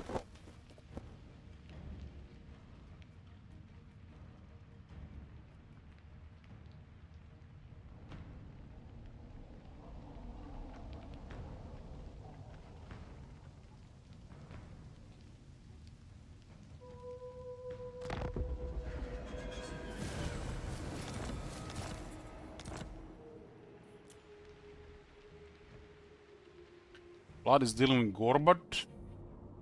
There's gonna be a clash. Has this ever happened? I don't think this has ever happened. Look at this shit. What the hell is this game? Look at this.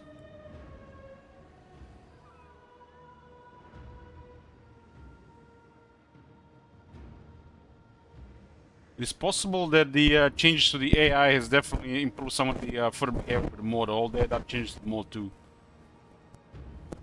Because if the core AI is better, the mod will be better. Anyways, boys, this is gonna be it for today. To be continued. We're gonna be doing more tests with the mods, but eventually I'll start playing the campaign. Thanks for watching, and I'll see you next time. Good night. Beige.